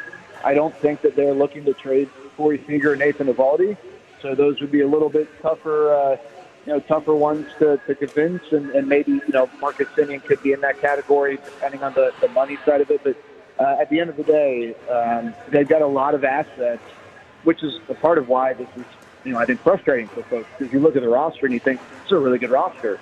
And I think they have a lot of assets, guys who have a year or 2 years left on their deals, who could be very appealing. And so it just depends on what the appetite is from a buying standpoint around the league, as to whether they would be a little bit active or very active if they took on the form of a seller. But, I know obviously I'm staring at Chris Young right now, and I know that he's certainly not, I think they're preparing for all sides, but I still don't think that they anticipate that being the path they go. But obviously, the guys on the field have to earn that and prove that. Jared, if they are buyers, I saw in The Athletic, and the name that keeps getting tossed around, the DH from Atlanta, Marcell Ozuna, he's on an expiring contract. They had it for the lefty Cole Drake. Would that entice you at all? Or, I think Drake's been pitching pretty well. Yeah, that's a good question, Eric. The timing of Jock Peterson's return could influence that, because if Jock comes back and he's the guy you want him to be or expect him to be, then maybe you don't feel as much incentive to make a move for a guy in Ozuna who really is a DH only. He can play the field, but that's a liability. And so you don't want to just give up Cole Drake if you feel like you're getting a guy who doesn't fill a direct need. Now, right now, as it currently stands, could they benefit from Marcell Ozuna? Heck yeah, they could. But now it adds the other question of, and there's always that line for buyers. There are teams who buy to try and get in the playoffs, and there are teams who buy to try and strengthen their contending position. The teams who feel pretty good about their chance to make the playoffs and they're just trying to buy to strengthen their position usually have a little more leeway to be more aggressive, because they know they're going to get in. Teams that are like, we're just trying to get in the playoffs, sometimes for an expiring contract like Ozuna, they're not as aggressive because what happens if they don't make the playoffs? Then it's really a waste. I think it really just depends on where they are and how they're playing. And the feel, the vibe, whatever word you want to use, I think really does play into things over the couple weeks leading into the trade deadline. Hey, Jared, it's probably a really unfair question, but if they turn into sellers, how does that affect Bruce Bochy? Is maybe his demeanor of wanting to maybe be a part of this maybe next year? Or is does it even work into that? Am I reading into maybe that too much? No, that's a great question. So my guess is if they did go that route, it's not going to be a total teardown, right? I think they would reload for next year, and that would still perhaps be appealing. Now, he might have his mind made up. For all I know, this is it, and nothing's going to change that. Maybe there are things, there are factors that go beyond just the roster. But I would tell you, brought us to your question, if it was like, hey, we need to go into a full rebuild or a partial rebuild, even I don't think you'd have much interest in that. But I don't get the sense that even if they did sell, that would be their intention. That's not Christian's personality. That's not really what the roster would suggest. It would make more sense if they were, if they did sell, if they would try and reload and try and get back on the right track for 2026. Yeah, that's what makes sense to me because I don't think CY would do it to him. You know what I'm saying? I think CY was like he'll keep trying to give him weapons to play with as long as he can. For sure, 100%, absolutely. Jared, what'd you make of Shohei Ohtani playing peacemaker after getting pegged by the Padres last night?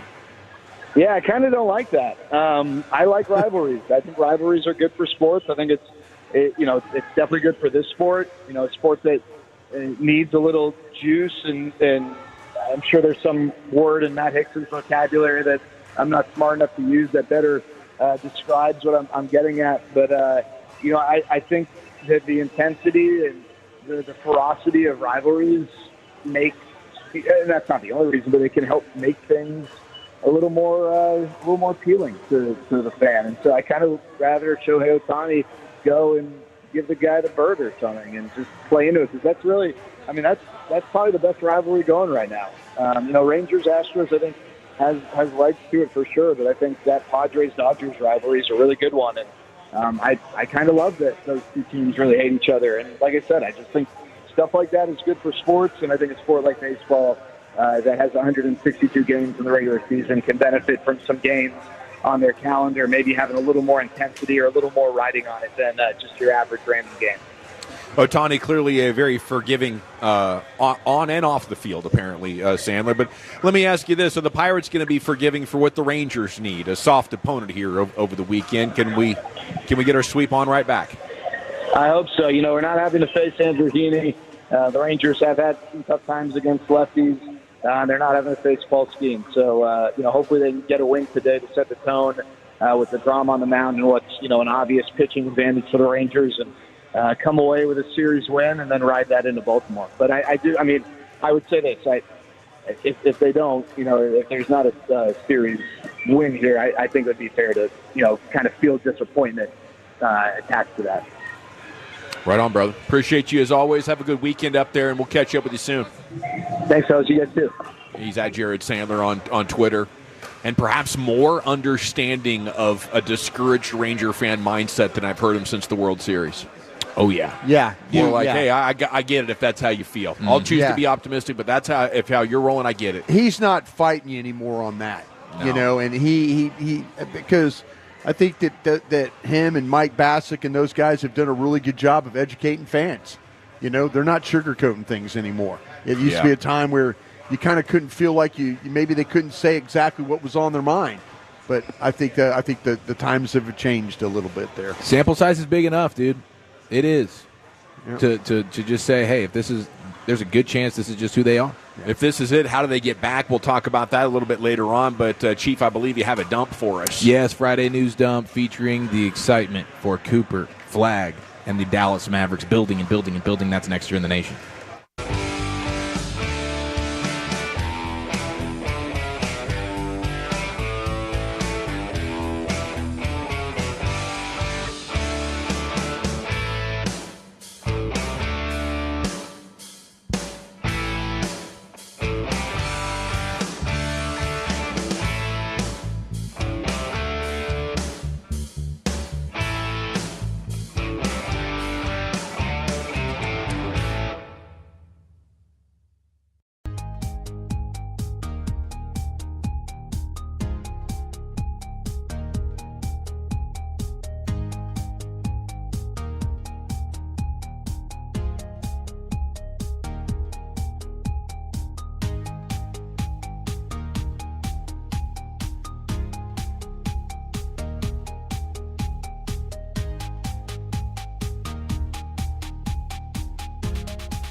Uber Eats has low fee products? I gotta remember that. Well, you know, they say in order to remember something, you have to forget something else. Okay, now that is a very cute haircut. That's like a little shag. I've never seen it before. Well, I mean, of course you have. It's the Rachel. Oh, is that your name? No, I mean, what's your name? No, I'm Jen. My name's Jen. Right, but I just mean like this is your haircut. But that's hair on your head. I'm not saying this is your hair. Okay.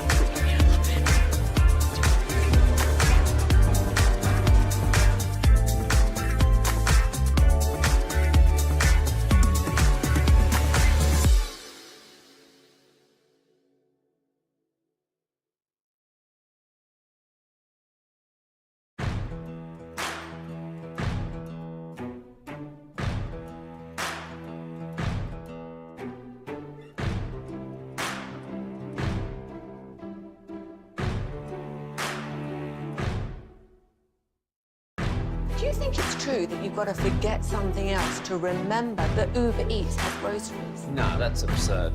Hey, remember when you used to be a, what was it, Pepper Lady? Pepper Lady? Wasn't it Cinnamon Sisters? Basil Babes. Saffron Squad? Nutmeg Maidens? Pre-curve? No. Nutmeg Maidens? I just said that. Was it Spice Girls? Doesn't sound right. Was it Saffron Squad?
G-Bag Nation on 105.3 The Fan. We are live at Pickler Universe in Carrollton, 35 and Bush, with Stella Artois. They brought all the coldies. There's samples. There's beer samples, Stella Artois, waiting for you if you want to join us. But the show's actually going to conclude in 37 minutes. Rangers pregame is coming up at 5. They're visiting the Pirates, trying to shake off suddenly getting swept.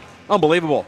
As segments brought to you by the Frankels. If you've been injured in a car or truck wreck, call the Frankels first, 214 or 817-333-3333. There's never an out-of-pocket cost. They only get paid when you win. The Frankels, the go-to car and truck wreck attorneys in Dallas. And it's brought to you by Cars for Kids. Donate today, carsforkids.org. Here's the chief with that news dump. Okay, we got a lot to get to here. The Cooper Flag excitement is just continuing to build. He had his workout. And Scouting report you want? Get familiar. Little scouting report. You got one? Got a scouting report that he was not in great shape.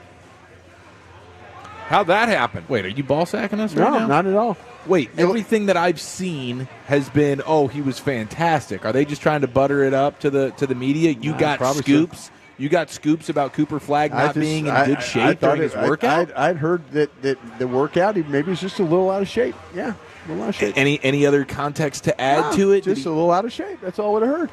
Nothing positive. Got scout buddies around the league, bro. I know. I know you do. That's why I'm taking this. I'm hoping they give you more than the one just he thing looked I out heard. of shape. Fine, he looked fine, but he was just probably a little bit out of shape right now. Probably not looking at it like a competitive situation, maybe an opportunity where I can relax, let my body recover from the long year, and then maybe try to get my cardio going for summer league or preseason. Yeah. But Wow. I mean, that is a little disappointing. Honestly, like that, we need to clip that. Carter, whatever that needs to go into the interwebs. Broadus has sources league wide, and that doesn't affect your eval at all, though. Does No, it? not at all. No, it doesn't mean you don't take him number one overall. They But said the workout was fine. everything I see is just that. Oh, it was wonderful. He was fantastic. course, They were we're blown not- away. Of course, We're getting the real scoop over here. We need to sit. Brian's go got ahead, it. Clip it. Yeah, I think I just don't know if fans or media want that story right now. No, The truth does hurt. Yeah, maybe they can't handle the truth. What was it in the Big Short movie? The truth is like poetry, and people bleeping hate poetry. I just said I That's just a heard great line. he'll be fine. Don't worry about that guy. I just heard that it was the workout was good. Yeah, see, so like Stein used the word impressive on court workout. Yeah. But I don't think anybody's getting from the most competitive guy apparently in the draft and out of shape, not in great shape sort of assessment. We haven't started the season yet. I know. It's just what do you think? We get one of the best players ever never is in shape when he plays. Do you think Nico's like trying to use that as, hey guys, I think we got to trade him for KD? I could see it. You can't put anything past old Nico. Mike Curtis said that Cooper Flagg, when they went to Bob's Steak and Chop House, he did a Tuesday night Bob's Steak, then a Wednesday night teammate Nick and Sam's extravaganza. Eating good. Back to back. No wonder he wasn't in shape. Yeah. Well, he got the filet mignon. Yeah, it's a good order at Bob's. Do you have the they still do the carrot? I can't remember. Yeah, if they do. I mean, well, I can't say. I think they do. That's I haven't sweet been there. carrot. Oh, the fountain of misinformation. Yeah, rides yeah, I again. don't want to get too crazy. Wait a minute. with that. Oh yeah, they do the carrot. No, That's a staple. Why would they take that away? That's like one of the things that they might is synonymous with It might Bob's. be a wasteful thing. You know what I'm saying? You put that carrot out there on that plate, and people might not eat it, and they probably got tired of like taking up the plates and the carrot being on the plate all the time. Because people like Dawson would look at it and go, "Why do they have horse food on this plate right now?" Man, they would cook that carrot perfectly, though, and they'd put that like The sugar. glaze. Oh, yeah. Oh, so you That's would good actually eat the carrot? I would have a couple bites. Yeah. There you go. Okay, I was the fountain of misinformation because I thought Dawson would give it the, what are you trying to do here, bit? I mean, they nailed that carrot, dude. It's perfectly steamed. It has got a glaze to it that is great. And I thought, heck, I was at Carrot's Bob's. one vegetable that I would be that I'm all right Brad with. Sham and I were at Bob's recently for Jared's charity, and I don't remember the carrot being part of the meal. Wow. That is a little bit disappointing if they're no longer doing that. Somebody text in to tell us if the carrot's still part of the meal, please. I'm not going to read it. Chief can. Carrot inflation is real, though, so we have to. It's about time we talk about it. It's Well, important how about conversation. this? Maybe they got tired of wasting the carrots because That was a very full-sized carrot. Yeah. Yeah. Yeah. A lot of work goes along with that. Yeah. It's going to take your time. Hey, by Okay. the way, like the pizza that we have up here, we've had a couple of people just eyeing it, just walking by and eyeing it. One guy just blatantly just said, okay, yeah, that's mine. He kind of made a couple of passes, kind of like a shark in the water. Yeah, Yeah. circle. There's plenty of pizza down there. But he was eyeballing ours. he eyeballed ours. I saw him go back, up, back again, and then on the way past, it was a shark attack with the pizza going out. I mean, it's great pizza. It is, man. It's dominant pizza, and there's plenty of it here. That was not the last slice. Okay, well, let's do Well, it might be for us. It might be for us. Well, let's have a source off then. We just got Broadus's. Let's go ahead and hear from Mark Stein, DLLS, when it comes to Cooper Flagg. The way it was described to me was that he wanted to go for a full hour. He wanted to, he wanted to go ahead and do a draft workout, and it was a huge organizational presence that got to watch him, and the work impressive. That's just all I kept hearing. Impressive. He is the modern NBA forward that every team wants. He can do so many things. He can handle. We'll see how he shoots it in the NBA, but I have to say the early rumbles I've heard that, shot looks pretty damn good from what they're saying on the streets. He's got size, strength, just a very versatile young man. There you go, Mark Stein. So maybe I like Stein's sources better than mine. Well, I mean, wanted to do a full hour workout. Yeah, he could have been out of shape, wanting to do the full hour workout. They could have been so just to show, yeah. Maybe, fine, guys. Maybe he didn't do the full hour workout. Maybe the plan was to do the full hour workout, and he couldn't finish the full hour workout. He was getting a lot of detail that could be in there. Getting on the oxygen tank. Did you feel like that Stein was kind of tap dancing around some stuff? He definitely was doing some long pauses where he was trying to figure out the right word to use. I just came out and said the guy might have not been in great shape. I like the way you did that. You put your name on it. Well, I try. Yeah. Well, some good reporting. Tim McMahon says that he's told that Jason Kidd sees shades of Grant Hill when it comes to Cooper Flagg. And he says that, especially early in the season while Kyrie Irving's out, he will have a chance to play that point forward type of role. He's going to have the ball in his hands a lot. J. Kidd thinks he can facilitate. I hope he can pull it off, man. That would be great. But before you won the lottery, they were talking about Max Christie in that role. So I would say stop trying to put forwards at point guard and go get some guards. Give me a combo guard, give me a 2-guard, but not more forwards at point guard. Colin Sexton. There we go. Let's get that thing moving, dude. I mean, the more I see about his game, 26 years old, willing to play some defense. When Kyrie comes back, he can come off the bench, but he can create his own shot. He can get other guys involved. I wonder how much Utah would really, really squeeze you in terms of assets on something like that. But that could really work for you, dude. I like that idea. I mean, Colin Sexton is not a championship level player. He is not a good starting player on a playoff team because there are holes in his game that you have to build around. What he is to me is a good enough scorer that he can start, and he's going to start for bad teams. But on a championship team, you want him in a role where is he a sixth man? Is he your second best guard? I think he's a sixth man. Yeah. I think he's a sixth man on a championship team. And hopefully that's what the Mavericks are. Shams Charania says that teams are throwing crazy offers at the Celtics for Jaylen Brown and Derek White. Derek White, another guy that I would love to see the Mavs kick the tires on, but clearly would take quite a bit to get him. Did you see Gatorade made a custom flavor for Paige Beckers? Cool. Is this what kind of a flavor are we looking at here? The quote is from Beckers, Shirley Temple is like my favorite drink all time, so it's put it in a Gatorade flavor, so that's pretty fire. That's a direct quote from Dallas Wings. Would that be rookie. pink? Yeah, look at that. You see the pink? Pink, yeah. Yeah, see the pink aspect there? I was going to guess pink, and then I was going to think, okay, somebody on the text is going to accuse me of being something. Some sexist? Yeah, some sexist. Oh, is it pink? One of those. Oh, yeah. Yeah. And so I did enjoy a Shirley Temple in my day, though. I thought it was fun as a kid. Yeah. Order Shirley Temple. Did you feel like you were really kind of boozing it up? Yeah. It was fun. Is that what got you on your start of drinking a case a night? Yeah, give me a Shirley Temple on the rocks. Give me a couple of cherries in Roy there. Rogers. Yeah, Roy Rogers. All right, elsewhere here in the news dump. If you ordered a Shirley Temple, you were like a big thing, right? Yeah, you were like 8. Chief, you don't know anything about that, right, do you? You never ordered a Shirley Temple. No, I did not. I did not order a Shirley Temple. But I guess they're pretty good. It sounds like it's child's play. Yeah, it's kind of like everybody else is having a Scotch and water, and you're having a drink that kind of looks like a Scotch and water. Future alcoholics drink that right there. Yeah, watch out for that kid. Yeah, you have the Shirley Temple, and then you put in there, and then you put in you get rum or something. You put in there with it. Yeah. There you go. Nice little mixer. Well, congratulations to Paige Beckers. I think getting your own Gatorade flavor is one of the coolest achievements that you can have as an athlete. That's pretty sick. They still have some of the coolest commercials. The Gatorade sweat, the black and white commercial with the Gatorade color sweat. One of the greatest commercials ever. They're still playing it, and it still hits. It is awesome. I wonder if Paige Beckers is going to get involved in this Caitlin Clark rivalry. It seems like every player in the NBA now resents the fact that she's so badass. I think Paige is too nice. I think she's get-along gal.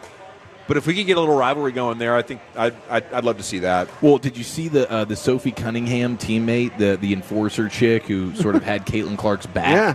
She's racked up her jerseys are sold out. Sure. And she's racked up like over 500,000 followers on TikTok and stuff because like Dang. all the Caitlin Clark fans are now saying like, okay, she's one of us as well. I'll tell you what though, for an enforcer, it's a good week for Sophie. For an enforcer, like watch her walk into the arena. She looks anything but like an enforcer. Oh yeah. I mean, she's got some eyeball to that. Yeah, it's I'm like, my gosh, this lady is that tough. Whoa, yeah. Yeah, they were getting after it though. I guess she now has some goons that are willing to fight for her honor, which she needs. Goons.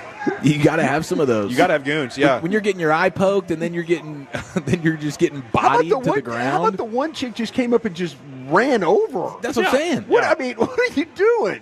I mean, it's like she's responsible for like 30% of the WNBA's flagrant fouls, and she's responsible for 1 in every 6 tickets sold. It's just incredible the impact she's having. The people in the league just hate her, like the other players just hate her. Yeah. Why? Because she's good. She's really good. Well, she's being credited with making the league now something that's popular when they feel like, hey, we've been awesome for so long. About to say, she plays at such a high level. The shot making, the passing. Oh, yes, there's no one like her. I mean, just everybody gets mad at her. You know. Well, I How about a little mean, she is confrontational. She wants the smoke, but also, after the smoke happens, she puts her head down and walks away, which is a beta move. I think they still think they can scare her into playing bad. I think that's what this is. I think this is trying to baptize the rookie or the young player and intimidate them and get them off their game. But I think she's got that trait where when that happens, it makes her play better.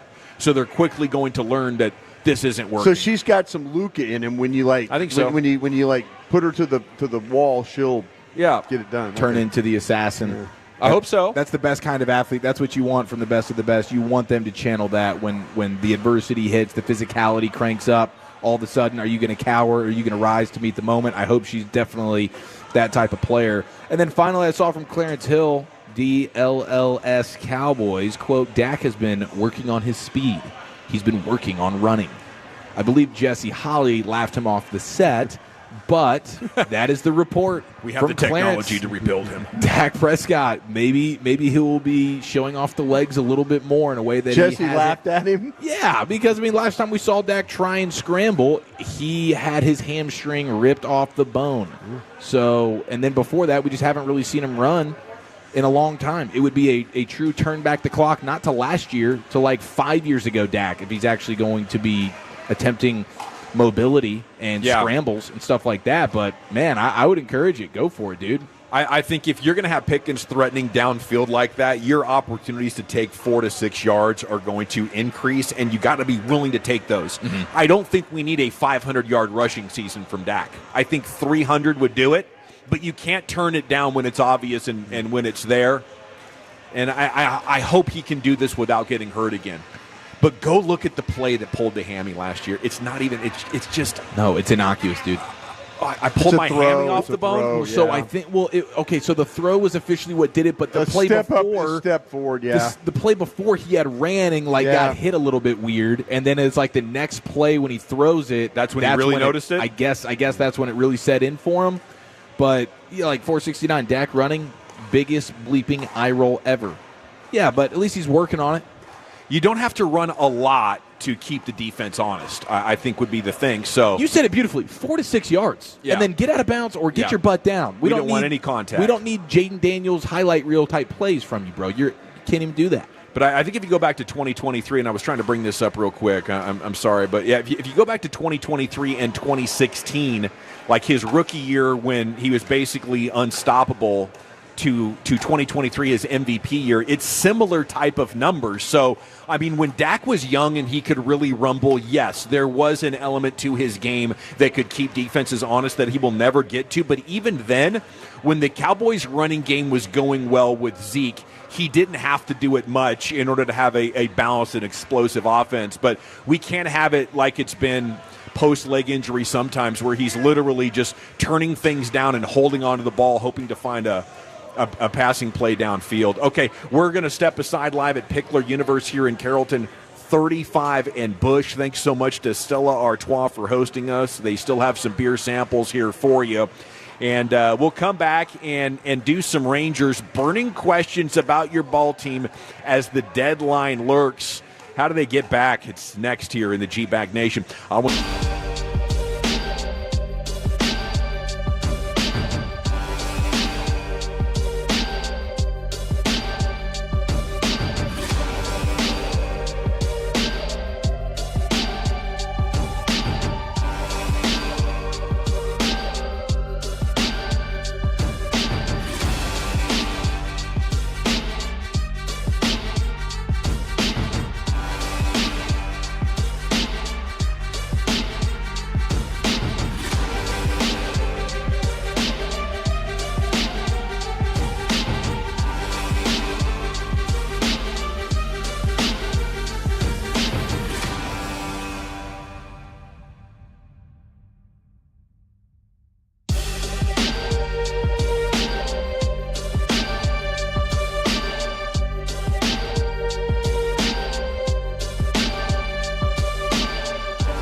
Cowboys offseason here at the Fan, our insiders are at the start daily, grinding to bring you the latest Cowboys news. When you hear it on the Fan, know that we are DFW's only radio station telling you what we saw, not what we read on social media. From now until the end of Cowboys training camp in Oxnard, turn it on and leave it on your Cowboys station, 105.3 The Fan. If you're in the market to upgrade your vehicle, get to Classic Chevrolet in Grapevine.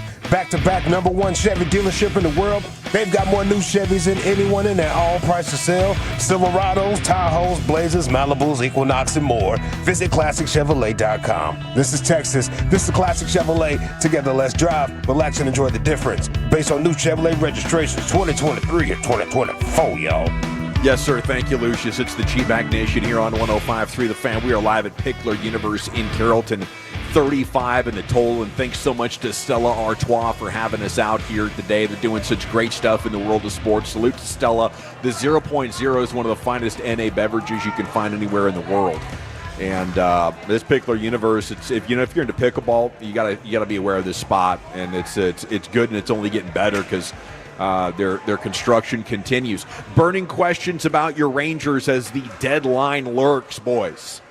Pre-game's coming up here at the top of the hour. They're in Pittsburgh. They need to get some wins. Yep. My prediction, they're going to take 2 of 3. All right. Okay. If this is it, if this truly is what it is, and the World Series was the greatest 6 weeks of baseball that they can never take away from us. Yep. But everything around it was pretty mediocre other than that first 6 weeks in 2023. How do you fix it? How do you get back? If this is it, and now this is who you are, an average team. Well, I mean, in a perfect world, you're trying to offload as much of your high dollar aging players. Now, that is easier said than done, and you also, I mean, really, it all starts with a full commitment of this is not the squad, and being willing to accept that, and then going all in on trying to accumulate younger, cheaper assets and moving on for, I know they're talking about like Nathan Eovaldi, somebody like that. Yeah, it would hurt to see him go, but that's probably a guy you can still get something for. 2 weeks ago, CY told us Eovaldi and DeGrom are their guys. They're going to have a core of those two pitchers. I'm under the assumption that if you were going to say this is it, you're keeping those guys because they're hard to replace and you're not going to get much back for them. So essentially you're getting salary relief and maybe some okay prospects for older guys that can't stay healthy but are amazing pitchers when they are. So yeah, I would look at it like we need to get a new catalyst bat, to replace where Marcus Simeon's role used to be. Where do you think CY right now is, and he's looking at this, but where do you think long term he's looking at the discussion that he's going to have with Ray Davis here in the next 2 months? I don't think Seager, Simeon, DeGrom's contracts are tradable. So I think he's looking at it like, what can we do to save money in the short term with players that we cannot bring back? Right. That can free up some money that we can go shopping with in the trade market. But like Kevin Sherrington asked today, could Rafi Devers have fixed first base for you? Is that the bat that the Rangers could have been in for? Now, Boston did not put him on the market. They did not shop that situation. But is that what they should be looking for, a Devers type of player, to make a trade for with young prospects for a guy in his prime? Or does that invite, too much further risk? This is I'm always about trying to win now kind of a thing. I think every year teams change and you don't know how the chemistry and all that of the team and how it's going to be. I think I let this thing ride. I just think I let it ride. And then I'm going to then make the off-season decision that I'm going to play my young players. I'm not interested in getting rid of young players and adding, now. The problem is you don't have enough great young ones that you're going to have a crop of guys that are going to beat the cover off the ball. But to me, it's Walcott, and there's guys that we've talked about, that are young players. I would try and then make the commitment to that. If you could somehow, if this pitching can kind of continue to be what it is, then maybe you can get by with some young players. I mean, hitting can be fickle. Yeah, I would rather have young players not hitting than I would old players not hitting. Does that make any sense? Yeah, for sure. And like for a Devers, that type of player, sure, if you're trying to double down on what you have right now and bring in somebody who can be a catalyst at the moment, but that's an expensive, that's another $200+ million type player. Yeah. Can you really add another one of those to a roster that already has a handful? Like, you're pretty top heavy when it comes to some of these big time money deals. Yeah. I don't think you can do that. It's a really tough place to be in right now, and it's amazing that they won the World Series because obviously you can't win right now. There's a difficult path to rebuild because the players that you do have, who do you want to trade? Langford, you can't get good players for the players that you want to give up, right? I think Langford, Walcott, who are your real blue chip type of prospects? You don't have a lot of them. Yeah, you tried the veteran route.